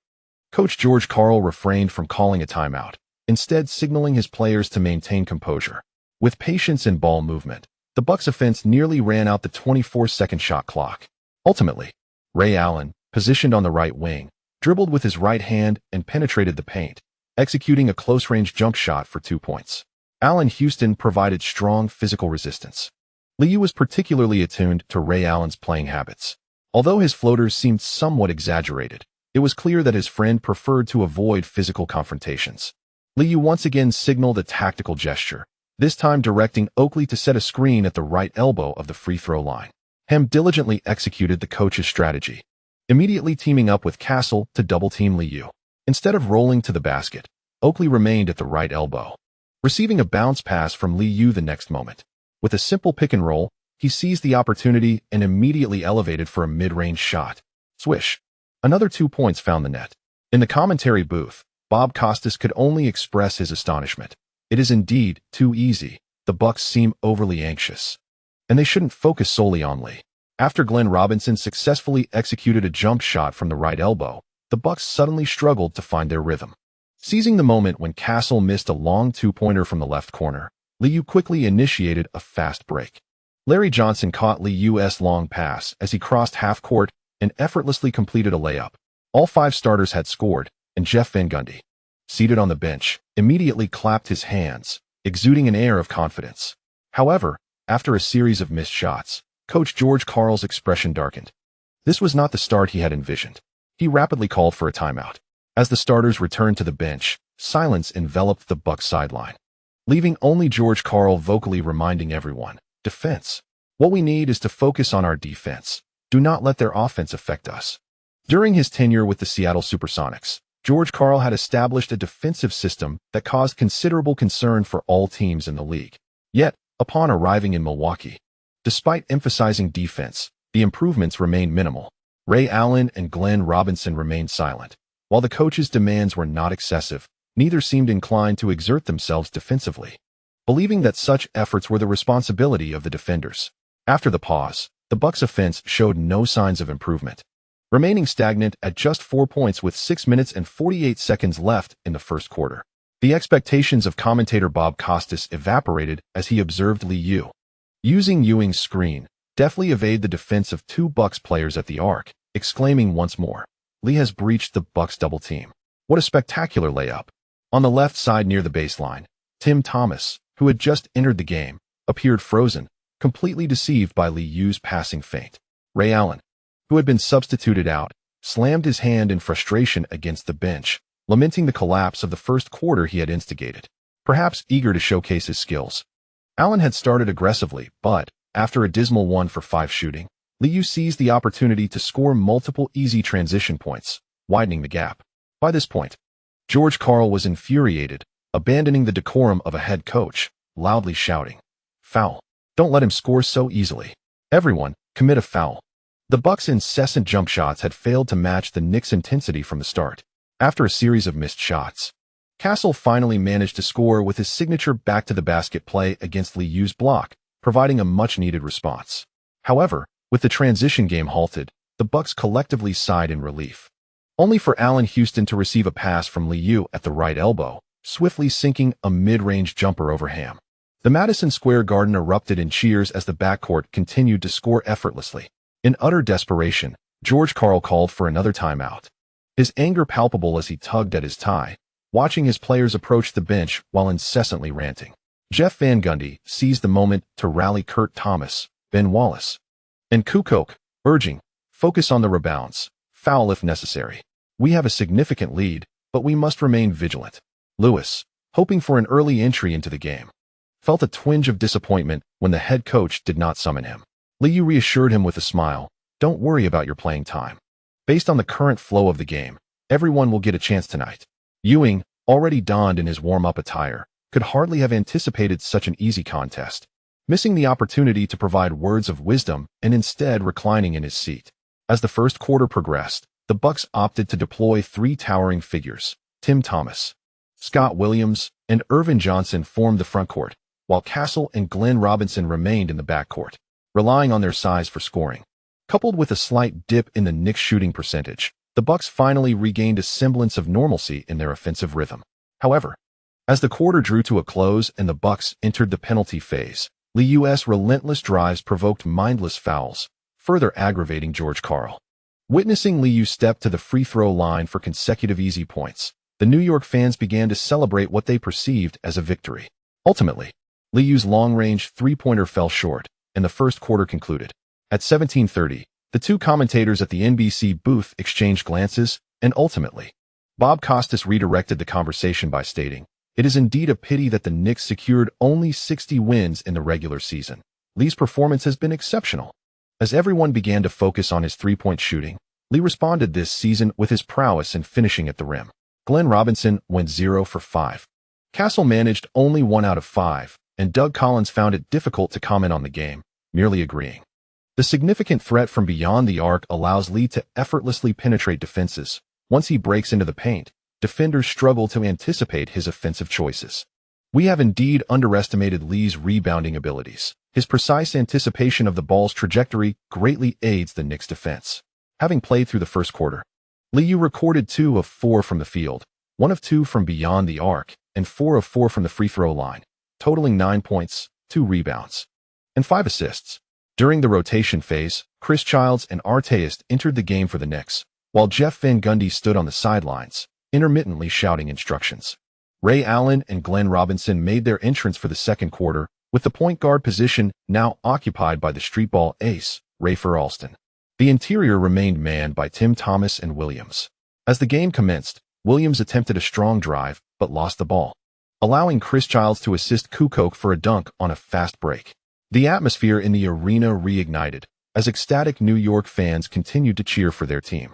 Expectations of gaining some ground during the staggered substitutions were dashed, as Ray Allen remained silent, only managing to score through Robinson's individual efforts.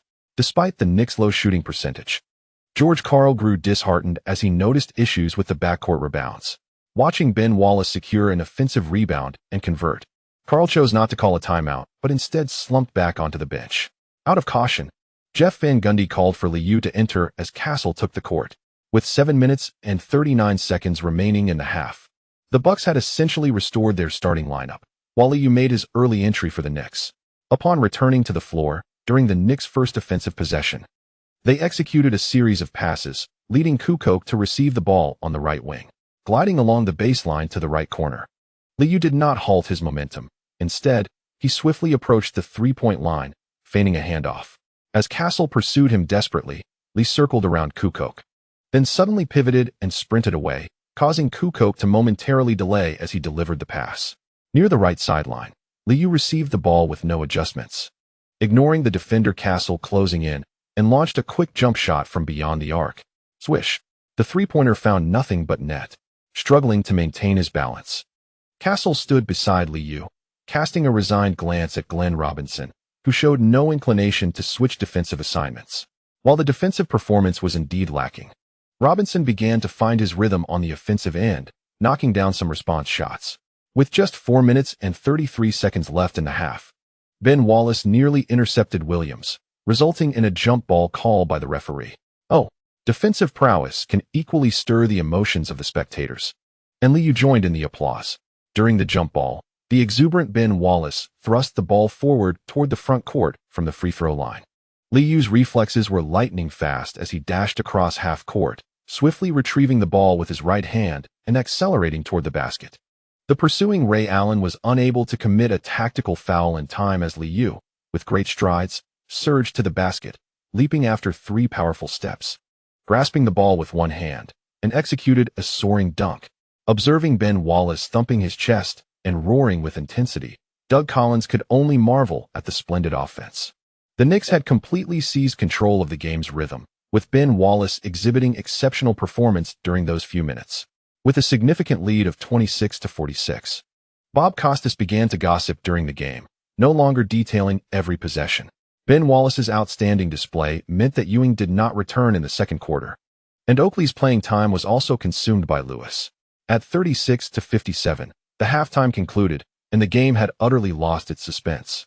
With a shooting performance of 1 for 8, Ray Allen managed only 4 points, and as he walked toward the player tunnel, his frustration was clearly evident on his face. Glenn Robinson, scoring 8 points on 3 of 12 shooting, became the highest scorer for the Bucks in the first half, while Russell managed 6 points on 3 of 9 shooting. George Karl, wearing a stern expression, observed his players in silence, having grown weary of the proceedings. This evening's game had left little to be desired. As the second half commenced, Jeff Van Gundy continued to rotate players, even experimenting with a brief partnership of Kukoc and Lewis in the paint. Coupled with Artest and Allen Houston, this shooting lineup offered excellent spacing. However, Liu's passes ultimately resulted in missed shots. Aside from contributing a front-court rebound to Liu's statistics, this lineup allowed the Bucks to claw back 6 points. The game was lively, and the New York fans were entertained. On the Knicks bench, assistant coach Thibodeau observed Van Gundy as he sat back down after the substitutions, quietly remarking, "We have some issues with rebounding and defense. Richard struggles against strong drives to the basket, and opponents will exploit this weakness." Despite the lackluster performance, Jeff Van Gundy remained in good spirits, smiling as he remarked, "There will always be times when the shots fall." The two sat in silence on the bench, watching the game clock tick away. With the intensity of defense waning, Ray Allen finally found his rhythm, contributing 12 points in the quarter. At 28-24, the third quarter concluded with a score of 64-81, maintaining a 17-point deficit. In the final quarter, Liu did not return to the game. After playing for a little over 4 minutes, Coach George Karl began to substitute to refresh the atmosphere as the lead extended back to 20 points. Amid the cheers of the New York fans, the final score settled at 87-105, with the Knicks comfortably winning Game 1. In 29 minutes of play, Liu recorded 22 points, 4 rebounds, 10 assists, and 1 turnover, shooting 7 of 14 from the field, 2 of 5 from three-point range, and a perfect 6 of 6 from the free throw line. While his statistics were unremarkable, post-game, NBC reporter Jim Gray quickly approached Liu, saying, "Congratulations on securing your first playoff victory. Fans are eager to understand how you achieve such historically high efficiency." Recently, at the Territon Training Center, Liu has repeatedly addressed this question. Upon receiving the microphone with a smile, he responded once more, "When opportunities arise, I take decisive action, utilizing dribbling to position myself optimally for offense. I seize every chance for rebounds while striving to minimize turnovers. This is the essence of my gameplay. This season, my control over turnovers has not been ideal, and many rebounds are often credited to my teammates. Statistics do not encapsulate the entire scenario, especially considering we have lost 22 games this season, and our defensive dominance has diminished." With a calm demeanor, Liu provided his insights, leaving the NBC staff momentarily speechless. Jim Gray, accustomed to Liu's casual bravado, smiled and inquired further, "Tonight, you secured victory by halftime, once again showcasing the dominance of a championship team. Lee, could you elaborate on the team's condition?" Hearing this, Liu smiled broadly, playfully teasing the opponent. "Ray is correct. Compared to previous seasons, the Knicks have indeed declined. However, regrettably, no one in the league poses a challenge for us. The playoffs must be approached one game at a time. Currently, we are in good form and will let our performance speak for itself. We fear no challenge." In the concurrently held game, the Lakers once again drew significant attention from analysts. The score stood at 107-117. Although the margin was narrow, Shaquille O'Neal dominated the Kings' interior defense. In 46 minutes of play, he achieved 21 out of 33 from the field, 4 out of 5 from the free throw line, totaling 46 points, 17 rebounds, 1 assist, 2 steals, 5 blocks, and 2 turnovers. The Shark delivered an impressive double-double, capturing the spotlight of the evening. At the post-game press conference, Phil Jackson could not help but commend O'Neal's performance. Just as no one could contain Michael in the past, currently, there is no one in the league who can restrict Shaq. I cannot articulate this sensation. Any fan who witnessed the game can grasp Shaq's dominance. A reporter from Yahoo Sports swiftly redirected the conversation towards Lee Yu's statistics, at which point Phil Jackson momentarily restrained his amusement. Adopting a nonchalant demeanor, statistics do not tell the whole story, nor do they equate to victory. Michael achieved a .317 efficiency rating in his rookie season. And at that time, such advanced metrics were not emphasized, yet the Bulls did not win the championship that year. Basketball is a team sport. Perhaps Lee's stats are impressive, but regrettably, this is the era of the Lakers. Thank you to the readers for your subscription support. The evening has concluded. But starting tomorrow, there will be double updates with more content. Thank you for your monthly votes. End of chapter. Chapter 173. The unyielding style of play in the NBA. Players hailing from New York are often overestimated. This has become a widely accepted consensus, thanks to the New York media. Anyone who grows up in New York and demonstrates a modicum of talent garners the favor of the press. The New York native, Stephon Marbury, emerged as a notable beneficiary prior to the 1996 NBA draft, where he was lauded to the skies. Similarly, the New York Knicks reaped rewards during the 1999-2000 season, when Allen Houston and Ray Allen produced nearly identical statistics, both earning All-Star selections, yet the attention surrounding them was vastly disparate. Houston's shooting opportunities remained largely unchanged, averaging 21. 2 points, 3. 5 rebounds, 2. 2 assists, 0. 7 steals, and 2. 1 turnovers per game. His shooting frequency was 17. 2 attempts per game. With a shooting percentage of 45. 5. From beyond the arc, he averaged 5. 0 attempts, boasting a 3-point shooting percentage of 42. 3. In comparison to Ray Allen, Houston's free throw attempts were slightly fewer, averaging 4. 1 attempts with an impressive free throw percentage of 83. 5. Their playing styles were remarkably similar. Houston exhibited a greater propensity for low-post isolation plays, yet his primary scoring methods revolved around catch-and-shoot opportunities following screens, along with step-through drives. Averaging 20 points and securing an All-Star nod was certainly well-deserved. However, in terms of public perception, Houston was regarded as a quintessential tough player, while Allen was often viewed as a more finesse-oriented shooter. This disparity can largely be attributed to the influence of sports media. The New York press relentlessly lauded Houston, to the extent that even the less tenacious Lewis was almost elevated to the status of a premier defensive stalwart. In the starting lineup, Houston's recognition as the league's top shooting guard was unmistakable. Following the conclusion of Game 1 in the playoffs, the Knicks had to wait 3 days before their next contest, a schedule that proved particularly favorable, affording the veteran players ample time to recuperate. Due to Allen's candid remarks during a pre-game interview, which displeased the New York media, the Bucks' loss in Game 1 led to several local publications sarcastically ridiculing him. Against a faltering Knicks team, Allen remained merely the soft shooter reliant on jump shots. Compounding Allen's frustration, coach George Karl, rather than supporting him, joined in the critique post-game. I was not surprised by the loss. I expect my players to exhibit a tougher demeanor. Yet, until the end of the game, I failed to witness their desire for victory. Some players performed far too softly. It is not uncommon for old-school coaches to chastise players, as the privileges of superstars may be increasing, yet many teams still adhere to the authority of their coaches. Karl clearly aimed to motivate the Bucks while attempting to impose the standards of Gary Payton upon Allen, despite the fact that the two players belonged to entirely different archetypes. Since their college days, Connecticut was not known for its defensive prowess. Like Allen, Liu began his freshman year with a defensive focus, albeit merely as a formality. After 3 days of rest, veteran Castle reluctantly observed that the rift between Allen and Karl had deepened. In Milwaukee, Karl expressed minor grievances to local media, knowing full well that the influence of a small market is limited. However, uttering such sentiments in New York meant that the entire league would take notice. Allen had been consistently showing his displeasure toward Karl. On April 26th, the number of reporters at the Tarrytown Training Center exceeded that of the Knicks staff. with hopes of achieving a third consecutive championship. And as the playoffs commenced, nearly all sports media flocked to New York to partake in the excitement. Following the morning's video session, while the Knicks engaged in a brief warm-up, the training facility was surrounded by journalists wielding cameras. Jeff Van Gundy lamented that no matter what he said, it would inevitably be exaggerated the next day, with analyses of his tactical approach reducing to arrogant remarks dismissing their opponents. In light of this, Van Gundy decided to remain silent during training sessions. Yet some tabloids still reported that Coach Van Gundy was already contemplating their next adversary, accompanied by a photo of him standing with crossed arms, observing players executing their strategies. To accommodate media personnel, the Knicks held daily open training sessions, allowing for photographs and player interviews. This arrangement, while disruptive to the team's training regimen, was deemed essential in the NBA, a grand spectacle that fans adored, and the teams had to oblige.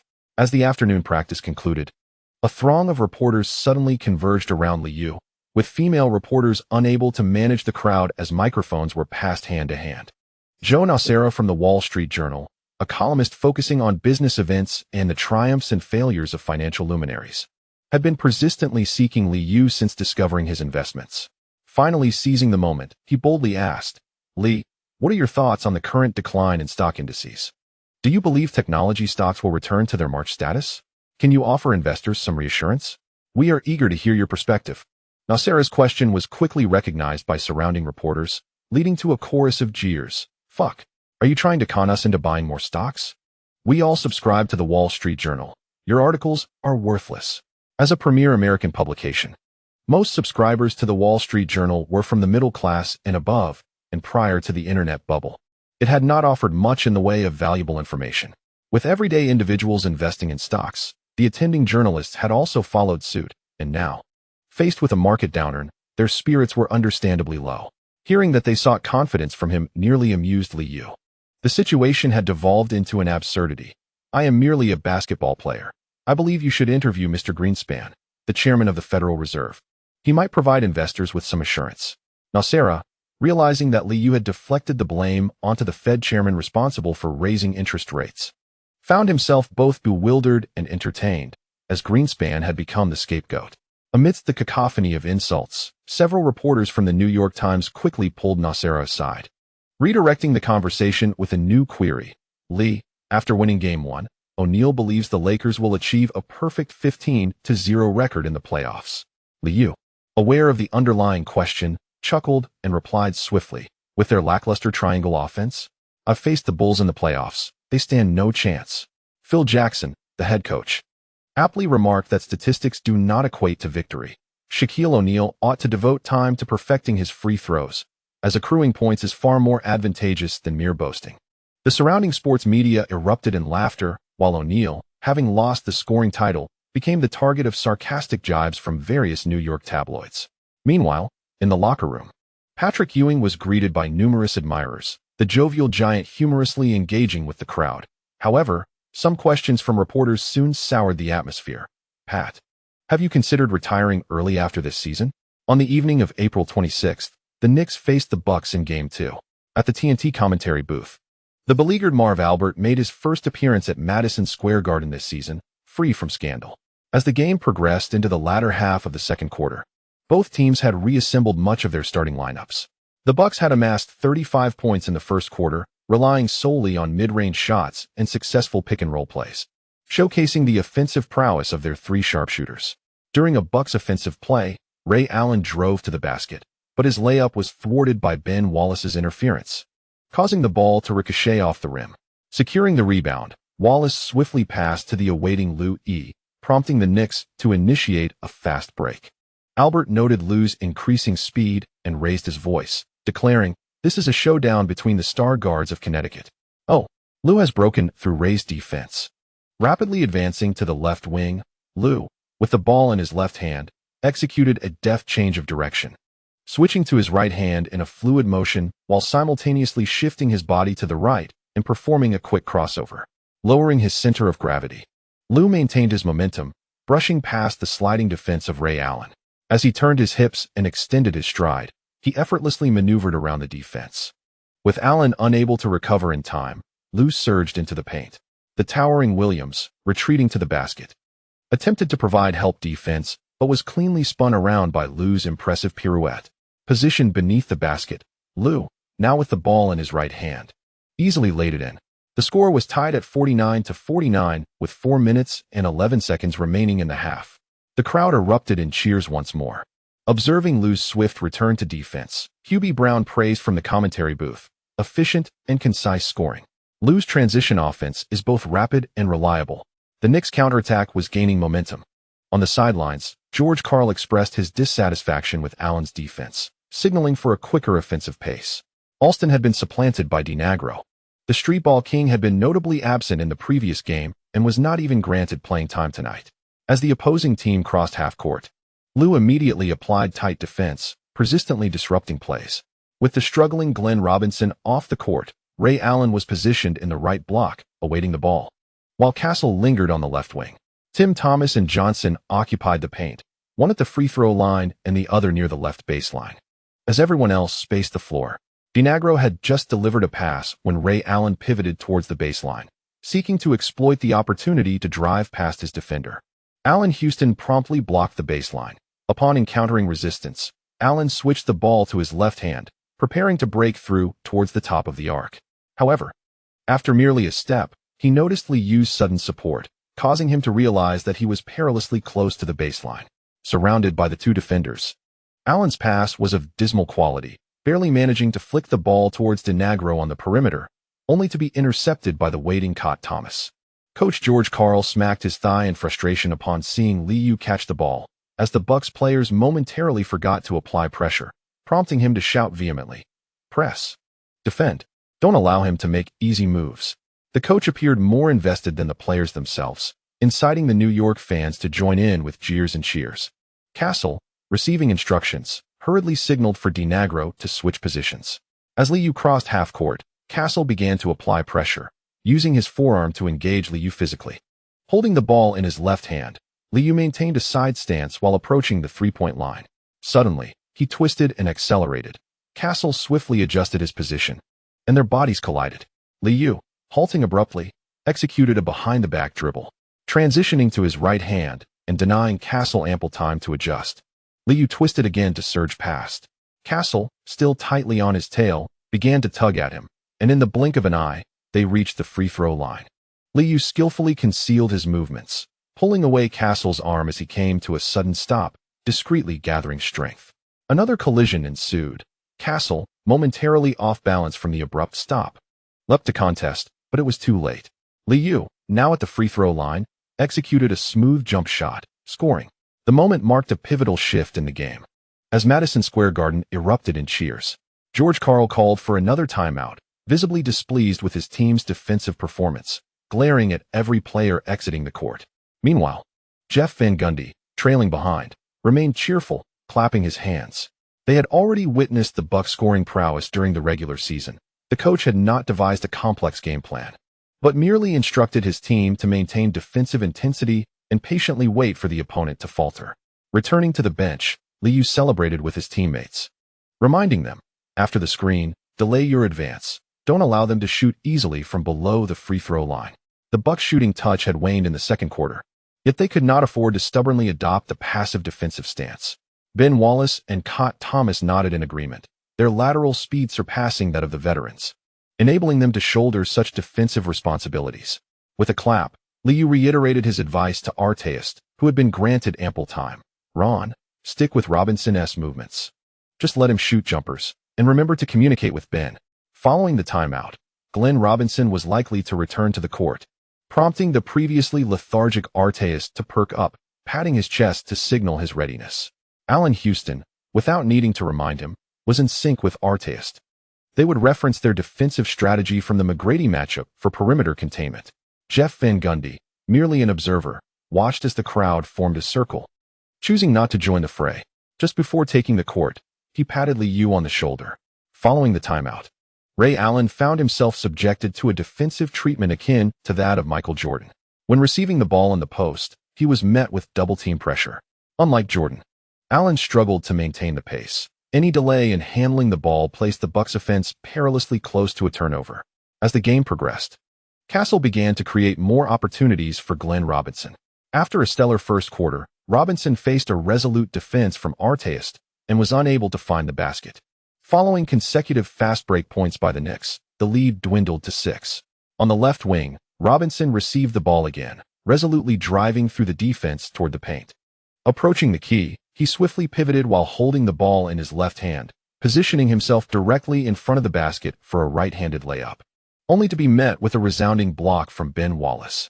The ball ricocheted beyond the three-point line, and as Liu retrieved it, Castle rushed in, resulting in a collision that prompted the referee to blow the whistle decisively. Watching Liu stroll to the free throw line with a smile, Castle finally realized their team had entered the bonus. Frustrated, he stood with his hands on his hips, casting a glance at the large screen above, unable to suppress a curse. With Liu converting both free throws, the score reached 49-57. As the first half neared its conclusion, the Knicks extended their lead. In the final moments, both teams struggled to score, with the Bucks managing a pair of free throws from Tim Thomas. From a 5-point lead, the Bucks found themselves trailing by 8, and a disappointed coach George Karl turned towards the players' tunnel. In the commentary booth, Hubie Brown shook his head, offering a brief assessment. 16 points in a quarter. The Bucks have only played one good period. Their jump shots are excessive.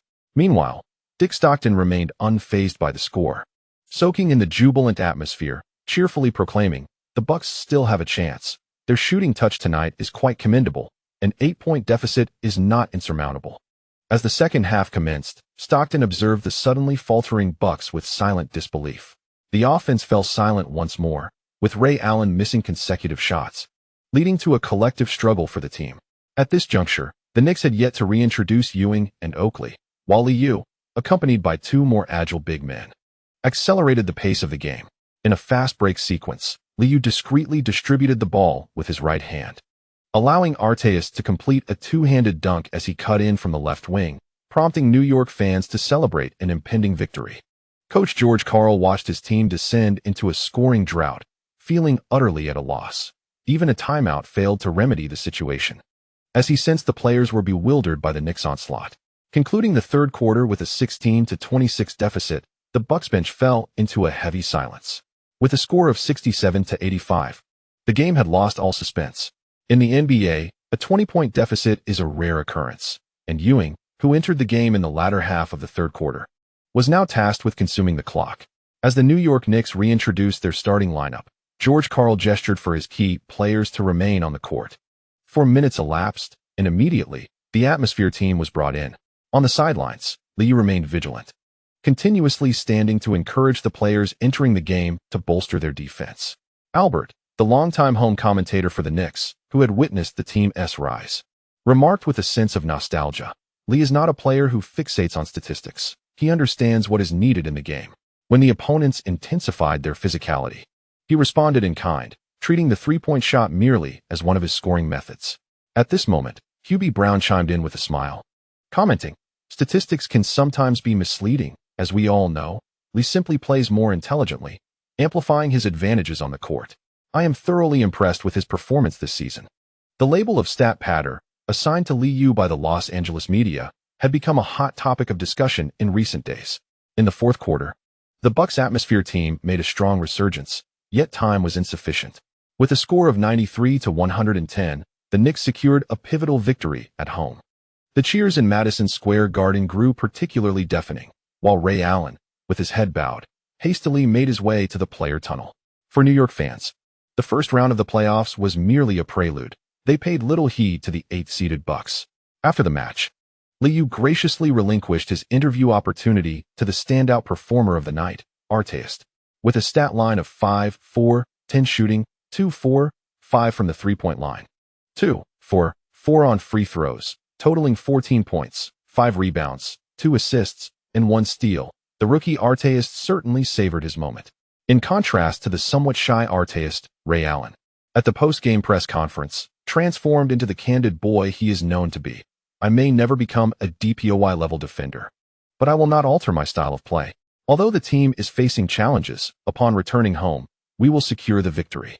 His remarks, seemingly directed at the head coach, nearly provoked laughter from the New York media, as the series was far from over, and discord had emerged on the opposing side. Thanks to the readers for their subscription and support. With the holiday approaching, updates will become more frequent. The first round will not be padded with excessive words. This concludes the chapter. Chapter 174, Old Rivals, and the tour on April 28, 2000. The NBA announced the sixth Man of the Year, SMOY, for the season. Rodney Rogers of the Suns garnered the honor, having played all 82 games with averages of 13. 8 points, 5 rebounds, 2.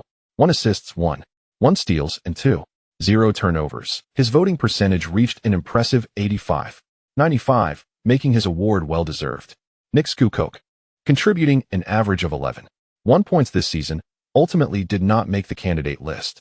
Recently, the league also revealed the Defensive Player of the Year, DPOY, and Most Improved Player, MIP, for the season. Alonzo Mourning of the Heat and Jalen Rose of the Pacers both received accolades.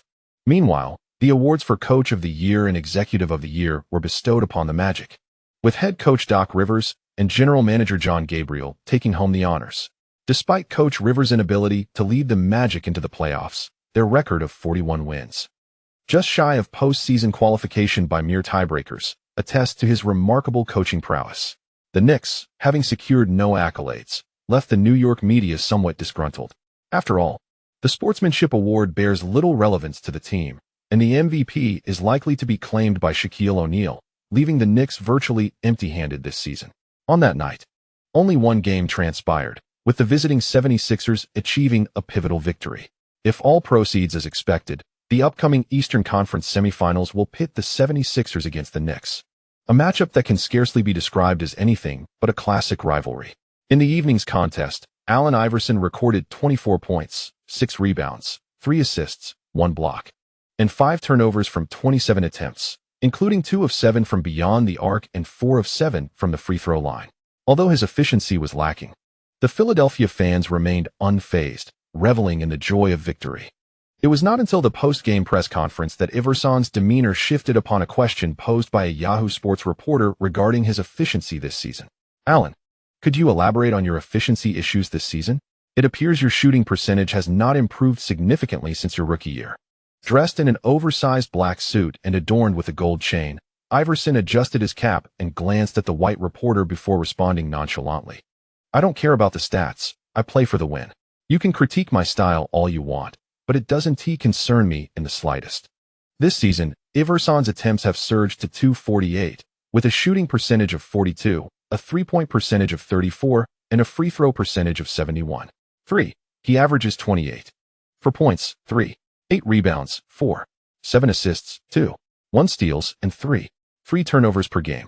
For a scoring guard of his stature, these numbers are commendable. However, comparisons often breed discontent.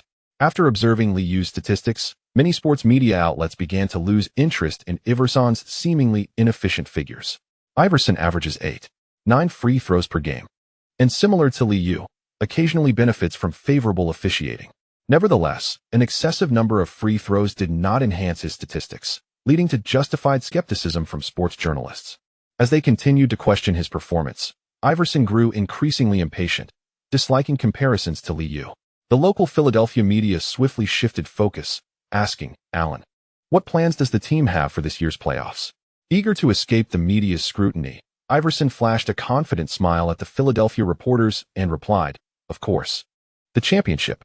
Compared to last season, our synergy has improved, and we have successfully meshed. It's time to realize our potential."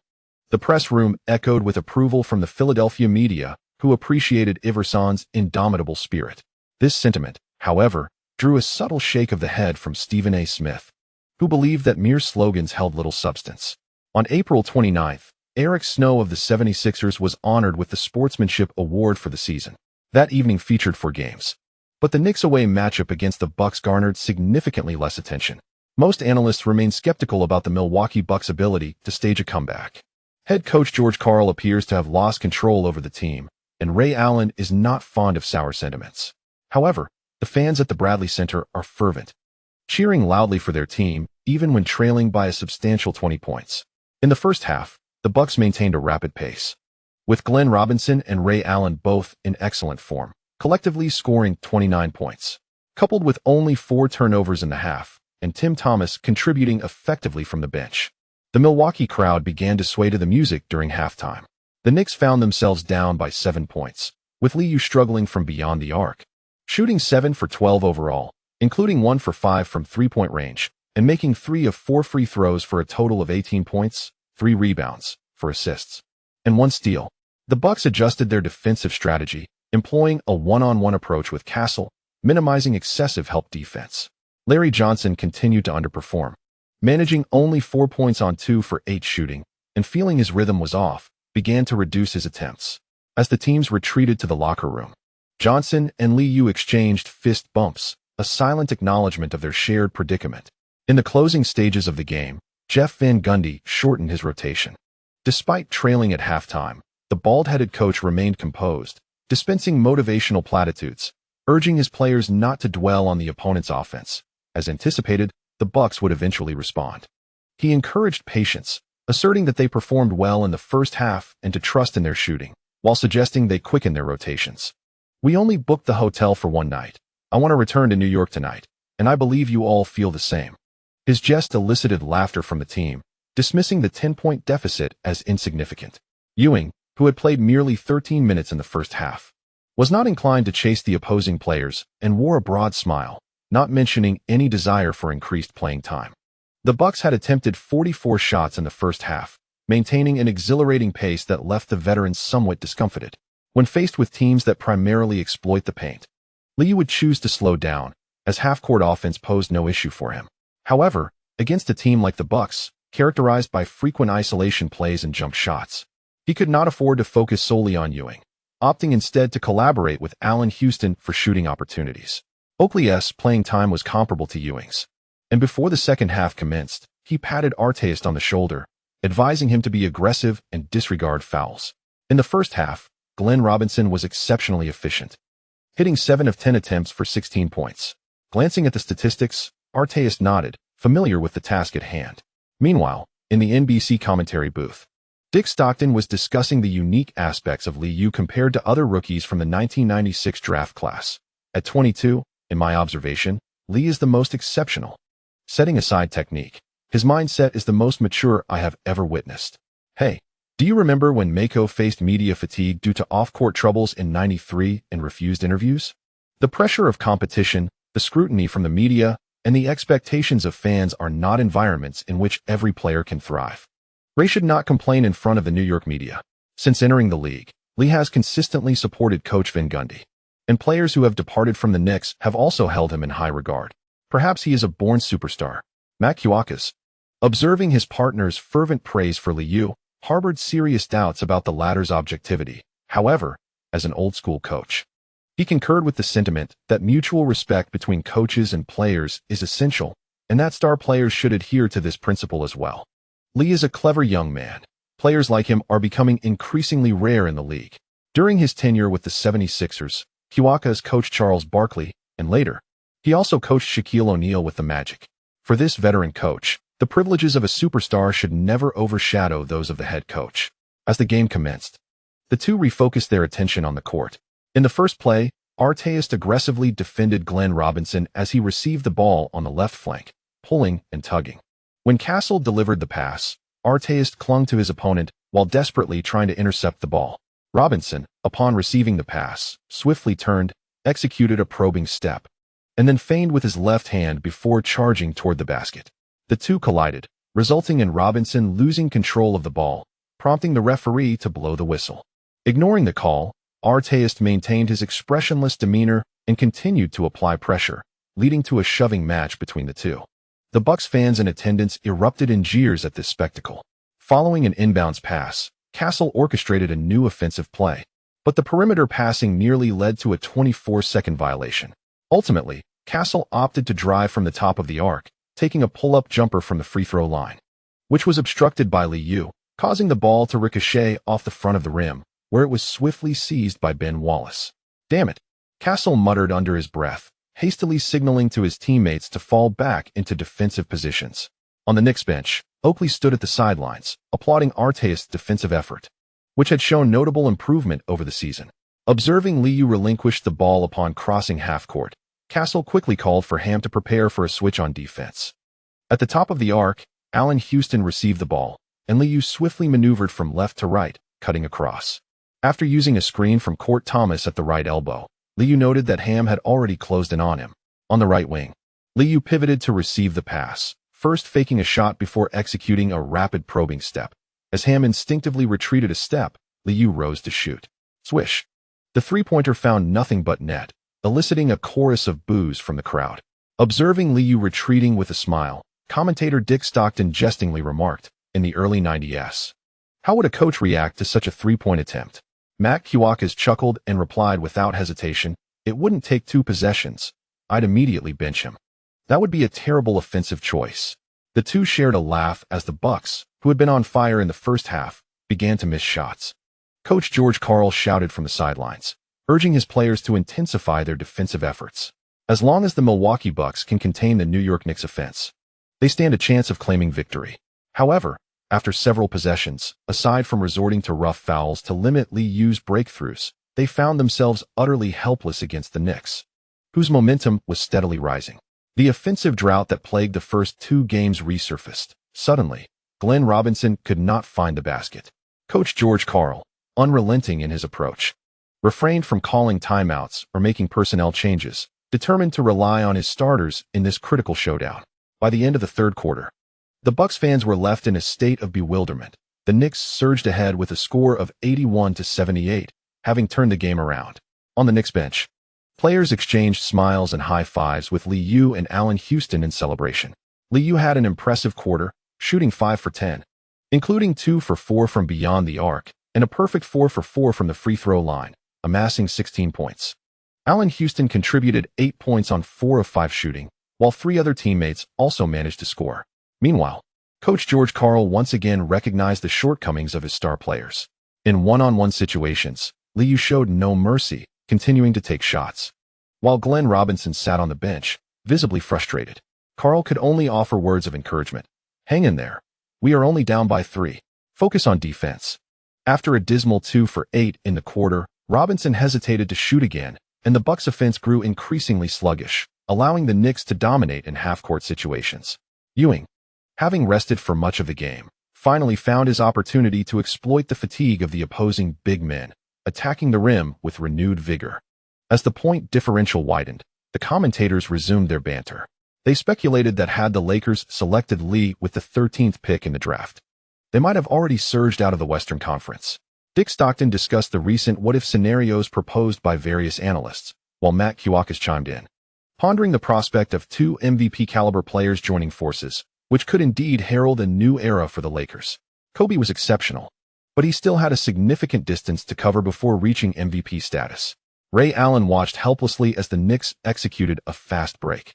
He was momentarily faked out by Liu's deceptive pass in the paint. Castle, attempting to defend, became a mere statue as Liu executed a sweeping Eurostep with deft precision. The atmosphere on the Bucks bench, once lively, turned somber as the cheer squad instinctively clutched their heads in disbelief. Approaching the left side of the basket, Liu effortlessly laid the ball up with his left hand, the ball kissing the backboard before finding its way through the hoop. The Bradley Center fell into a profound silence as Bucks fans could only watch as Liu, arms outstretched in celebration, retreated with a swift, gliding motion. With a score of 105-94 and just 53 seconds remaining in the game, time was slipping away. On the Knicks bench, Lewis was energetically bouncing and waving his towel, while Kukoc clapped in delight, knowing that there would be no need for another hotel booking that night. Ray Allen's final 3-point attempt missed the mark, and after Liu secured the rebound, he initiated a fast break, drawing a foul from Castle and once again stepping to the free throw line. Coach George Karl chose not to call a timeout, watching as the clock continued to tick down.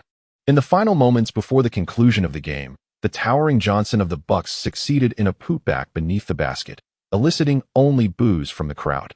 The score stood at 107-96, a decisive 30-point lead, as the Knicks swept the Bucks and advanced to the Eastern Conference semifinals. In the commentary booth, Dick Stockton, who had been vocal throughout the match, continued to marvel at the statistics. 41 points in a single game. "I doubt the next opponents will dare to employ a one-on-one defense against him again." Lee once again showcased his scoring prowess. He played for 41 minutes, shooting 14 out of 27, hitting 4 of 11 from beyond the arc, and converting 9 of 10 free throws, amassing 41 points, 6 rebounds, 7 assists, 1 steal, and 2 turnovers. Liu's performance left Matt Kuaka's feeling obsolete, unconsciously racking up 40 points, no matter how many times he witnessed it. Liu's scoring ability always astonished him. Free throws and three-pointers are indeed more efficient means of scoring, yet they impose high demands on players. This is what defines an MVP. Lee has transformed the conventional perceptions of offense. As the Bucks departed towards the players' tunnel, having suffered a heartbreaking defeat, no one was in the mood for pleasantries. At the post-game press conference, Liu and Allen Houston appeared before the audience clad in formal attire, playing for 40 minutes. Houston efficiently scored 27 points on 11 of 17 shooting, including 2 of 5 from three-point range and 3 of 4 from the free throw line, with smiles following their victory. A reporter from New York, now in Milwaukee, inquired, "What a thrilling series." Trailing at halftime, what was discussed in the locker room during the intermission? Lee gestured. While Houston pondered momentarily before responding with a grin, the coach informed us that we had only booked the hotel for a single day, which motivated everyone. Lee controlled the game. It was that simple. Upon hearing this, the Milwaukee media were incensed, particularly recalling how the Knicks rotation had dismantled them in the final quarter, leaving them to curse the players for their lack of fortitude. Ray Allen contributed 26 points, shooting 10 of 22 overall and 2 of 8 from three-point range, while Glenn Robinson also scored 26, shooting 11 of 21. When they appeared at the press conference, the Milwaukee journalists maintained a grim demeanor. Allen remained mostly silent, while Robinson displayed a better attitude. "We simply weren't as accurate as our opponents. That's the essence of basketball, and there's nothing to complain about." Despite their loss, Robinson's nonchalant demeanor left some Milwaukee reporters feeling disheartened about the team's future. With 41 points in the postseason, Liu set a new personal record for playoff scoring. On the morning of the 30th, New York's print media began to exuberantly proclaim, "Point God." Just days prior, the Lakers had triumphed over the Kings with a score of 89-113, where Kobe had scored 32 points on 12 of 20 shooting, prompting Los Angeles media to once again bestow the title of Jordan's successor. This enduring label brought comfort to Lakers fans. In an era where explosive statistics are rare, a score of 30 is indeed remarkable, which is why many analysts have come to acknowledge Liu's scoring ability in recent seasons. On the morning of the 30th, the NBA announced the Rookie of the Year for this season. Elton Brand of the Chicago Bulls ultimately received this prestigious honor. The fans in Chicago expressed their satisfaction with Brand, who averaged 21 points and 10 rebounds per game during his rookie season. Even though these statistics might have been slightly inflated, overall, Brand certainly lived up to the expectations of a first overall pick. However, the fans were far less pleased with the Knicks' undercover spree. After a championship season, the combination of a strong player with the team resulted in a disheartening performance. With 8 points from 22 attempts, 5 out of 14 free throws, totaling 21 points, 17 rebounds, 3 assists, 1 block, and 1 turnover. Even against double teaming, the Shark exhibited inefficiencies. While the Knicks took a day off, Jeff Van Gundy and Tom Thibodeau spent their time watching the game at the Tarrytown Training Center. The Eastern Conference semifinals likely posed a rematch against their long-standing rivals, the 76ers. Confronted with the 4-on-1 strategy, the team felt minimal pressure, particularly since their opponents were not known for a fast-paced style of play.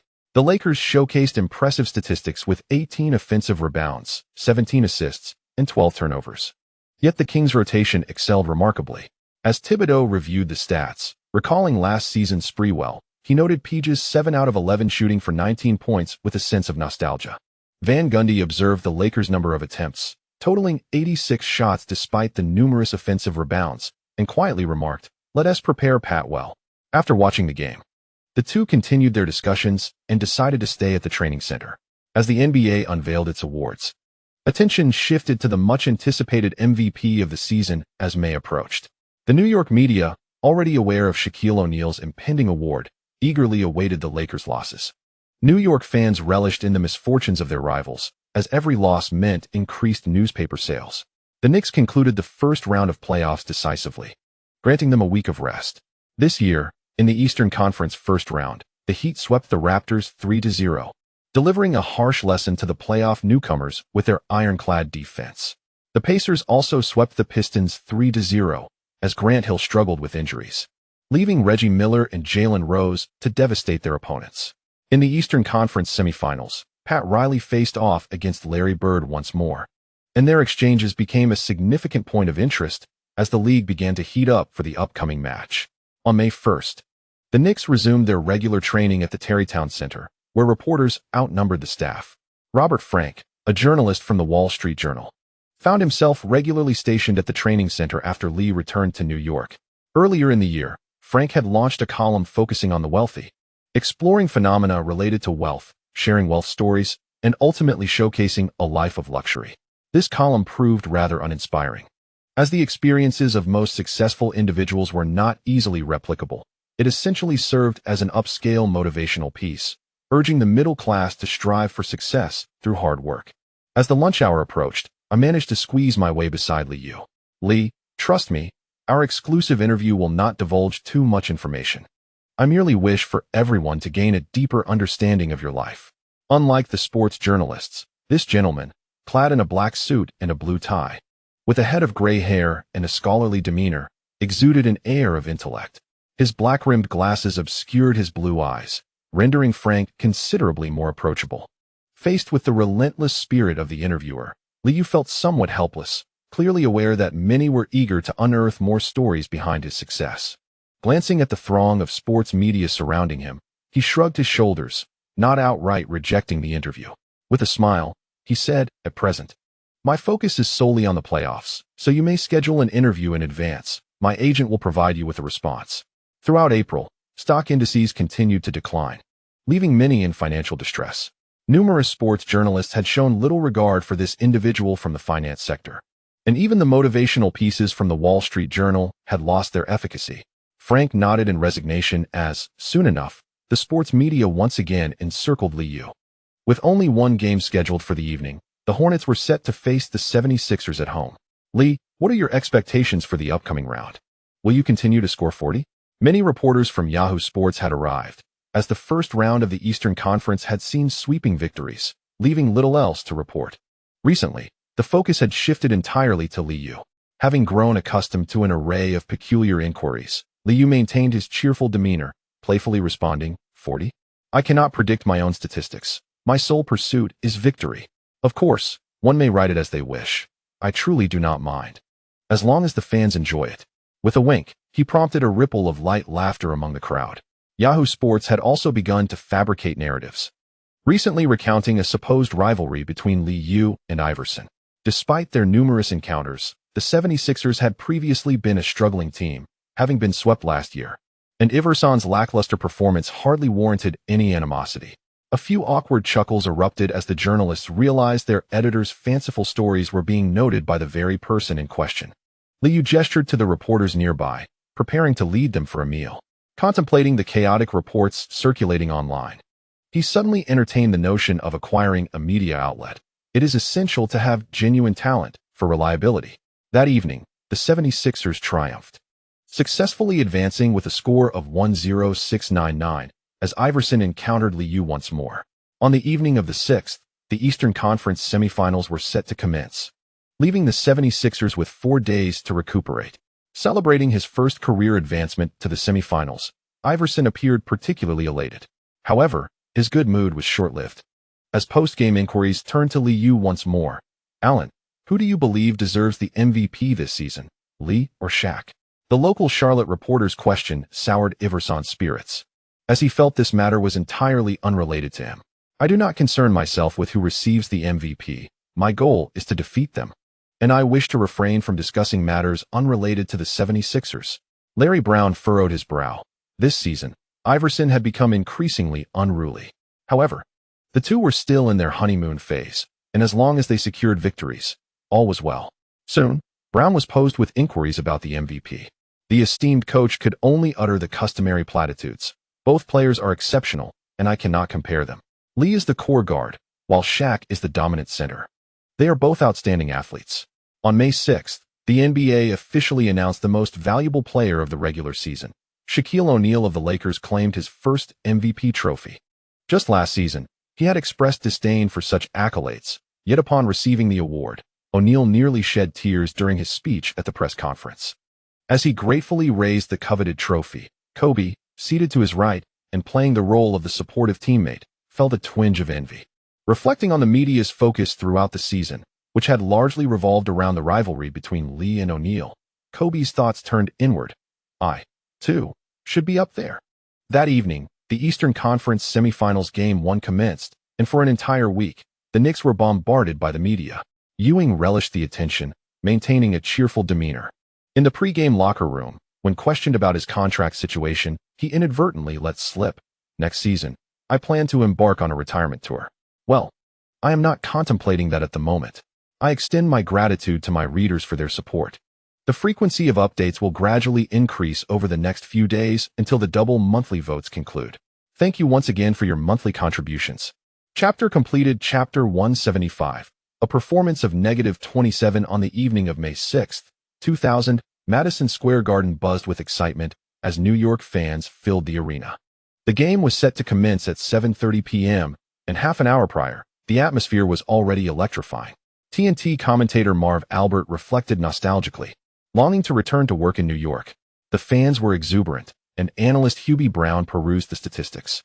Shifting the conversation to the Philadelphia 76ers gossip. Although the trade during All-Star Weekend fell through, Larry Hughes was nonetheless affected. The young player had struggled post-All-Star game, still adjusting to the league's demands. Marv Albert snapped back to the present, smiling as he interjected. In contrast, Kukoc appears far more seasoned. He may have grown accustomed to serving as the sixth man on a championship team. Yet, this season, his performance had been inconsistent before his injury. He had enjoyed some standout moments, but during the first round of the playoffs, he seemed yet to find his optimal form. In the first round, Allen Iverson did not deliver a spectacular performance, and Hubie Brown refrained from delving into the 76ers situation, instead focusing more on the Knicks, playing at home. If the opponent picks up the pace, I believe the Knicks will soon deploy Ben Wallace. Although there are some issues with finishing at the rim, his rebounding has been exceptional this year. The Knicks' rotation boasted significant advantages, with rookies poised to thrive alongside Lee, thus affording them greater opportunities. The coach, Albert, nodded thoughtfully, acknowledging the impending introduction ceremony, and remarked nostalgically, "Lee is a competent leader, whereas Allen Iverson has much room for improvement." As the visiting players made their entrance, the fully equipped Iverson gazed at the rudimentary animation above him, hearing the exuberant cheers from the New York fans, which caused him to smirk inwardly. In recent days, the New York media had not held back in their mockery. Some newspapers were particularly scathing, implying that Allen Iverson was merely an imitator, not a true leader. The arm sleeve was perceived as an imitation of Lee, which infuriated Iverson, especially since he genuinely had an elbow injury. To counter the claims of being a copycat, Iverson deliberately donned a headband tonight, ensuring his elbow and finger guards were also in place, thus refreshing his gear. When Lee stepped onto the court, the cascade of MVP titles was quite nauseating for Iverson, which was precisely why he disliked playing in New York. Coach Larry Brown, unaware of his beloved disciple's emotional shift, had been preparing for this game for an extended period. As the lights flickered back on, the cheers at Madison Square Garden were relentless. Taking advantage of the players' final warm-up, Larry Brown reiterated to everyone, "We need to accelerate our offensive rhythm and showcase our vitality right from the start. Move swiftly, seizing opportunities for fast breaks." While scribbling on the tactical board, Larry Brown once again explained the strategies and matchups to Eric Snow and a few others. In contrast to the solemnity of the 76ers' esteemed coach, Jeff Van Gundy appeared rather relaxed, simply uttering a couple of phrases before taking a seat on the bench to await the tip-off. Compared to the previous season, the 76ers had not changed much. Upon reaching the center circle, Lee was greeted by familiar faces, exchanging fist bumps with each one, smiling. The forward line still comprised George Lynch and Tyrone Hill, with Theo Ratliff playing center. The three looked at Lee's cheerful demeanor, unable to muster smiles in return, forcing themselves to maintain a poker face. "Let us go Knicks." The cheers erupted as the referee tossed the ball, and Ewing deftly directed it to his half of the court before swiftly crossing the midline. As in the regular season, Eric Snow opted to take the lead on defense, and upon gaining control, Lee held the ball in his right hand, advancing steadily. Faced with the opponent's attempts to disrupt him, Lee needn't faint. He accelerated towards them, using his protecting hand to swat away an arm, executing a simple behind-the-back dribble. And by the time he switched to his left hand, he had reached the right wing. Following the opening tip, The Knicks' strategy was remarkably straightforward. Larry Johnson positioned himself at the left corner, while Oakley maneuvered on the right side. As Lee took his place, the two in the corner swiftly dashed across the baseline. Near the left baseline, Ewing suddenly halted, setting a screen for Allen Houston. As Larry Johnson moved to the right corner, Allen Houston had already shifted to the left elbow. Delivering a quick cross-court pass, Lee began to retreat after the exchange. Iverson was momentarily delayed, allowing Allen Houston to receive the ball and, facing the defense, he launched a shot. Swish. The mid-range jumper found its mark. Wow. In a face-to-face encounter, Allen Houston capitalized on his height advantage to score over the opposing team's core player, eliciting an even louder cheer from the crowd. Allen Iverson, accustomed to such situations, maintained a stoic expression as he swiftly moved towards the front court. Eric Snow found himself closely guarded by Lee Yu, causing the 76ers' pace to slow. Positioned at the right elbow of the free throw line, Iverson executed a curl cut, using Ratliff's screen to receive a cross-court pass from Snow on the right wing. Houston, quick on defense, prompted Iverson to delay his attack upon noticing Tyrone Hill establishing a deep position on the right block. Without hesitation, Iverson delivered a bounce pass to Hill. The moment he received the ball, Hill immediately drove towards the basket with his left hand, only to be met with an assertive steal attempt from Oakley. Hill exclaimed as he was struck on the arm while attempting to score, hoping the referee would call a foul, but to no avail. Oakley promptly seized the opportunity to advance the ball. Lee Yu, upon receiving the pass, surged along the left sideline, reigniting the crowd's enthusiasm. Snow quickly retreated on defense, vocally urging Ratliff to return to the paint. Just as Snow established his position beyond the three-point line, he observed Lee Yu, who was holding the ball in his left hand, begin to decelerate. Instinctively, he took a step forward. Snow's defensive anticipation seemed sound. However, the moment he closed in, Lee Yu executed a swift crossover, switching to his right hand and powering past him. In a sudden burst, Lee Yu halted, utilizing his left foot to generate force before retreating. On the right wing, he disregarded Snow's leap to block his shot and released a quick three-pointer. Swish. The whistle blew as the ball swished through the net. Snow lost his balance and made contact with Lee Yu's right forearm, drawing the attention of the nearby official. Albert, the team manager, chuckled instead of shouting in excitement, playfully teasing Hubie Brown beside him. That was undoubtedly a poor defensive choice. I've witnessed Lee score 31 too many times. With remarkable coordination, core strength, and a fluid dribbling rhythm. It was evident that the 76ers' perimeter defense struggled to contain Lee's offensive prowess. Hubie Brown shook his head, remarking on the lack of agility among the forwards. The mismatch in height further contributed to the one-sided pregame predictions. Iverson, positioned beyond the three-point arc, observed Lee Yu sinking the free throw and quickly signaled a tactical gesture to his teammates. With both teams having faced each other numerous times, the Knicks recognized Iverson's intent to shoot a three-pointer just by observing the 76ers' positioning. Under the dual screens at the elbow, Iverson maneuvered to the sweet spot on the left wing, denying Ewing a chance to contest his shot. He launched a rapid three-point attempt from beyond the arc. The rare open look, however, ricocheted off the rim, resulting in a long rebound that was expertly corralled by Larry Johnson. The Knicks initiated a swift counterattack, with every player surging forward as Larry Brown animatedly urged his team to retreat on defense. Lee Yu, receiving the ball in the middle of the court after crossing half, was met by George Lynch and Eric Snow as they closed in on him. As they approached the arc, Lee Yu, in motion, skillfully lofted the ball towards the upper left corner of the basket. Larry Johnson, unguarded, drove effortlessly to the basket, leaping gracefully to catch the ball and gently placing it into the hoop. On the sidelines, Larry Brown wore a serious expression, yet refrained from calling a timeout. As the 76ers launched their offense, after a series of patient screens and ball movement, George Lynch's mid-range shot from the left elbow once again failed to find the mark. The rebound was secured by Oakley, while Eric Snow hastily retreated on defense, disregarding his assignment. Transitioning into a half-court offense, Lee Yu signaled for spacing, executing a straightforward right-side elbow pick. As Tyrone Hill overcommitted defensively, Oakley received a pass at the free throw line and nailed a wide-open jumper. Unable to contain his frustration, Coach Larry Brown promptly called for a timeout, having witnessed his team overwhelmed by a score of 100-76. The atmosphere among the 76ers support crew was palpable with confusion. Hubie Brown observed the Knicks playing with increasing ease and could only lament that Iverson needed to respond offensively, while Coach Brown had to emphasize the importance of defense, noting that in certain possessions, excessive help defense was unwarranted. Marv Albert, reflecting on the pre-game hype surrounding the rivalry, found himself momentarily at a loss for words, recalling that the 76ers had yet to secure a victory in his commentary experience. Following the timeout, the 76ers capitalized on Iverson's aggressive drive, scoring a three-point play. Just as Iverson, pounding his chest in celebration, savored his moment, Liu cut in from the right wing at a 45-degree angle, drawing Ratliff's help defense and assisting Ewing for a powerful one-handed dunk. The crowd erupted in excitement.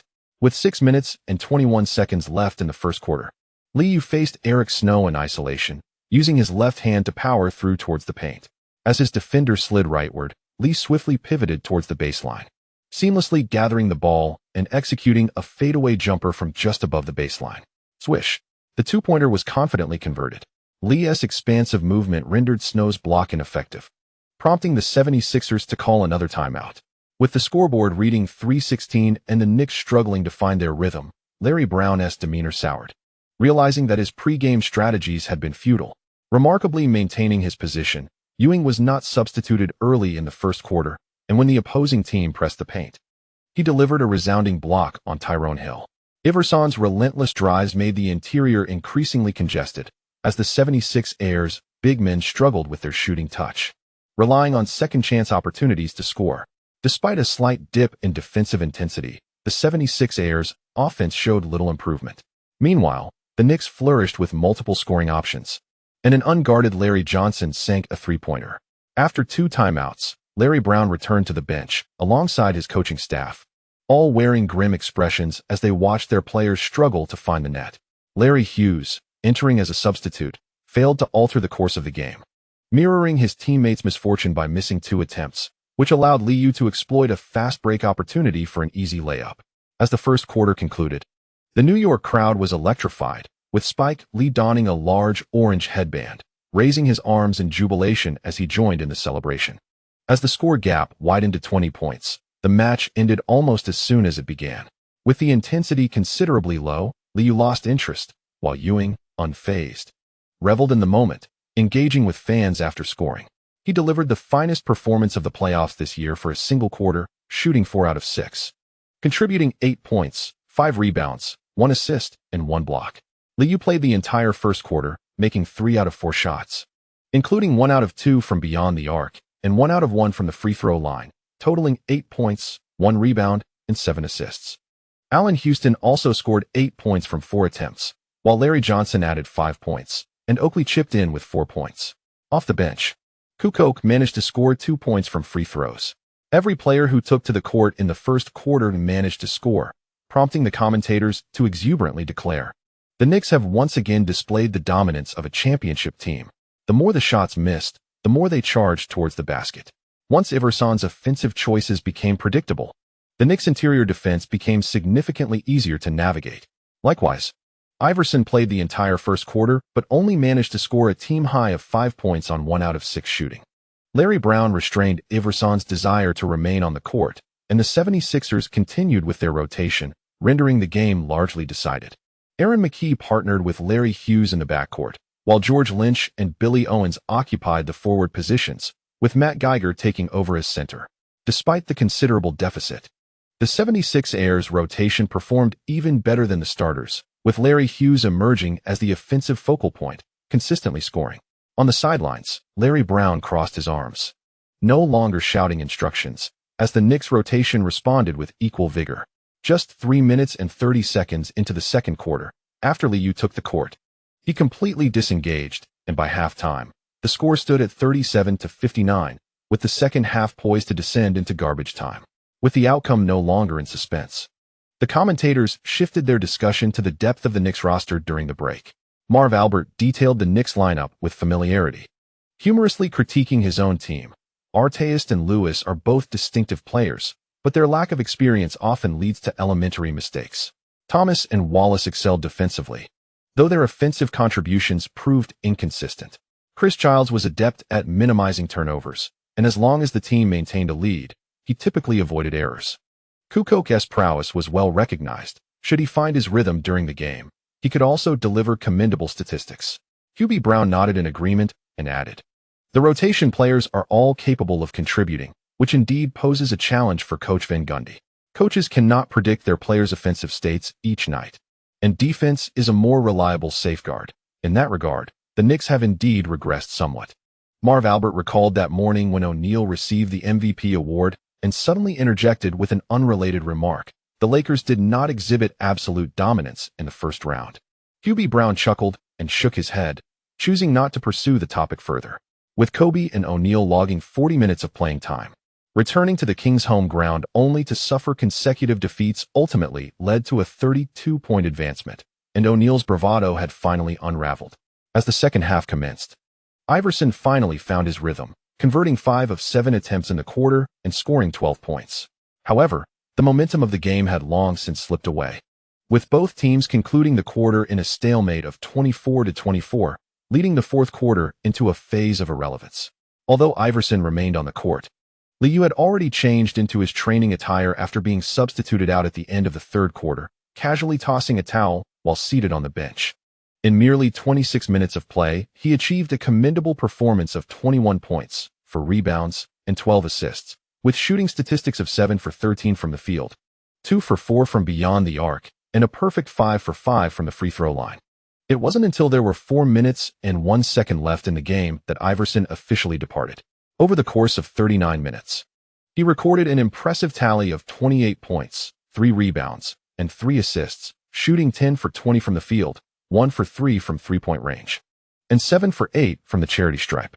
Ultimately, the Knicks triumphed over the 76ers with a score of 83-107 in Game 1 of the Eastern Conference semifinals. As the opposing team turned to leave, Liu remained unfazed, exchanging pleasantries with the cheerful team attendant, Albert, while the voice of New York maintained neutrality during the game. The burden lifted post-match, leading to laughter and warm embraces exchanged with Liu. "Well done, Lee. This year, we shall undoubtedly defend our title." As a staunch supporter of the Knicks, Albert had refrained from uttering a single negative word about the team or its players since their championship victory. "Of course, I do not wish to relive the Bulls' narrative. Everyone must be prepared." Liu engaged in friendly banter with an old acquaintance, while Ewing, having enjoyed his dumplings, was also under the media spotlight. "Pat, congratulations on your victory. Can we discuss the tour?" Having won with relative ease, TNT reporters eagerly delved into pre-game gossip. With a double-double of 18 points and 15 rebounds, Ewing was in high spirits, raising an eyebrow and confidently stating, "This year, after clinching the championship, my contract will expire. It is time to conclude my career. However, I am fully focused on the playoffs, and we will revisit the tour discussions during the offseason." In the morning, O'Neal raised the MVP trophy, and by evening, the league's premier center announced his retirement tour. Though the Big Diesel said little, the TNT reporters were thoroughly satisfied with the scoop. For the upcoming week, there would be no shortage of headlines. During the post-game press conference, Allen Iverson sat expressionless at the podium, responding to media inquiries with perfunctory remarks, until, with a hint of malice, a reporter from the New York Post posed a question. "Allen, scoring 28 points on a 50 shooting percentage is quite remarkable. However, I noticed your plus-minus rating is -27. Can you shed light on this statistic?" Since the 1996-97 season, such plus-minus statistics had been recorded, and while many paid them little heed, the sports media in attendance gasped upon hearing the figure. Noticing the astonished expressions in the crowd and the smug demeanor of the New York Post reporter, Iverson could hardly contain himself, almost exclaiming an expletive, and ultimately retorted fiercely. Next question. Thank you to the readers for your subscription and support. This chapter concludes here. Chapter 176. Once again, on May 7, 2000, the day following the Knicks game against the 76ers, the spectators were not fixated on the outcome of the match, but rather on the revelations shared by Ewing. The regular season record spoke volumes. The 76ers had not secured a single victory, rendering any analysis of this matchup redundant. With no instances of explosive wins during the regular season, the prospect of a miraculous turnaround in the playoffs seemed nothing short of a pipe dream. Statistics can often be misleading. Iverson's performance in the first half was lackluster, yet he made a formidable comeback in the second half. Fans who merely glanced at the Excel sheets might have perceived the diminutive shooting guard's performance as commendable, while analysts who witnessed the game ultimately labeled Iverson as an inefficient stat patter. Liu, referred to as a stat patter by the Los Angeles media, has never been associated with inefficiency. Iverson's standing, however, has plummeted to its nadir, accumulating numbers without translating them into wins, leading even Philadelphia fans to exhibit dwindling patience. What intrigued the spectators more was Ewing's hints at a retirement tour. A 50 greatest player in NBA history, a 2-time champion, an 11-time All-Star, an 8-time All-NBA selection, a 4-time All-Defensive Team member, and a 6-time Player of the Month. Ewing's career accolades may not be as formidable, yet he is still celebrated in New York. His agent, David Falk, succinctly stated in an interview, "Pat's career is incredibly inspirational, with its peaks and valleys, but he ultimately found success in New York. Like his contemporaries, they are all great stars. Although Ewing's physical prowess could allow him to continue playing, the time has come for him to embark on the next phase of his life." On the morning of the 7th, the spotlight on Shaquille O'Neal's MVP accolade was significantly overshadowed by the Gorilla's news. Retirement tours are still a rarity, and Falk evidently hopes to allow Ewing to make a grand exit, capitalizing on a final season to garner attention. Longtime fans will likely embrace this. Although the era of the 4 dominant centers was ruled by the likes of Ewing, it remains a cherished part of their youth, with older fans often favoring the past over the present, just as many traditional fans continue to disapprove of Liu's offensive choices. The evolution of the NBA does not erase the memories that remain firmly entrenched in the early 1990s. When Liu heard this news last night, he nearly believed the gorilla was speaking in jest. It wasn't until David Falk echoed the sentiment that he realized the seriousness of the situation. On the morning of the 7th, in a villa in Territon, only the Siberian husky, Happy, kept Liu company. Mylanda was preoccupied with graduation preparations, and Jean was busy with his law license, while the successfully slimmed-down husky gazed at Liu's breakfast with longing, lying at his feet with an intelligent gleam in his eyes. The phone on the dining table was on speaker as agent Mark Bartelstein continued to critique the Gorilla's tour. "This idea is dreadful. I don't believe Ewing possesses such an allure. Perhaps New York fans might support him, but once he steps into other cities, who will care about this over-the-hill star? A tour requires data and dazzling performances, and whether he can maintain his health remains an uncertainty." Upon hearing these complaints, Liu displayed a peculiar expression as he casually responded while enjoying his breakfast. "Health and statistics are of little importance. The Knicks are currently filming a documentary, and MSG intends to chronicle this season in its entirety. Injuries are merely a facet of the game, and when the time comes for a hero's return, the fans will undoubtedly relish such a spectacle." On the other end of the line, Mark Bartelstein seemed momentarily at a loss for words, pausing before inquiring, "What is the title of this documentary?" "The one you produced previously was indeed captivating." Having nearly finished his meal, Liu chuckled while affectionately stroking his dog's head and replied nonchalantly, "The Last Dance." On the evening of the 7th, the fans in Los Angeles erupted with excitement at the Staples Center. Shaquille O'Neal beamed as he received the MVP trophy from David Stern, raising it triumphantly in the air. The cheers for MVP reverberated endlessly. Despite the rocky first-round games, the sight of O'Neal receiving his award caused the fans to overlook the tumultuous journey. Although he claimed to be indifferent, O'Neal radiated joy, and even the absence of a unanimous MVP title did not dampen his spirits. In moments of joy, one's spirit is uplifted. Despite the Suns having eliminated the Spurs, they were thoroughly overwhelmed by the resurgent O'Neal. The Lakers triumphed with a score of 77-105, as O'Neal showcased his prowess in front of his former teammate, Anthony Hardaway. In 40 minutes on the court, he achieved an impressive 37 points, 14 rebounds, 1 assist, 1 steal, and 4 blocks, shooting 15 of 28 from the field and 7 of 10 from the free throw line. Hardaway, despite his efficient 25 points on 9 of 18 shooting, could not compensate for the Suns' overall lackluster performance, as the entire team managed only a 36 for shooting percentage and a dismal 3 of 18 from beyond the arc. On this milestone night of his career, O'Neal returned home satisfied, trophy in hand. In the other 2 games that evening, the Pacers and Trail Blazers easily dispatched their opponents. The Heat and Jazz struggled offensively, as their ironclad basketball proved futile. On the night of Monday, May 8th, the game commenced promptly at 7:30 p.m., featuring only the 76ers and the Knicks. Prior to the game, Allen Iverson was incensed by recent columns in the New York media. Young players are particularly sensitive to external criticism, and the moniker of inefficient chucker is decidedly unflattering. In their previous match, the 76ers had hastily increased their offensive tempo, but fell into a half-court battle, facing relentless double-teaming and significant delays against Liu. Larry Brown attempted to implement an aggressive defensive strategy, relying on quicker rotations to transition from defense to offense. The outcome of such a defensive approach was that the Knicks flourished, and the game was effectively decided early on. As the evening's contest commenced, the 76ers reverted to their signature defensive strategy, employing full-court pressure to intensify their pursuit of the ball while allowing Iverson opportunities for steals on lateral passes. The game returned to what is often referred to as a defensive showdown.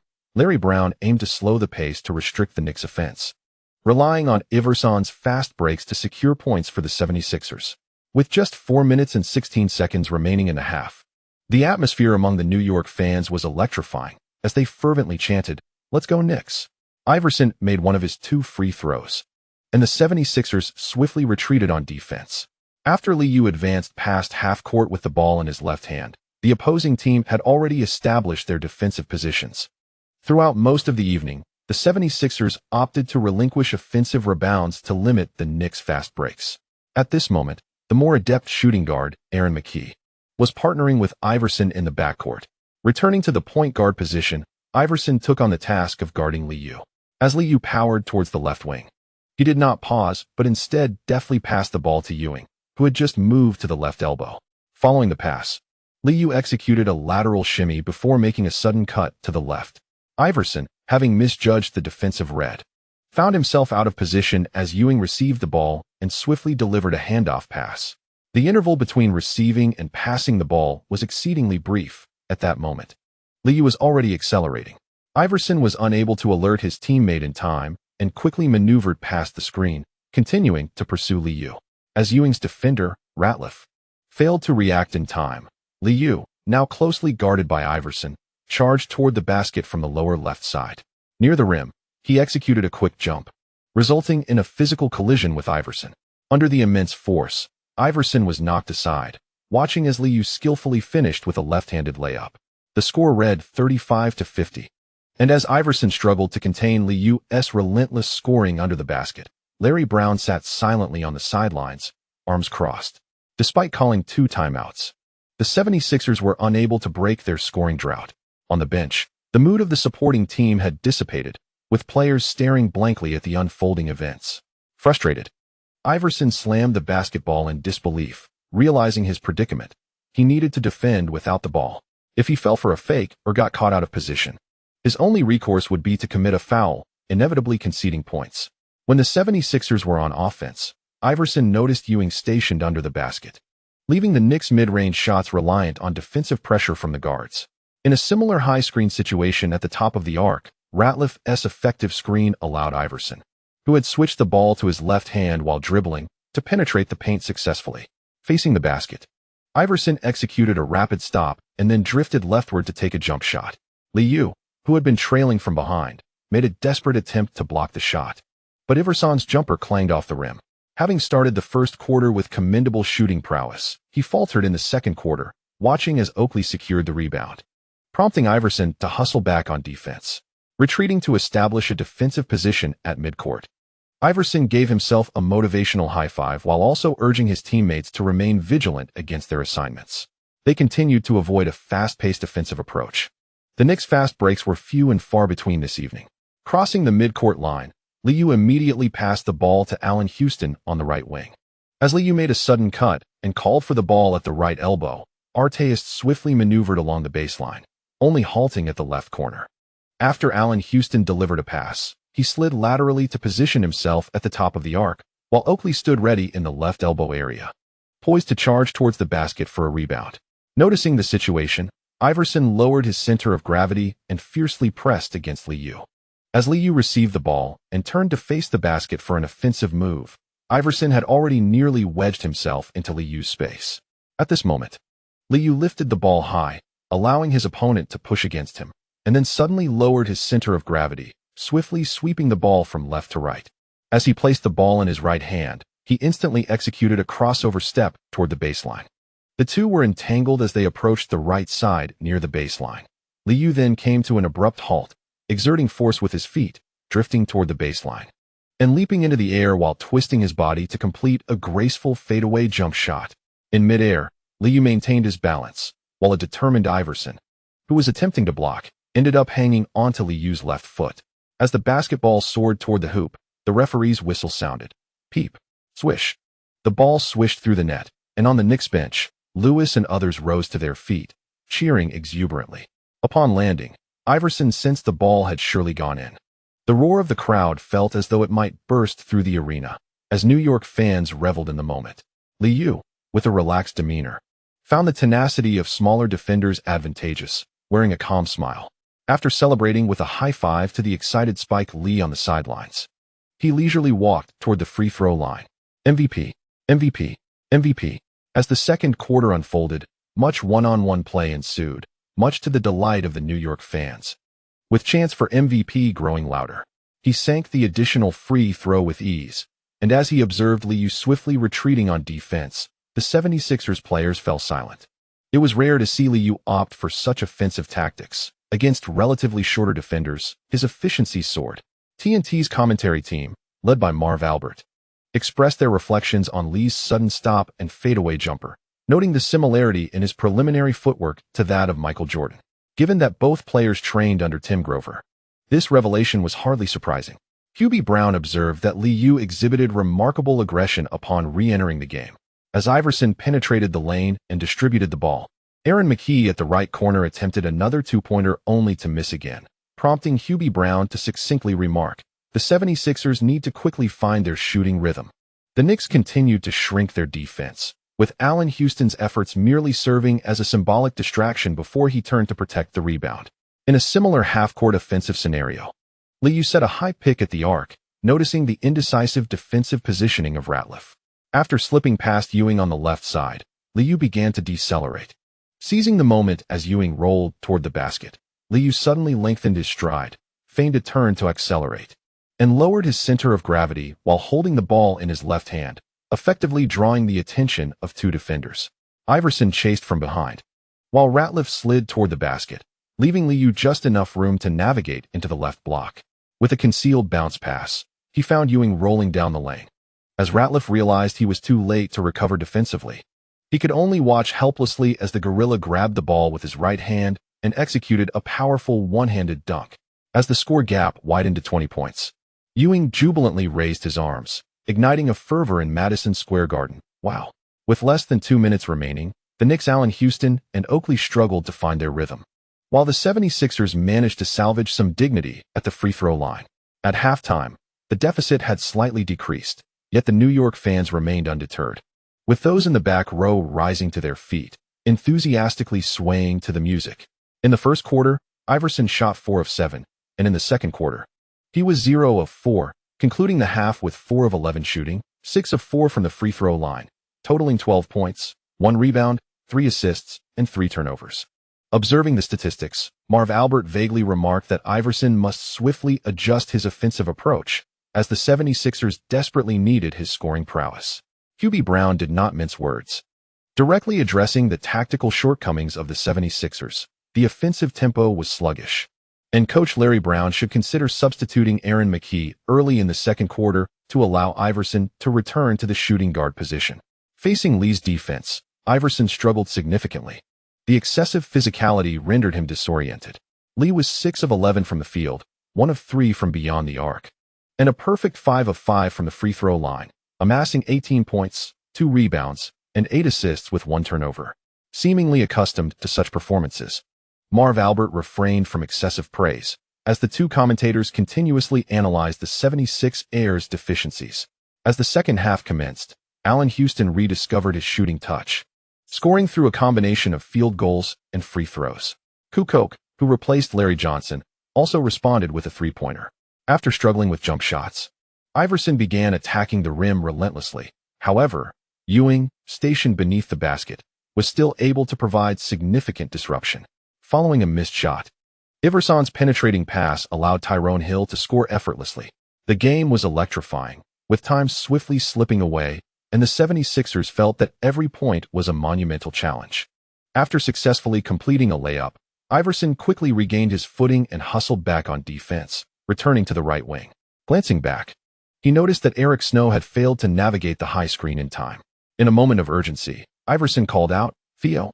Yet Ratliff, who remained within the three-point arc, was oblivious, as Lee had already halted at the top of the arc, swiftly launching a three-point jumper.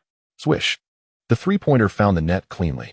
With 4 minutes and 8 seconds remaining in the third quarter, the gap had expanded to 26 points. After hitting the three-pointer, Lee merely raised his right arm, gesturing in a simplistic celebration. Oh, perhaps the sound of reminders was drowned out by the cheers of the fans, as Ratliff, dejected, raised his hand to signal his own error, avoiding the furious gaze of Iverson. After sinking the three-pointer, Lee aggressively drove towards the basket.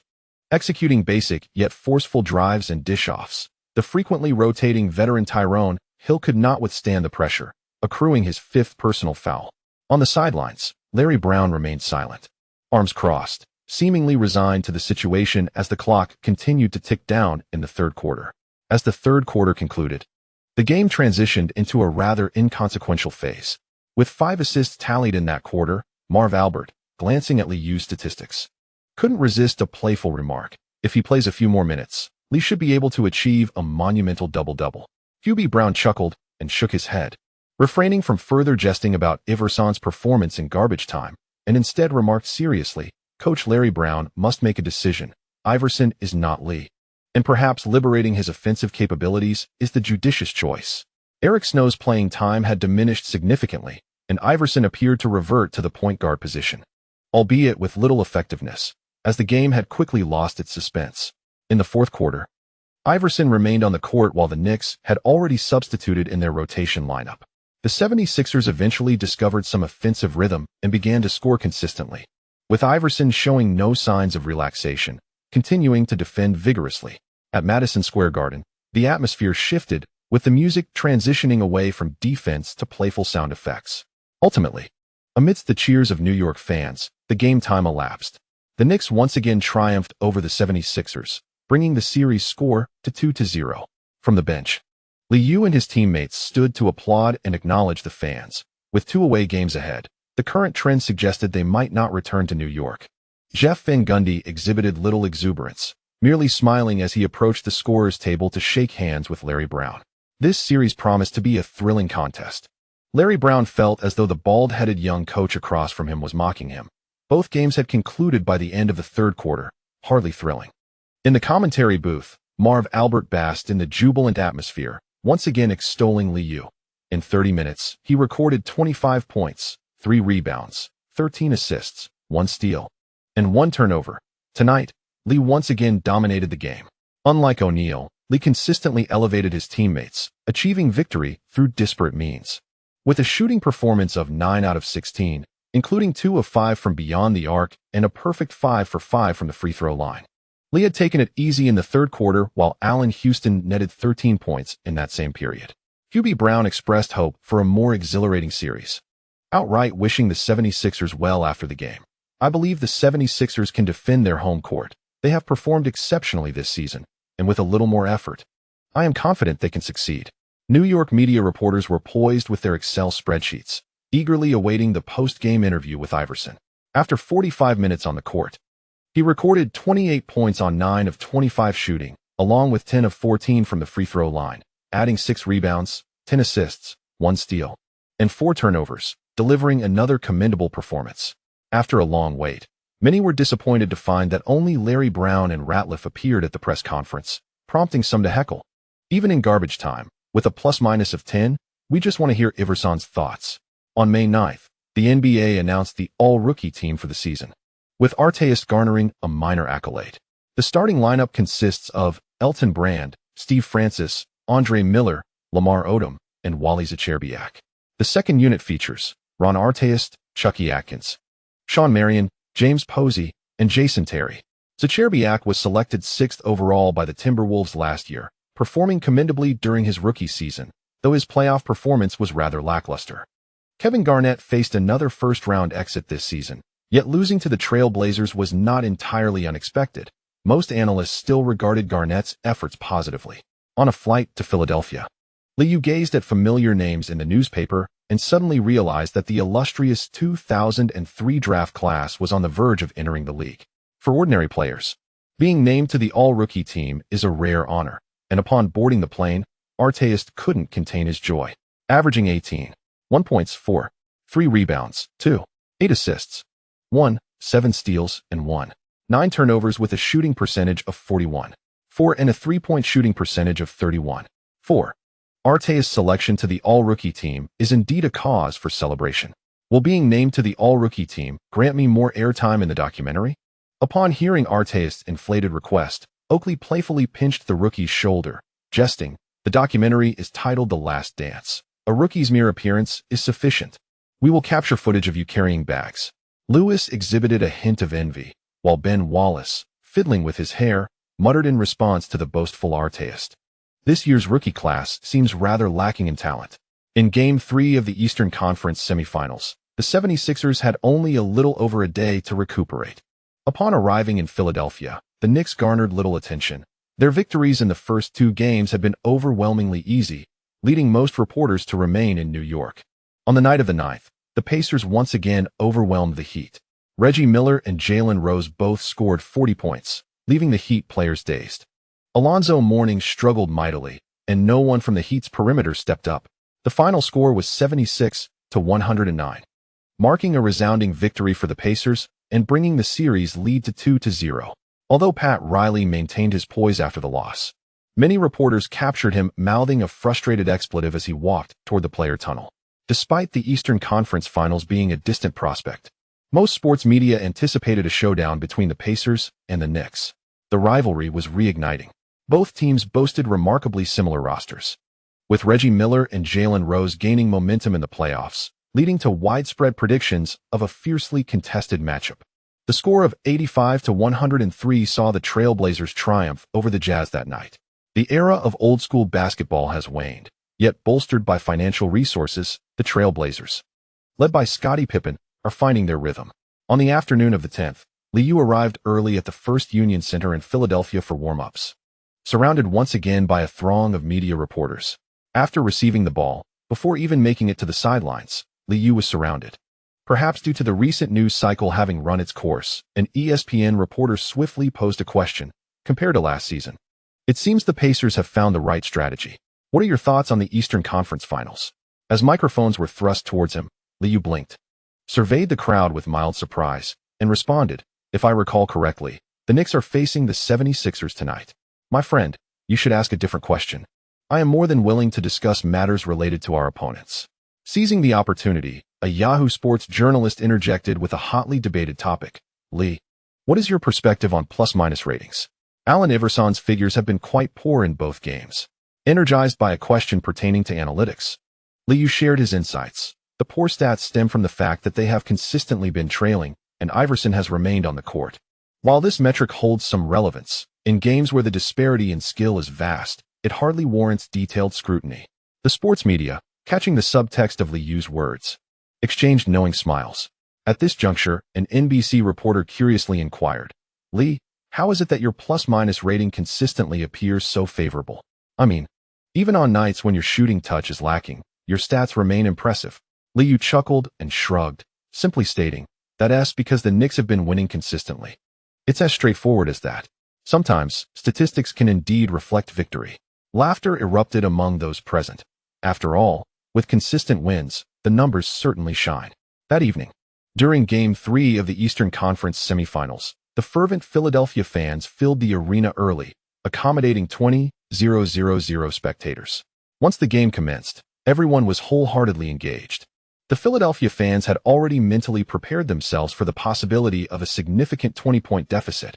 As long as the team played well, losing seemed somewhat acceptable. Head coach Larry Brown was determined not to concede defeat, despite commentators criticizing his use of Iverson. Upon returning home, he insisted on promoting Aaron McKie to the starting lineup. In contrast to the previous 2 games, the 76ers exhibited a tenacious playing style, having learned from their past mistakes and avoiding a collapse by halftime. At the end of the third quarter, the score stood at 67-70, marking the first lead for the 76ers in the series. as victory loomed. The cheers from the First Union Center grew louder as the fourth quarter began. Defense. Having taken an early rest at the end of the third quarter, Liu entered the game to start the fourth. Artest, Kukoc, Courtney Thomas, and Ben Wallace also made their regular appearances. Jeff Van Gundy, stationed on the sidelines, occasionally shouted instructions for the team to spread out quickly. Iverson remained the primary defender throughout the match, having only rested for less than a minute at the end of the first quarter, swiftly advancing past half court with the ball in his right hand. Liu maneuvered to protect the ball on the right wing, while Kukoc positioned himself in the right block, calling for the ball. Upon receiving Liu's pass, Kukoc did not immediately pivot to face the basket. Instead, he held the ball behind him, assessing the situation on the court. At the left corner, Artest has just arrived, while Ben Wallace and Kerr Thomas positioned themselves near the basket, one stationed close to the rim and the other at the left elbow. The offensive space on the court has opened up, and in a movement off the ball, Liu feigns a dash along the baseline from the left side towards Kukoc. Iverson, initially believing it to be a routine play, is taken aback as Liu unexpectedly accelerates upon nearing the right block, swiftly making his way to the right corner. Before he could adjust his defensive stance, Iverson, having been nudged, witnesses Kukoc pass the ball, with Liu receiving it at the right corner and executing a drifting jump shot. Swish. A three-pointer cleanly nets through. The first possession levels the score, momentarily silencing the crowd before louder jeers ensue. Iverson, unable to close in on the defense in time, halts in front of Liu. Jeff Van Gundy, maintaining a calm demeanor, claps his hands, gives a thumbs up, and resumes pacing with arms crossed at the sidelines. After receiving the ball at the baseline, Iverson finds himself guarded by Liu. Upon crossing half court, he delivers a pass, and the 76ers initiate a series of ball movements. Most of these efforts yield minimal results, ultimately culminating in Iverson driving through the middle and penetrating towards the basket, where Liu offers physical resistance, leaping to disrupt from the right side of the rim. But the opposing player successfully lays it in, bringing the score to 70-72, and the 76ers regain the lead. At this moment, the Knicks offense adopts a more straightforward and aggressive approach, with Ben Wallace promptly moving to set a high pick for Liu beyond the three-point arc. Straining to maneuver past the screen, Iverson attempts to continue his pursuit, but after switching to his left hand, Liu deftly changes direction again. Ratliff, who had stepped up to assist defensively, hustles but is still outmaneuvered by Liu, who, now in control with his right hand, drives straight into the paint. Tyrone Hill, intending to offer immediate help, is caught off guard as Liu effortlessly completes a floater just beyond the free throw line. Swish. A two-pointer finds its mark. Boo. The arena erupts in jeers, yet Liu remains unfazed, vocally urging his teammates to fall back on defense. The game soon enters a stalemate phase, with Liu consistently utilizing high screens to shake off defenders and executing floaters in the paint. Iverson relentlessly attacks the basket, not only scoring for himself, but also assisting with passes that bolster the 76ers' scoring. With the score tied at 76-76 and 8 minutes and 14 seconds remaining, Jeff Van Gundy calls for a timeout. The balding coach opts not to revert to his starting lineup, but instead brings in Lewis, signaling for another 3 minutes of play. Upon entering the game, Lewis receives a pass from Liu, who had penetrated the paint, and with a swift motion, he sinks a shot from the right corner. After Iverson's drifting jumper in the paint clangs off the rim, Ben Wallace secures the rebound, prompting the Knicks to initiate a fast break. Aaron McKee, chasing Liu closely, aims to execute an immediate double team. Observing the court positioning, Liu anticipates the moment and leaps to deliver a pass before even reaching half court, finding Kukoc stationed on the left wing. Upon receiving the ball, Kukoc promptly launches a shot. Swish. Another three-pointer lands. Larry Brown immediately called for a timeout as the cacophony in the arena grew increasingly deafening. The Knicks were scoring at an alarming rate, and within the blink of an eye, they found themselves trailing by 6 points, 82-76. Allen Iverson, with his lips pressed together, strode purposefully toward the bench. After exchanging high fives with his teammates in celebration, Liu returned to the sidelines with a relaxed smile, followed by a fist bump with the cheer squad. The 76ers needed to exercise caution. They had to tighten their defense, for there was still ample time left in the game, and a comeback remained within their grasp. Hubie Brown's tone was serious, prompting the jovial Mav Albert to quip, "This is a game we cannot afford to lose. If the Knicks secure match point, It could signal the end of the series. At this pivotal moment, it was imperative for Iverson to step up and shoulder the responsibility. In the ensuing possessions, however, Iverson's shooting form faltered, while on the Knicks side, Artest and Ben Wallace contributed to the scoreboard. During one offensive play for the 76ers, Iverson drove into the paint. As both Wallace and Lewis focused their attention on him, he swiftly passed the ball to the veteran Tyrone Hill positioned at the lower right of the basket. Just as the ball reached Hill, it was intercepted by the perceptive Liu. As the Knicks initiated another fast break, the boos from the crowd intensified. Iverson attempted to reclaim the ball, but was deftly sidestepped by Liu's behind-the-back dribble.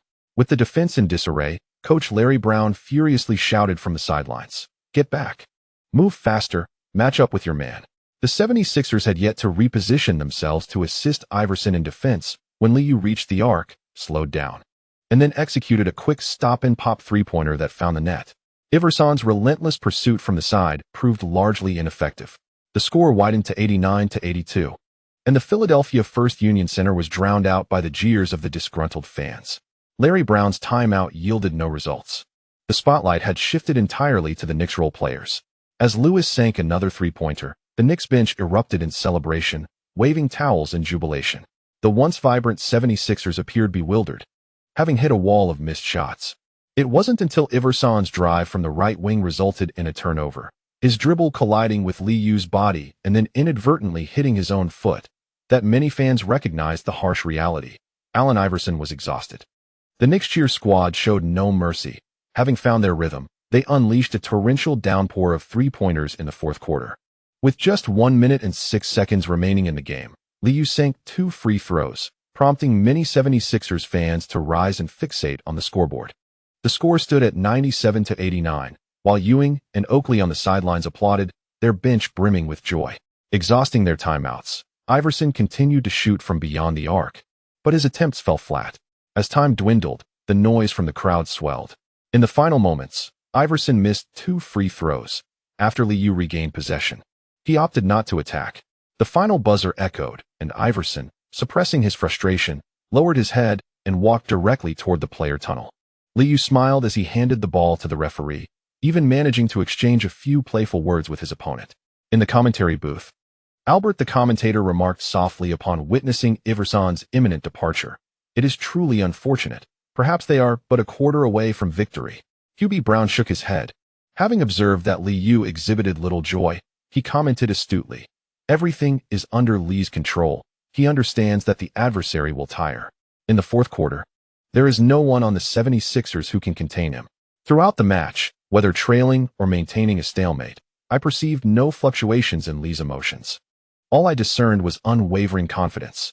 With a shooting record of 5 out of 8, including 2 out of 4 from beyond the arc and a perfect 2 out of 2 from the free throw line, Liu scored another 14 points in the final quarter, securing victory for his team. The cheers of the Knicks players mixed with the disheartened jeers of Philadelphia fans, and blessings from the fans echoed in Iverson's ears as he traversed the player tunnel. It seemed he did not wish to part ways with the season in such a manner. Once inside the tunnel, Iverson could no longer contain his frustration. Kicking over a barrier, damn. Not again. Thanks to the readers for their subscription support. This chapter concludes. Chapter 177, a clear lead on the evening of May 10, 2000. After leaving the First Union Center, some Philadelphia fans were vocally expressing their discontent, while others remained in solemn silence. Losing in such a manner left them feeling unsettled. Many would have preferred not to witness the fourth quarter. While Philadelphia fans were disheartened, the New York media reveled in their misfortune. Once they discovered Allen Iverson's disappointing plus-minus statistics, they relentlessly pursued the story. Allen Houston had a mediocre shooting night, going 5 for 15, with 2 out of 6 from three-point range and 3 out of 4 from the free throw line, totaling 15 points. After changing in the locker room post-game, Allen Houston initiated a conversation. The opposing McGee was quite physical in defense, but in the next game, he won't have the same opportunity.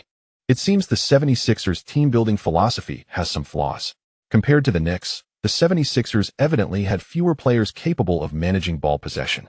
Even with Larry Brown's adjustments and the inclusion of Aaron McKie in the starting lineup, the offensive spacing on the court remained constricted. Larry Johnson had a minimal impact tonight, playing only 27 minutes, but he was unfazed. Acknowledging his average physical condition, He often struggled to navigate screens as adeptly as the younger players. After donning a floral shirt and casual pants, the flamboyantly dressed Larry Johnson stroked his beard and playfully teased his opponent. This year there are many Allens. But only ours is the true winner. Hey, ours is Allen. Read more, Larry. Oakley, also a bystander, chuckled heartily at this remark. Larry Johnson, undeterred, continued exuberantly. Like Lee, I too have an NCAA championship. Meanwhile, Ewing remained silent, merely patting Larry Johnson on the shoulder, signifying that he too possessed an NCAA championship. The atmosphere grew lively, with the Knicks reveling in their victory, as they were once again on the verge of entering the Eastern Conference Finals. The adjustments made by coach Larry Brown proved effective, as the Knicks' number of possessions in Game 3 dwindled to 78.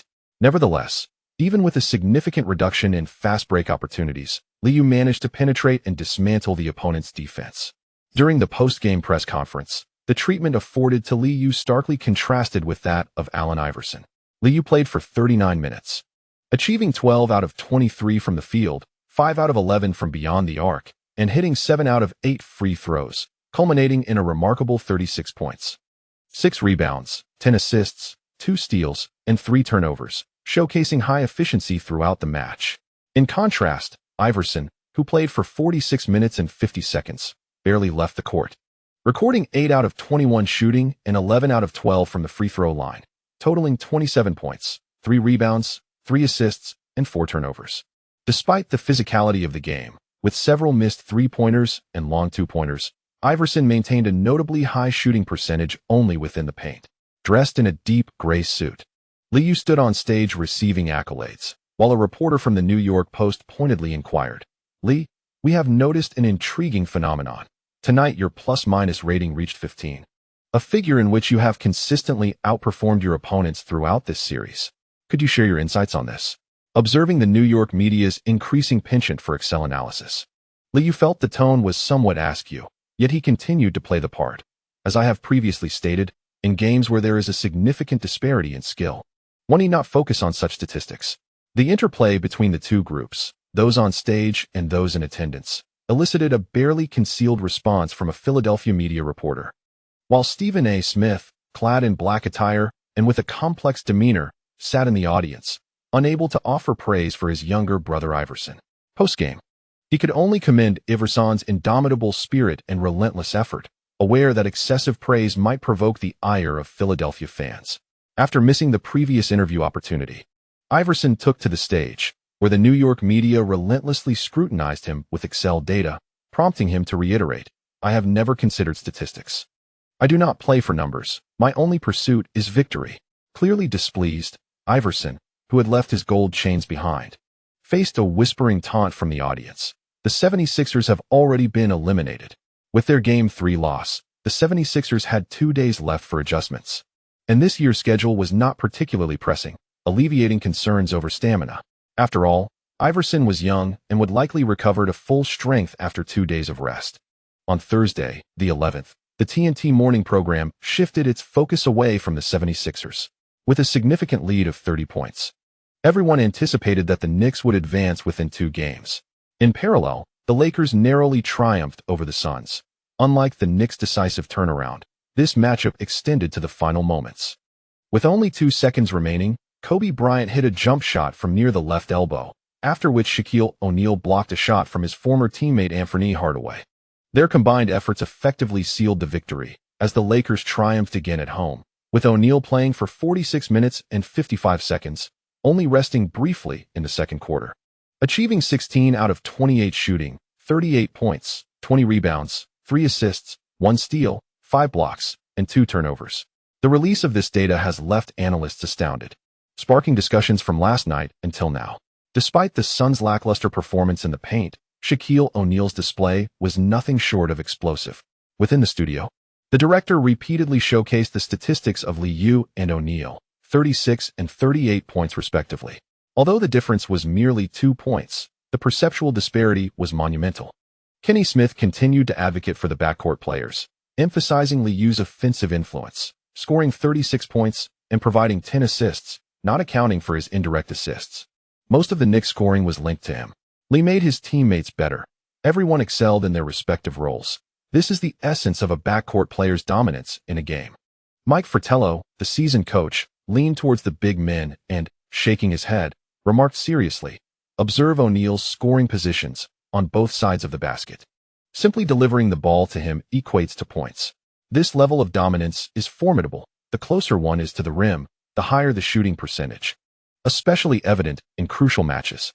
Kenny Smith did not refute this, but countered with a question. But didn't the Lakers nearly lose? They reached Game 5 in the first round. Basketball fundamentally involves 5 players. Comparisons between MVPs have always been a favorite among analysts, yet this time, one player is a point guard and the other is center, making it exceedingly challenging to determine who is superior.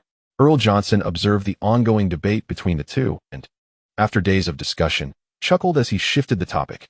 How about Kobe? He also had an impressive outing last night. Though his scoring was modest, he hit critical shots. Kenny Smith shook his head and bluntly stated, "Kobe is exceptional, much like Iverson, both outstanding young talents, but Lee is the MVP.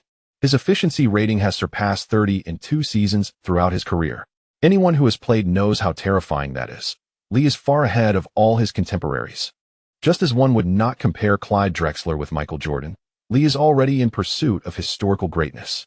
The figure 3.820 has once again made O'Neal the focal point of discussion. Young fans, who have never witnessed Wilt Chamberlain's play, are left in awe of Shaquille's dominance in the paint. The Lakers decisively clinched the series point with a score of 10-599. Anthony Hardaway faced the Lakers backcourt with an impressive performance of 31 points, 4 rebounds, 8 assists, 2 steals, and 3 turnovers on 11 of 15 shooting.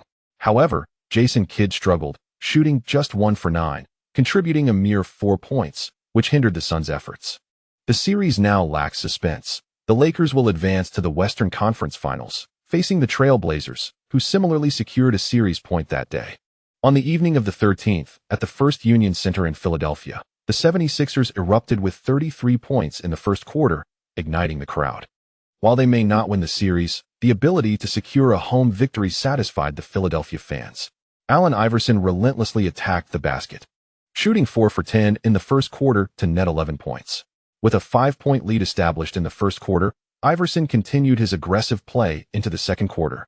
The entire team experienced a decline in shooting accuracy, once again struggling to find their rhythm.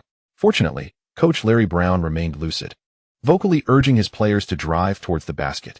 Regrettably, a deluge of 3-point shots allowed the Knicks to narrow the gap, with a halftime score of 57-58. The fervent atmosphere in the arena gradually dissipated. At the TNT commentary booth, Marv Albert felt an eerie sense of déjà vu.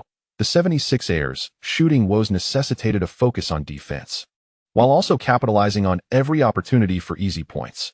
With 28 free throws attempted and 19 made, had they converted a few more, perhaps the 76ers would have held a double-digit lead. Hubie Brown refrained from critiquing the officiating in the first half, recognizing that this might be the 76ers' last home game. He succinctly stated that winning the game would hinge on solid defense. While shooting may falter, a steadfast defense is the bedrock of victory. Coach Larry Brown acknowledged this reality.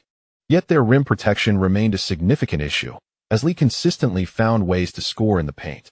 Defense was a collective challenge, and it was hoped that the 76ers would rectify this in the second half. After enduring the opponent's barrage of 3-pointers, the referees resumed normalcy, even compensating the Knicks with some calls. As the whistle fell silent, and Allen Iverson once again found himself sprawled on the floor, Philadelphia fans could no longer contain their frustration. "Referee sucks." By the midpoint of the third quarter, boos echoed from the crowd.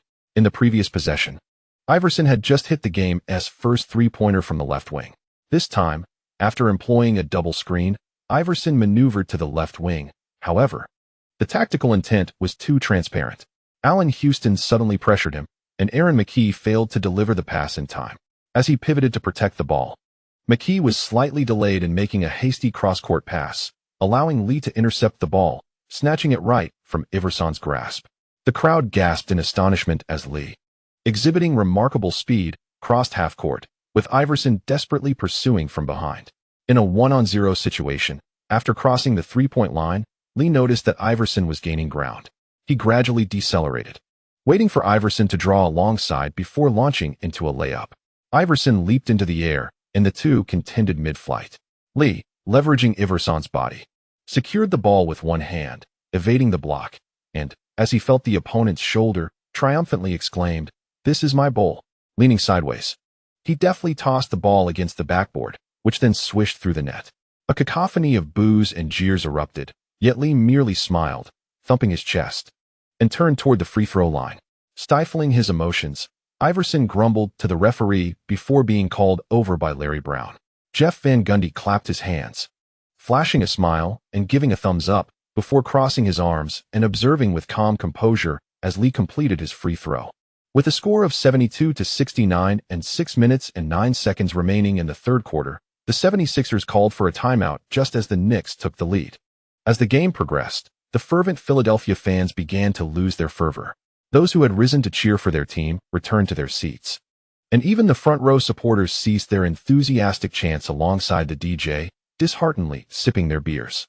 With a score of 81-79, the Knicks had reclaimed a 2-point lead by the end of the third quarter, though the margin was narrow. A sense of foreboding had begun to creep into the hearts of many Philadelphia fans. Liu once again exited the game towards the end of the third quarter, re-entering at the onset of the fourth with a rotating lineup. The 76ers, with a 7-man rotation, were visibly fatigued, their pace diminishing as the game wore on, and the familiar sight of a scoring drought emerged. With 6 minutes and 17 seconds left in the game, on the left wing, Iverson received the ball and, with a left-handed dribble, penetrated towards the basket. The sprightly Ben Wallace swiftly arrived to defend the left side of the rim, while Liu positioned himself for physical confrontation in the restricted area before adjusting his footwork. As Iverson advanced, he sensed the defensive pressure diminish dramatically. Approaching the paint, he leapt, maneuvering his body to shield Wallace and gliding from the left side of the rim to the right, executing a beautiful up-and-under to evade the block. Beneath the basket, Iverson twisted midair, his right hand guiding the ball towards the backboard. Just as he released the ball, darkness suddenly enveloped him.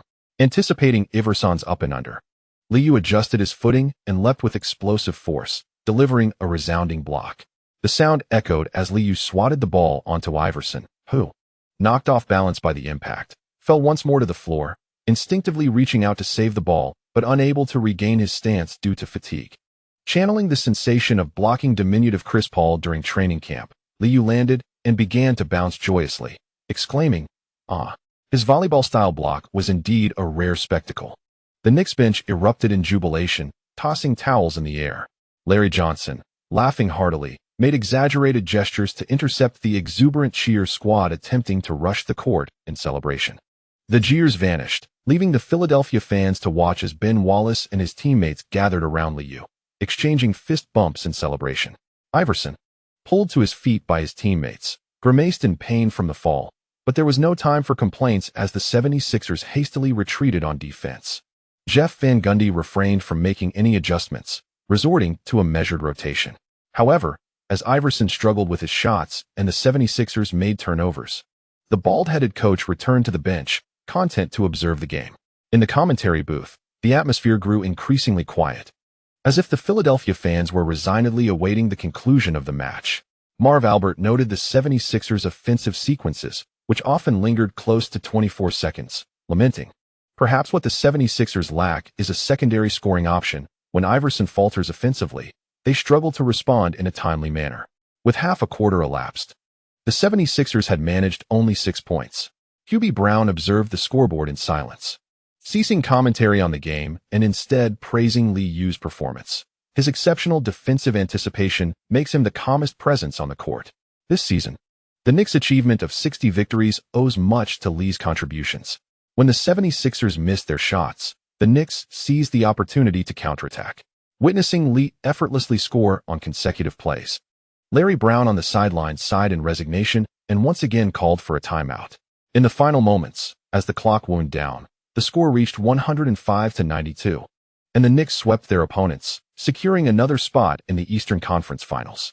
The arena erupted in noise once more, while the 76ers managed a mere 13 points in the final quarter, leaving some disheartened Philadelphia fans struggling to accept such a defeat, unleashing a torrent of expletives.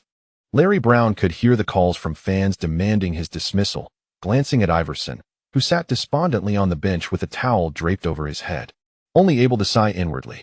After 45 minutes on the court, Iverson recorded 7 of 26 from the field, 1 of 4 from three-point range, and 6 of 8 from the free throw line, totaling 21 points, 5 rebounds, 1 steal, and 3 turnovers.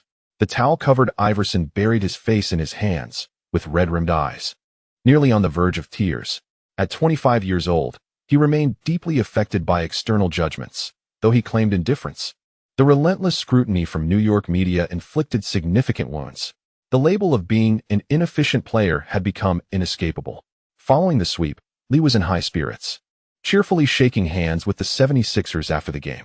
Ewing, who had merely been a bystander tonight, joined Ratliff in sharing some motivational words, the gorilla beaming with joy, finding the playoffs to be even more manageable than anticipated.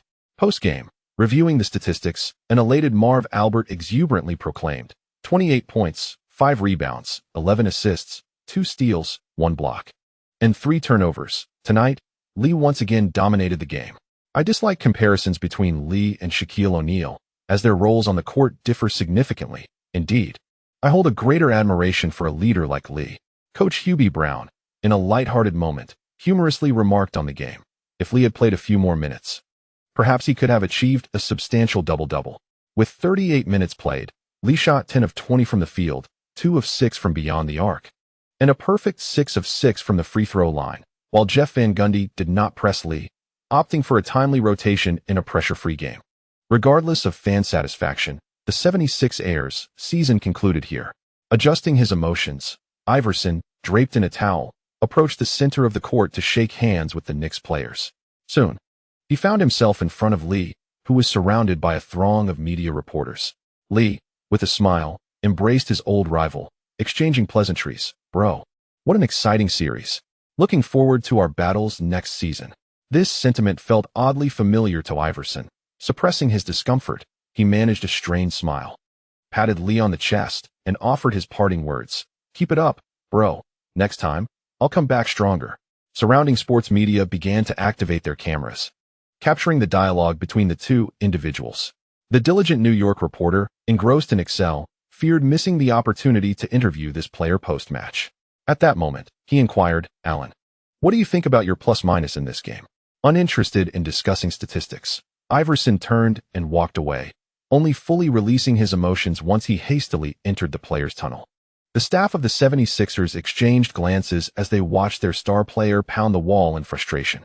It was not until Iverson departed that someone muttered quietly, perhaps we made a regrettable choice back then. Thanks to the support of our readers, this chapter concludes. Chapter 178, Conflicting Team-Building Philosophy on May 15, 2000. With the Knicks having secured their advancement, there were no games scheduled that day. The NBA announced the best defensive lineup for the season. The first team comprised Tim Duncan, Kevin Garnett, Alonzo Mourning, Gary Payton, and Kobe Bryant. The second team featured Shaquille O'Neal, Clifford Robinson, Scottie Pippen, Eddie Jones, and Jason Kidd. The Lakers and the Suns each had 2 players selected for the best defensive lineup, while the Knicks were left without representation, much to the discontent of the New York media. Despite the Knicks' defensive prowess declining this season, with their fast-paced rotations occasionally faltering, they still maintained an upper-middle-tier status in the league. Observing this list, the Los Angeles media reveled in the opportunity to boast the league's most formidable duo. Kobe and Shaquille's inclusion in the best defensive lineup lifted the gloom following their loss the previous night. The Suns executed an exceptional offensive performance, finally clinching a victory at home. In 37 minutes, Jason Kidd achieved an impressive stat line, 22 points, 10 rebounds, 16 assists, 2 steals, and 3 turnovers. Shooting 8 of 13 from the field and 4 of 6 from beyond the arc, along with 2 of 3 from the free throw line. In stark contrast, the Lakers struggled from three-point range, making only 2 of 16 attempts, while the Suns thrived with 10 of 21. This underscored the essence of basketball, precision. Although the Lakers may have shown some leniency, their defeat stemmed from their inability to score. Shaquille's free throw shooting, only 4 of 12, with a mere 33.3% success rate, illustrated that while everyone aims to find the net, performing well under pressure is often a rare gift. The significance of the Suns' victory was diminished. Akin to the Jazz's experience in the realm of veteran basketball, securing a win merely salvaged a measure of dignity. With the Heat having also returned to victory, the Eastern Conference Finals were rescheduled, granting the Knicks nearly a week of rest. On the 15th, at the Tarrytown Training Center, James Dolan appeared before the media during a public practice session. The Knicks' primary objective this season was to achieve a three-peat. Reaching the conference finals was a minor milestone toward that goal. At this juncture, the management was unperturbed by potential criticism. Merely advancing to the conference finals was a considerable success. In contrast to the reclusive Charles, James Dolan is more vocal. Although he predominantly shares his opinions on his own MSG platform, rarely engaging with other media outlets. The open tactical training sessions largely consist of executing set plays, with Jeff Van Gundy remaining silent while assistant coaches direct the players. Dressed in a black Knicks tank top and deep blue athletic pants, Liu engages in training without full gear. The attending media can observe Liu's muscular physique more clearly, and when he occasionally lifts his jersey, his pronounced abs become evident. Unlike the deeper interviews conducted by Sports Illustrated, many media outlets lack such opportunities, capturing the moments with incessant clicks of their cameras.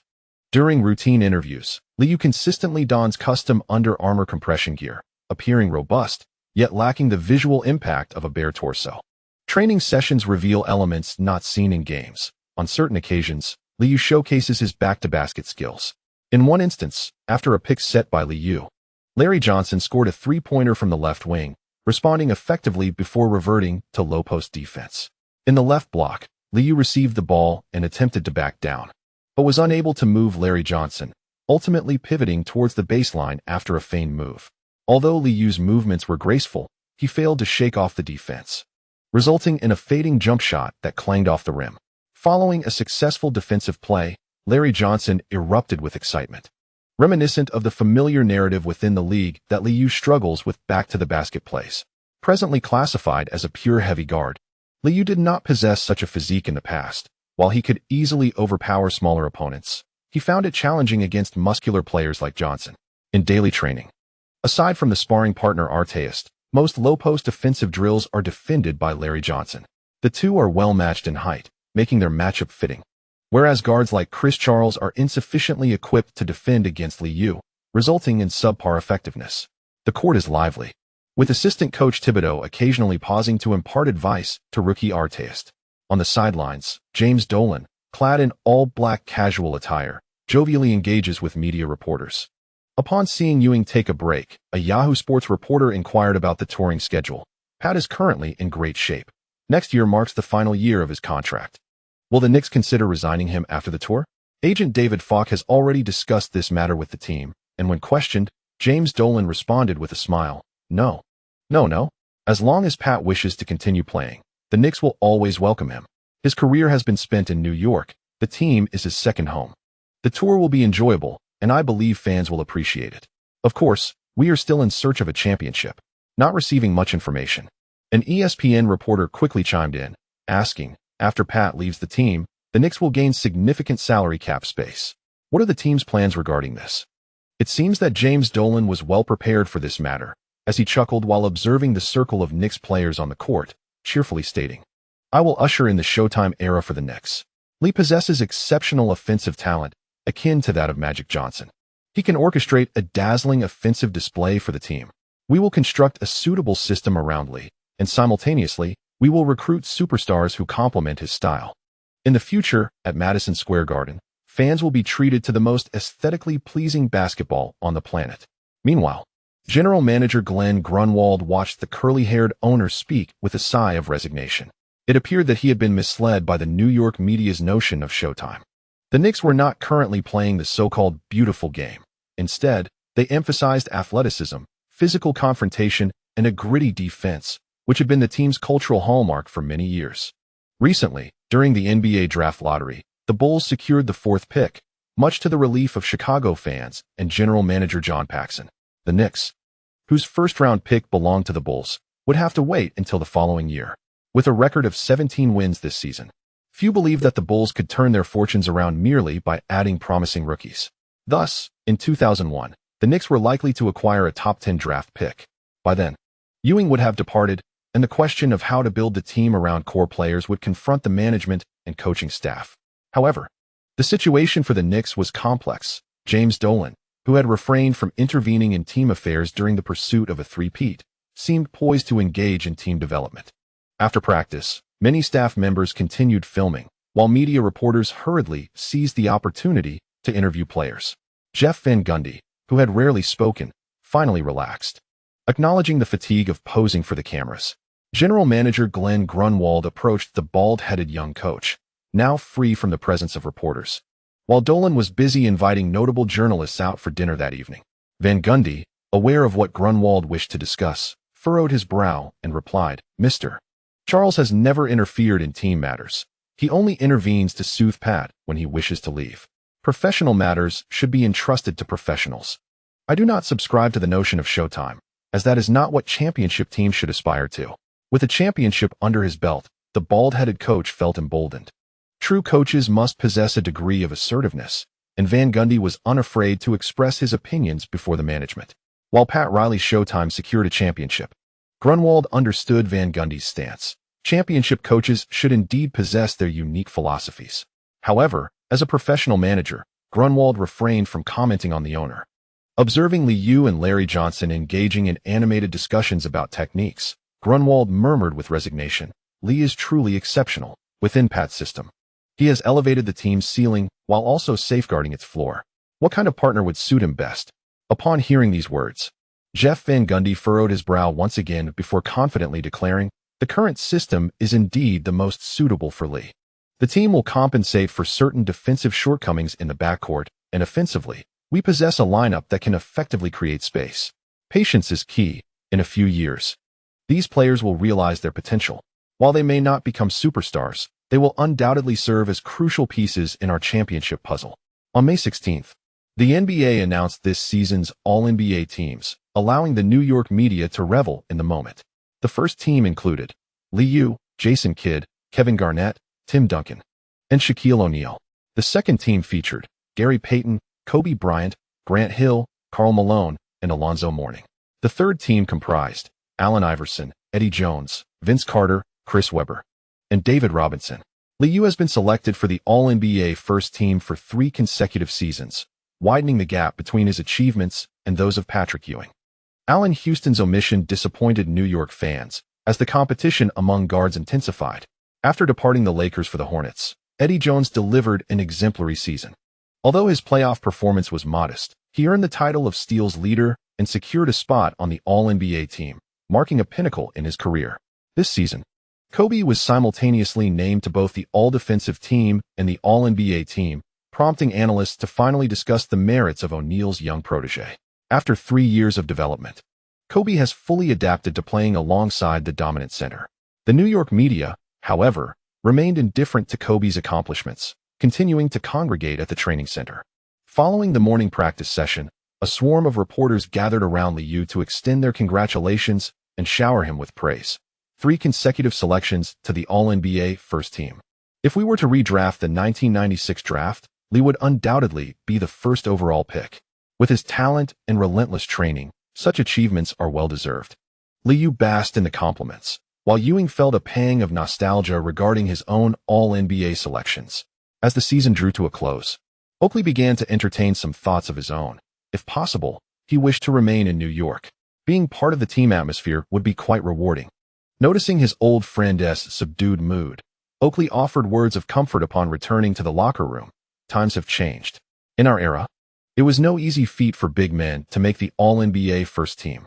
Adjusting his mindset, Ewing no longer fixated on accolades and soon turned his attention to console Allen Houston. "I've grown indifferent to these selections. It's unfortunate for Allen this year.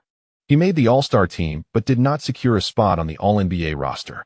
His regular season performance was commendable, and we advanced to the conference finals. The main reason for his exclusion from the All-NBA team lies in slightly inferior statistics. With his contract year approaching, having won a championship, he now seeks a lucrative deal. Making the All-Star team is already a significant achievement. There are only 6 spots for guards, so it's not surprising he didn't make the All-NBA team this year." Larry Johnson expressed skepticism regarding the selection results, adding a pointed remark. If Kobe Bryant had remained with the Hornets, he certainly wouldn't have attained such success in a big city. This season, the Los Angeles media has been excessively exuberant, reminding the old lady of her glorious moments with the Hornets. As the conversation unfolded, Liu returned to the locker room, where several veterans were already engaged in a discussion about the accomplishments they might have achieved had it not been for the presence of a certain player. Artest was unable to interject, while Kukoc showed little interest in the topic, though Lewis listened with rapt attention. Ewing, as a pioneer against Jordan, shared some intriguing insider stories that captivated the room. Glancing around, Liu noticed that Ben Wallace was absent. Seeing the others still engrossed in their conversation, he quietly inquired, "Where's Ben?" The film session ended, and he disappeared. The training sessions had been relatively light these days, and he had gone to lift weights instead. Artest grimaced, feeling somewhat annoyed at the undrafted player who frequently indulged in weightlifting. Hearing that Ben wasn't practicing free throws, but rather focusing on strength training, left Liu feeling resigned. Most players preferred to remain in their comfort zones and lacked enthusiasm for training that yielded no immediate feedback. Lewis saw no issue with Ben Wallace's daily weightlifting. The visibly stronger player evoked his envy. Upon noticing Liu's muscular physique, Lewis could not resist asking, "Li, could you share your secret to getting stronger? Your weight gain is impressive, and your jumping ability and explosiveness have improved." Observing Lewis's eager expression, Liu realized he suspected performance-enhancing substances were involved. The issue of drugs in the NBA is no secret. Most players opt for supplementation, though choices vary according to individual physiology. Players often exchange experiences regarding common substances, treating it as casually as discussing a snack. Liu patted his solid chest and raised an eyebrow, simply stating, "Perhaps it's just talent. I've been controlling my weight." The truth is often met with skepticism, and seeing Lewis's incredulous gaze, Liu shrugged.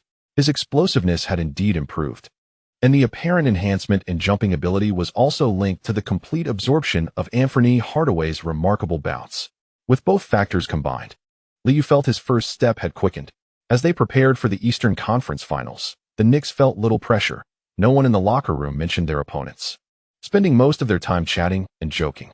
During the afternoon training session, James Dolan visited to check in on everyone, simultaneously painting a picture of a Showtime scenario in front of the media. Jeff Van Gundy, striking a pose, frowned at the scattered phrases he heard. In his view, the team merely needed to supplement with a big man who excelled in interior defense. Flamboyant offense should not be part of the Knicks' identity. Upon returning home, the Lakers swiftly dispelled any suspense in the game against the Suns. In the first quarter, the Suns only managed 14 points, and by the second quarter, they had scored merely 9. At halftime, the staggering score of 23-49 had the Staples Center crowd exhilarated. Anthony Hardaway and Kidd both appeared lackluster, while the role players struggled to find their rhythm. The Suns shot an abysmal 23 for 80 throughout the game, with a shooting percentage below 30%. Suddenly transforming into a one-sided contest, the Los Angeles Lakers secured a total of 59 rebounds, 21 of which were offensive. Shaquille O'Neal played merely 33 minutes, achieving 15 points, 21 rebounds, 3 assists, 3 blocks, and 3 turnovers on 7 of 19 shooting. Once again, he demonstrated his dominance, becoming the focal point of discussions among commentators that evening. Similarly, the Portland Trail Blazers, returning to their home court, offered no respite to the Utah Jazz. Scottie Pippen amassed a near triple-double with 23 points, 9 rebounds, 8 assists, 3 steals, 1 block, and 3 turnovers. The championship dreams of Karl Malone were shattered once more in the Western Conference semifinals. On May 19th, the Indiana Pacers ultimately concluded their series against the Miami Heat, having allowed their opponents to claw back 2 games without granting them further opportunities. With a resounding score of 104-82, the Pacers advanced to the Eastern Conference Finals, with barely more than a day's rest. The Pacers were set to commence their next battle on the evening of the 21st. The schedule was rather unkind to them, as they would need to fly to New York and face 2 away games in the Eastern Conference Finals. The Western Conference Finals, which began on the evening of the 20th, drew significant attention from a multitude of fans.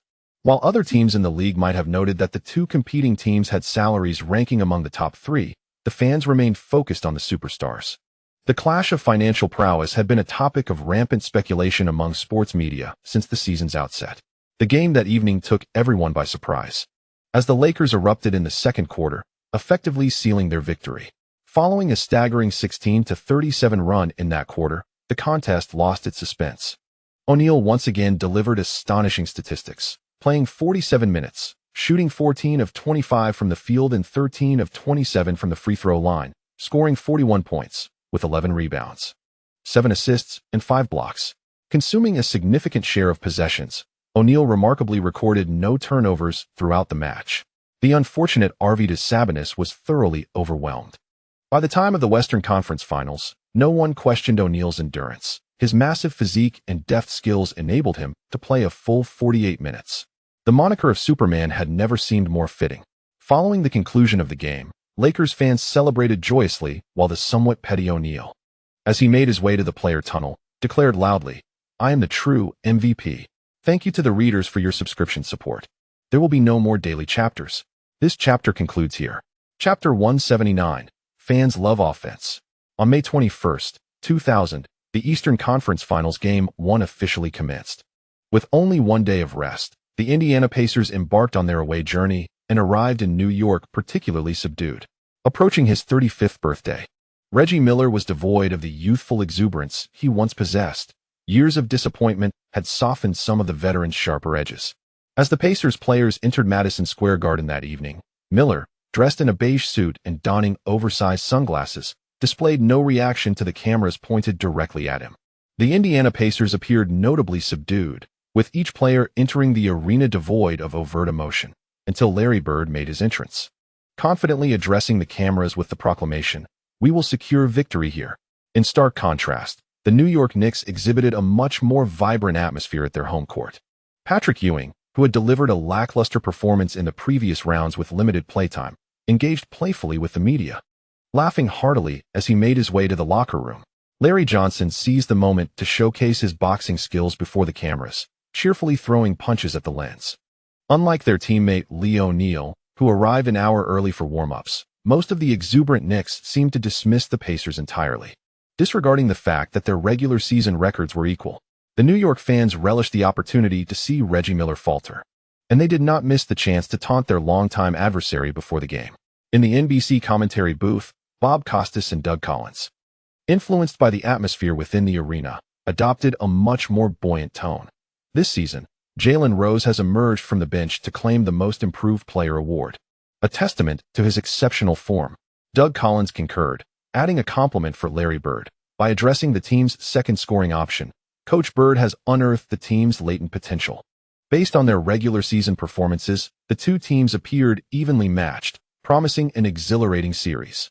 Jeff Van Gundy anticipated that the Pacers would initiate their offense from the perimeter, especially after witnessing Reggie Miller and Jalen Rose both score 40 points in their last game.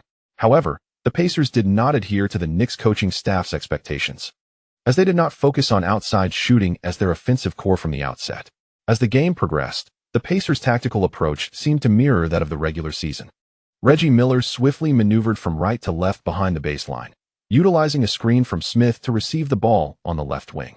Ewing, anticipating a post-up, immediately applied pressure from behind. Miller's passing was rapid. Upon receiving the ball, he swiftly dished it to Smith in the low post. Instead of attempting a close shot, Smith pivoted towards the top of the key and, leveraging his height advantage, quickly launched the ball towards the basket. Swish. The two-pointer swished through the net. In transition, Smith received the ball in the elbow area and made a successful long two-point jumper. From the right corner, he capitalized on Jalen Rose's drive and dish, hitting another long two-pointer. Dale Davis snagged an offensive rebound, and Smith followed up with a putback, with Mark Jackson assisting Reggie Miller for a jumper from the right block. Jeff Van Gundy furrowed his brow and called a timeout with 6:17 remaining in the first quarter. In the first half of the game, Rick Smith's jump shots rendered Ewing's defensive efforts futile. The Knicks, having been schooled by their opponent's lightning-fast pace, found themselves floundering, with Ewing returning to the bench in frustration. Dale Davis's aggressive pursuit of offensive rebounds left Charles Oakley somewhat flustered. The two seasoned veterans failed to convert their opportunities into points, leaving the New York fans in attendance somewhat disheartened. The raucous atmosphere seemed to echo the sentiments of the crowd, as Doug Collins glanced quickly at the technical statistics, exclaiming in disbelief, "Ewing has yet to regain his former finesse under the basket this season, struggling even from deep positions, resulting in missed layups." Confronted by the defense of Rick Smiths, Ewing appeared to have few viable options. Bob Costas also noted that the Knicks' scoring was solely from the perimeter. Offering a succinct commentary, the Pacers' offensive tempo was unexpectedly rapid as they deployed their big men effectively, a stark contrast to the strategies employed in the previous rounds. Coach Larry Bird had indeed pinpointed the weaknesses of the Knicks. After several seasons of stagnation, Jeff Van Gundy seemed to have an epiphany. Brute force was ineffective, and the more they ran, the more their performance dwindled. Upon entering the game, he urged his players to aggressively pursue offensive rebounds and prevent their opponents from easily gaining possession. Likewise, Kerr was encouraged to shoot decisively when open, and if he missed, to pursue the rebound. They needed to showcase their vigor and apply pressure, ensuring that their adversaries could not score with ease. Directly substituting the two veterans, Van Gundy padded the tactical board, once again deploying his tried-and-true strategy of aggressive ball pursuit. Larry Johnson was also replaced. He seemed unfazed, as an early substitution indicated he would return to the court sooner in the second quarter. After providing some motivational words to the two big men, Van Gundy patted Liu's shoulder just before he took to the court, a moment quickly captured by the broadcast team. Teams across the league were well aware of what that gesture signified. In the commentary booth, Doug Collins internally critiqued the situation but maintained a facade of cheerfulness, stating, "Coach Van Gundy's early rotation is indeed a prudent choice." Although they started off behind, for Liu, it was merely a matter of 3 unsuccessful possessions. "Let us go Knicks." Hearing the rallying cries of the fans once more, Allen Houston remained relatively unperturbed, recognizing that such scenarios were commonplace this season. Following an inbounds play, Liu received the ball, and the two players methodically advanced across half-court. Mark Jackson opted against a full-court press, preferring to conserve his energy rather than engage in futile defense. Observing that the Knicks substitutes had stationed themselves near the baseline, he noticed Kukoc had shifted to the right elbow.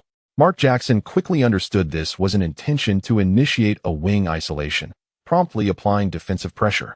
On the left wing, his teammates were well positioned, and faced with Jackson's sudden defense, Liu, holding the ball in his left hand, executed a rapid behind-the-back dribble, switching to his right hand, lowering his center of gravity and accelerating past the defense, continuously sliding to the left rear. Jackson attempted to disrupt Liu's dribbling rhythm with a tug on his right hand. At the left elbow, Liu abruptly halted, swatting away the opponent's hand, and executed a slight lateral step. Although he hadn't completely shaken off the defense, Liu disregarded Jackson's desperate attempt to block him, and after gathering himself near the free throw line, he executed a smooth, fadeaway jumper. Wow!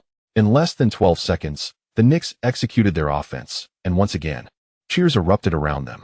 Larry Bird, arms crossed, frowned subtly, clearly indicating that Liu was about to accelerate as well.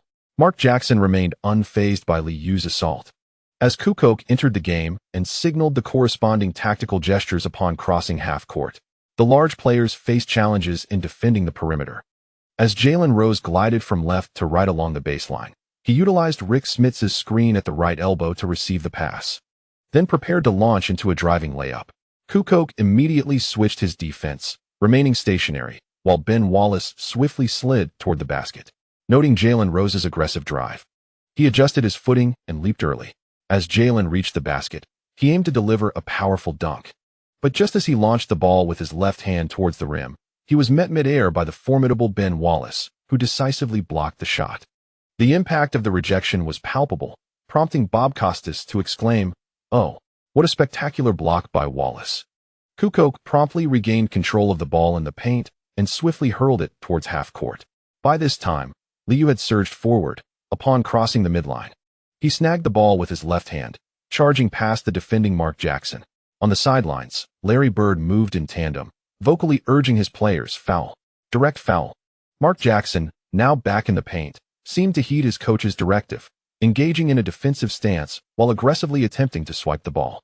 However, Liu was well prepared. Noticing Jackson's shoulder movement, he skillfully maneuvered the ball behind his back, evading the attempted steal while pivoting to dodge the physical challenge. Jackson lost his balance and flew past Liu, who, positioned at the lower right of the basket, seized the ball with his right hand and executed a reverse dunk. Oh, what a magnificent dunk! The atmosphere ignited as Liu landed and emotionlessly pounded his chest, while front row fans directed their ire towards Reggie Miller, who was hastily retreating on defense. Doug Collins, observing the arena's resurgence in energy, could only marvel.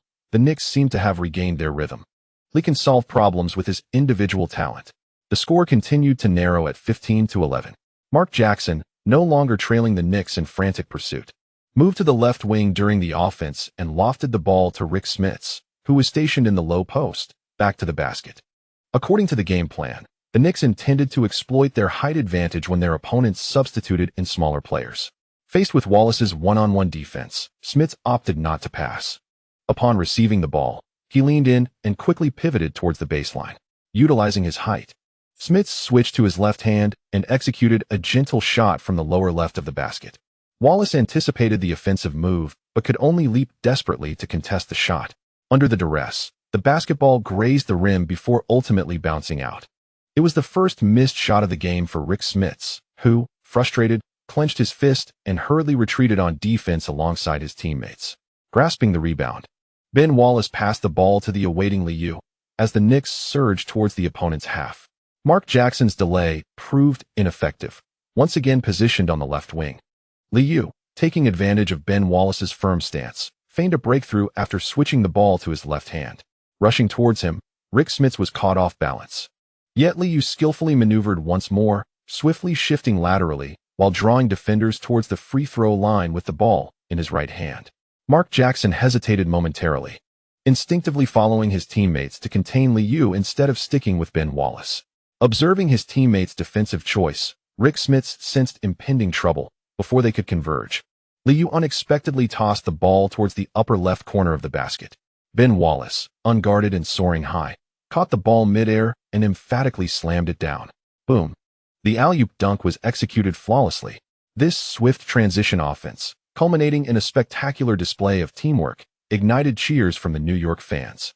On the sidelines, Jeff Van Gundy smiled and applauded. The essence of a fast-paced transition offense was evident, and Rick Smits struggled to keep pace with the Knicks. Upon landing, a jubilant Ben Wallace let out a triumphant roar, visibly exhilarated. In this critical phase of narrowing the score gap, a dunk could significantly elevate team morale. With the deficit reduced to just 2 points, Reggie Miller urgently called for the ball, receiving a pass on the right wing. After a deceptive move, he executed a sudden drive and a quick jump shot to halt the bleeding for his team. Quickly inbounding the ball, Liu accelerated again, throwing it to Kukoc in the right elbow area just after crossing half court. Observing Liu's pass, Mark Jackson instinctively followed him into the middle. But Liu abruptly darted sideways, leaving his defensive position momentarily vacant. Learning from this, Jalen Rose immediately switched his defensive assignment as Kukoc delivered the ball, charging toward Liu near the right sideline. After passing, Kukoc powered forward against Mark Jackson towards the left low post, and Liu quickly sent a high lob.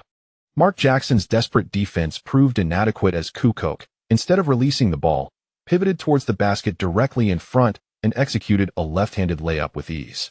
This mismatch resulted in another effortless score, prompting Larry Bird on the sidelines to sense a shift in the game's dynamics and immediately call for a timeout. Good job. Liu celebrated with a high five with Kukoc, feeling confident about his performance that evening. Kukoc suggested, "We can play even faster." Nodding in agreement, Liu signaled to the team, gathering everyone back to the bench to engage in a brief exchange. Following the timeout, Rick Smits was substituted out, with Dale Davis taking the center position and Austin Croshier stepping in at power forward. Despite only a day's rest, the Pacers showed no signs of slowing their offensive tempo, both teams intensifying their pace and fully embracing a scoring duel. Jalen Rose's drive from the right elbow resulted in an assist for the newly entered Croshier, who successfully landed a three-pointer from the right corner. Turning back, Kurt Thomas's screen on the right side allowed Reggie Miller to lose track of Allen Houston. As the Pacers retreated, the players halted their movements. Allen Houston, stationed on the right wing, received a cross pass from Liu and swiftly executed a jump shot from beyond the three-point line. Swish. The three-pointer found its mark, leveling the score at 22-22. Allen Houston, having completed the basket, applauded himself while giving Liu a thumbs up, embodying a perfect synergy between player and ball. The Pacers executed a pair of inside screens. But after receiving the ball, Croshier turned towards the basket only to have his shot clank off the rim. Dale Davis surged forward for the rebound. Yet his second chance attempt was emphatically blocked by Ben Wallace. "Oh!" The crowd gasped instinctively before erupting into cheers. After regaining control in the paint, Kukoc flung the ball again. On the opposing half, Liu, having retrieved the ball on the right wing, accelerated, with Mark Jackson shadowing him closely as he approached the three-point line. Suddenly, Liu performed a behind-the-back dribble, coming to an abrupt halt. Mark Jackson, unable to halt his momentum, found himself a meter away, and before he could leap to defend, Liu launched a jump shot from the right wing. Swish! Another three-pointer. Liu raised his right arm, displaying 3 fingers in a gesture of bravado as he retreated on defense. In the subsequent possession, Reggie Miller, receiving the ball on the right wing, executed a series of feints against Allen Houston's defense, culminating in a pull-up jumper. Both teams began to exchange points at an astonishing rate, thrilling the New York fans who were now fully engaged, their cheers growing louder as they waved their orange towels in unison, celebrating every shot, even those that missed the mark. As both sides raced fervently, Liu crossed half-court, deftly changing direction to shake off Mark Jackson. With the ball held in his right hand, he broke through the middle, halted at the free-throw line, then suddenly accelerated again. With an elongated stride, Liu sliced through to the basket, leaving Mark Jackson trailing as he effortlessly laid the ball in. Wow! In the commentary booth, feeling the electrifying atmosphere, Bob Costas instinctively raised his voice. My goodness! It seems both teams have entirely abandoned defense, relentlessly sending the ball into the hoop. Doug Collins observed that the Pacers had failed to settle defensively after a recent play. With the ball now inbounding from the baseline, they surged forward again. Appearing somewhat disoriented, after just one day of rest, the Pacers showed no signs of fatigue.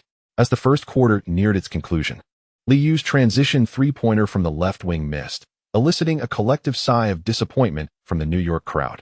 Yet, as the long rebound was snatched by Kukoc, who assisted Kurt Thomas for a thunderous alley-oop dunk, Madison Square Garden erupted in jubilation. Unlike the previous rounds, the high pace and remarkable shooting accuracy had everyone intensely invested, their cheers nearly overwhelming the arena. In the closing moments, Reggie Miller's long-range three-pointer fell short, officially concluding the first quarter with a score of 35-36. A fierce offensive battle seeing the Knicks take the lead. James Dolan, seated in the front row beneath the basket, joined the fans in rising to his feet, pumping his fist and laughing in celebration. Settling into his seat and calming his emotions, James Dolan excitedly exclaimed, "Look at the reaction of the fans. Everyone enjoys witnessing such offensive displays." Beside him, General Manager Glenn Grunwald could only manage a polite smile. The atmosphere was indeed electric. Yet the Knicks led by a mere point. The Pacers had not rested for long, and the score subtly reflected the defensive intensity of both teams. It was undeniably an exhilarating match, and victory was within reach. Glenn Grunwald ultimately offered only a perfunctory remark, but James Dolan, buoyed by the moment, turned to the fans behind him, waving and confidently murmuring, "The Knicks need to make a change. Just look at Lee's performance. I relish this kind of game." In the first quarter, Liu achieved an impressive 6 of 8 from the field, including 2 of 1 from beyond the arc, accumulating 13 points, 1 rebound, and 6 assists. The raucous crowd left General Manager Grunwald straining to hear the owner, yet he could surmise Dolan's excitement was likely about the offense. Noticing the front row fans were more engaged than usual, Grunwald could only sigh inwardly. Defense is what earns championships. Thank you to the readers for your continued support. Chapter 180. MVPs take turns for many New York fans. A thrilling offensive display far surpasses the allure of a slow-paced game. Scoring 100 points in a match is no longer sufficient to satisfy the preferences of younger fans. Not just New Yorkers, but most ticket-buying spectators relish witnessing magnificent fast breaks, powerful dunks, and dazzling dribbles. The popularity of the Kings this season is a testament to the fact that offense captivates more than defense, especially when a core guard delivers exquisite passes, amplifying the excitement further. At Madison Square Garden, as the first half of Game 1 of the Eastern Conference Finals neared its conclusion, many fans in attendance were in a state of exhilaration. Seated in the front row, the venerable Woody Allen seemed possessed by Spike Lee's spirit, rising to cheer for the Knicks' offensive prowess. The esteemed director typically remains composed. Yet tonight's relentless onslaught from the Knicks had him electrified as he watched the score soar, excitement swelling within him. In the first quarter, Reggie Miller, having scored 11 points on 5 of 6 shooting, began to falter in the second. After a few attempts, Miller's jump shot from the left elbow near the free throw line clanked off the rim, while Ben Wallace swiftly claimed the rebound, prompting the Pacers to retreat on defense. The significant playing time granted to Wallace tonight had him increasingly in form. After receiving the ball, Liu advanced along the right sideline. Mark Jackson, who had just substituted for Best, did not rush to disrupt, but instead quickly positioned himself defensively on the right wing. In another semi-transition play, the crowd erupted in cheers as Liu approached the three-point line, noticing Jackson slightly retreating, which prompted him to swiftly execute an in-and-out move. In the midst of the game, Liu suddenly veered to the right and cut sharply to the left, swiftly penetrating the left flank. Mark Jackson anticipated this move with remarkable foresight, sliding quickly to the right rear. As the two engaged in physical confrontation, the Pacers had just completed their defensive positioning. Upon breaking into the right block, Liu executed a sudden change of direction beneath his legs, forcefully transitioning to his right hand. As he completed a jump shot, he found himself near the paint, where another collision occurred, with Liu leaning against his opponent and tossing the ball toward the hoop. With a resounding thud, the basketball ricocheted off the backboard and fell into the net, much to the dismay of Dale Davis, who had just returned to the basket. The defense had not faltered. Rather, it was the final twist and block that had been disrupted. Mark Jackson glared at Liu, who was striking a pose beneath the basket, muttering in frustration about the audacious offense. Throughout this quarter, Liu seized the opportunity for fast breaks, repeatedly sending the ball through the hoop. Perhaps Coach Larry Bird had not anticipated such a turn of events during the match. The electric atmosphere of the arena prompted Doug Collins in the commentary booth to exclaim in awe, while Bob Costas noted the widening score gap. Commenting with a lighthearted tone on the first half, despite taking 25 shots in the first quarter, the Knicks showed no signs of slowing down in the second, unleashing another ferocious offensive display. The Pacers players might have begun to feel fatigued, having recently endured a challenging game in Miami. During halftime, Coach Larry Bird needed to recalibrate their strategy. On the sidelines, Bird observed Jalen Rose attempting to post up Ron Artest on the left block, only to be forced into a fadeaway jump shot toward the baseline, prompting a frown. The basketball grazed the front of the rim, where it was snatched by the repositioned Artest. As Liu received the ball, the Pacers could do nothing but hastily retreat on defense. Crozier, who had scored the majority of points in the second quarter, followed Lewis to the right corner with a sense of frustration. Noticing Ben Wallace's high pick-and-roll on the left flank, which allowed Liu to penetrate, Crozier hesitated, opting not to assist in the paint. Dribbling and changing direction at the free throw line, Liu paused momentarily before suddenly accelerating with long strides. When he reached directly beneath the basket, he began to decelerate, leaning against the pursuing Dale Davis. In a sudden halt, Davis collided with Liu, unable to adjust his defensive stance in time and instinctively moving toward the basket. With no one to guard him, Liu leaned into his opponent, angling his body to the lower right of the hoop before once again tossing the ball toward the backboard. Although he pulled back just in time, Davis could not maintain control of his body. As he jumped to block, the two of them fell to the ground. The whistle blew, and the basket counted, prompting a frustrated Davis to pound the floor as he sat up. The guards toyed with the big man, and the beautiful shot elicited loud cheers from the fans. MVP, MVP, MVP. Crozier, having made a poor defensive choice, instinctively glanced at Coach Larry Bird upon hearing the cheers from the arena, relieved to see no reaction from the coach. The entire Pacers team wore solemn expressions as they watched Liu convert the free throw.